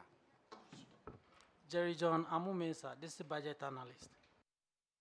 Into the mic. Let the mic record you. So, yes. Speak into the mic. They will have to record. Jerry John Amumensa. No, turn on the mic. It's on. Yes, please. All right. My name is Jerry John Amumensa, District Budget Analyst. Sir, is it on? Yes, please. All right. The next, the first infraction is on paragraph 163, and Honorable Akwesi Kunedu will handle that. Chairman, thank you. Thank you very much. And this has to do with 3 revenue collectors that you paid in excess of about 72,000 as compared to the revenue that they generated. What is the current status of these 3 revenue officers? And what is the performance now? Thank you, Honorable Chair. Honorable Chair, these 3 revenue collectors are the permanent revenue collectors that we have. And actually, they are not direct collectors. We've made them the supervisors, and they are supervising the commissioner collectors. And technically, if you look at what they do, if you have a recalcitrant rate payer, then they follow up. And then so they don't directly collect, but they supervise the other revenue collectors. So technically, we believe that our total performance is what we use to judge their performance, but not directly what they collect, because they don't have area to go and collect directly. So on what basis would there be a difference between the amount? Because primarily, this has to do with how much they collected. Because if they had no target in it, the auditors would not have had figures to compare with. So you obviously cannot say, so all the 3 of them collected 32,000. You have 3 supervisors. As to how many revenue collectors do you have in total? We have 15. So 5? That is the commissioners. The commissioners are 15. Are 15, including the 3 permanent collectors that we have. So that would be 18. 18 in number. So for each 5 of them, you have 1 supervisor. Supervisor. And what sort of, and so you have 5 collectors with 1 supervisor each. We've zoned them, but basically, if you look at where there were areas where we have 6, and there's one area we have 4. We've not shared them equally like. Don't you think that primarily having these numbers of supervisors against these commissioned ones, the numbers of the supervisors are too many? And if they are not given target and they are only to supervise the revenue commission collectors, obviously, that will not be fair. Because Mr. if Chair. they are not working and they are only to supervise people who would end up at the end of the day be paid on how much they collect, Mr. wouldn't Chair. that be a disincentive to the commission workers even to work? Mr. Chair, our community are so scattered that this revenue, permanent revenue, use motorbike to visit the communities where the commission collectors are. So, effectively, in fact, if you don't have the supervisors daily, they supervise them daily, and when there's a task force, then the assembly task force will go in. So, if you don't have them supervising them daily, in fact, I see that our performance will be woefully bad, because if you look at even the commission earners, they cannot frequently come to the assembly. It's these supervisors that go to collect the revenues and even deposit it in their, because sometimes they tell you that fear of coming, they cannot afford it. Personally, I'm not convinced. Personally, I'm not convinced, but we are not dragging it. But this cannot be. Even if they are commission workers, give them a target such that at least it will be an incentive for those individuals also to be collecting. And once these figures are there, it means there are targets set for them and they are not meeting it. So let us not run away under the guise that they are commissioned and they are The commission earners have targets, but it's the permanent all that collector I'm who are saying is that supervisors. give the permanent ones also a target for them to also perform. In effect, they are being paid for nothing. That is all. Then do you know why? One of the commission workers can become a supervisor for them, themselves. If that is what you are trying to say. One of the commission workers then can become one in the zones. Because if you have somebody who is mechanized and the person is not taking any revenue only to supervise them, then what is the essence of the entire management that you do have?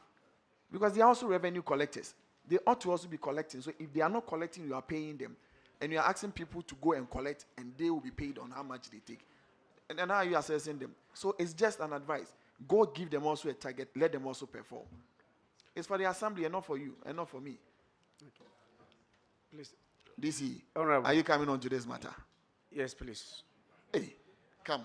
Honorable, please. When we came, we swapped these permanent collectors as they are supervising those areas. And in 2024, our budget target was 673,835. And the actual amount collected was 504,814, representing 74%. But because we swapped them, in 2025, it increased.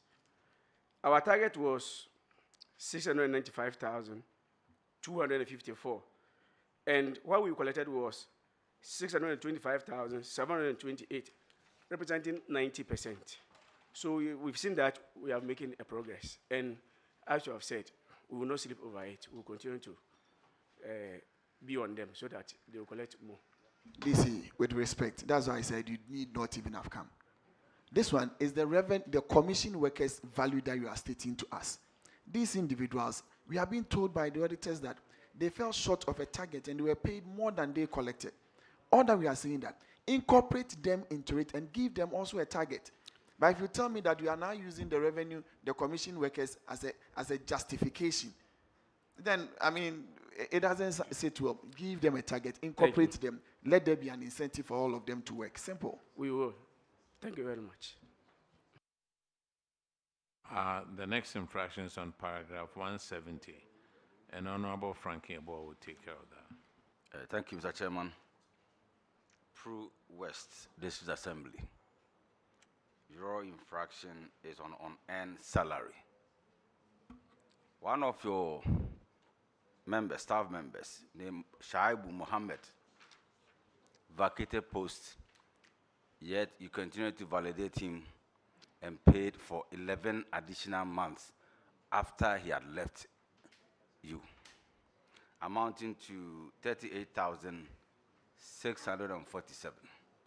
The auditors recommended that you should recover the money from him, and if you fail to do so, you are required to pay.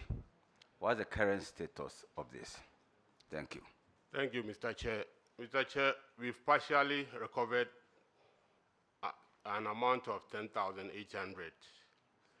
And with the remaining amount, in fact, there has been a challenge with the revenue collector we are talking about. In fact, our records indicate that as at October, he was not validated. I look at the payment vouchers, and the last payment that he received was in September. And with regards to the January, February, the letters that are available indicate that we put embargo on a salary with effect from me. And as at January, February, March, he was working. I called for the attendance book. And in fact, as of now, I've not gotten the correct attendance book, but he has made that payment, and we are still trying to look at whether actually he was at post in January, February, March, because we embargoed the salary with effect from April, May, up to the September. But with October, the auditors made it January to November. But October, November, our payment voucher indicated that he was not paid. So how many months did you actually pay him in your books? From our books, January up to September, he was paid. So that will make it 10 months. 9 months. 9 months. So you agree that you overpaid him for 9 months. Is that the case? Mr. Chair, the reason why no, yes, this answer should be yes or no, so that I can make progress. No. Okay, then now you can explain. You said from January to September. September. And you went on to say 9 months. Yes. So since you all know how to do math, why is it not 9 months? The letters available to be indicate that we wrote to the bank to embargo his salary with effect from me. And then another letter, when we sent a letter to head of service, indicating that he has vacated post with effect from me. So one, hold on. When he paid the 10,000, the 10,800, what was the agreement between you and him? Actually, he didn't pay the 10,000 directly. We embargoed the salary. We wrote to the bank because he was not, at post. The bank should embargo his salary. So after embargoing his salary, we wrote to him. We could not get him, so we also wrote again to the bank for the bank to transfer the money into the Auditor General Recovery account. That is where we got the. Were you part of the exit conference you had with the auditors? No, Mr. Chairman. So who was there? One Mr. Vincent So none of you was there. Is that the case? I think it was my budget officer who was there. All of us are new. So if you had some letters to the effect that he was at post January, February, why didn't you show that to the auditors? Mr. Chairman, that is what I said when I took over and this issue came up. I was making inquiry as to what has transpired. So that's where I called and got the letter. And they said he was at post. So I called for the attendance book to ensure that fine, if he was at post. So the revenue collector brought some books that they have been using at one area. That is where the guy actually, he doesn't come to the so he doesn't. Apart from putting embargo on his salary at the bank to recover the 10,800, have you personally contacted him? Yes, in fact, we've called him, explained this, but in fact, he is even when he comes, he is talking of reinstatement, but that is not the issue. That's another issue. So let's move on this one. So we've told him this is the situation. But the challenge is because our letter indicates that as at March, he was at post. January, because the letter that we wrote commit us that he was at post. And I called the revenue collector, head of revenue collection unit, confirmed that he was at post. Let's make progress. It's getting late. So to the best of your knowledge, how many months did you pay him when he didn't deserve to be paid? Per the letter, I can say April, because with effect how from many March, months? I don't want the names of the months. How many months? it's 6, because from April to September, of which we've gotten May to September. So how do you intend collecting the remaining amount from him out of the 6 months salary. That is what I've told. We've invited him to the office, explained this to him, and he's talking of reinstatement so that he can work. And I said, with that one, cannot be possible. So I want to be sure so that we can collect. I don't want to go for the 1 month. Why? Because the auditors are talking of January, February, March, April. But per our letters, only April. But I want to be sure so that I can go for the 4 months. So that I don't want to. So the 10,800 for 2 months, right? Yeah, no, for 5 months. No, the 10,000 paid is for 5 months. It's for 5 months, May to September. No, the 10,800 you've collected so far. Yes. The one you took from the bank.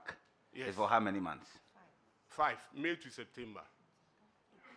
So you are left just 1 month per your Per analysis. Our, yes. The chairman, I may have to defer to you because yes, he managed to confuse me. So maybe the auditors will come in. You didn't show any letter to the auditors. To the best of their knowledge, it means that it's 11 months. You are now saying the letters were available 6 months. So maybe, Mr. Chairman, you have to come in and have a ruling on that. Thank you. Okay.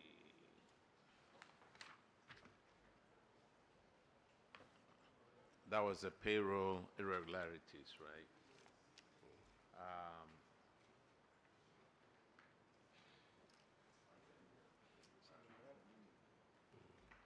Okay, so Prue West. So have you reconciled with the auditors on how many months? Have you? Yes, please. Yes, Mr. Chair. You have? Yes, we Okay. send the letters to them, yes. Okay. Auditors, is he on the right path? Yes, Honorable Chair, what we can confirm is that there has been a recovery of 10,000. Okay. 10,874. That Okay. one we can confirm. All right. But as to the other issues that he's bringing up, we would have to reconcile with them because we don't have any information to that. Okay. So you reconcile with your auditor? Noted, Mr. Chair. Now let's go to the DACF. Prue West, you paid 133,000 outside gift mix.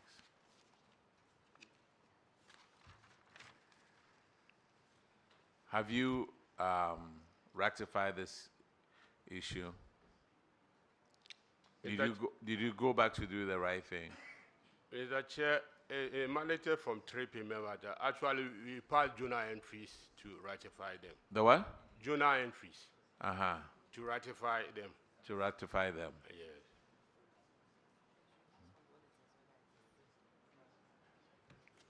Auditors, have they corrected this issue? Honorable Chair, so they passed some journal entries to that effect, but the situation hasn't really improved because in our 2025 report, you'll be seeing such an infraction, right? Again. This time around, it's a minimal amount, but the same kind of infraction. Thank you. Mr. Chair, actually, this challenge has to do with our IT infrastructure and the network. It's not the best in our districts. But we've tried to improve. In fact, we've procured Starlink to try and support our system. So that's why I think the auditors are confirmed that it has improved. We are doing all our best to improve the situation. That is the situation. But you get to some periods that the system is on, isn't that so? Yes. So the payments that you've done outside of givens, then that time, you make sure you complete it. Well noted, Mr. Chair. Huh? Mr. Chair. Oh, stop. Honorable Ms. Bao just told you guys about it. You prefer, when the system starts to work, you guys prefer sitting under that tree by your assembly so much that you don't know what is going on. Pro West. The next infraction is on paragraph 187. Honorable Akwesi Kunedu will handle that one. So we are doing paragraph 189, and that has to do with the unpresented payment vouchers to the tune of 110,000. And these are two PVs. That sums up to 110. What is the status of these PVs? Have they been retired? Honorable Chair, yes, they've been presented to the auditors. This came from, in fact, it was a result, it came from MP. Have they been retired? Yes, please. The long explanation is not important. You presented to the auditors. Let's confirm from them. Otherwise, then we come back. Auditors, can you please confirm whether these PVs have been retired? Yes, Honorable Chair, we can confirm that. Chairman, that'll be all for them. I ask you, the more you talk, you compound the problems. Thank you very much. The next infraction is on paragraph 208, and Honorable Kinney will handle that one. Thank you, Mr. Chairman. Pro West, this infraction has to do with unremitted taxes. The Auditor General reported that you did not remit withheld taxes totaling 10,165.25 from service provided to GRA. They further recommended that you remit the tax without further delay and provide evidence of payment for verification, which you agreed to. Have you done that? Yes, Honorable Chair, we've done that. We've paid the tax to GRA and provided the receipt to the auditors. Auditors, can you confirm that? Honorable Chair, the amount has been fully remitted. What can you say was the reason why you have to keep this money all this while? Honorable Chair, in fact, with regards to this, the suppliers were not VAT registered, and we have to withhold it and pay it on their behalf. And actually, our place, unless you go to the next GRA office, I think we wait for them to come. Normally, we wait for them to come and collect. Sometimes when they don't come, the next one is, I think, Atebubu, that we have to go and pay. How long has this particular one taken to be paid? I think, provide. Where is it? No, the bank, the receipts. The receipts.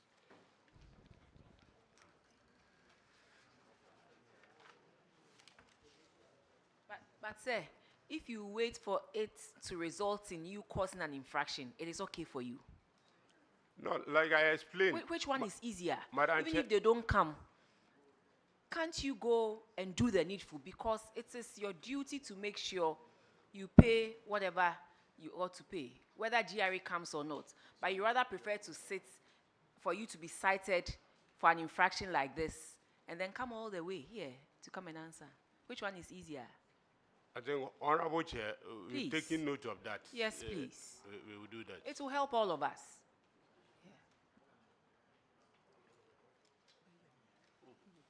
Are you promising the committee that this will not happen again?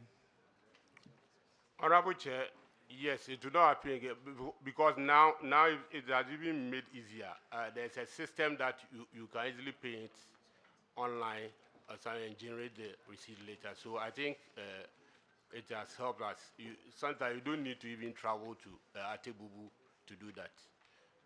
So I think we are assuring you that we will use the online system to do the payment. You are the coordinating director, right? Yes, Mr. Honorable Chair. But you are mixing two things.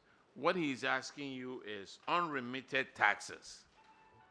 Then there's another long list of failure to obtain VAT invoices. Honorable Chair, I think the two come with the same explanation. All of them, we paid it at Atebubu. So you did what? So we paid it at Atebubu. We used to go and pay it at Atebubu, or the GRA has to come to us to take it. His So- question, you are supposed to pay 10,165. The other question, you are supposed to pay 12,276. Have you paid both amounts? We've done that, Honorable Chair. Auditors, could you confirm, please?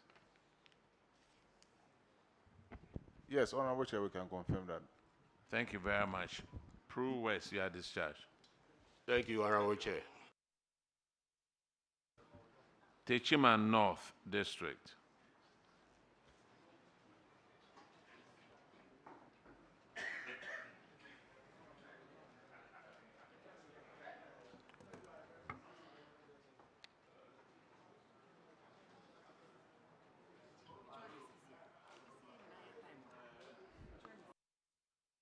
Techima North, if you are not ready, I'll call another district.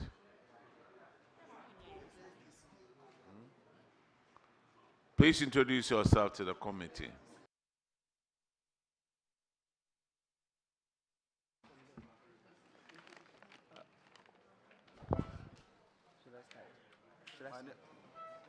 Samuel Edem Ajraku. I am the District Environmental Health Officer. My name is Stephen Adombire, the District Finance Officer. Georgina Tumbeko, Coordinating Director. Johnson Kobinadom, the District Chief Executive. James Aipoa, Internal Auditor.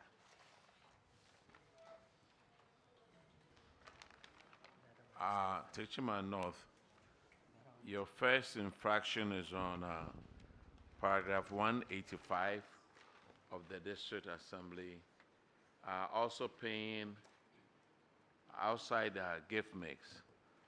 Yours was traveling, transport, and refreshment for 21,000. Have you corrected this anomaly? Honorable Chair, Yes. we are able to correct it. It was a network challenge, but we are able to correct it. Your auditors, could you confirm, please? Yes, Honorable Chair, we can confirm that.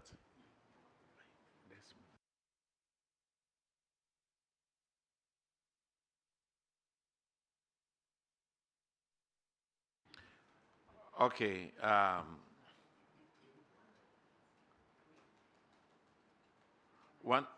Paragraph 198, I can go ahead with that one. It's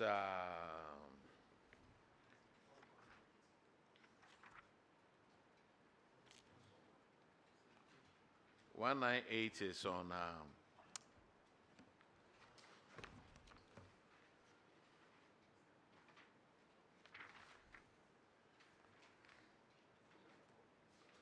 our sanitation management issue, non-supply and replacement of equipment.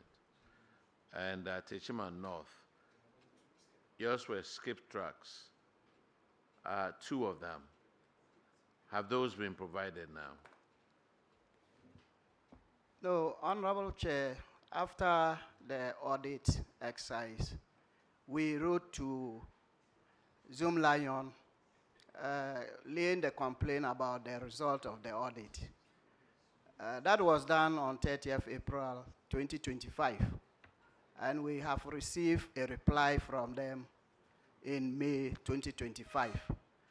They actually indicated that as at 2024 February, the agreement that included the escape tracks had expired. But currently, the new agreement that we had with them is only included in solid waste management. They further indicated that they have stationed 1 truck at the Techima Municipal Assembly, which will also oversee our district. And that is the response we received from Is that one being done? Do they have a truck picking up your trash? Yes, please, Honorable Chair. All right. Yeah. Zoomline, do you want to comment on it? Yeah, Honorable Chair, respectfully, we had 2 trucks that needed repairs. We have repaired them and they are on the road working. All right. Thank you. Techima North, you are discharged. Thank you. Thank you, Honorable Chair. No.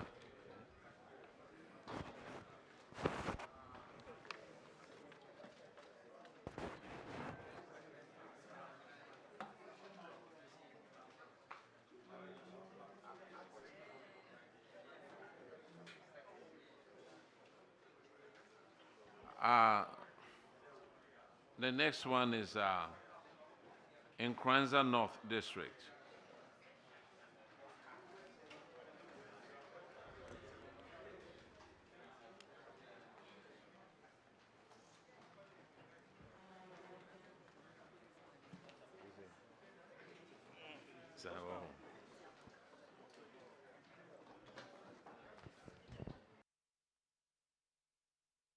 Please introduce yourself to the committee. Honorable Chair, I'm Wayo Usman Zakaria, the District Environmental Health Analyst. All right. Honorable Chair, I'm Evans Edu, District Finance Officer. Honorable Chair, I'm Sylvester Mankwa Krantin, District Coordinating Director. Honorable Chair, Honorable Ifa Patrick, DC for Nkranza North. Honorable Chair, my name is Zulkarnain Mohammed, Internal Auditor. In Cranston North, your first infraction is on, that's in Cranston District, right? Kranza North. And there's an Cranston District also. And in Cranston Municipal, hey, in Cranston North.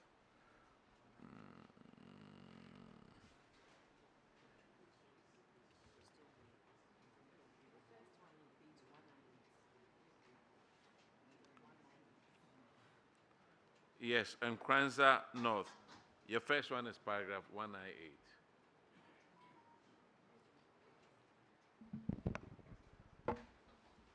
Chairman, okay, 198 would have to be the non-supply and replacement of skip. Yes. And they had, Chairman, they had two that ought to have been replaced. In Kranza North, yes, they have two that were not supplied. What is the status of those two? And these are the skip tracks. Honorable Chair, in accordance with the recommendation, we wrote to Zoom Lion to supply the skip containers. The question is, what is the status? Have they supplied? Oh, currently, the trucks are not stationed at the district, but the service is being provided. So they bring have the skip truck tracks to do the job? Yes, please, Honorable. Okay, Chairman. All right, the next infraction is on paragraph 216. That's Honorable Frederick Yao Ahinkwa. Thank you, Chair. This infraction is on payment of penalty on default tax liability of 23,266. You made a total payment of 100,821. 77,554 was a withholding amount, and 23,266 was a penalty on tax liability. So in total, you have 100,000 plus. Looking at the trajectory, this infraction occurred in 2018, 2019, 2020. The auditors said you should put measures in place to strengthen your internal control mechanism so that these things will not reoccur. What have you done about it? Thank you very much, Honorable Chair. Honorable Chair, following the recommendation, we have a tax remittance register in place to track all the withholding tax remittances, and the finance officer reports to management on monthly basis. The internal audit also monitors the system. Thank you. Auditors, have you made any follow-up to see whether they are on track?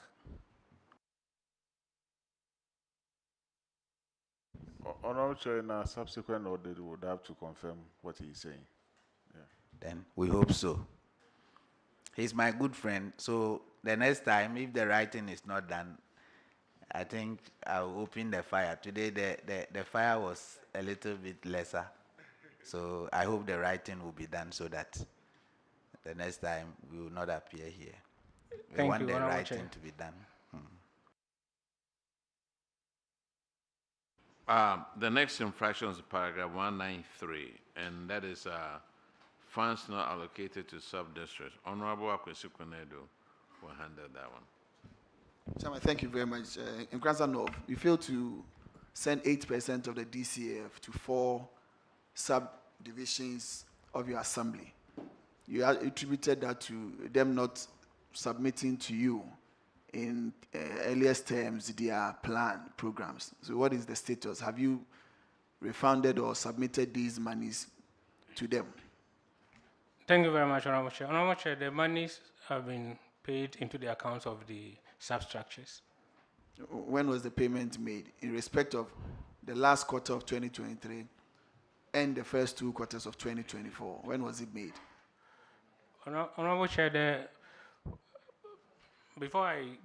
remittances were done last week, but it's as a result of the fact that Nkranza North and South have a different election calendar, the local government election. And so our elections were last year. We needed to inaugurate the assembly, the area councils, give them orientation. And so subsequently, we have paid the monies into their accounts. Are the payment in respect of these 3 or their payment on account? Because you have 3 quarters that were cited in the report, the last quarter of 2023 and the first 2 quarters of 2024. Are these in relations to that or their payment on account in general terms? Because it's only last week that you did. They are in relation to the audit infraction. Can the auditors, have you shown evidence of that to the auditors? Yes, Honorable Chair. And auditors, can you please confirm if the payments have been made to these 3 quarters?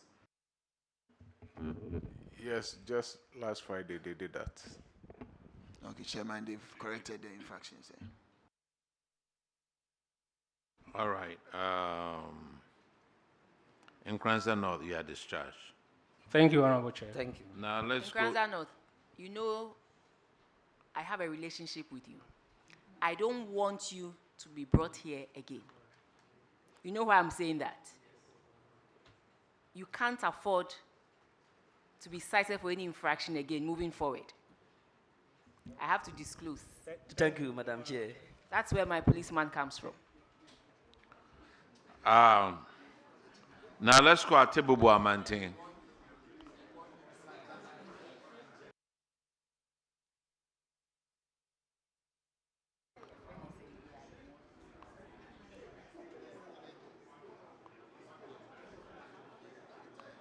Introduce yourself to the committee, please. Thank you, Honorable Chair. I am Honorable Masood Musa Ayaba Thomas, the Municipal Chief Executive. I am Dari Haruna, Municipal Finance Officer. I'm Isaac Uzbir, Internal Auditor. I am Joseph K.B. Tang, Municipal Coordinating Director. I am Otibe Smack, Municipal Environmental Health Officer. All right, your first infraction is on paragraph 198. Honorable Akwesi Kunedo will handle that.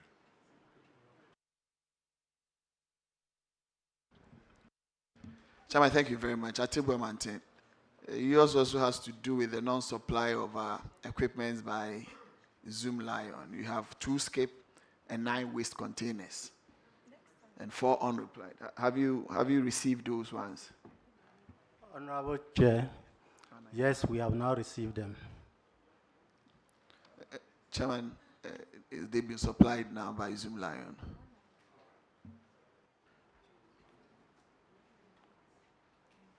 The next infraction is on paragraph 203 on the DACF, and Honorable Simon will handle that one. Thank you, Chair. This infraction relates to stores. Who is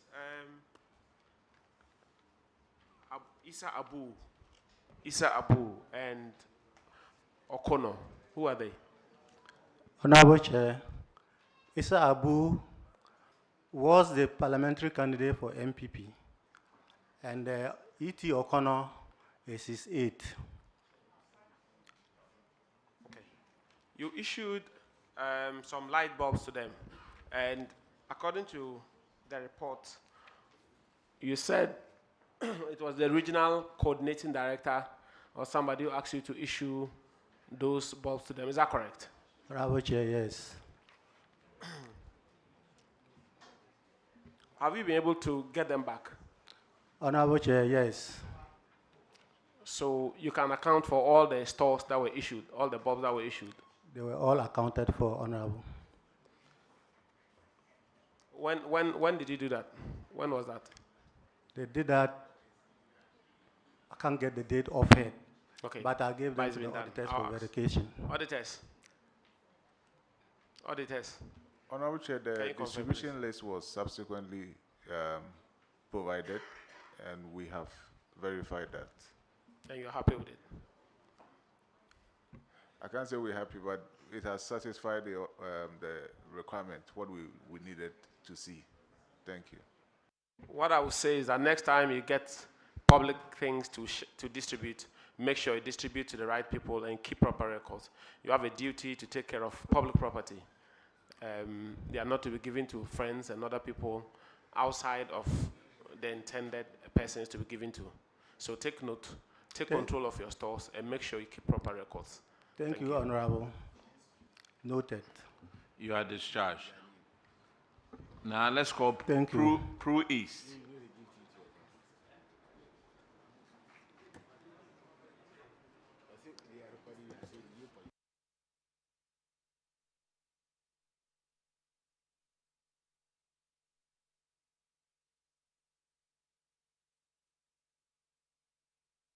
Introduce yourself to the committee, please.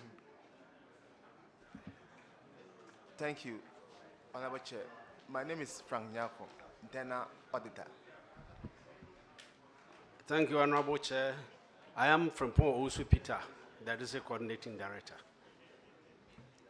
Honorable Chair, I am Dauda Abdul Nasser, District Chief Executive, Pro East. Honorable Chair,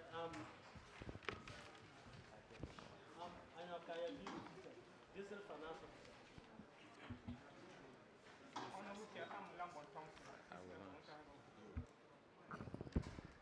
Honorable Chair, I'm Lambon Thompson, District Environmental Health Officer.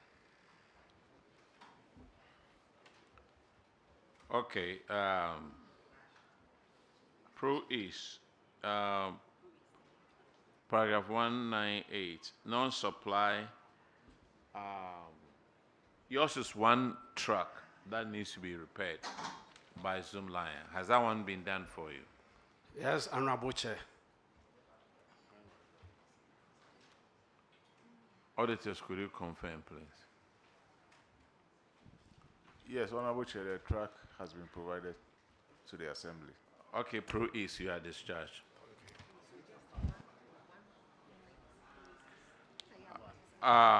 Let's go to Nkranza South Municipal.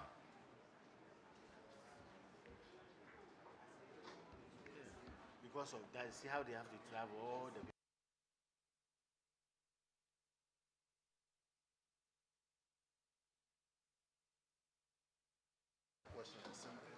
Introduce yourself to the committee, please. Honorable Chair, I'm Walanyo Alatevi, Coordinating Director. Godfrey Dapa, Municipal Chief Executive. Robert Kojo Agbenyegang, Municipal Finance Officer. Stephen Obinyeboa, Internal Auditor.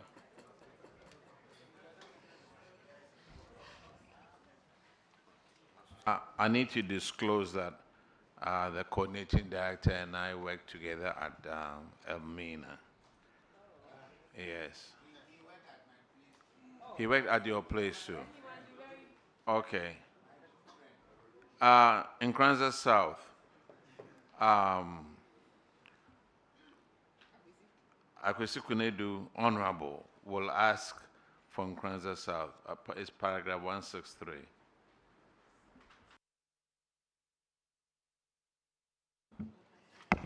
Chairman, thank you very much. Paragraph 163. Chairman, with respect, which paragraph are we talking about? 163 or 198? Okay. 63 on the District Assembly. Yes, Chairman. And that has to do with the high cost of revenue collection in your district. And in Nkranza, yours is huge. You have 11 collectors who only collected 183,000, but were paid 516,000 What is the current status of these collectors, and what measures have you put in place to forestall some of these occurrences? Thank you, Honorable Chair. One of the issues that contributed to the performance was as a result of the reconstruction of the market under the Ghana Secondary Cities project. The project is now ended, and the market might have been moved in. One of the major sources of revenues we had from the market was with the daily tolls of commercial vehicles. Because of the construction, the drivers had to move out of the facility, which made collection a bit of a challenge. Subsequent to that, too, we've moved some of the collectors around. As we speak, at the end of 2025, their revenue had increased substantially. One of the said officers, Mr. Amos Anum, who is still at the lorry park, as at the end of 2025, had 49,000. In the citation, his collection was around 29,000 or so. And then we're also looking at automating our collections now. We're fortunate to be part of the DLREV assisted assemblies by GIZ. It was put on hold because of the property rate issues when we left to GRA. Now it's been given back to us. Last 2 months, we're called for a meeting to reactivate the use of the software. So in the coming weeks, we are looking at collecting data and engaging land valuation as to how best they can help us with the valuations. Valuations were done almost over a decade ago, so the values are a bit low. So these are some of the measures we are putting in place to see how we can improve our collections in the coming years. How long was the construction of the market? From which period? From 2022. Yes, exactly. From 2022. Till when? Till 2024. Yes, exactly. Which time in 2024? I think it was commissioned in 2024, November. November, yeah. 2024, November.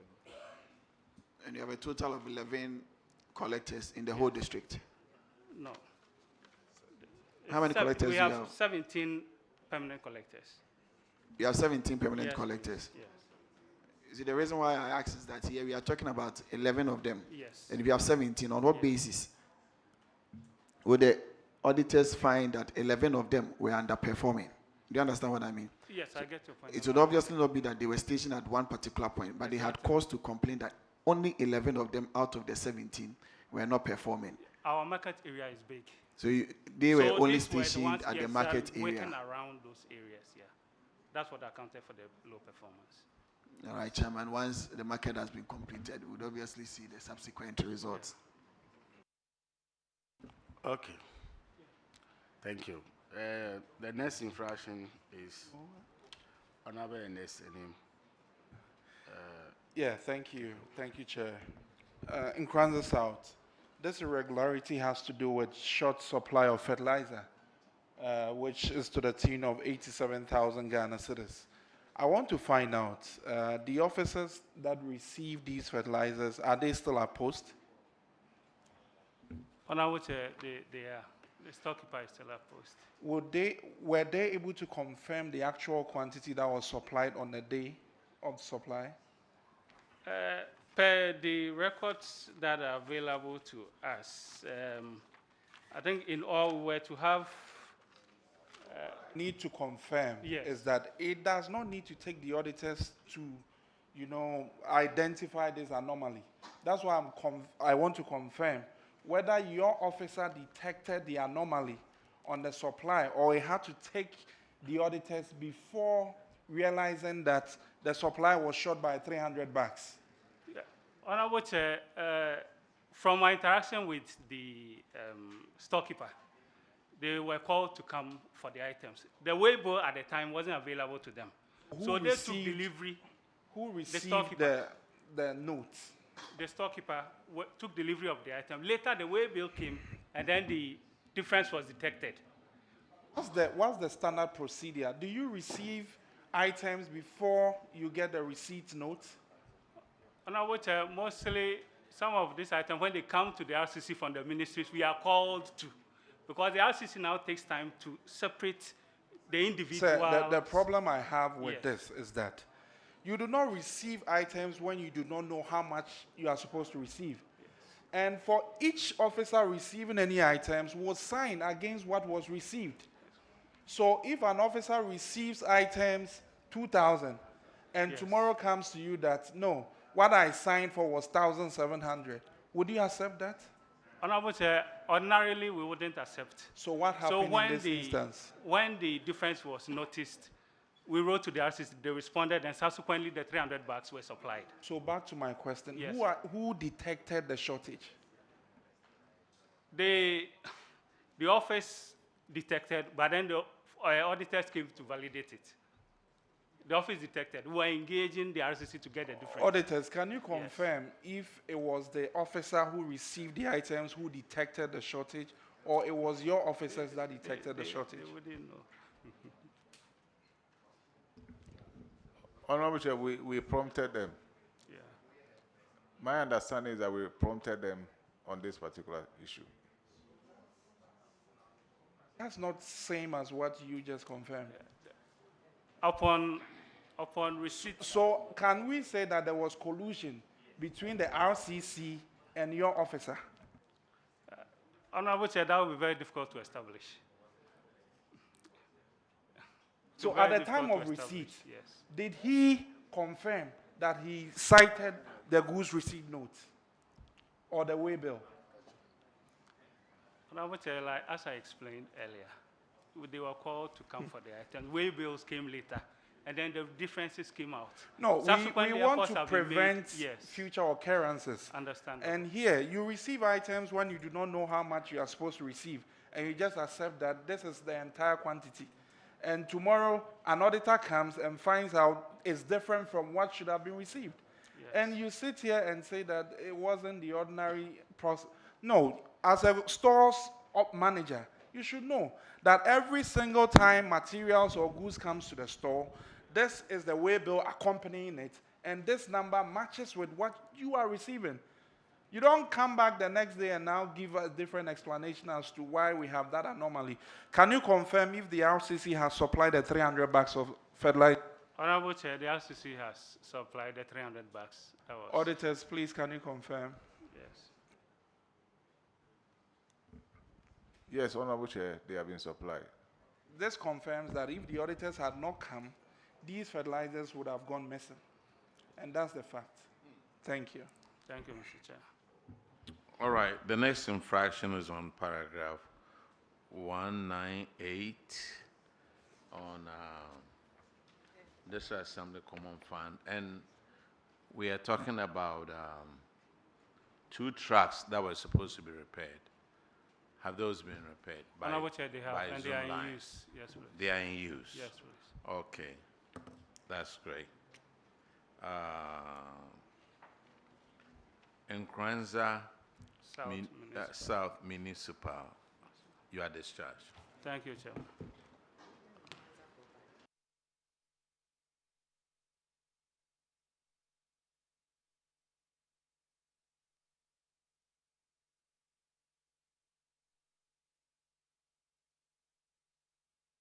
Okay, now let's call Kintampo South. Chairman, I agree. Introduce yourself to the committee, please.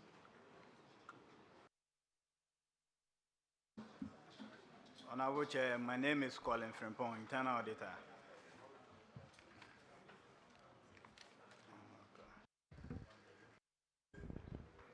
Idi Inusa Sanda, the District Finance Officer. Honorable Chair, Ruth Pokia, Coordinating Director. The name again, please. Ruth Pokia, Coordinating Director. Yes, please. Please, I'm Wilfred Zuri, the District Chief Executive. I'm Mr. Abraham Jampat, the District Budget Analyst. All right, Kintampo South, your first infraction is on paragraph 163. And Honorable Kwesi Kunedu will take care of that. Chairman, thank you very much. Chairman, this has to do with the high cost of revenue collection. And Kintampo South, 9 collectors were paid 439,000. However, that is annually. However, they collected 222,000 annually. Is that the right figure of collection that they made in the year of 2024? Director of Finance, what is the total collections that these 9 collectors made in 2024? 2024. Yes, that is the year under review. Yes. The 2024, the collection they made, I don't have it here, please. Director, because the figures I'm finding it here, these are annual collections, and we are looking at 222,000, but they were paid 439. So what is the current status of these 9 collectors, and what measures have you put in place to improve it? Yes. And by rough estimate, how much have they collected so far for 2025? Yes. So this was the shortfall as at 2024. And based on that, the auditors recommended management to exercise strong oversight on the activities of the collectors in order Chief, to can you please speak into the mic so we hear you?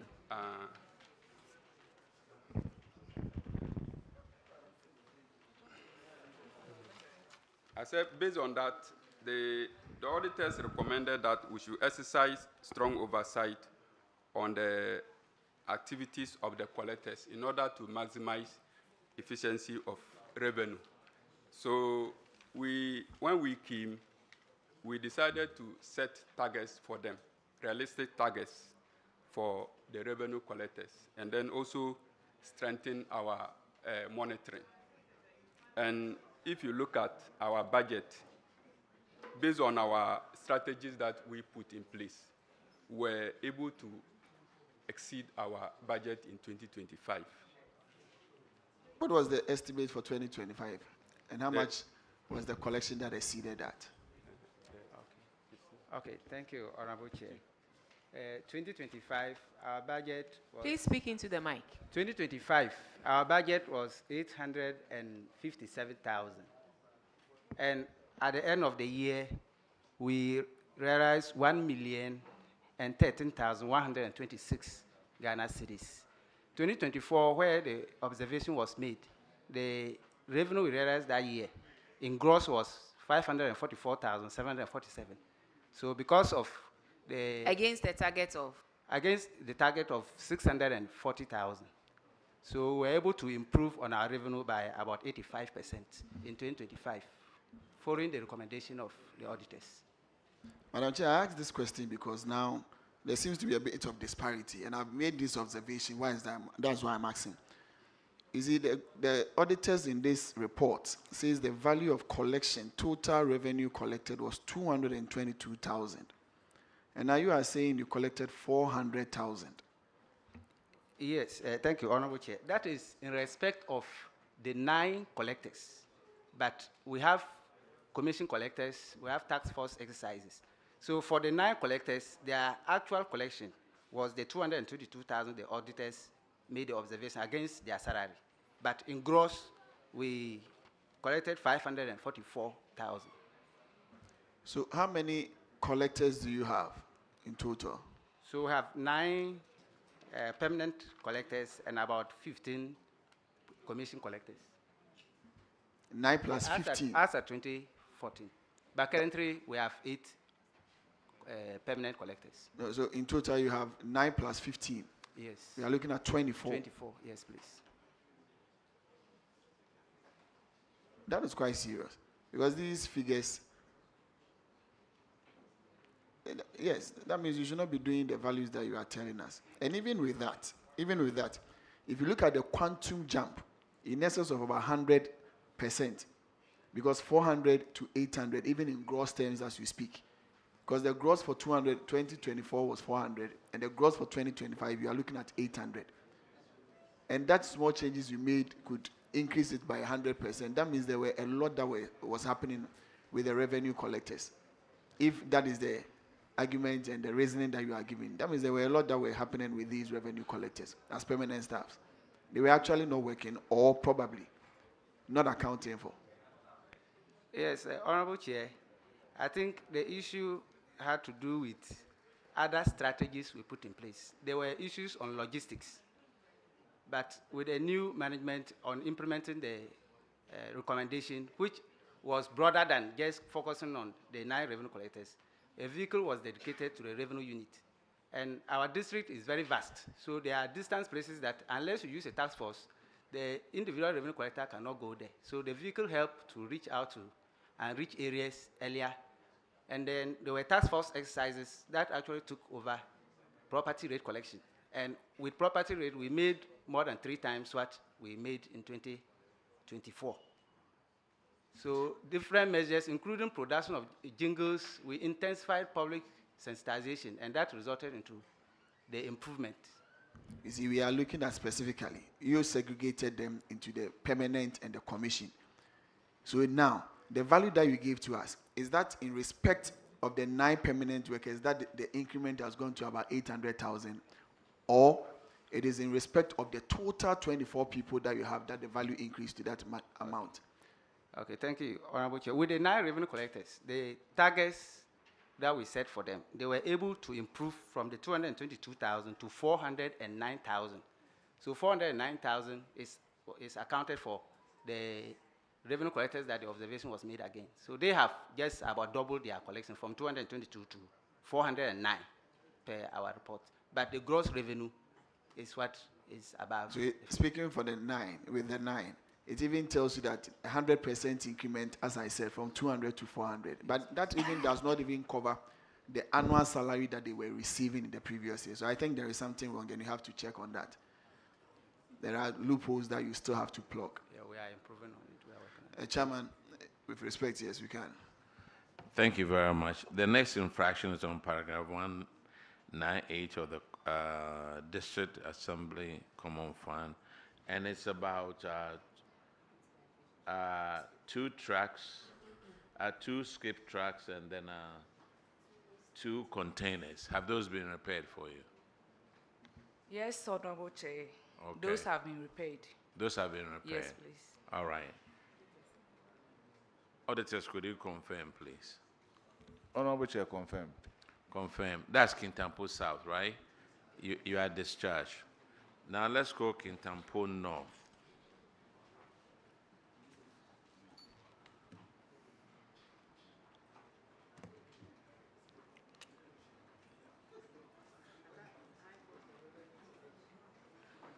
Please introduce yourself to the committee. My name is John Sinyako, the Municipal Coordinating Director. All right. Isaac Donko, the Municipal Chief Executive, and also Dean for MMDC's Bono East. Karim Osman, Municipal Finance Officer. Ali Mohamed Basir, Internal Auditor.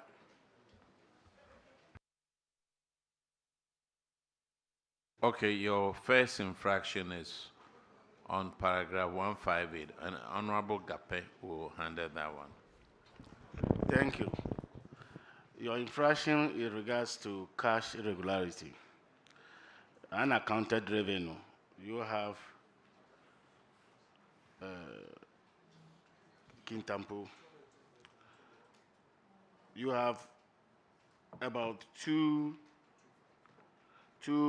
collectors who are collecting, who collected 223,000 and then 2,110. There are 2 of them. Looking at the money they collected vis-a-vis their salary, the auditors recommended that further, is it?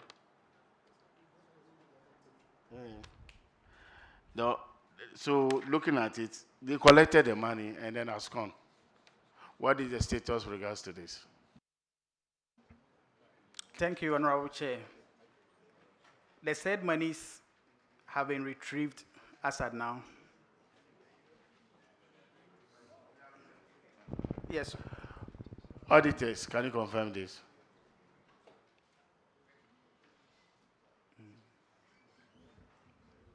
Before the auditors come in, how did you retrieve the money? Because when they came in at first, you couldn't find the 220, is it 23,000? How did you do it? Thank you, Honorable Chair. There are 2 officers involved here. Ahmed Abaye, the money he owed, we pursued him and he has fully paid. He is the one who is owing the 2,110 and the 223,000. As at the time of the audit, this said collector was nowhere to be found. And after the audit, management pursued him and got him and retrieved all the books and took them to the auditors, and a reconciliation was done. And actually, the figure that we have here, 223,000, wasn't that figure.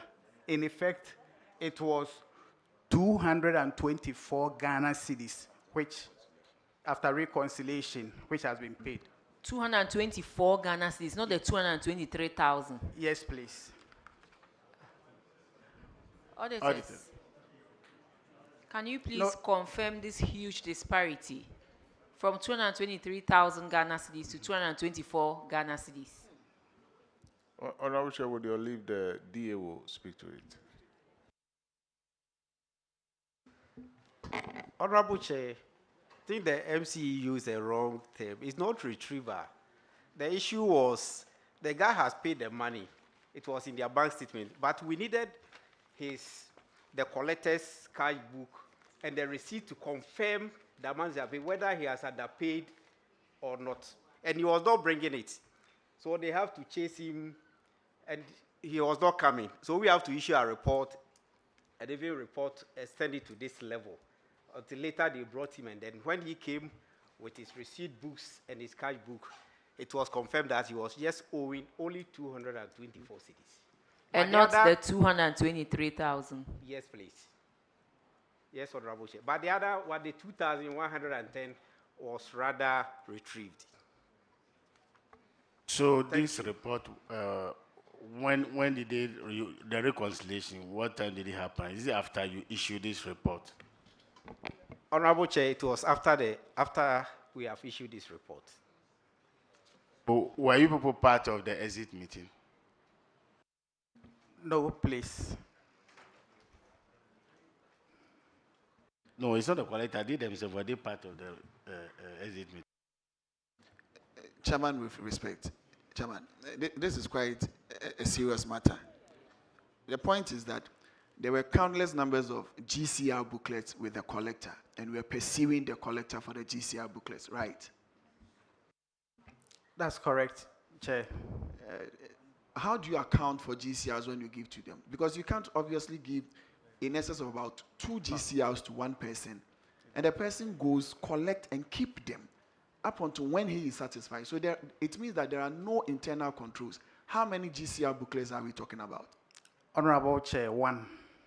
1 GCR booklet contained this amount. Yes. Just 1. And what sort of how many receipts are in the booklet? 100. And what sort of revenue item is the person collecting? Lorry park and property rate. Lorry park and property rate. And how long was this booklet with him up until complete? When he brought it, was the booklet, the receipt, the number 100, was it all utilized? Maybe my internal auditor may speak to that. Maybe he was there by then. Thank you, Chair.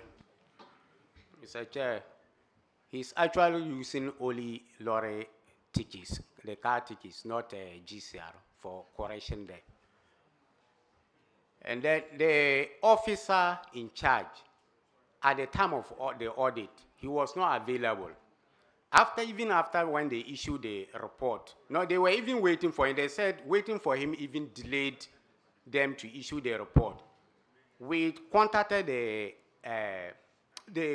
guarantor to produce him, all to no avail. His contact was not going through. The grievance was that he was at one of the Galamsey sites, we don't know. So later, we tried and the guarantor was able to get him for us, and he came with the book. And all the receipt books, the receipts were in the cash book. Chairman, with respect, now it's not GCR, but lorry park receipts. Yes. How many of the lorry park receipts, are they also in booklet or they are in perforated? No, the booklets, the GCR, there are many. You see, and wait, one, with respect, that is why I initially asked the question, how many booklets were given? The coordinating director said 1. Now you said there were many. No. How many booklets were given to him? And how do you account for those booklets? How many booklets were given to him? more than 100. You gave one person 100 booklets. No, not at a time. At a time, we issue 10 to him. Okay, so that means you issued 10 times to him, because if 100, 10 times. It could be more When it was than coming that. for the second batch of 10, did you ask for the first batch of 10 that you gave to him? Normally, he has been accounting for them, but they, With respect, did you ask for the first 10 that you gave to him? yes, he pays. And did he give those 10 to you for you to reconcile the amount in them before you gave an additional 10 to him? Normally, when he pays in, he render accounts to the revenue head, and then he issued a receipt to cover that. So those receipts that they issued to him as his accountability were those that he's keeping in his cash book. And that was what auditors need. With respect, Yes. that is even serious. Okay. When you issue a receipt to somebody, you that issue the receipt must have a counterfoil of that. And the person came to you, and you issued a receipt to cover the amount that he's collected. Where were the counterfoils that you had? Well, that one was there, but they needed the original ones. So that means they did not trust the one that you were using. They needed the original receipt Auditors. issued to him. Auditors, if you please can confirm. He says that there were receipts that they issued to the person, and they had the counterfoil. But he wanted the original receipts that they issued to the person, and that is the issue at hand. Honorable Chair, that is what we were saying. He pays and collects a GCR. From whatever money he collects, he comes to account for it. Then he also has a cash book. You go and paste the receipt in. So when we went there, he didn't bring his book to confirm the amounts that the assembly have recorded in his name. Because we needed to confirm whether he has paid the right amount or not. And that is what this man was not coming, because it was a huge amount, 223,000. So we cannot just accept it as we are seeing. We needed a confirmation from an audit trail from him to confirm that figure. And he was not coming as they are claiming that he was at a Galamsey site or whatever until later. So the actual money was the 223,000. Yes, please. And so it was during the reconciliation that you realized the person had to add 224 Ghana cedis. Yes, you please. explained it as if the 223,000 did not exist. It was just 224 Ghana cedis.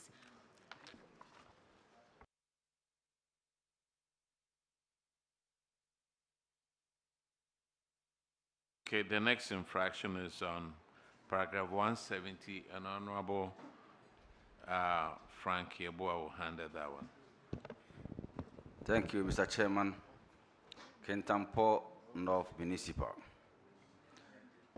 Mr. John Manu retired in November 2023. Yet you paid him from December 2023 to May 2024. 6 months, salary amounting to 23,717. You were tasked to recover the money from Mr. Manu, and if you fail to do so, you are required to pay it yourself. What is the status of this recommendation? Thank you. Thank you, Honorable Chair. Money fully recovered. Auditors, can you confirm, please? Yes, Honorable Chair, the money has been recovered. Thank you very much. Mr. Chair, I'm done. All right, Kintampo North, you are discharged. Any other district from Thank Bono you. East region that I haven't called? If not, let's call all the region districts in Ahava region. We have Tano South, Esutifi South, Esutifi North, Asunafo North, Tano North, and Asunafo South. All of you come in and take the oath.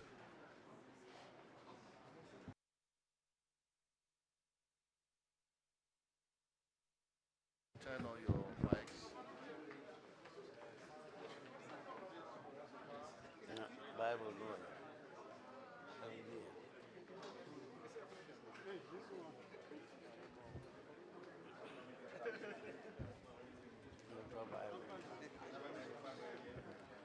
It means Bible.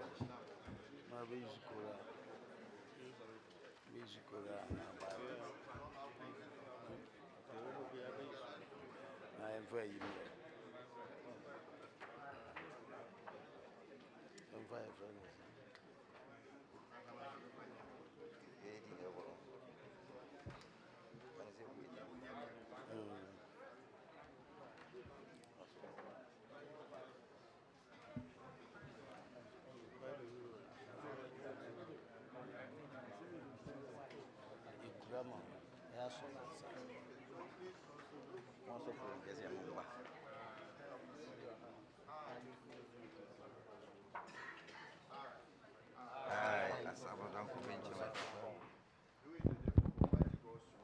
Do in the name of Almighty God swear that the evidence I shall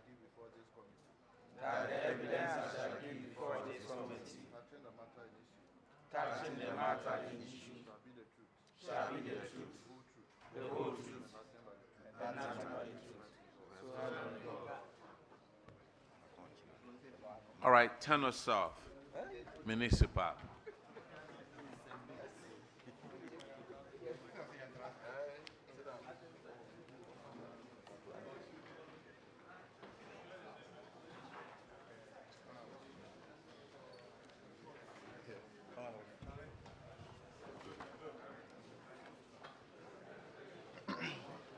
Turn us out. Introduce yourself to the committee.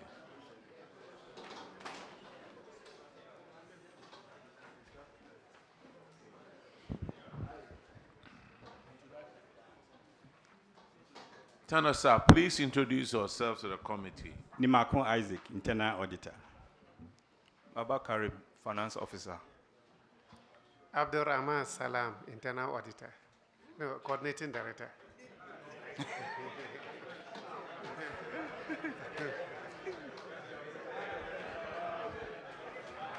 Hello, Imano Kwamfrempong, Municipal Chief Executive. James Owari, Municipal Parliamentary Officer. Sir, do you want to introduce yourself again? Thank you, Honorable Chairman. I was at the Internal Auditor before, that is why. I'm Abdul Rahman Salam, Coordinating Director. All right. Your first infraction is on paragraph 46, and Honorable Dr. Jessel will handle that one. Thank you, Honorable Chair. Do you want to go back to be an internal auditor? You miss that so much, don't you? Yes, Chairman. Oh, really? Okay. So your irregularity has to do with weak revenue mobilization drive. And for TANASAF, for the year in question, you had a budgeted amount of 105,752 Ghana cedis, but your actual collection was 702,000. No, there's something wrong. So 1, 2, 3. So that would have been 70,234. Auditors, would that be correct? I think the comma went somewhere else.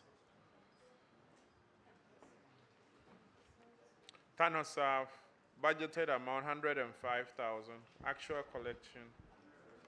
Yeah, and so the variance is 35. I think it's 70,234. What accounted for that? You have very low revenue drive, and you know from the regulations 2019 LI 2378, you are expected, you the principal officer is expected to do everything within your power to make sure that every appropriate step is taken to collect revenues that are due the particular entity. And so the law enjoins you to do this. How come you have very low revenue drive? Thank you, Honorable Chairman. Please, the figures seems unfamiliar because our total budget for the year was around 1.2 million. This 2024, right? Yes. Okay. When you say around, what you say if you are contesting the figures, can you come with counter-specific figures maybe? I don't have the specific figure right now here, but it's above, way above the figure quoted in the Auditor General report. And we had over 1 million Ghana cedis as our actual for the year. Is there any evidence? Do you have anything to show us that's what happened? I have the 2024-2025 financial statement, soft copy. Currently, I don't have the hard copy on me.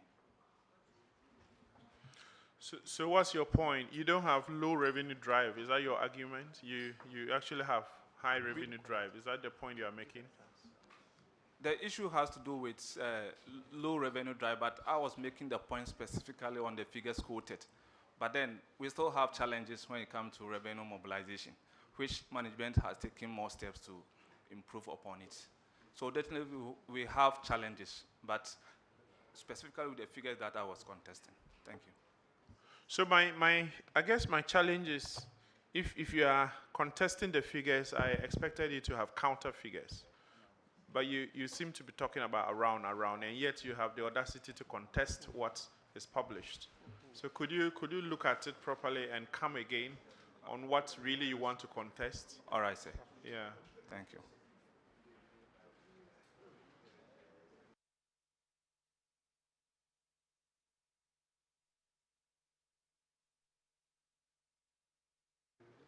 Auditors, do you want to make any intervention for now? He's contesting your figures with nothing though, and so if you have some further grounding, what's it?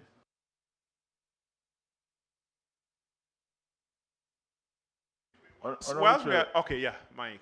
Yeah, with your permission, if we can, we are trying to do a reconciliation here. We can move on to. Very well, I will. Okay. Now, you have put in place some measures to drive up the revenue, correct? Can you just update us quickly on that?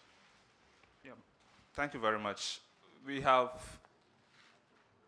put in place measures, for instance, data collection. When it comes to our data, we realize that we have deficiencies in terms of the data. So management has taken steps to ensure that we get reliable and better data for us to make a proper estimate going forward. Again, in 2023, we had, 2023, the property rate was taken from the assemblies. It was being given to other institutions to collect. In 2024, it was given back.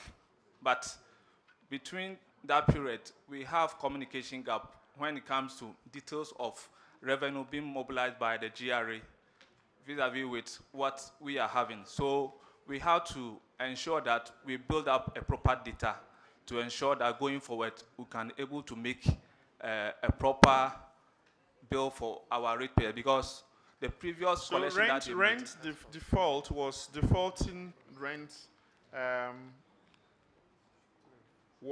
rent defaulters was a big culprit in this equation of low revenue drive, and then you agree with the auditors that you will notify those who have defaulted to settle. What have you done about that now?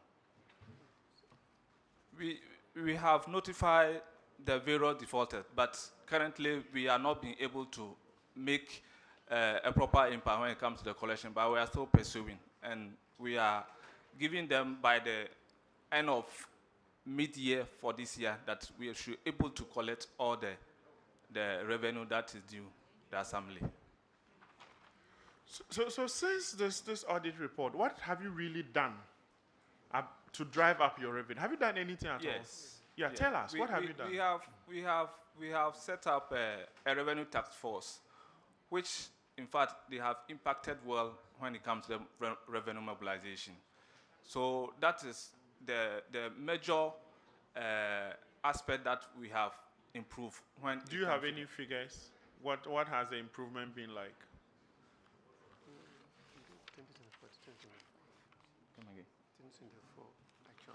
When you look at the 2024 actuals, you need to be careful. You know your coordinating director is an auditor as well. I do. In 2024, we have a total collection of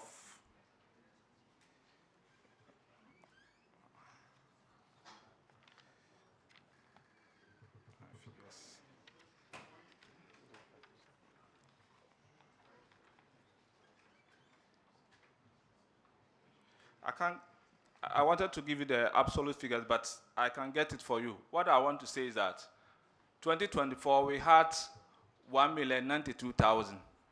As of 2025, we have improved up to 1,417,000, which significantly occasioned by the revenue tax force, about 29.28% of that achievement specifically came from the revenue tax force that we implemented. Okay, that'll be all from me, Chair. Thank you very much, sir. The next one is on paragraph 50, and it's Honorable Sebastian there. Thank you, Chair. It's still an issue with high cost of revenue collection. And several, I think 4 entities were sampled.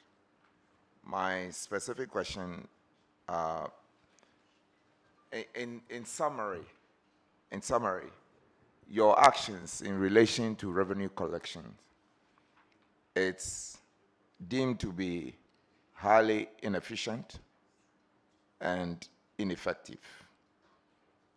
And this, in my view, contravenes the Public Financial Management Regulation 2029 LI 2378. Do you agree with me?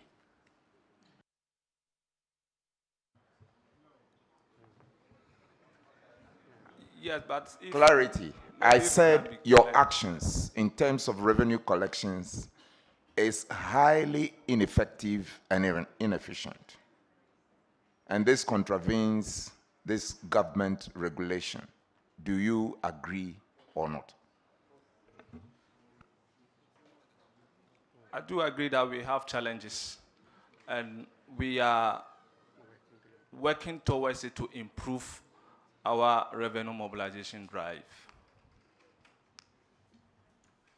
What actions have you put in place to, since you've accepted that you are not doing well?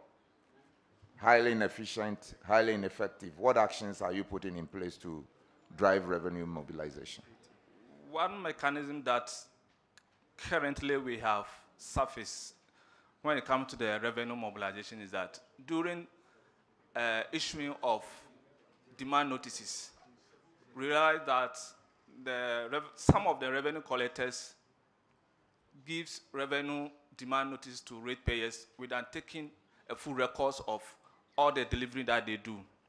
During the task force exercise that we did, management took part of it. So we have a first-hand information when it comes to the revenue issues. For instance, when it comes to the billing or the demand notice that they issue, we realize that those information were not documented. So mostly when you visit the ratepayers, it is difficult to authenticate that whether the person received the bill or not. So that's the critical issue that we identified.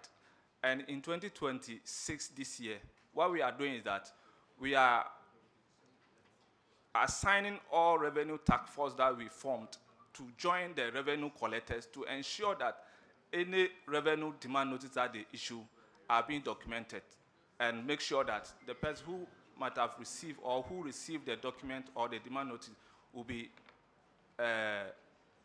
countersigned and ensure that we have records so that when it comes to the collection proper, nobody can object to whether the demand notice or the document has been given or not. So that's one critical issue that we identified during the task force exercise, and we are embarking on this exercise to make sure that we document every demand notices that we issue to ratepayers. Thank you. Yours is Tano South. Is it Tano South Municipal? Yes. When you were audited, this is the response you gave. Management stated that they have established a task force to oversee revenue collections. Furthermore, they stated they have commenced legal proceedings against defaulting taxpayers. What is the level of collection you've realized as a result of this legal action you've instituted against defaulters?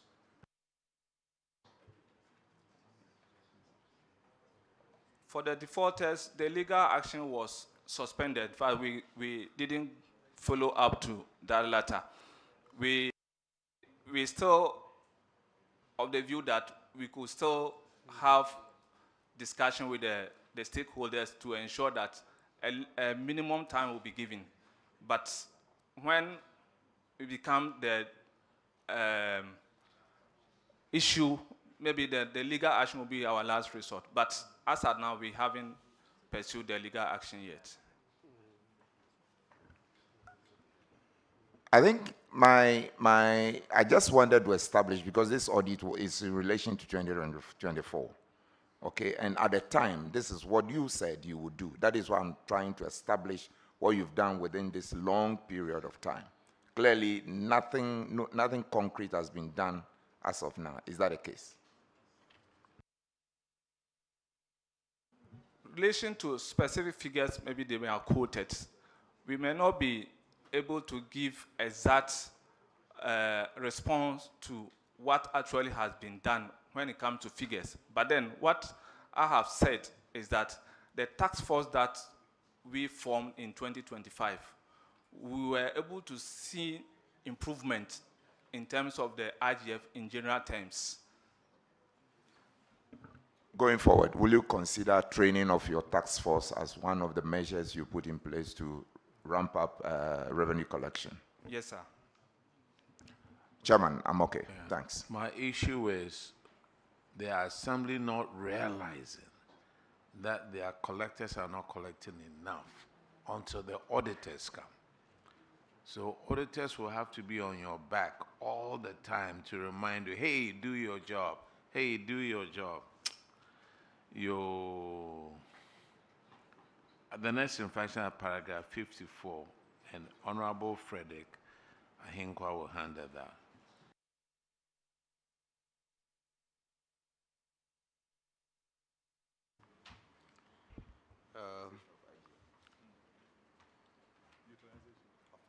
Yes, this on non-utilization of IGF on capital projects. The Assembly raised a revenue to a tune of 1 million plus, but there is no indication of the Assembly applying this amount on capital projects, which is in contravention with the 2024 to 2024 to 2017 budget preparation guidelines issued by the Ministry of Finance. What accounted for this? What did you use the revenue for, the IGF? Because 1 million Ghana cedis is not a small amount. You made mention of some specific projects that you were supposed to use the money for, but because the money was woefully inadequate, you couldn't spend the money. But I believe you could have started somewhere and end somewhere. As at when money comes, then you continue. But if you tell us that the money was not enough, so you couldn't use the money on any capital project, it baffles my mind.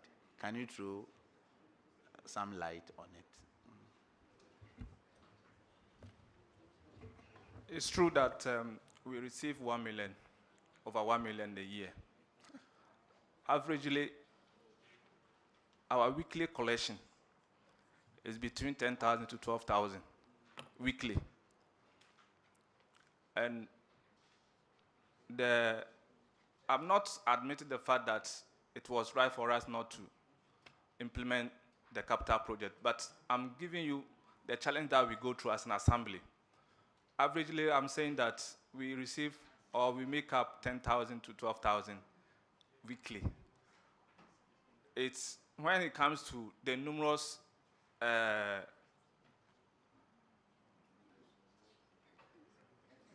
expenses that we face every week is a challenge. But Referring to administrative expenses. yes, but then going forward, maybe let's make progress. When it comes to the capital project, what we have done is that currently we have dedicated an account that we take 10% of every weekly collection that we make, so that this one can help the assembly to able to take up the capital project going forward. Secondly, in 2025, the assembly used its innovation skills to obtain an amount from Newmont. Newmont is not in our district, but then the kind of the innovation that we wanted to use, so that at least even if we are not getting IGF from the traditional source of revenue, at least with management, we can able to. Was this part of your IGF?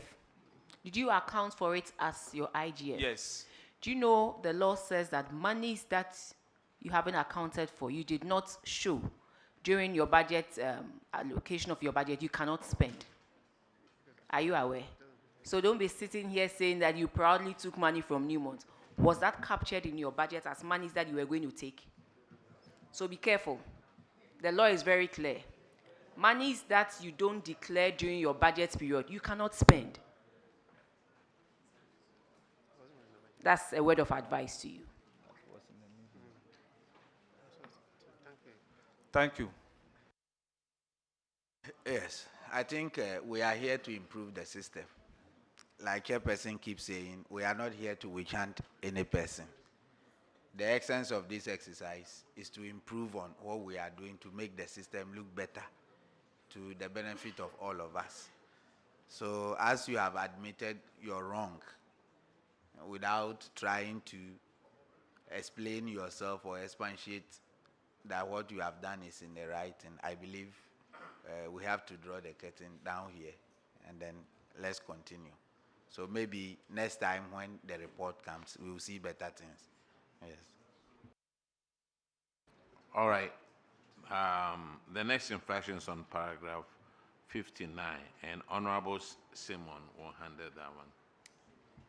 Thank you very much, Chair. Tano South Municipal. Where is Eugene Boachi?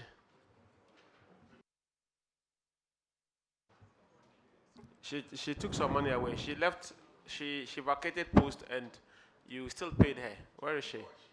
It's he. Oh, Eugene, oh, he, sorry. He. Eugene Boachi. He, yeah, where is he?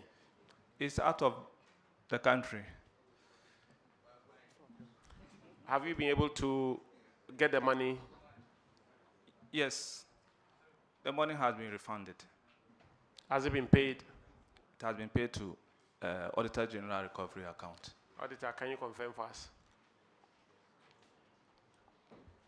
Honorable Chair, the amount has been fully recovered. Thank you. Okay, the next infraction is on renovation and expansion of office for the divisional police at Bechem and delayed project. What is the status of it now? Honorable Chair, is still ongoing. We haven't been able to complete it. Why not? Huh? Contract sum is only 199,000 Ghana cedis. Less than 200,000. You need a World Bank loan to complete this. And the money from Newmont, you could use it to complete this. That one is for different projects. Different project? Yes. But this one, you've only paid 32,000 out of 199. It's coming from IGF. So we hope that by the end of this year, we should be able to. You made over 1 million cedis in IGF. And this project was supposed to be completed in 2023.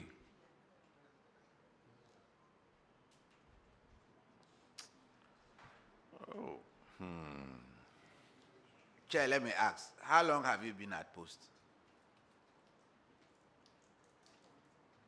3 years. At the district? Yes. 3 years. Then it means you actually spent it. Eh? As for MC, he just came. Yes. To meet this. Yes. So you were the real actor. We hope to complete it, Chairman. By the end of this year. By the end of this year, Yes. we are going to hold you up to it. My chief executive has confirmed that. It's not, look, you were the one speaking. And I didn't hear the. Honorable Chair, this year is a promise, you'll finish it. He didn't speak through the microphone, so it's not correct. All right. The next infraction is on paragraph 44. That's DACF, and Honorable Enesenim will handle that one. Thank you, Chair. This infraction has to do with non-compliance with DACF guidelines. So for Tano South Municipal, you know the law permits you to spend only 10% on admin expenses. Whereas in this situation, you had spent in excess of 508,000 Ghana cedis. How much of this has been paid back into the account? Honorable Chairman, we have not been able to refund the money yet, but we are putting plans ahead to make sure that the money will be refunded. What is the state of your IGF? Are you making any gains, any improvement? Because when the auditors came on site, the reason you provided was you were unable to meet your targets, and this was sometime April 2025. We are in April 2026, and we are still where we are. Nothing has been refunded. Honorable Chair, we also have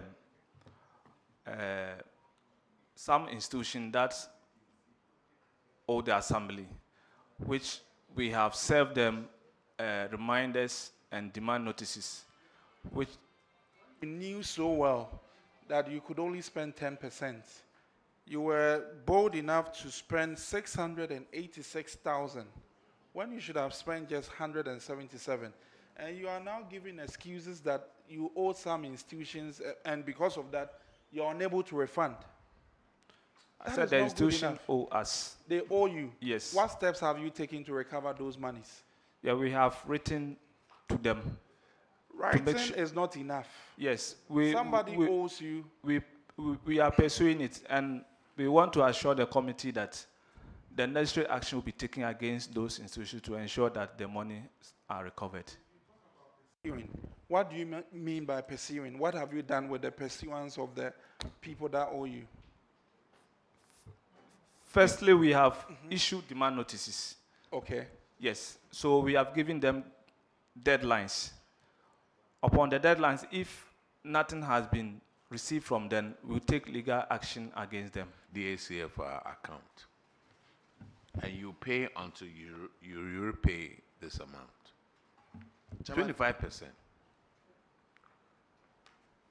Chairman, with respect, although time is fast spent, but let's place certain things on record. Initially, when we said your IGF was low, you challenged the auditors to that figure. Secondly, when my colleague Frederick was asking his question, he talked about you using all your IGF for non-capital projects. That was also. And now, again, you are using the common fund more than what is prescribed for you in administrative expenses, and you are still telling us we've not been able to refund them. You disputed the figure the auditors gave as your low collection. And again, whatever you collected, none was used for capital expenditure project. And again, you've gone to use more than the stipulated, all in terms of administrative expenses. And you are telling us you are not able to refund. Chairman has given a ruling, otherwise, and the time spent, otherwise, we'd have to have interrogated this. That's why I've opened the two books together.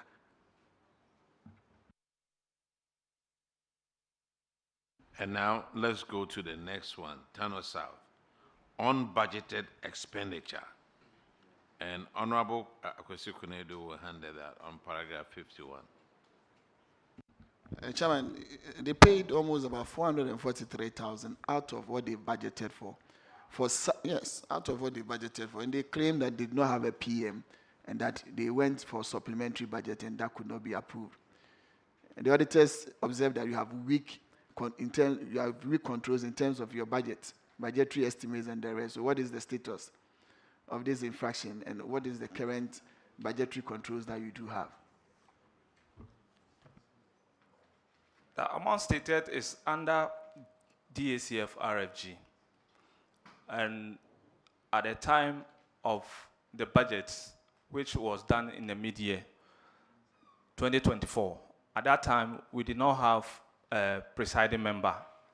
So what we did was that the process or the technical procedure were followed.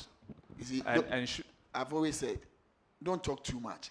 They recommended that have proper oversight as to your budgeting. And I asked, what have you done? Simple. Don't go back and go and explain what you did or you did not do. So what have you done? Are you now budgeting right? Yes. And making sure that you don't spend outside the budget that you've made? Yes. So don't go the presiding member and the rest. You knew the presiding member was not there, but you still went ahead and spent. The chairman, now they put in place controls and the public we can't leave them.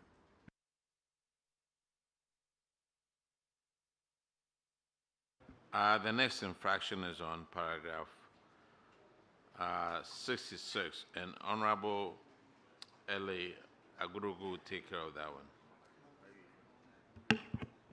Thank you, Mr. Chair. This infraction is failure to provide SIP equipment. There's a contract between Tanos South and Zoom Lion.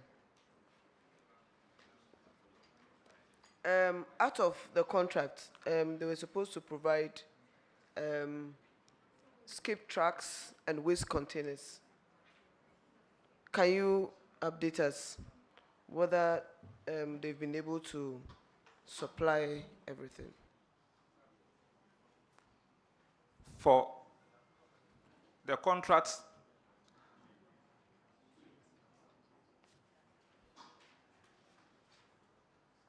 the issue has not been resolved. Per the explanation we have from the Zoom Lion, that the contract that they are currently working on is the new contract, which gives a specification for 10 containers to be given to the assembly. So per what the auditors detected was in reference to the initial contract, which spelled out of that number of containers. But with the current contract is 10 site containers, which is in 2024.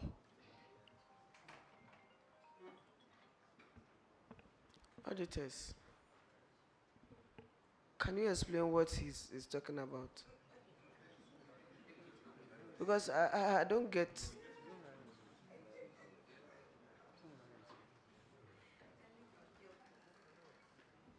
Honorable Chair, so I think earlier on this issue came up about the Zoom Lion's contract that they have with the assemblies at the moment. But like we said earlier on, per the contract we cited and the what was on ground, that was an infraction that we raised. And per follow-up, it's still the same, nothing has been done. I don't know the kind of explanation he is saying that the Zoom Lion has given to them. So maybe if Zoom Lion would be able to help, but I don't know what has ensued between the two of them. Zumlai, over to you. Honorable Chair, we have 11 containers in place and we are servicing all of them. And this is in accordance with the contract. Thank you.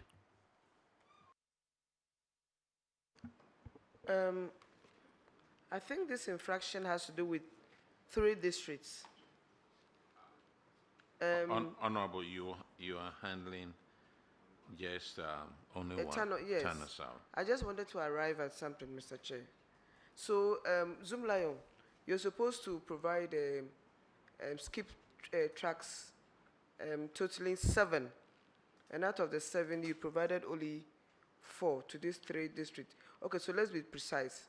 Tano South, 3 sky tracks, and then you only provided 1.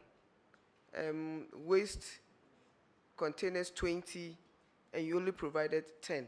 It was a contract. I think there was an amount totaling that was paid to Zoom Lion to supply this. Can you please explain further?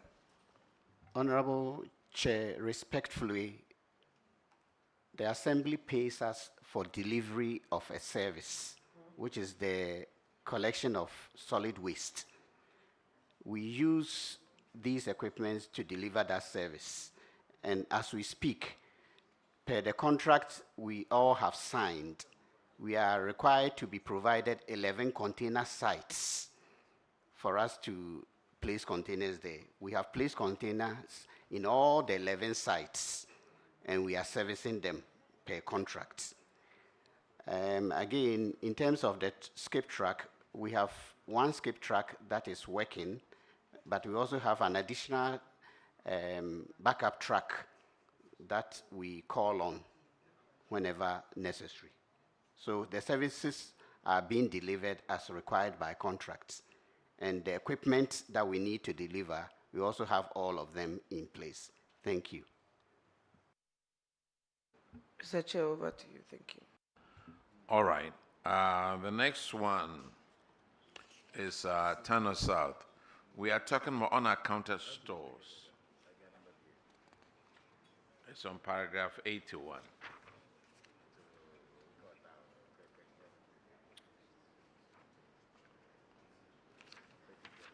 Now, several things. Minister of Food and Agriculture provided some items, and these haven't been accounted for. Street lights, 1,685. NPK fertilizer, 300. Urea, 1,000. NPK, 20, 10, 10,000. Have you accounted for these now? We have accounted for the agricultural inputs. What about the street lights? No, the street light, we have not been able to account for them. Why not? Honorable Chair, those items did not come to the Assembly direct. They were items that were received from RCC, Regional Coordinating Council, and the former Chief Executive took delivery of those items. Unfortunately, we did not have any proper document to support its distribution. Before we came here, our Chief Executive made contact with him to assist us with the accountability or the distribution list. Unfortunately, we did not receive any information from him. Thank you. What about the 25,000 hybrid coconuts? For those one has been distributed, we have the distribution list, which we furnish the auditors with them. What about the oil palm seedlings? 15,000 of them. Yeah, Honorable Chairman, I said all the agricultural inputs has been, we have the necessary distribution document to that effect, with the exception of the street lights, then cutlass, jerseys, and football. These are the outstanding issues. And like I said, those items were given to the... Sir, let me read you something. let me give you a break from talking and let me read you something. On the street lights, the officer concerned has been tasked to provide the distribution list, whilst necessary documents for the other items will be made available. The officer concerned was tasked during the audit to provide the distribution list.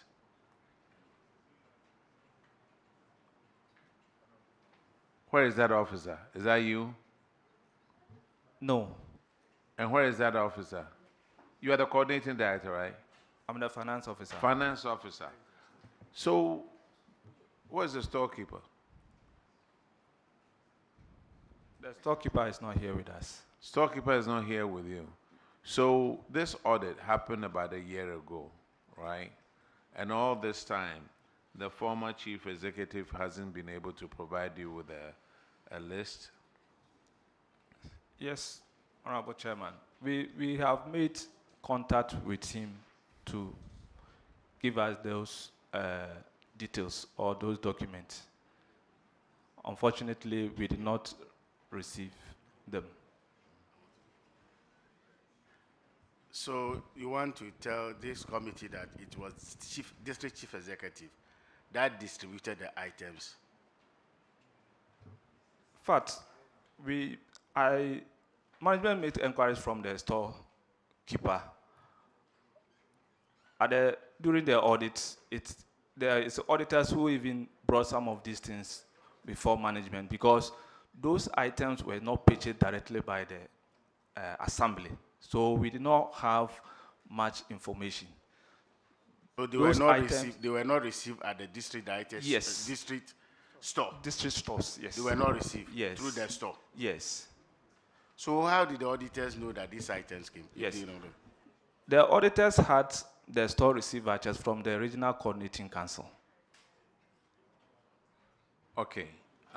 The former municipal chief executive, if you are listening to us, you need to help us retrieve this. Otherwise, we will come after you. We don't want to issue a subpoena. He needs to come with you guys, have a list, a distribution list for us. You see, whenever there's a change of government, there are so many things that get lost. But I think this time we need to be more serious and go after these people. 135 13-watt light bulbs. What is he going to do? Open up an electrical shop or something and sell these? Oh, who is the chief executive, please? Who was the chief executive? Please speak. Who was the chief executive? We want to know the name. Yeah, Honorable Collins, Offingham. His name is on social media now. He better come and account for it. All right, turn us out. You are discharged. Now. Thank you, Honorable Chair. Now let's go to Asutifi South District.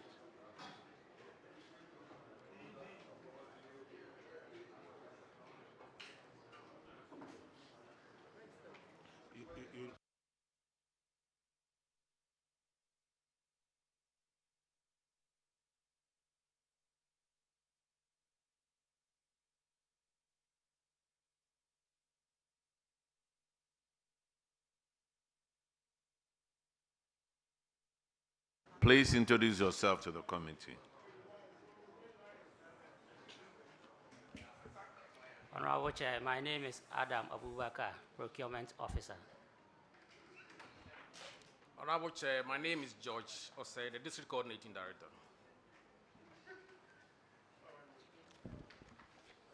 Honorable Chair, my name is Asabre Donko Benjamin, the DC, and then the Dean for Ahafo region. Honorable Chair, my name is Richard Frimpong, the District Finance Officer. Thank you. Honorable Chair, my name is Isaac Badu, Internal Auditor. Put on your mic, please. Put all the two of. Honorable Chair, I am Badu Isaac Kwabna, Internal Auditor.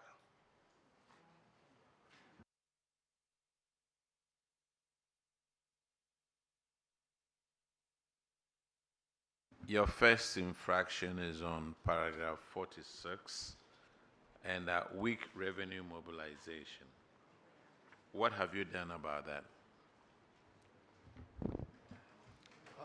Thank you, Honorable Chair. The amount that we couldn't collect in the year 2024, we've been able to collect to the tune of 120,809 Ghana cedis, leaving an amount of 62,000 that we hope to collect before the end of the year. Thank you very much. Was this not for 2024? Yes, Honorable Chair. So what have you raised for 2025?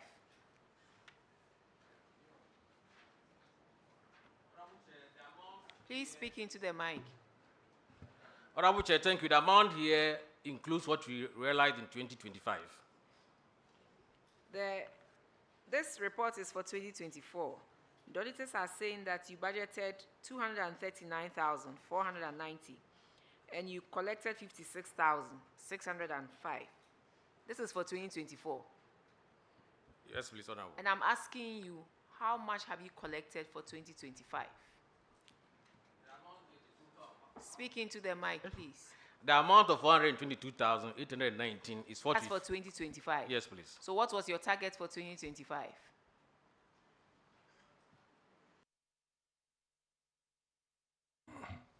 Madam Chair, the 2025, the budget was 2,080,000 Ghana cedi. No, this is in respect of your IGF. Yes. And your IGF for 2024 was 239,000. So how come for 2025 is 2 million? What have you done to warrant that huge increment? Please come again. I'm saying that your IGF, the revenues that you collected for 2024, according to the auditors, in 2024, a projected IGF amount of 239 was given to your assembly, your district, sorry, and then you were able to collect 56,000. And you are telling me that in 2025, you were able to collect 120,000. I'm asking you, what was your projected or your budgeted amount? For 2025. Yes. And I'm saying that the budget for 2025 was 2 million. Your IGF, not your budget, your IGF, internally generated fund. Yes, that is the figure we have here. 2 million. Yes. 2,080,000. Please, can you help us? Yeah, Honorable Chair, a bit of clarification. I think he's mentioning the entire amount. When you look at the report, our focus was on rates. So Rates. On rates. So you see that IGF, then in brackets we have. So can you indicated tease rates. out the rates?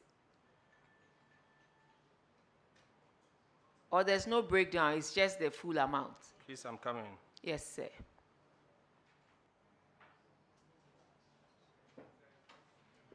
Let's go to another question, but you still have to come up with the answer. The next one is on Honorable Simon will take care of that, on end salary. Thank you, Chair. This is a certificate South, right? Okay. Where is Gladys Ajay? Thank you, Honorable Chair. We are told that she's not in the country, but the amount involved has been recovered and paid into the Auditor General's recoveries account. Thank you very much. Auditor, please, can you confirm?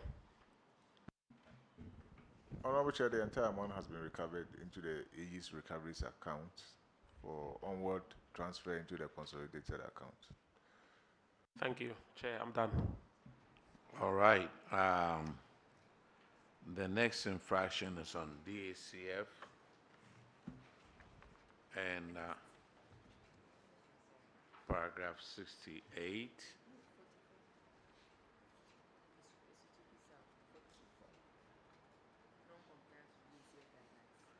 Yeah, 44.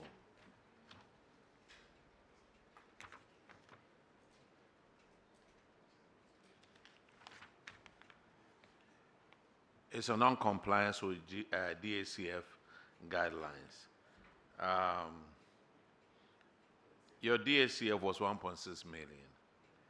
Your allowable expenditure on admin was 167,000. But you spent a whopping 635,000. Have you paid this money back? Thank you, Honorable Chair. We've been able to pay an amount of 150,000 Ghana cedis, and in the course of a year, we are committed to pay the rest. Thank you very much. You've been able to pay how much? We've paid 150,000 Ghana cedis. Okay. Asutifi South District, management explained that apart from Assembly's inability to meet their revenue targets, the demands during the election did not permit management to stick to the budgetary lines. Wow. Look, you are going to pay 25% of your IGF back into the DACF and then use it for capital expenditure. Who is the DC for Asutifi South? Oh, that's okay. Once you sika kakrabeti, just because you have the money, you just spend.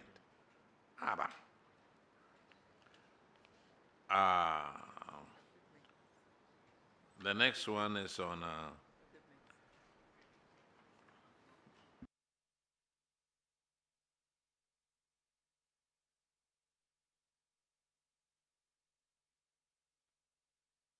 you have some completed projects not in use. Construction of a police station. Management could not provide a reason for the delay in the usage. What has happened to this police station? Thank you, Honorable Chair. The police station was completed and handed over to the Ghana Police Service. And we've written a series of letters to them to operationalize the police station.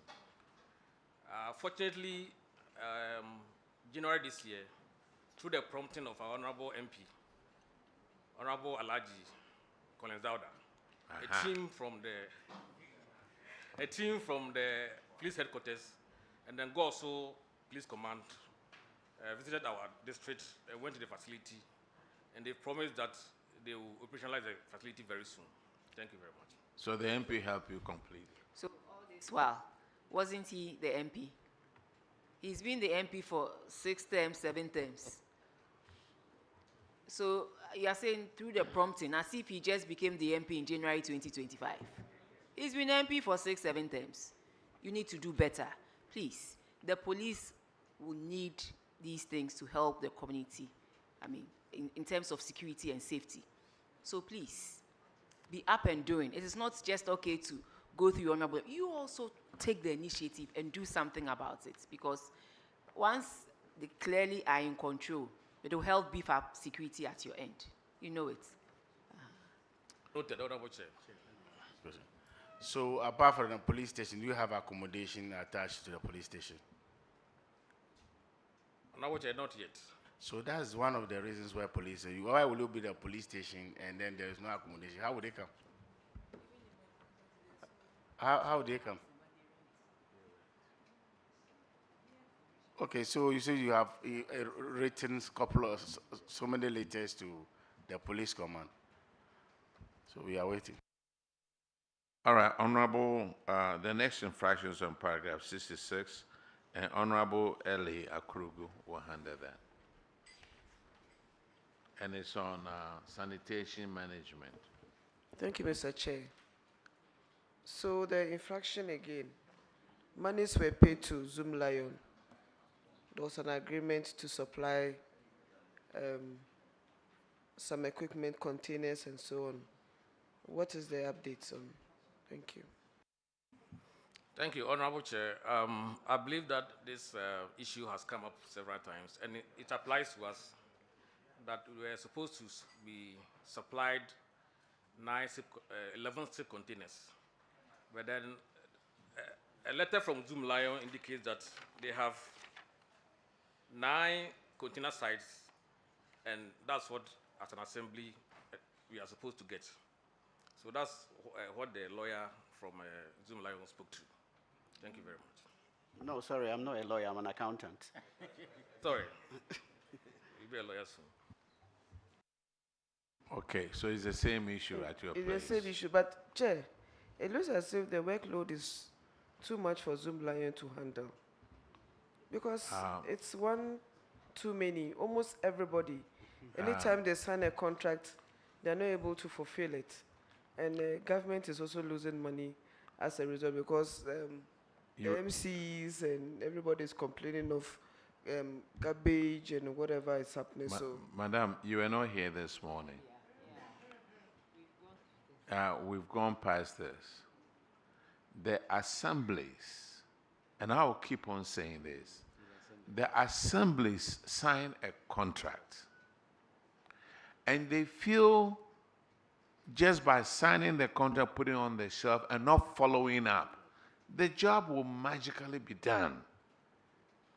Even when they had a contract, that specified the number of workers who were supposed to be sweeping. Assemblies were not checking on them. When it had in the contract that they needed to have this many containers, assemblies were not checking on them. So now they don't have it in the contract. And if they don't follow up, the assemblies just don't follow up. But when you go there and you question them about, oh, Zoom Lion hasn't brought a truck, oh, Zoom Lion hasn't done this. We've gone past it this morning. thank you, Mr. Chair, for the clarification. Thank you. Now, you still have our unaccounted stores items. Asutifi South, street lights, 2,624. Fertilizers, what has happened to these items? Have you accounted for them? Yeah, thank you. Thank you very much, Honorable Chair. We finished the audit team with a distribution list. Thank you very much. Audit team, could you confirm, please? Yes, Honorable Chair, they have been able to account for the items. Oh, who's Yao Bruni? It says a parliamentary candidate, Yao Bruni. These items were issued to the parliamentary candidate. Honorable Yao Bruni, when contacted, he said the items were distributed before the national elections and that his assistant will furnish the assembly with a distribution list. So was it his assistant who issued the distribution list? Honorable Chair, yes, please. Oh, okay. Yeah. This what Honorable Collins Dowda is, right? Yes, please, Honorable.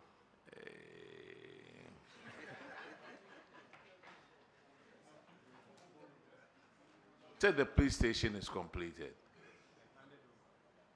Hello? Yeah, it's completed and handed over to Handed the Ghana over. Police Service. Yes, please. I think maybe we will need to invite the IJP to come and commission it for you. All right. Thank you very much. As a Tifi, sir, you are discharged. Thank you, Honorable Chair. Now, let's call Asutifi North.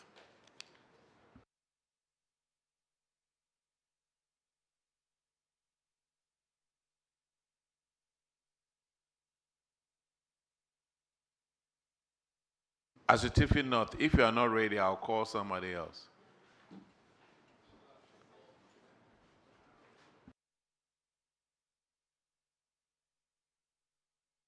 Please introduce yourself to the committee. Honorable Chair, I'm Dawda Hafiz Dabil, District Chief Executive. My name is Abdul Aziz Jafaro, District Coordinating Director. I'm Mark Anani, the Budget Analyst. Baba Seidu, District Finance Officer. Isaka, Presiding Member. The first infraction is on paragraph 46.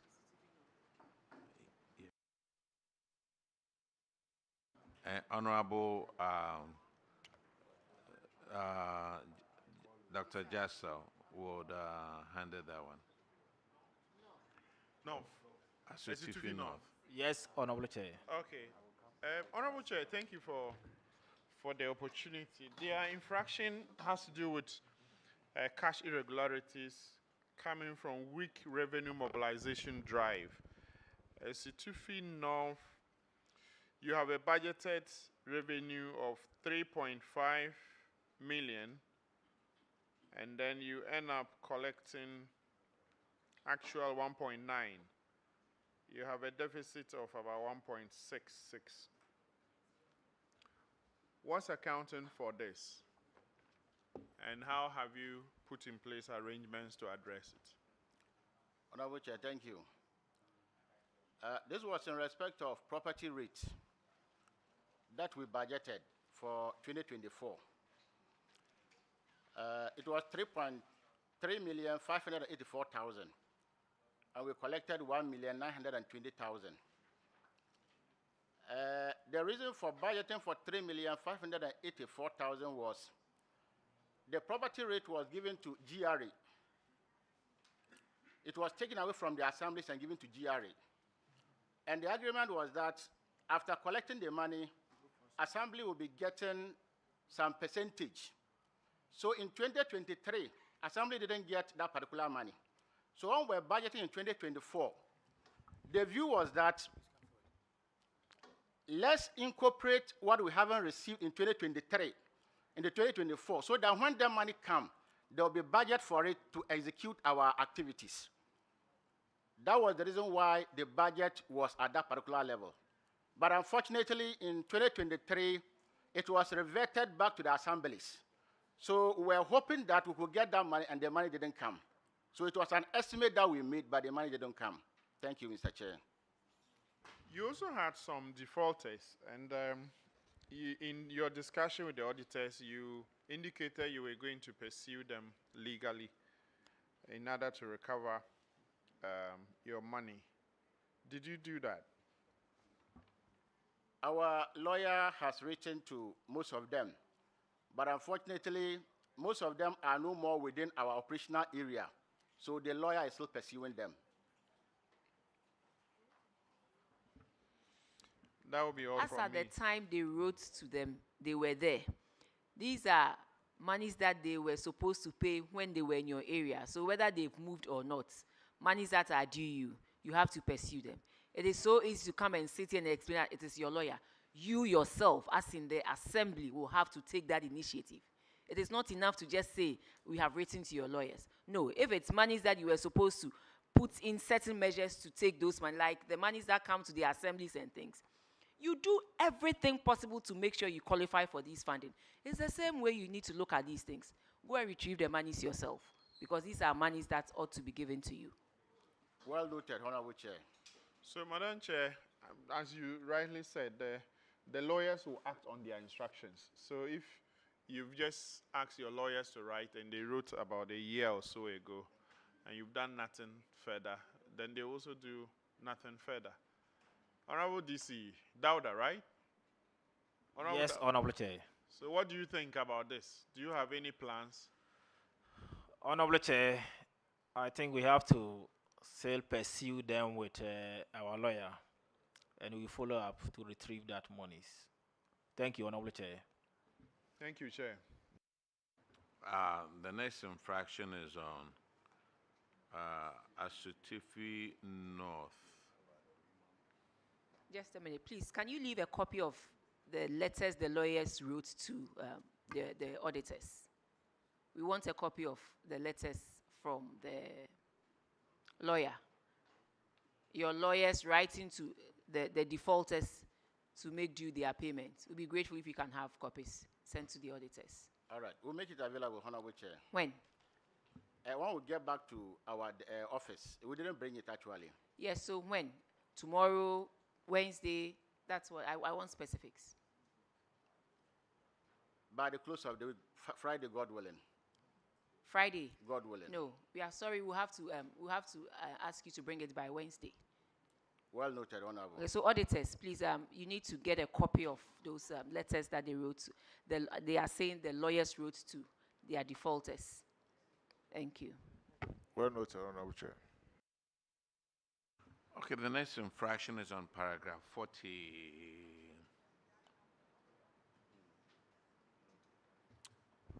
44, and DACF allocation on social services and environment, you were supposed to spend 80,000. The amount you were given was 1.6, and you spent 571,000. Have you refunded this amount? Thank you, Honorable Chair. The amount quoted is in respect of source deduction from DACF in respect of Zoom Lion activities.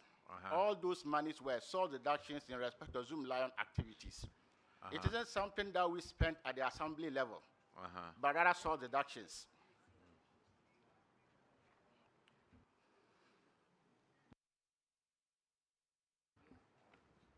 Okay, I'm listening to you, sir. Honorable Chair, what I'm saying is the 490,000, as stated in the auditor's report, Yeah.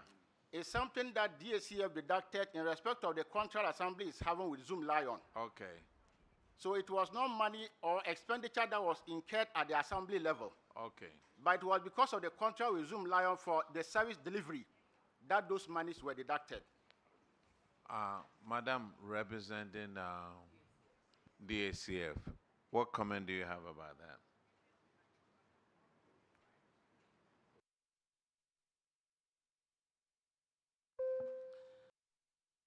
Chair, we have every quarter we deduct from the instruction of the assemblies, we deduct for every assembly SIP and fumigation, and they are supposed to budget for it in their annual budget before the deductions are taking place.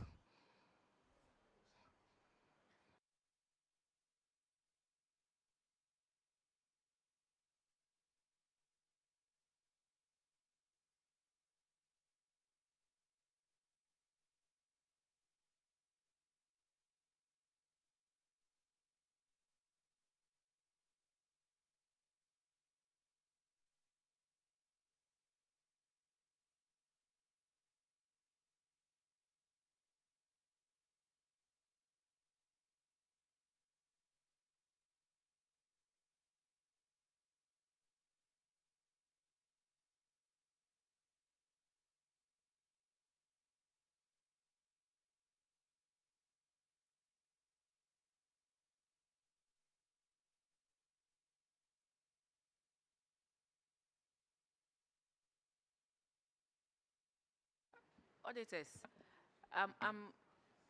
well, I need clarification here because for all the other assemblies, I know DACF made some deductions, but it wasn't reported like this. Why did you choose to?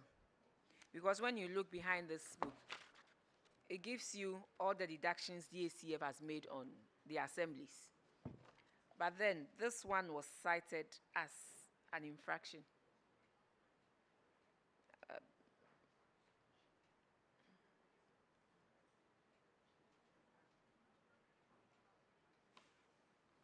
Can you clarify this for me? Because I know in the appendix, you have all the deductions for all the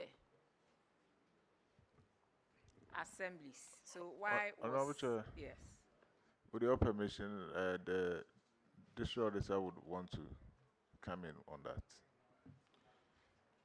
Honorable Chair, the DACF guidelines, they are supposed to use 2% on sanitation expenditure. But in this case, they have used 571,000. But they are saying that it was a source deduction that was made on their behalf. However, that still stands as expenditure in relation to, yes. So that's why we brought it. Yes. Yes, but all the districts, when you look in your report, all the districts were cited for that. As in, they were not cited, it wasn't cited as an infraction, but it's in the report. When you look at all the districts, it gives us an idea of how much was taken away by DACF. So I'm only wondering why Esutufi North was cited in the main report for the same infraction that all the other districts have been cited for. That's, I'm just curious, I'm asking why. Because under Buno, are you under Buno East? Ahafu. Ahafo, yes.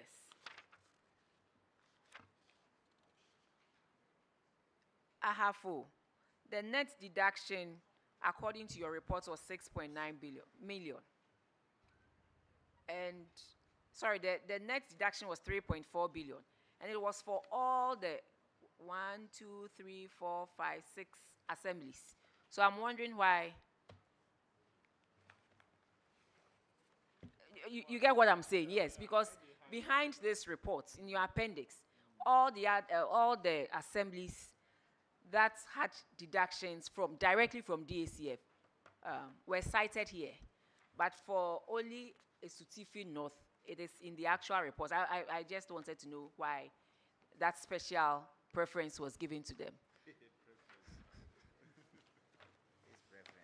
That's okay, but it's something that DACF is something that used to happen previously.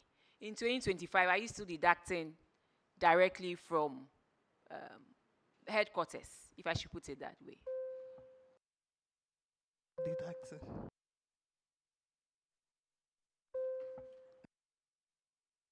Press the right side of this. No, we are no more deducting. We made a mistake of deducting the first quarter, but the subsequent ones we have not done it. So, Esutifi North, you can confirm that there's no more deduction, and so the next time we'll not find this infraction in your name. Thank you, Honorable Chair. All right.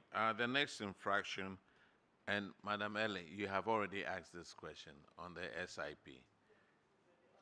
Yes, you asked for those ones, so I will skip that one. Asutifi North, and that'll be all for you. You are discharged. Thank you, Honorable Chair. Now, let's call Asunafo South. So, Esutifi, we look forward to your letter on Wednesday. Thank you.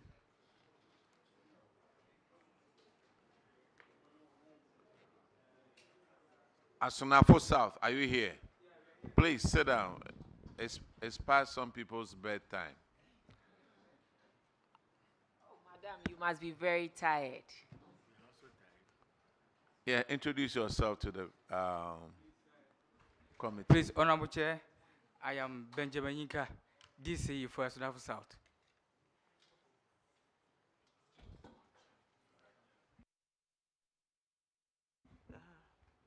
Honorable Chair, my name is Mesmao Pavra, the District Coordinating Director for Asunafo South District Assembly. Honorable Chair, my name is Moses Auni, Human Resource Manager, Asunafo South District Assembly. Okay, your infraction is on paragraph. My name is Halid Yakubu Abdurrahman. Sorry. District Finance Officer. All right, sorry. Your infraction is on paragraph 46, and Honorable Dr. Jessa will handle that. Esnafu South. Who's your MP? Honorable Rikupoku, the Agric Minister. That's right.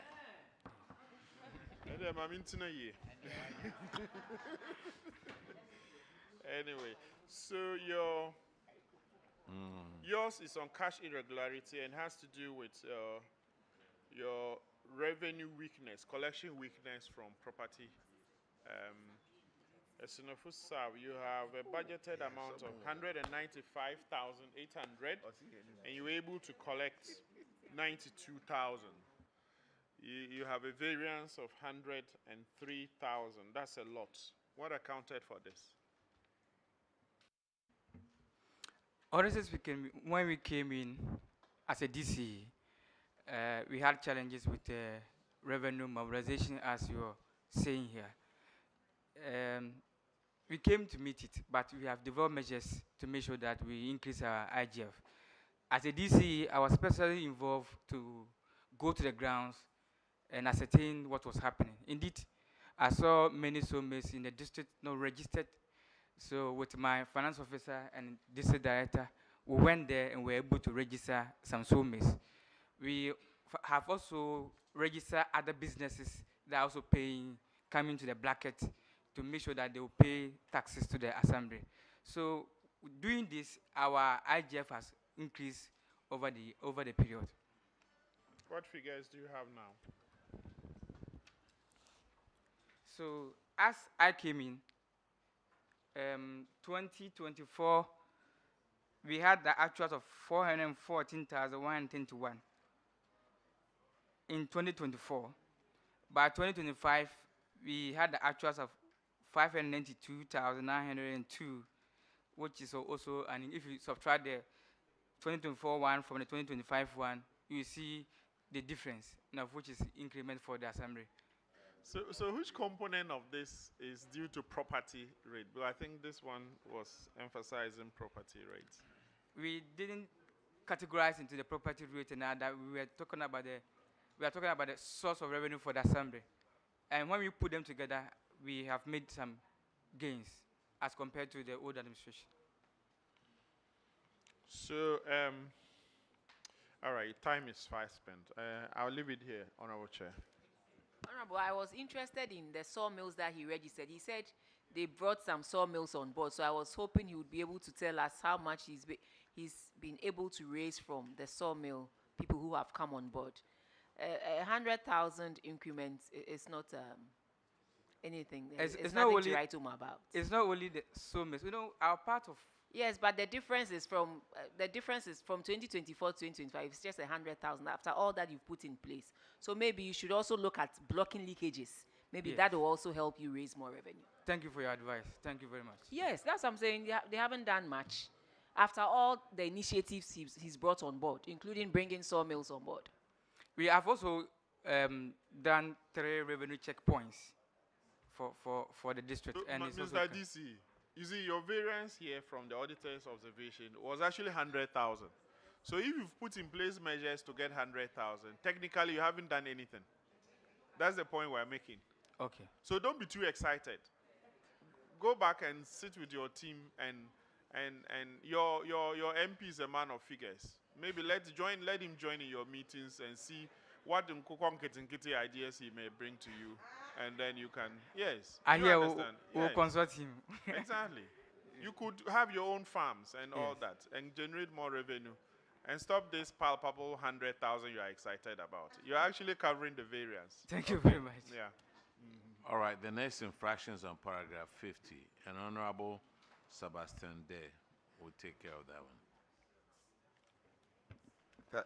Thanks, Chairman. I think I'll just follow up on what Dr. Jasal just said by way of an advice to you. I'm sorry. Yes. This is Esutifi South, right? Yes. Esunafo South. Esunafo South. Yes. Oh, yes. Yes. Exactly. Okay, go ahead. Sorry. Yes. Just to let you know that 4 districts were sampled. Your district, in terms of revenue collection, the amount paid to revenue collectors against the amount spent in the collection exercise, your district came last of the 4. I'm not putting you on the floor, but these are the figures before us, and this is what the auditors found out. It's not the best. To say that you performed less than 30%, it's not anything good to be proud about. So you can step up your game in terms of doing well. You cannot disburse money for revenue collectors in terms of paying them, and then the collection falls short of 30% of the amount in terms of 1 year, what they were paid, and then what they were able to collect. Okay. This is highly inefficient. And what measures have you put in place so far to address the situation since you assumed the office as the district chief executive, and what do you think that you would do to ensure that next time around when you come here, you have a better story to tell? Number one, I believe we all know those who are collecting revenue for the assembly, whether they correct or not, they'll be paid at the end of the month, and it's a challenge. when I came in, we've been able to procure ID I cards came for the revenue collection for easy identification. That's one. We have also procured a refreshing for the assembly task force. And then procurement of 2 motorbikes for Sankor and Noboko revenue checkpoints for easy construction of 3 revenue checkpoints at Sankor and Noboko and Cameroon to curb revenue leakages. And I've also done stakeholders meetings to assessing their problems and also educate them the importance of paying taxes to the assembly for development. So I believe we are going on with this. In addition to providing these resources, are they trained for them to know how to go about the whole exercise of revenue mobilization or revenue collection? And have you offered any, training? We met them in one church in Sankore, but that's where we are getting our revenue from, because that's within the district, that's where we get, we have the biggest market. So we went there and we trained them why they should pay the revenue for the assembly. They also said they needed Abuboya to correct the refuse in the market. That's why it's demoralizing them to pay the revenue for the assembly. And as of now, we're able to pay, buy the Abuboya for them, and they're happy about it. Because one way the days where they were not understanding the assembly in terms of education, what the funds are used for. But now we're able to educate them, and they are coming on board. Next year, we'll be here to listen to what all these measures has brought. Thank you very much. Thank you. Calm down.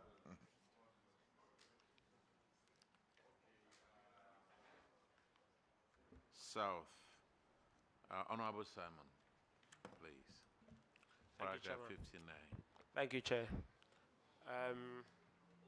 Sunafo South on earned salaries. You have a lot of them. You have like 9 people who were paid salaries that they didn't earn. It starts from Abu Frempong, 1 month, over 5,000. And then we have Kwating Gloria, 45,000 for 9 months.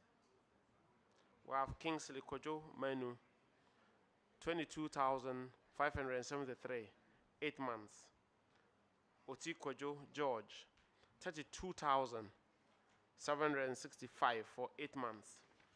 All the way to the last person, Frank Ofori, a driver, 24,000 for a whole year.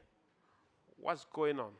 You have a duty to protect the public purse, and you have a duty to ensure that if somebody doesn't come to work, you stop their salary and you don't pay them. Why did you continue to pay them for all this long, especially the ones that go into 8 months, 9 months, 10 months, in a year? What's happening?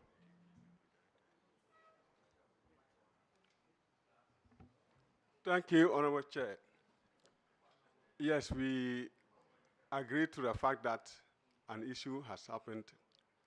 As my DCs indicated, we came to meet such incident. And when we came, we were being enlightened on those issues. So management met. And so far, we've taken these plans. And then we indicated that those that we are able to get them on board are those that are with us currently. We have 4 of them that are with us. 2 are out of the district, and the rest are out of the country. Sir, please, what's your position at the assembly? Human Resource Manager. Human Resource Manager. Is this the first time you're encountering this? Yes, Did madam. you just join the assembly? Yes, latter part of last year. So where were you before? I came from Nandom Municipal Assembly. I'm asking if you just joined the assembly, because you said it is now that you have been enlightened. But these are things that happen, consistently in the assemblies.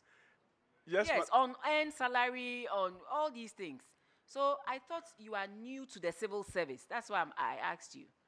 But I'm saying so because where I was... Turn on the mic. When you're... It's on. I'm saying so because where I was, I have not encountered such incident. And then this is my first time of encountering such. That's why I indicated Was that your first station? the second station. Where I was your once first at the station? regional level, and I was moved to the district. Maybe that's why. We encounter this thing almost every time. So then you need to, get the experience so that you can handle it. And so moving forward, the auditors will not flag these things again under your watch. Yes, Chairman. So how much have we recovered so far? Thank you, Chair. I would wish if the we have recovered 15,000 out of this amount, 5,400 Ghana cedis so far. Only 15,000? Yes, Chair. Wow. But have you read the recommendation of the auditors on this? Yes, Chair. What did they say? What did the auditors say? They indicated that we should be able to refund the money to government chest. And if you don't refund, what happens? Honorable Chair, if I may come in, with all the greatest respect, we came and then inherited this from our predecessors, and therefore we had to take certain measures in order to address this issue. So we had to write to the respective officers to pay, and so some of them have started paying. About 3 of them have not started. Reason is because we have not been able to reach out to them. We are trying to locate where they are. One of them has vacated post, and as it stands, we don't even know her whereabouts. The other 2 are out of the jurisdiction. So we are doing our best to get them so that they'll pay the money back to chest. On file, do they have guarantors? It's their relatives we are trying Do they to have guarantors on file? Do they have guarantors? No, no, madam. no. Maybe you haven't done a thorough search, but they should have, because per the processes, a guarantor should guarantee for you before. So maybe you should look at these things. Madam, since you brought it up, you were there at the time of the audit. No, I wasn't there at the time. Oh, you are all new. Yes, please. Hey, what kind of excuse? Including the finance officer. So you are quiet. You say you are all So, new, and then finance officer, what have you guys done about it? What did you what were did there. You do? So please speak to it.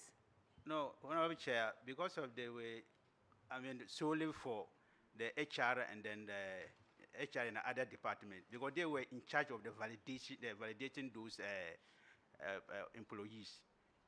So that's why I couldn't speak to it. If they are shared in Coco over there, you would have come to ask for yours, wouldn't you? No, Chief, Honorable Chair, when you open the validation portal, you have specific people who are responsible for that. All right. So that is why I don't want to speak to it. Please collect this money. Otherwise, next time I'm going to ask you to pay for them. Okay. Thank you, Honorable Chair. Chair, it's very worrying. You're validating somebody for 10 months and you've paid them to the tune of 62,000 for 10 months. No. I don't understand. Who validated these for 10 people? months. Honorable Chair, it was the then HR who Where is this then HR? He's also out of the jurisdiction. He's what? He's out of the jurisdiction. Oh, so he ran away with them. Wait a minute. Let me mention the name. There's Asunafo South, right? Yes. And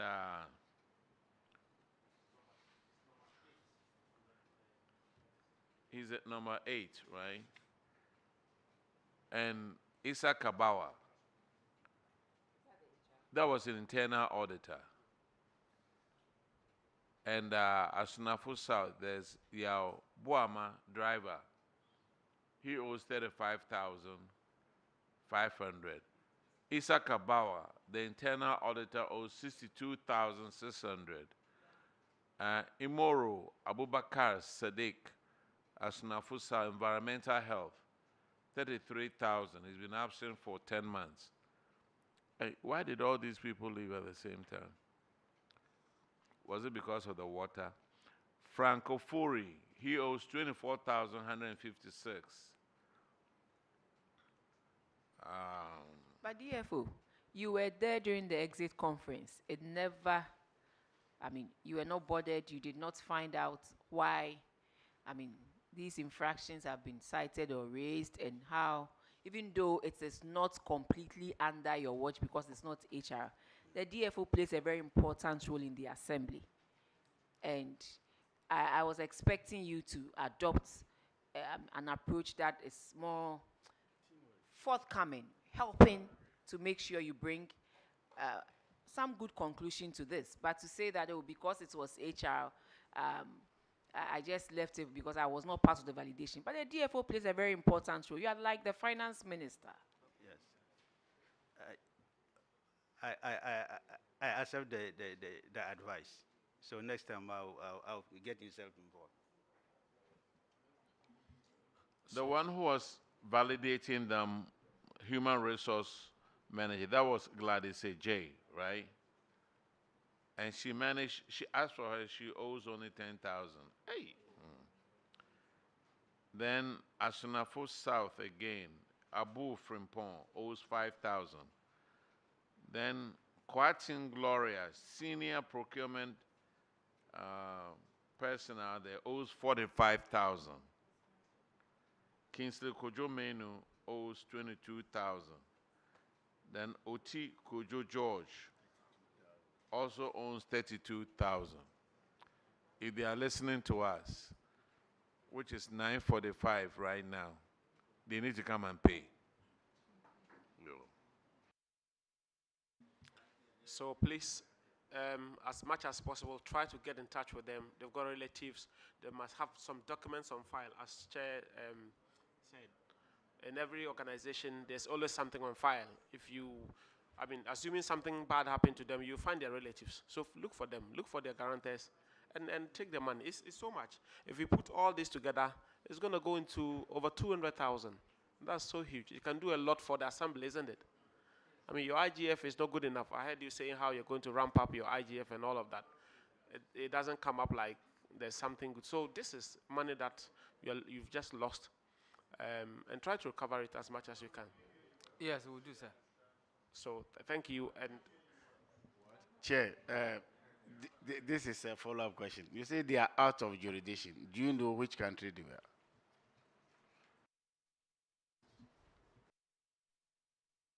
Out of jurisdiction. Where?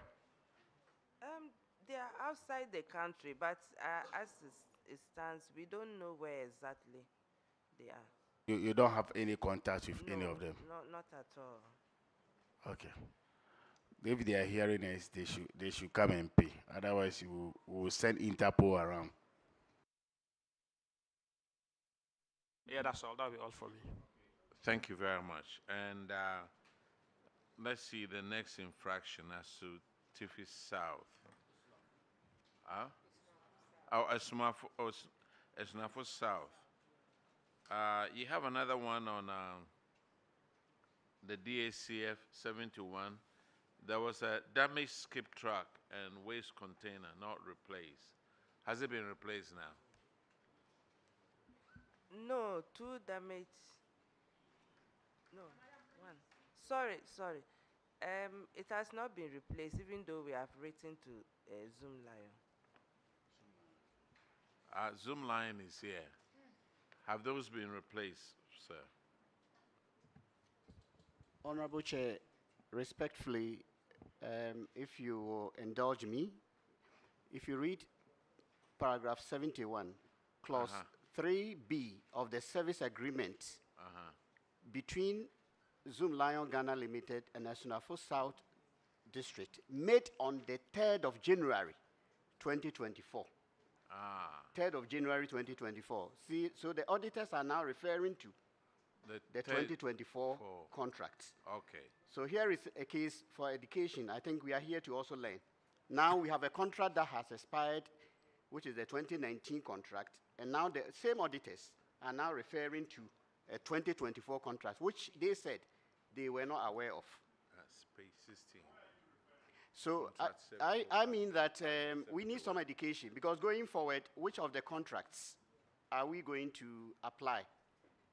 Is it the 2019 one? Respectfully, a simple question was asked you. Are we now coming to go back to what occurred or transpired in the morning? No, Honorable Chair, because the question... We don't have our legal team here to answer this question, coming. respectfully.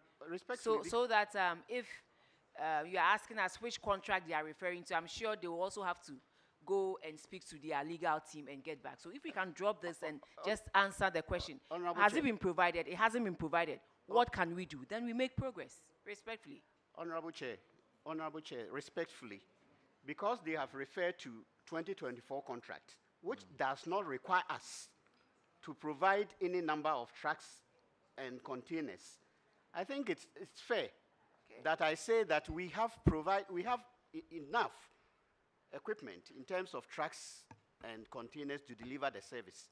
Because per the 2024 contract that they have referred to, we are not required to provide any number of containers and trucks. So as far as we are concerned, per that contract they have referred to, you are not required we have adequate trucks and equipment to do the work. Thank you. But these trucks broke down 5 years ago. 5 years ago. And I'm sure they notified you prior to the Auditor General's report. What did you do about it? 5 years ago. Honorable Chair, like I said, we have a truck that delivers the service. And that is what the contract requires. So the service is adequately being delivered per the contract. And so trucks that had been broken down in 2025, with all due respect... Not 2025, 5 years ago. I am saying that that truck has been scrapped, and we have replaced with a new truck that is currently delivering the service. Is that the case, Madam Coordinator? Is that the case? No, Madam Chair. As it stands, there are two tracks that have not yet been replaced. Have you seen the current contract? Do you have a copy of the contract with the Assembly? We have it. There's even a waste container that was allocated to Sankore. The question was, have you seen the new contract? And have you looked at the terms of the new contract? No, with the greatest respect, we have not seen the new You haven't seen it? No. But if you haven't seen it, how come the auditors quoted that contract? Because like they say, they always work with the documents you provide.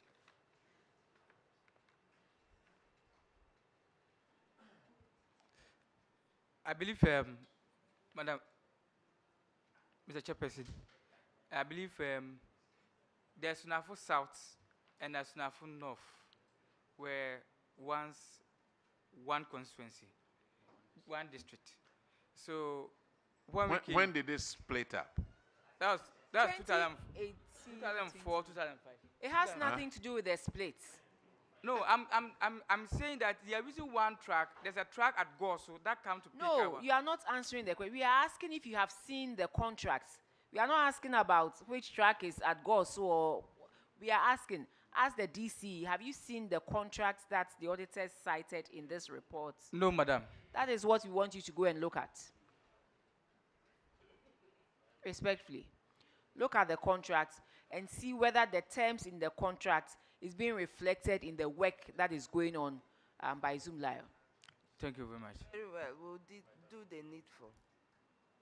Madam, you have to do it because this contract was picked up from your district. Yes, it's very well noted, And Madam Chair. the auditors came in and asked for the contract. They quoted it here, but those of you working at the district, you haven't seen any contract.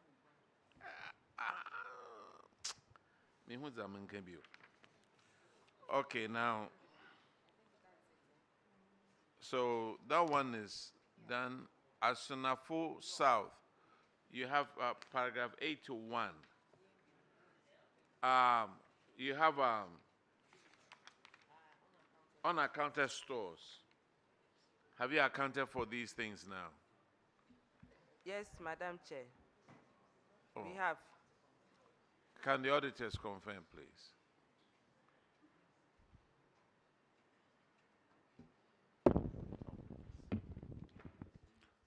Honorable Chair, the items have been accounted. Thank you very much. As Nafusa, you are discharged. Thank you. We are grateful. Now, as Thank you. We are very grateful. As Nafu North, follow up, please.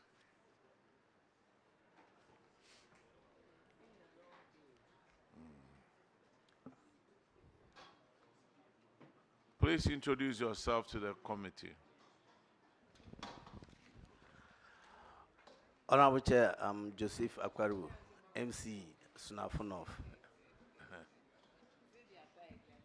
I am Isaac Zumba, are you leaving us? You are tired, eh? You are tired of us. Honorable Chair, no, we just want to thank you very much for the opportunity. But we are done for the day, so we wanted to take leave of I you. don't and have then any infraction. Okay. we continue tomorrow. Okay. Thank you very much. Thank you very Yeah. much.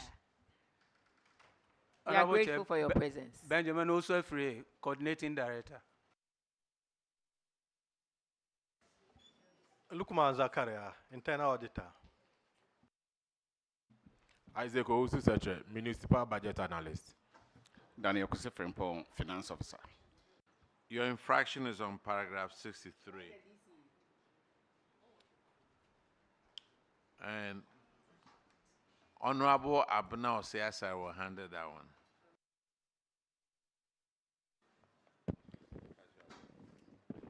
It's Nafu North. It's in respect of you, not as in you individually, but the districts breaking the law, that you were paying 30 casual workers way below the minimum wage. The auditors advised that you reimburse them with the monies that were due them. Can I have an update as to what you have done about it? Whether you have found the 30 casual workers and you have reimbursed them with the monies that were due them. Okay. Currently, we are paying the minimum wage as directed by the auditors. But during the time of auditing, which was in 2025, we had already done our budget. So we put it within our 2026 budget and we are spreading it on their salary as at now. Thank you. You are spreading it, the 62,000 for 30 people, you are spreading it on their salary. Yes. How? We are doing it and piecemeal. Every month we have. Mr. Finance Officer, 62,000 Ghana cedis. Is that the amount that you are supposed to pay them? Yes, please. By 30 people. Do the math for me.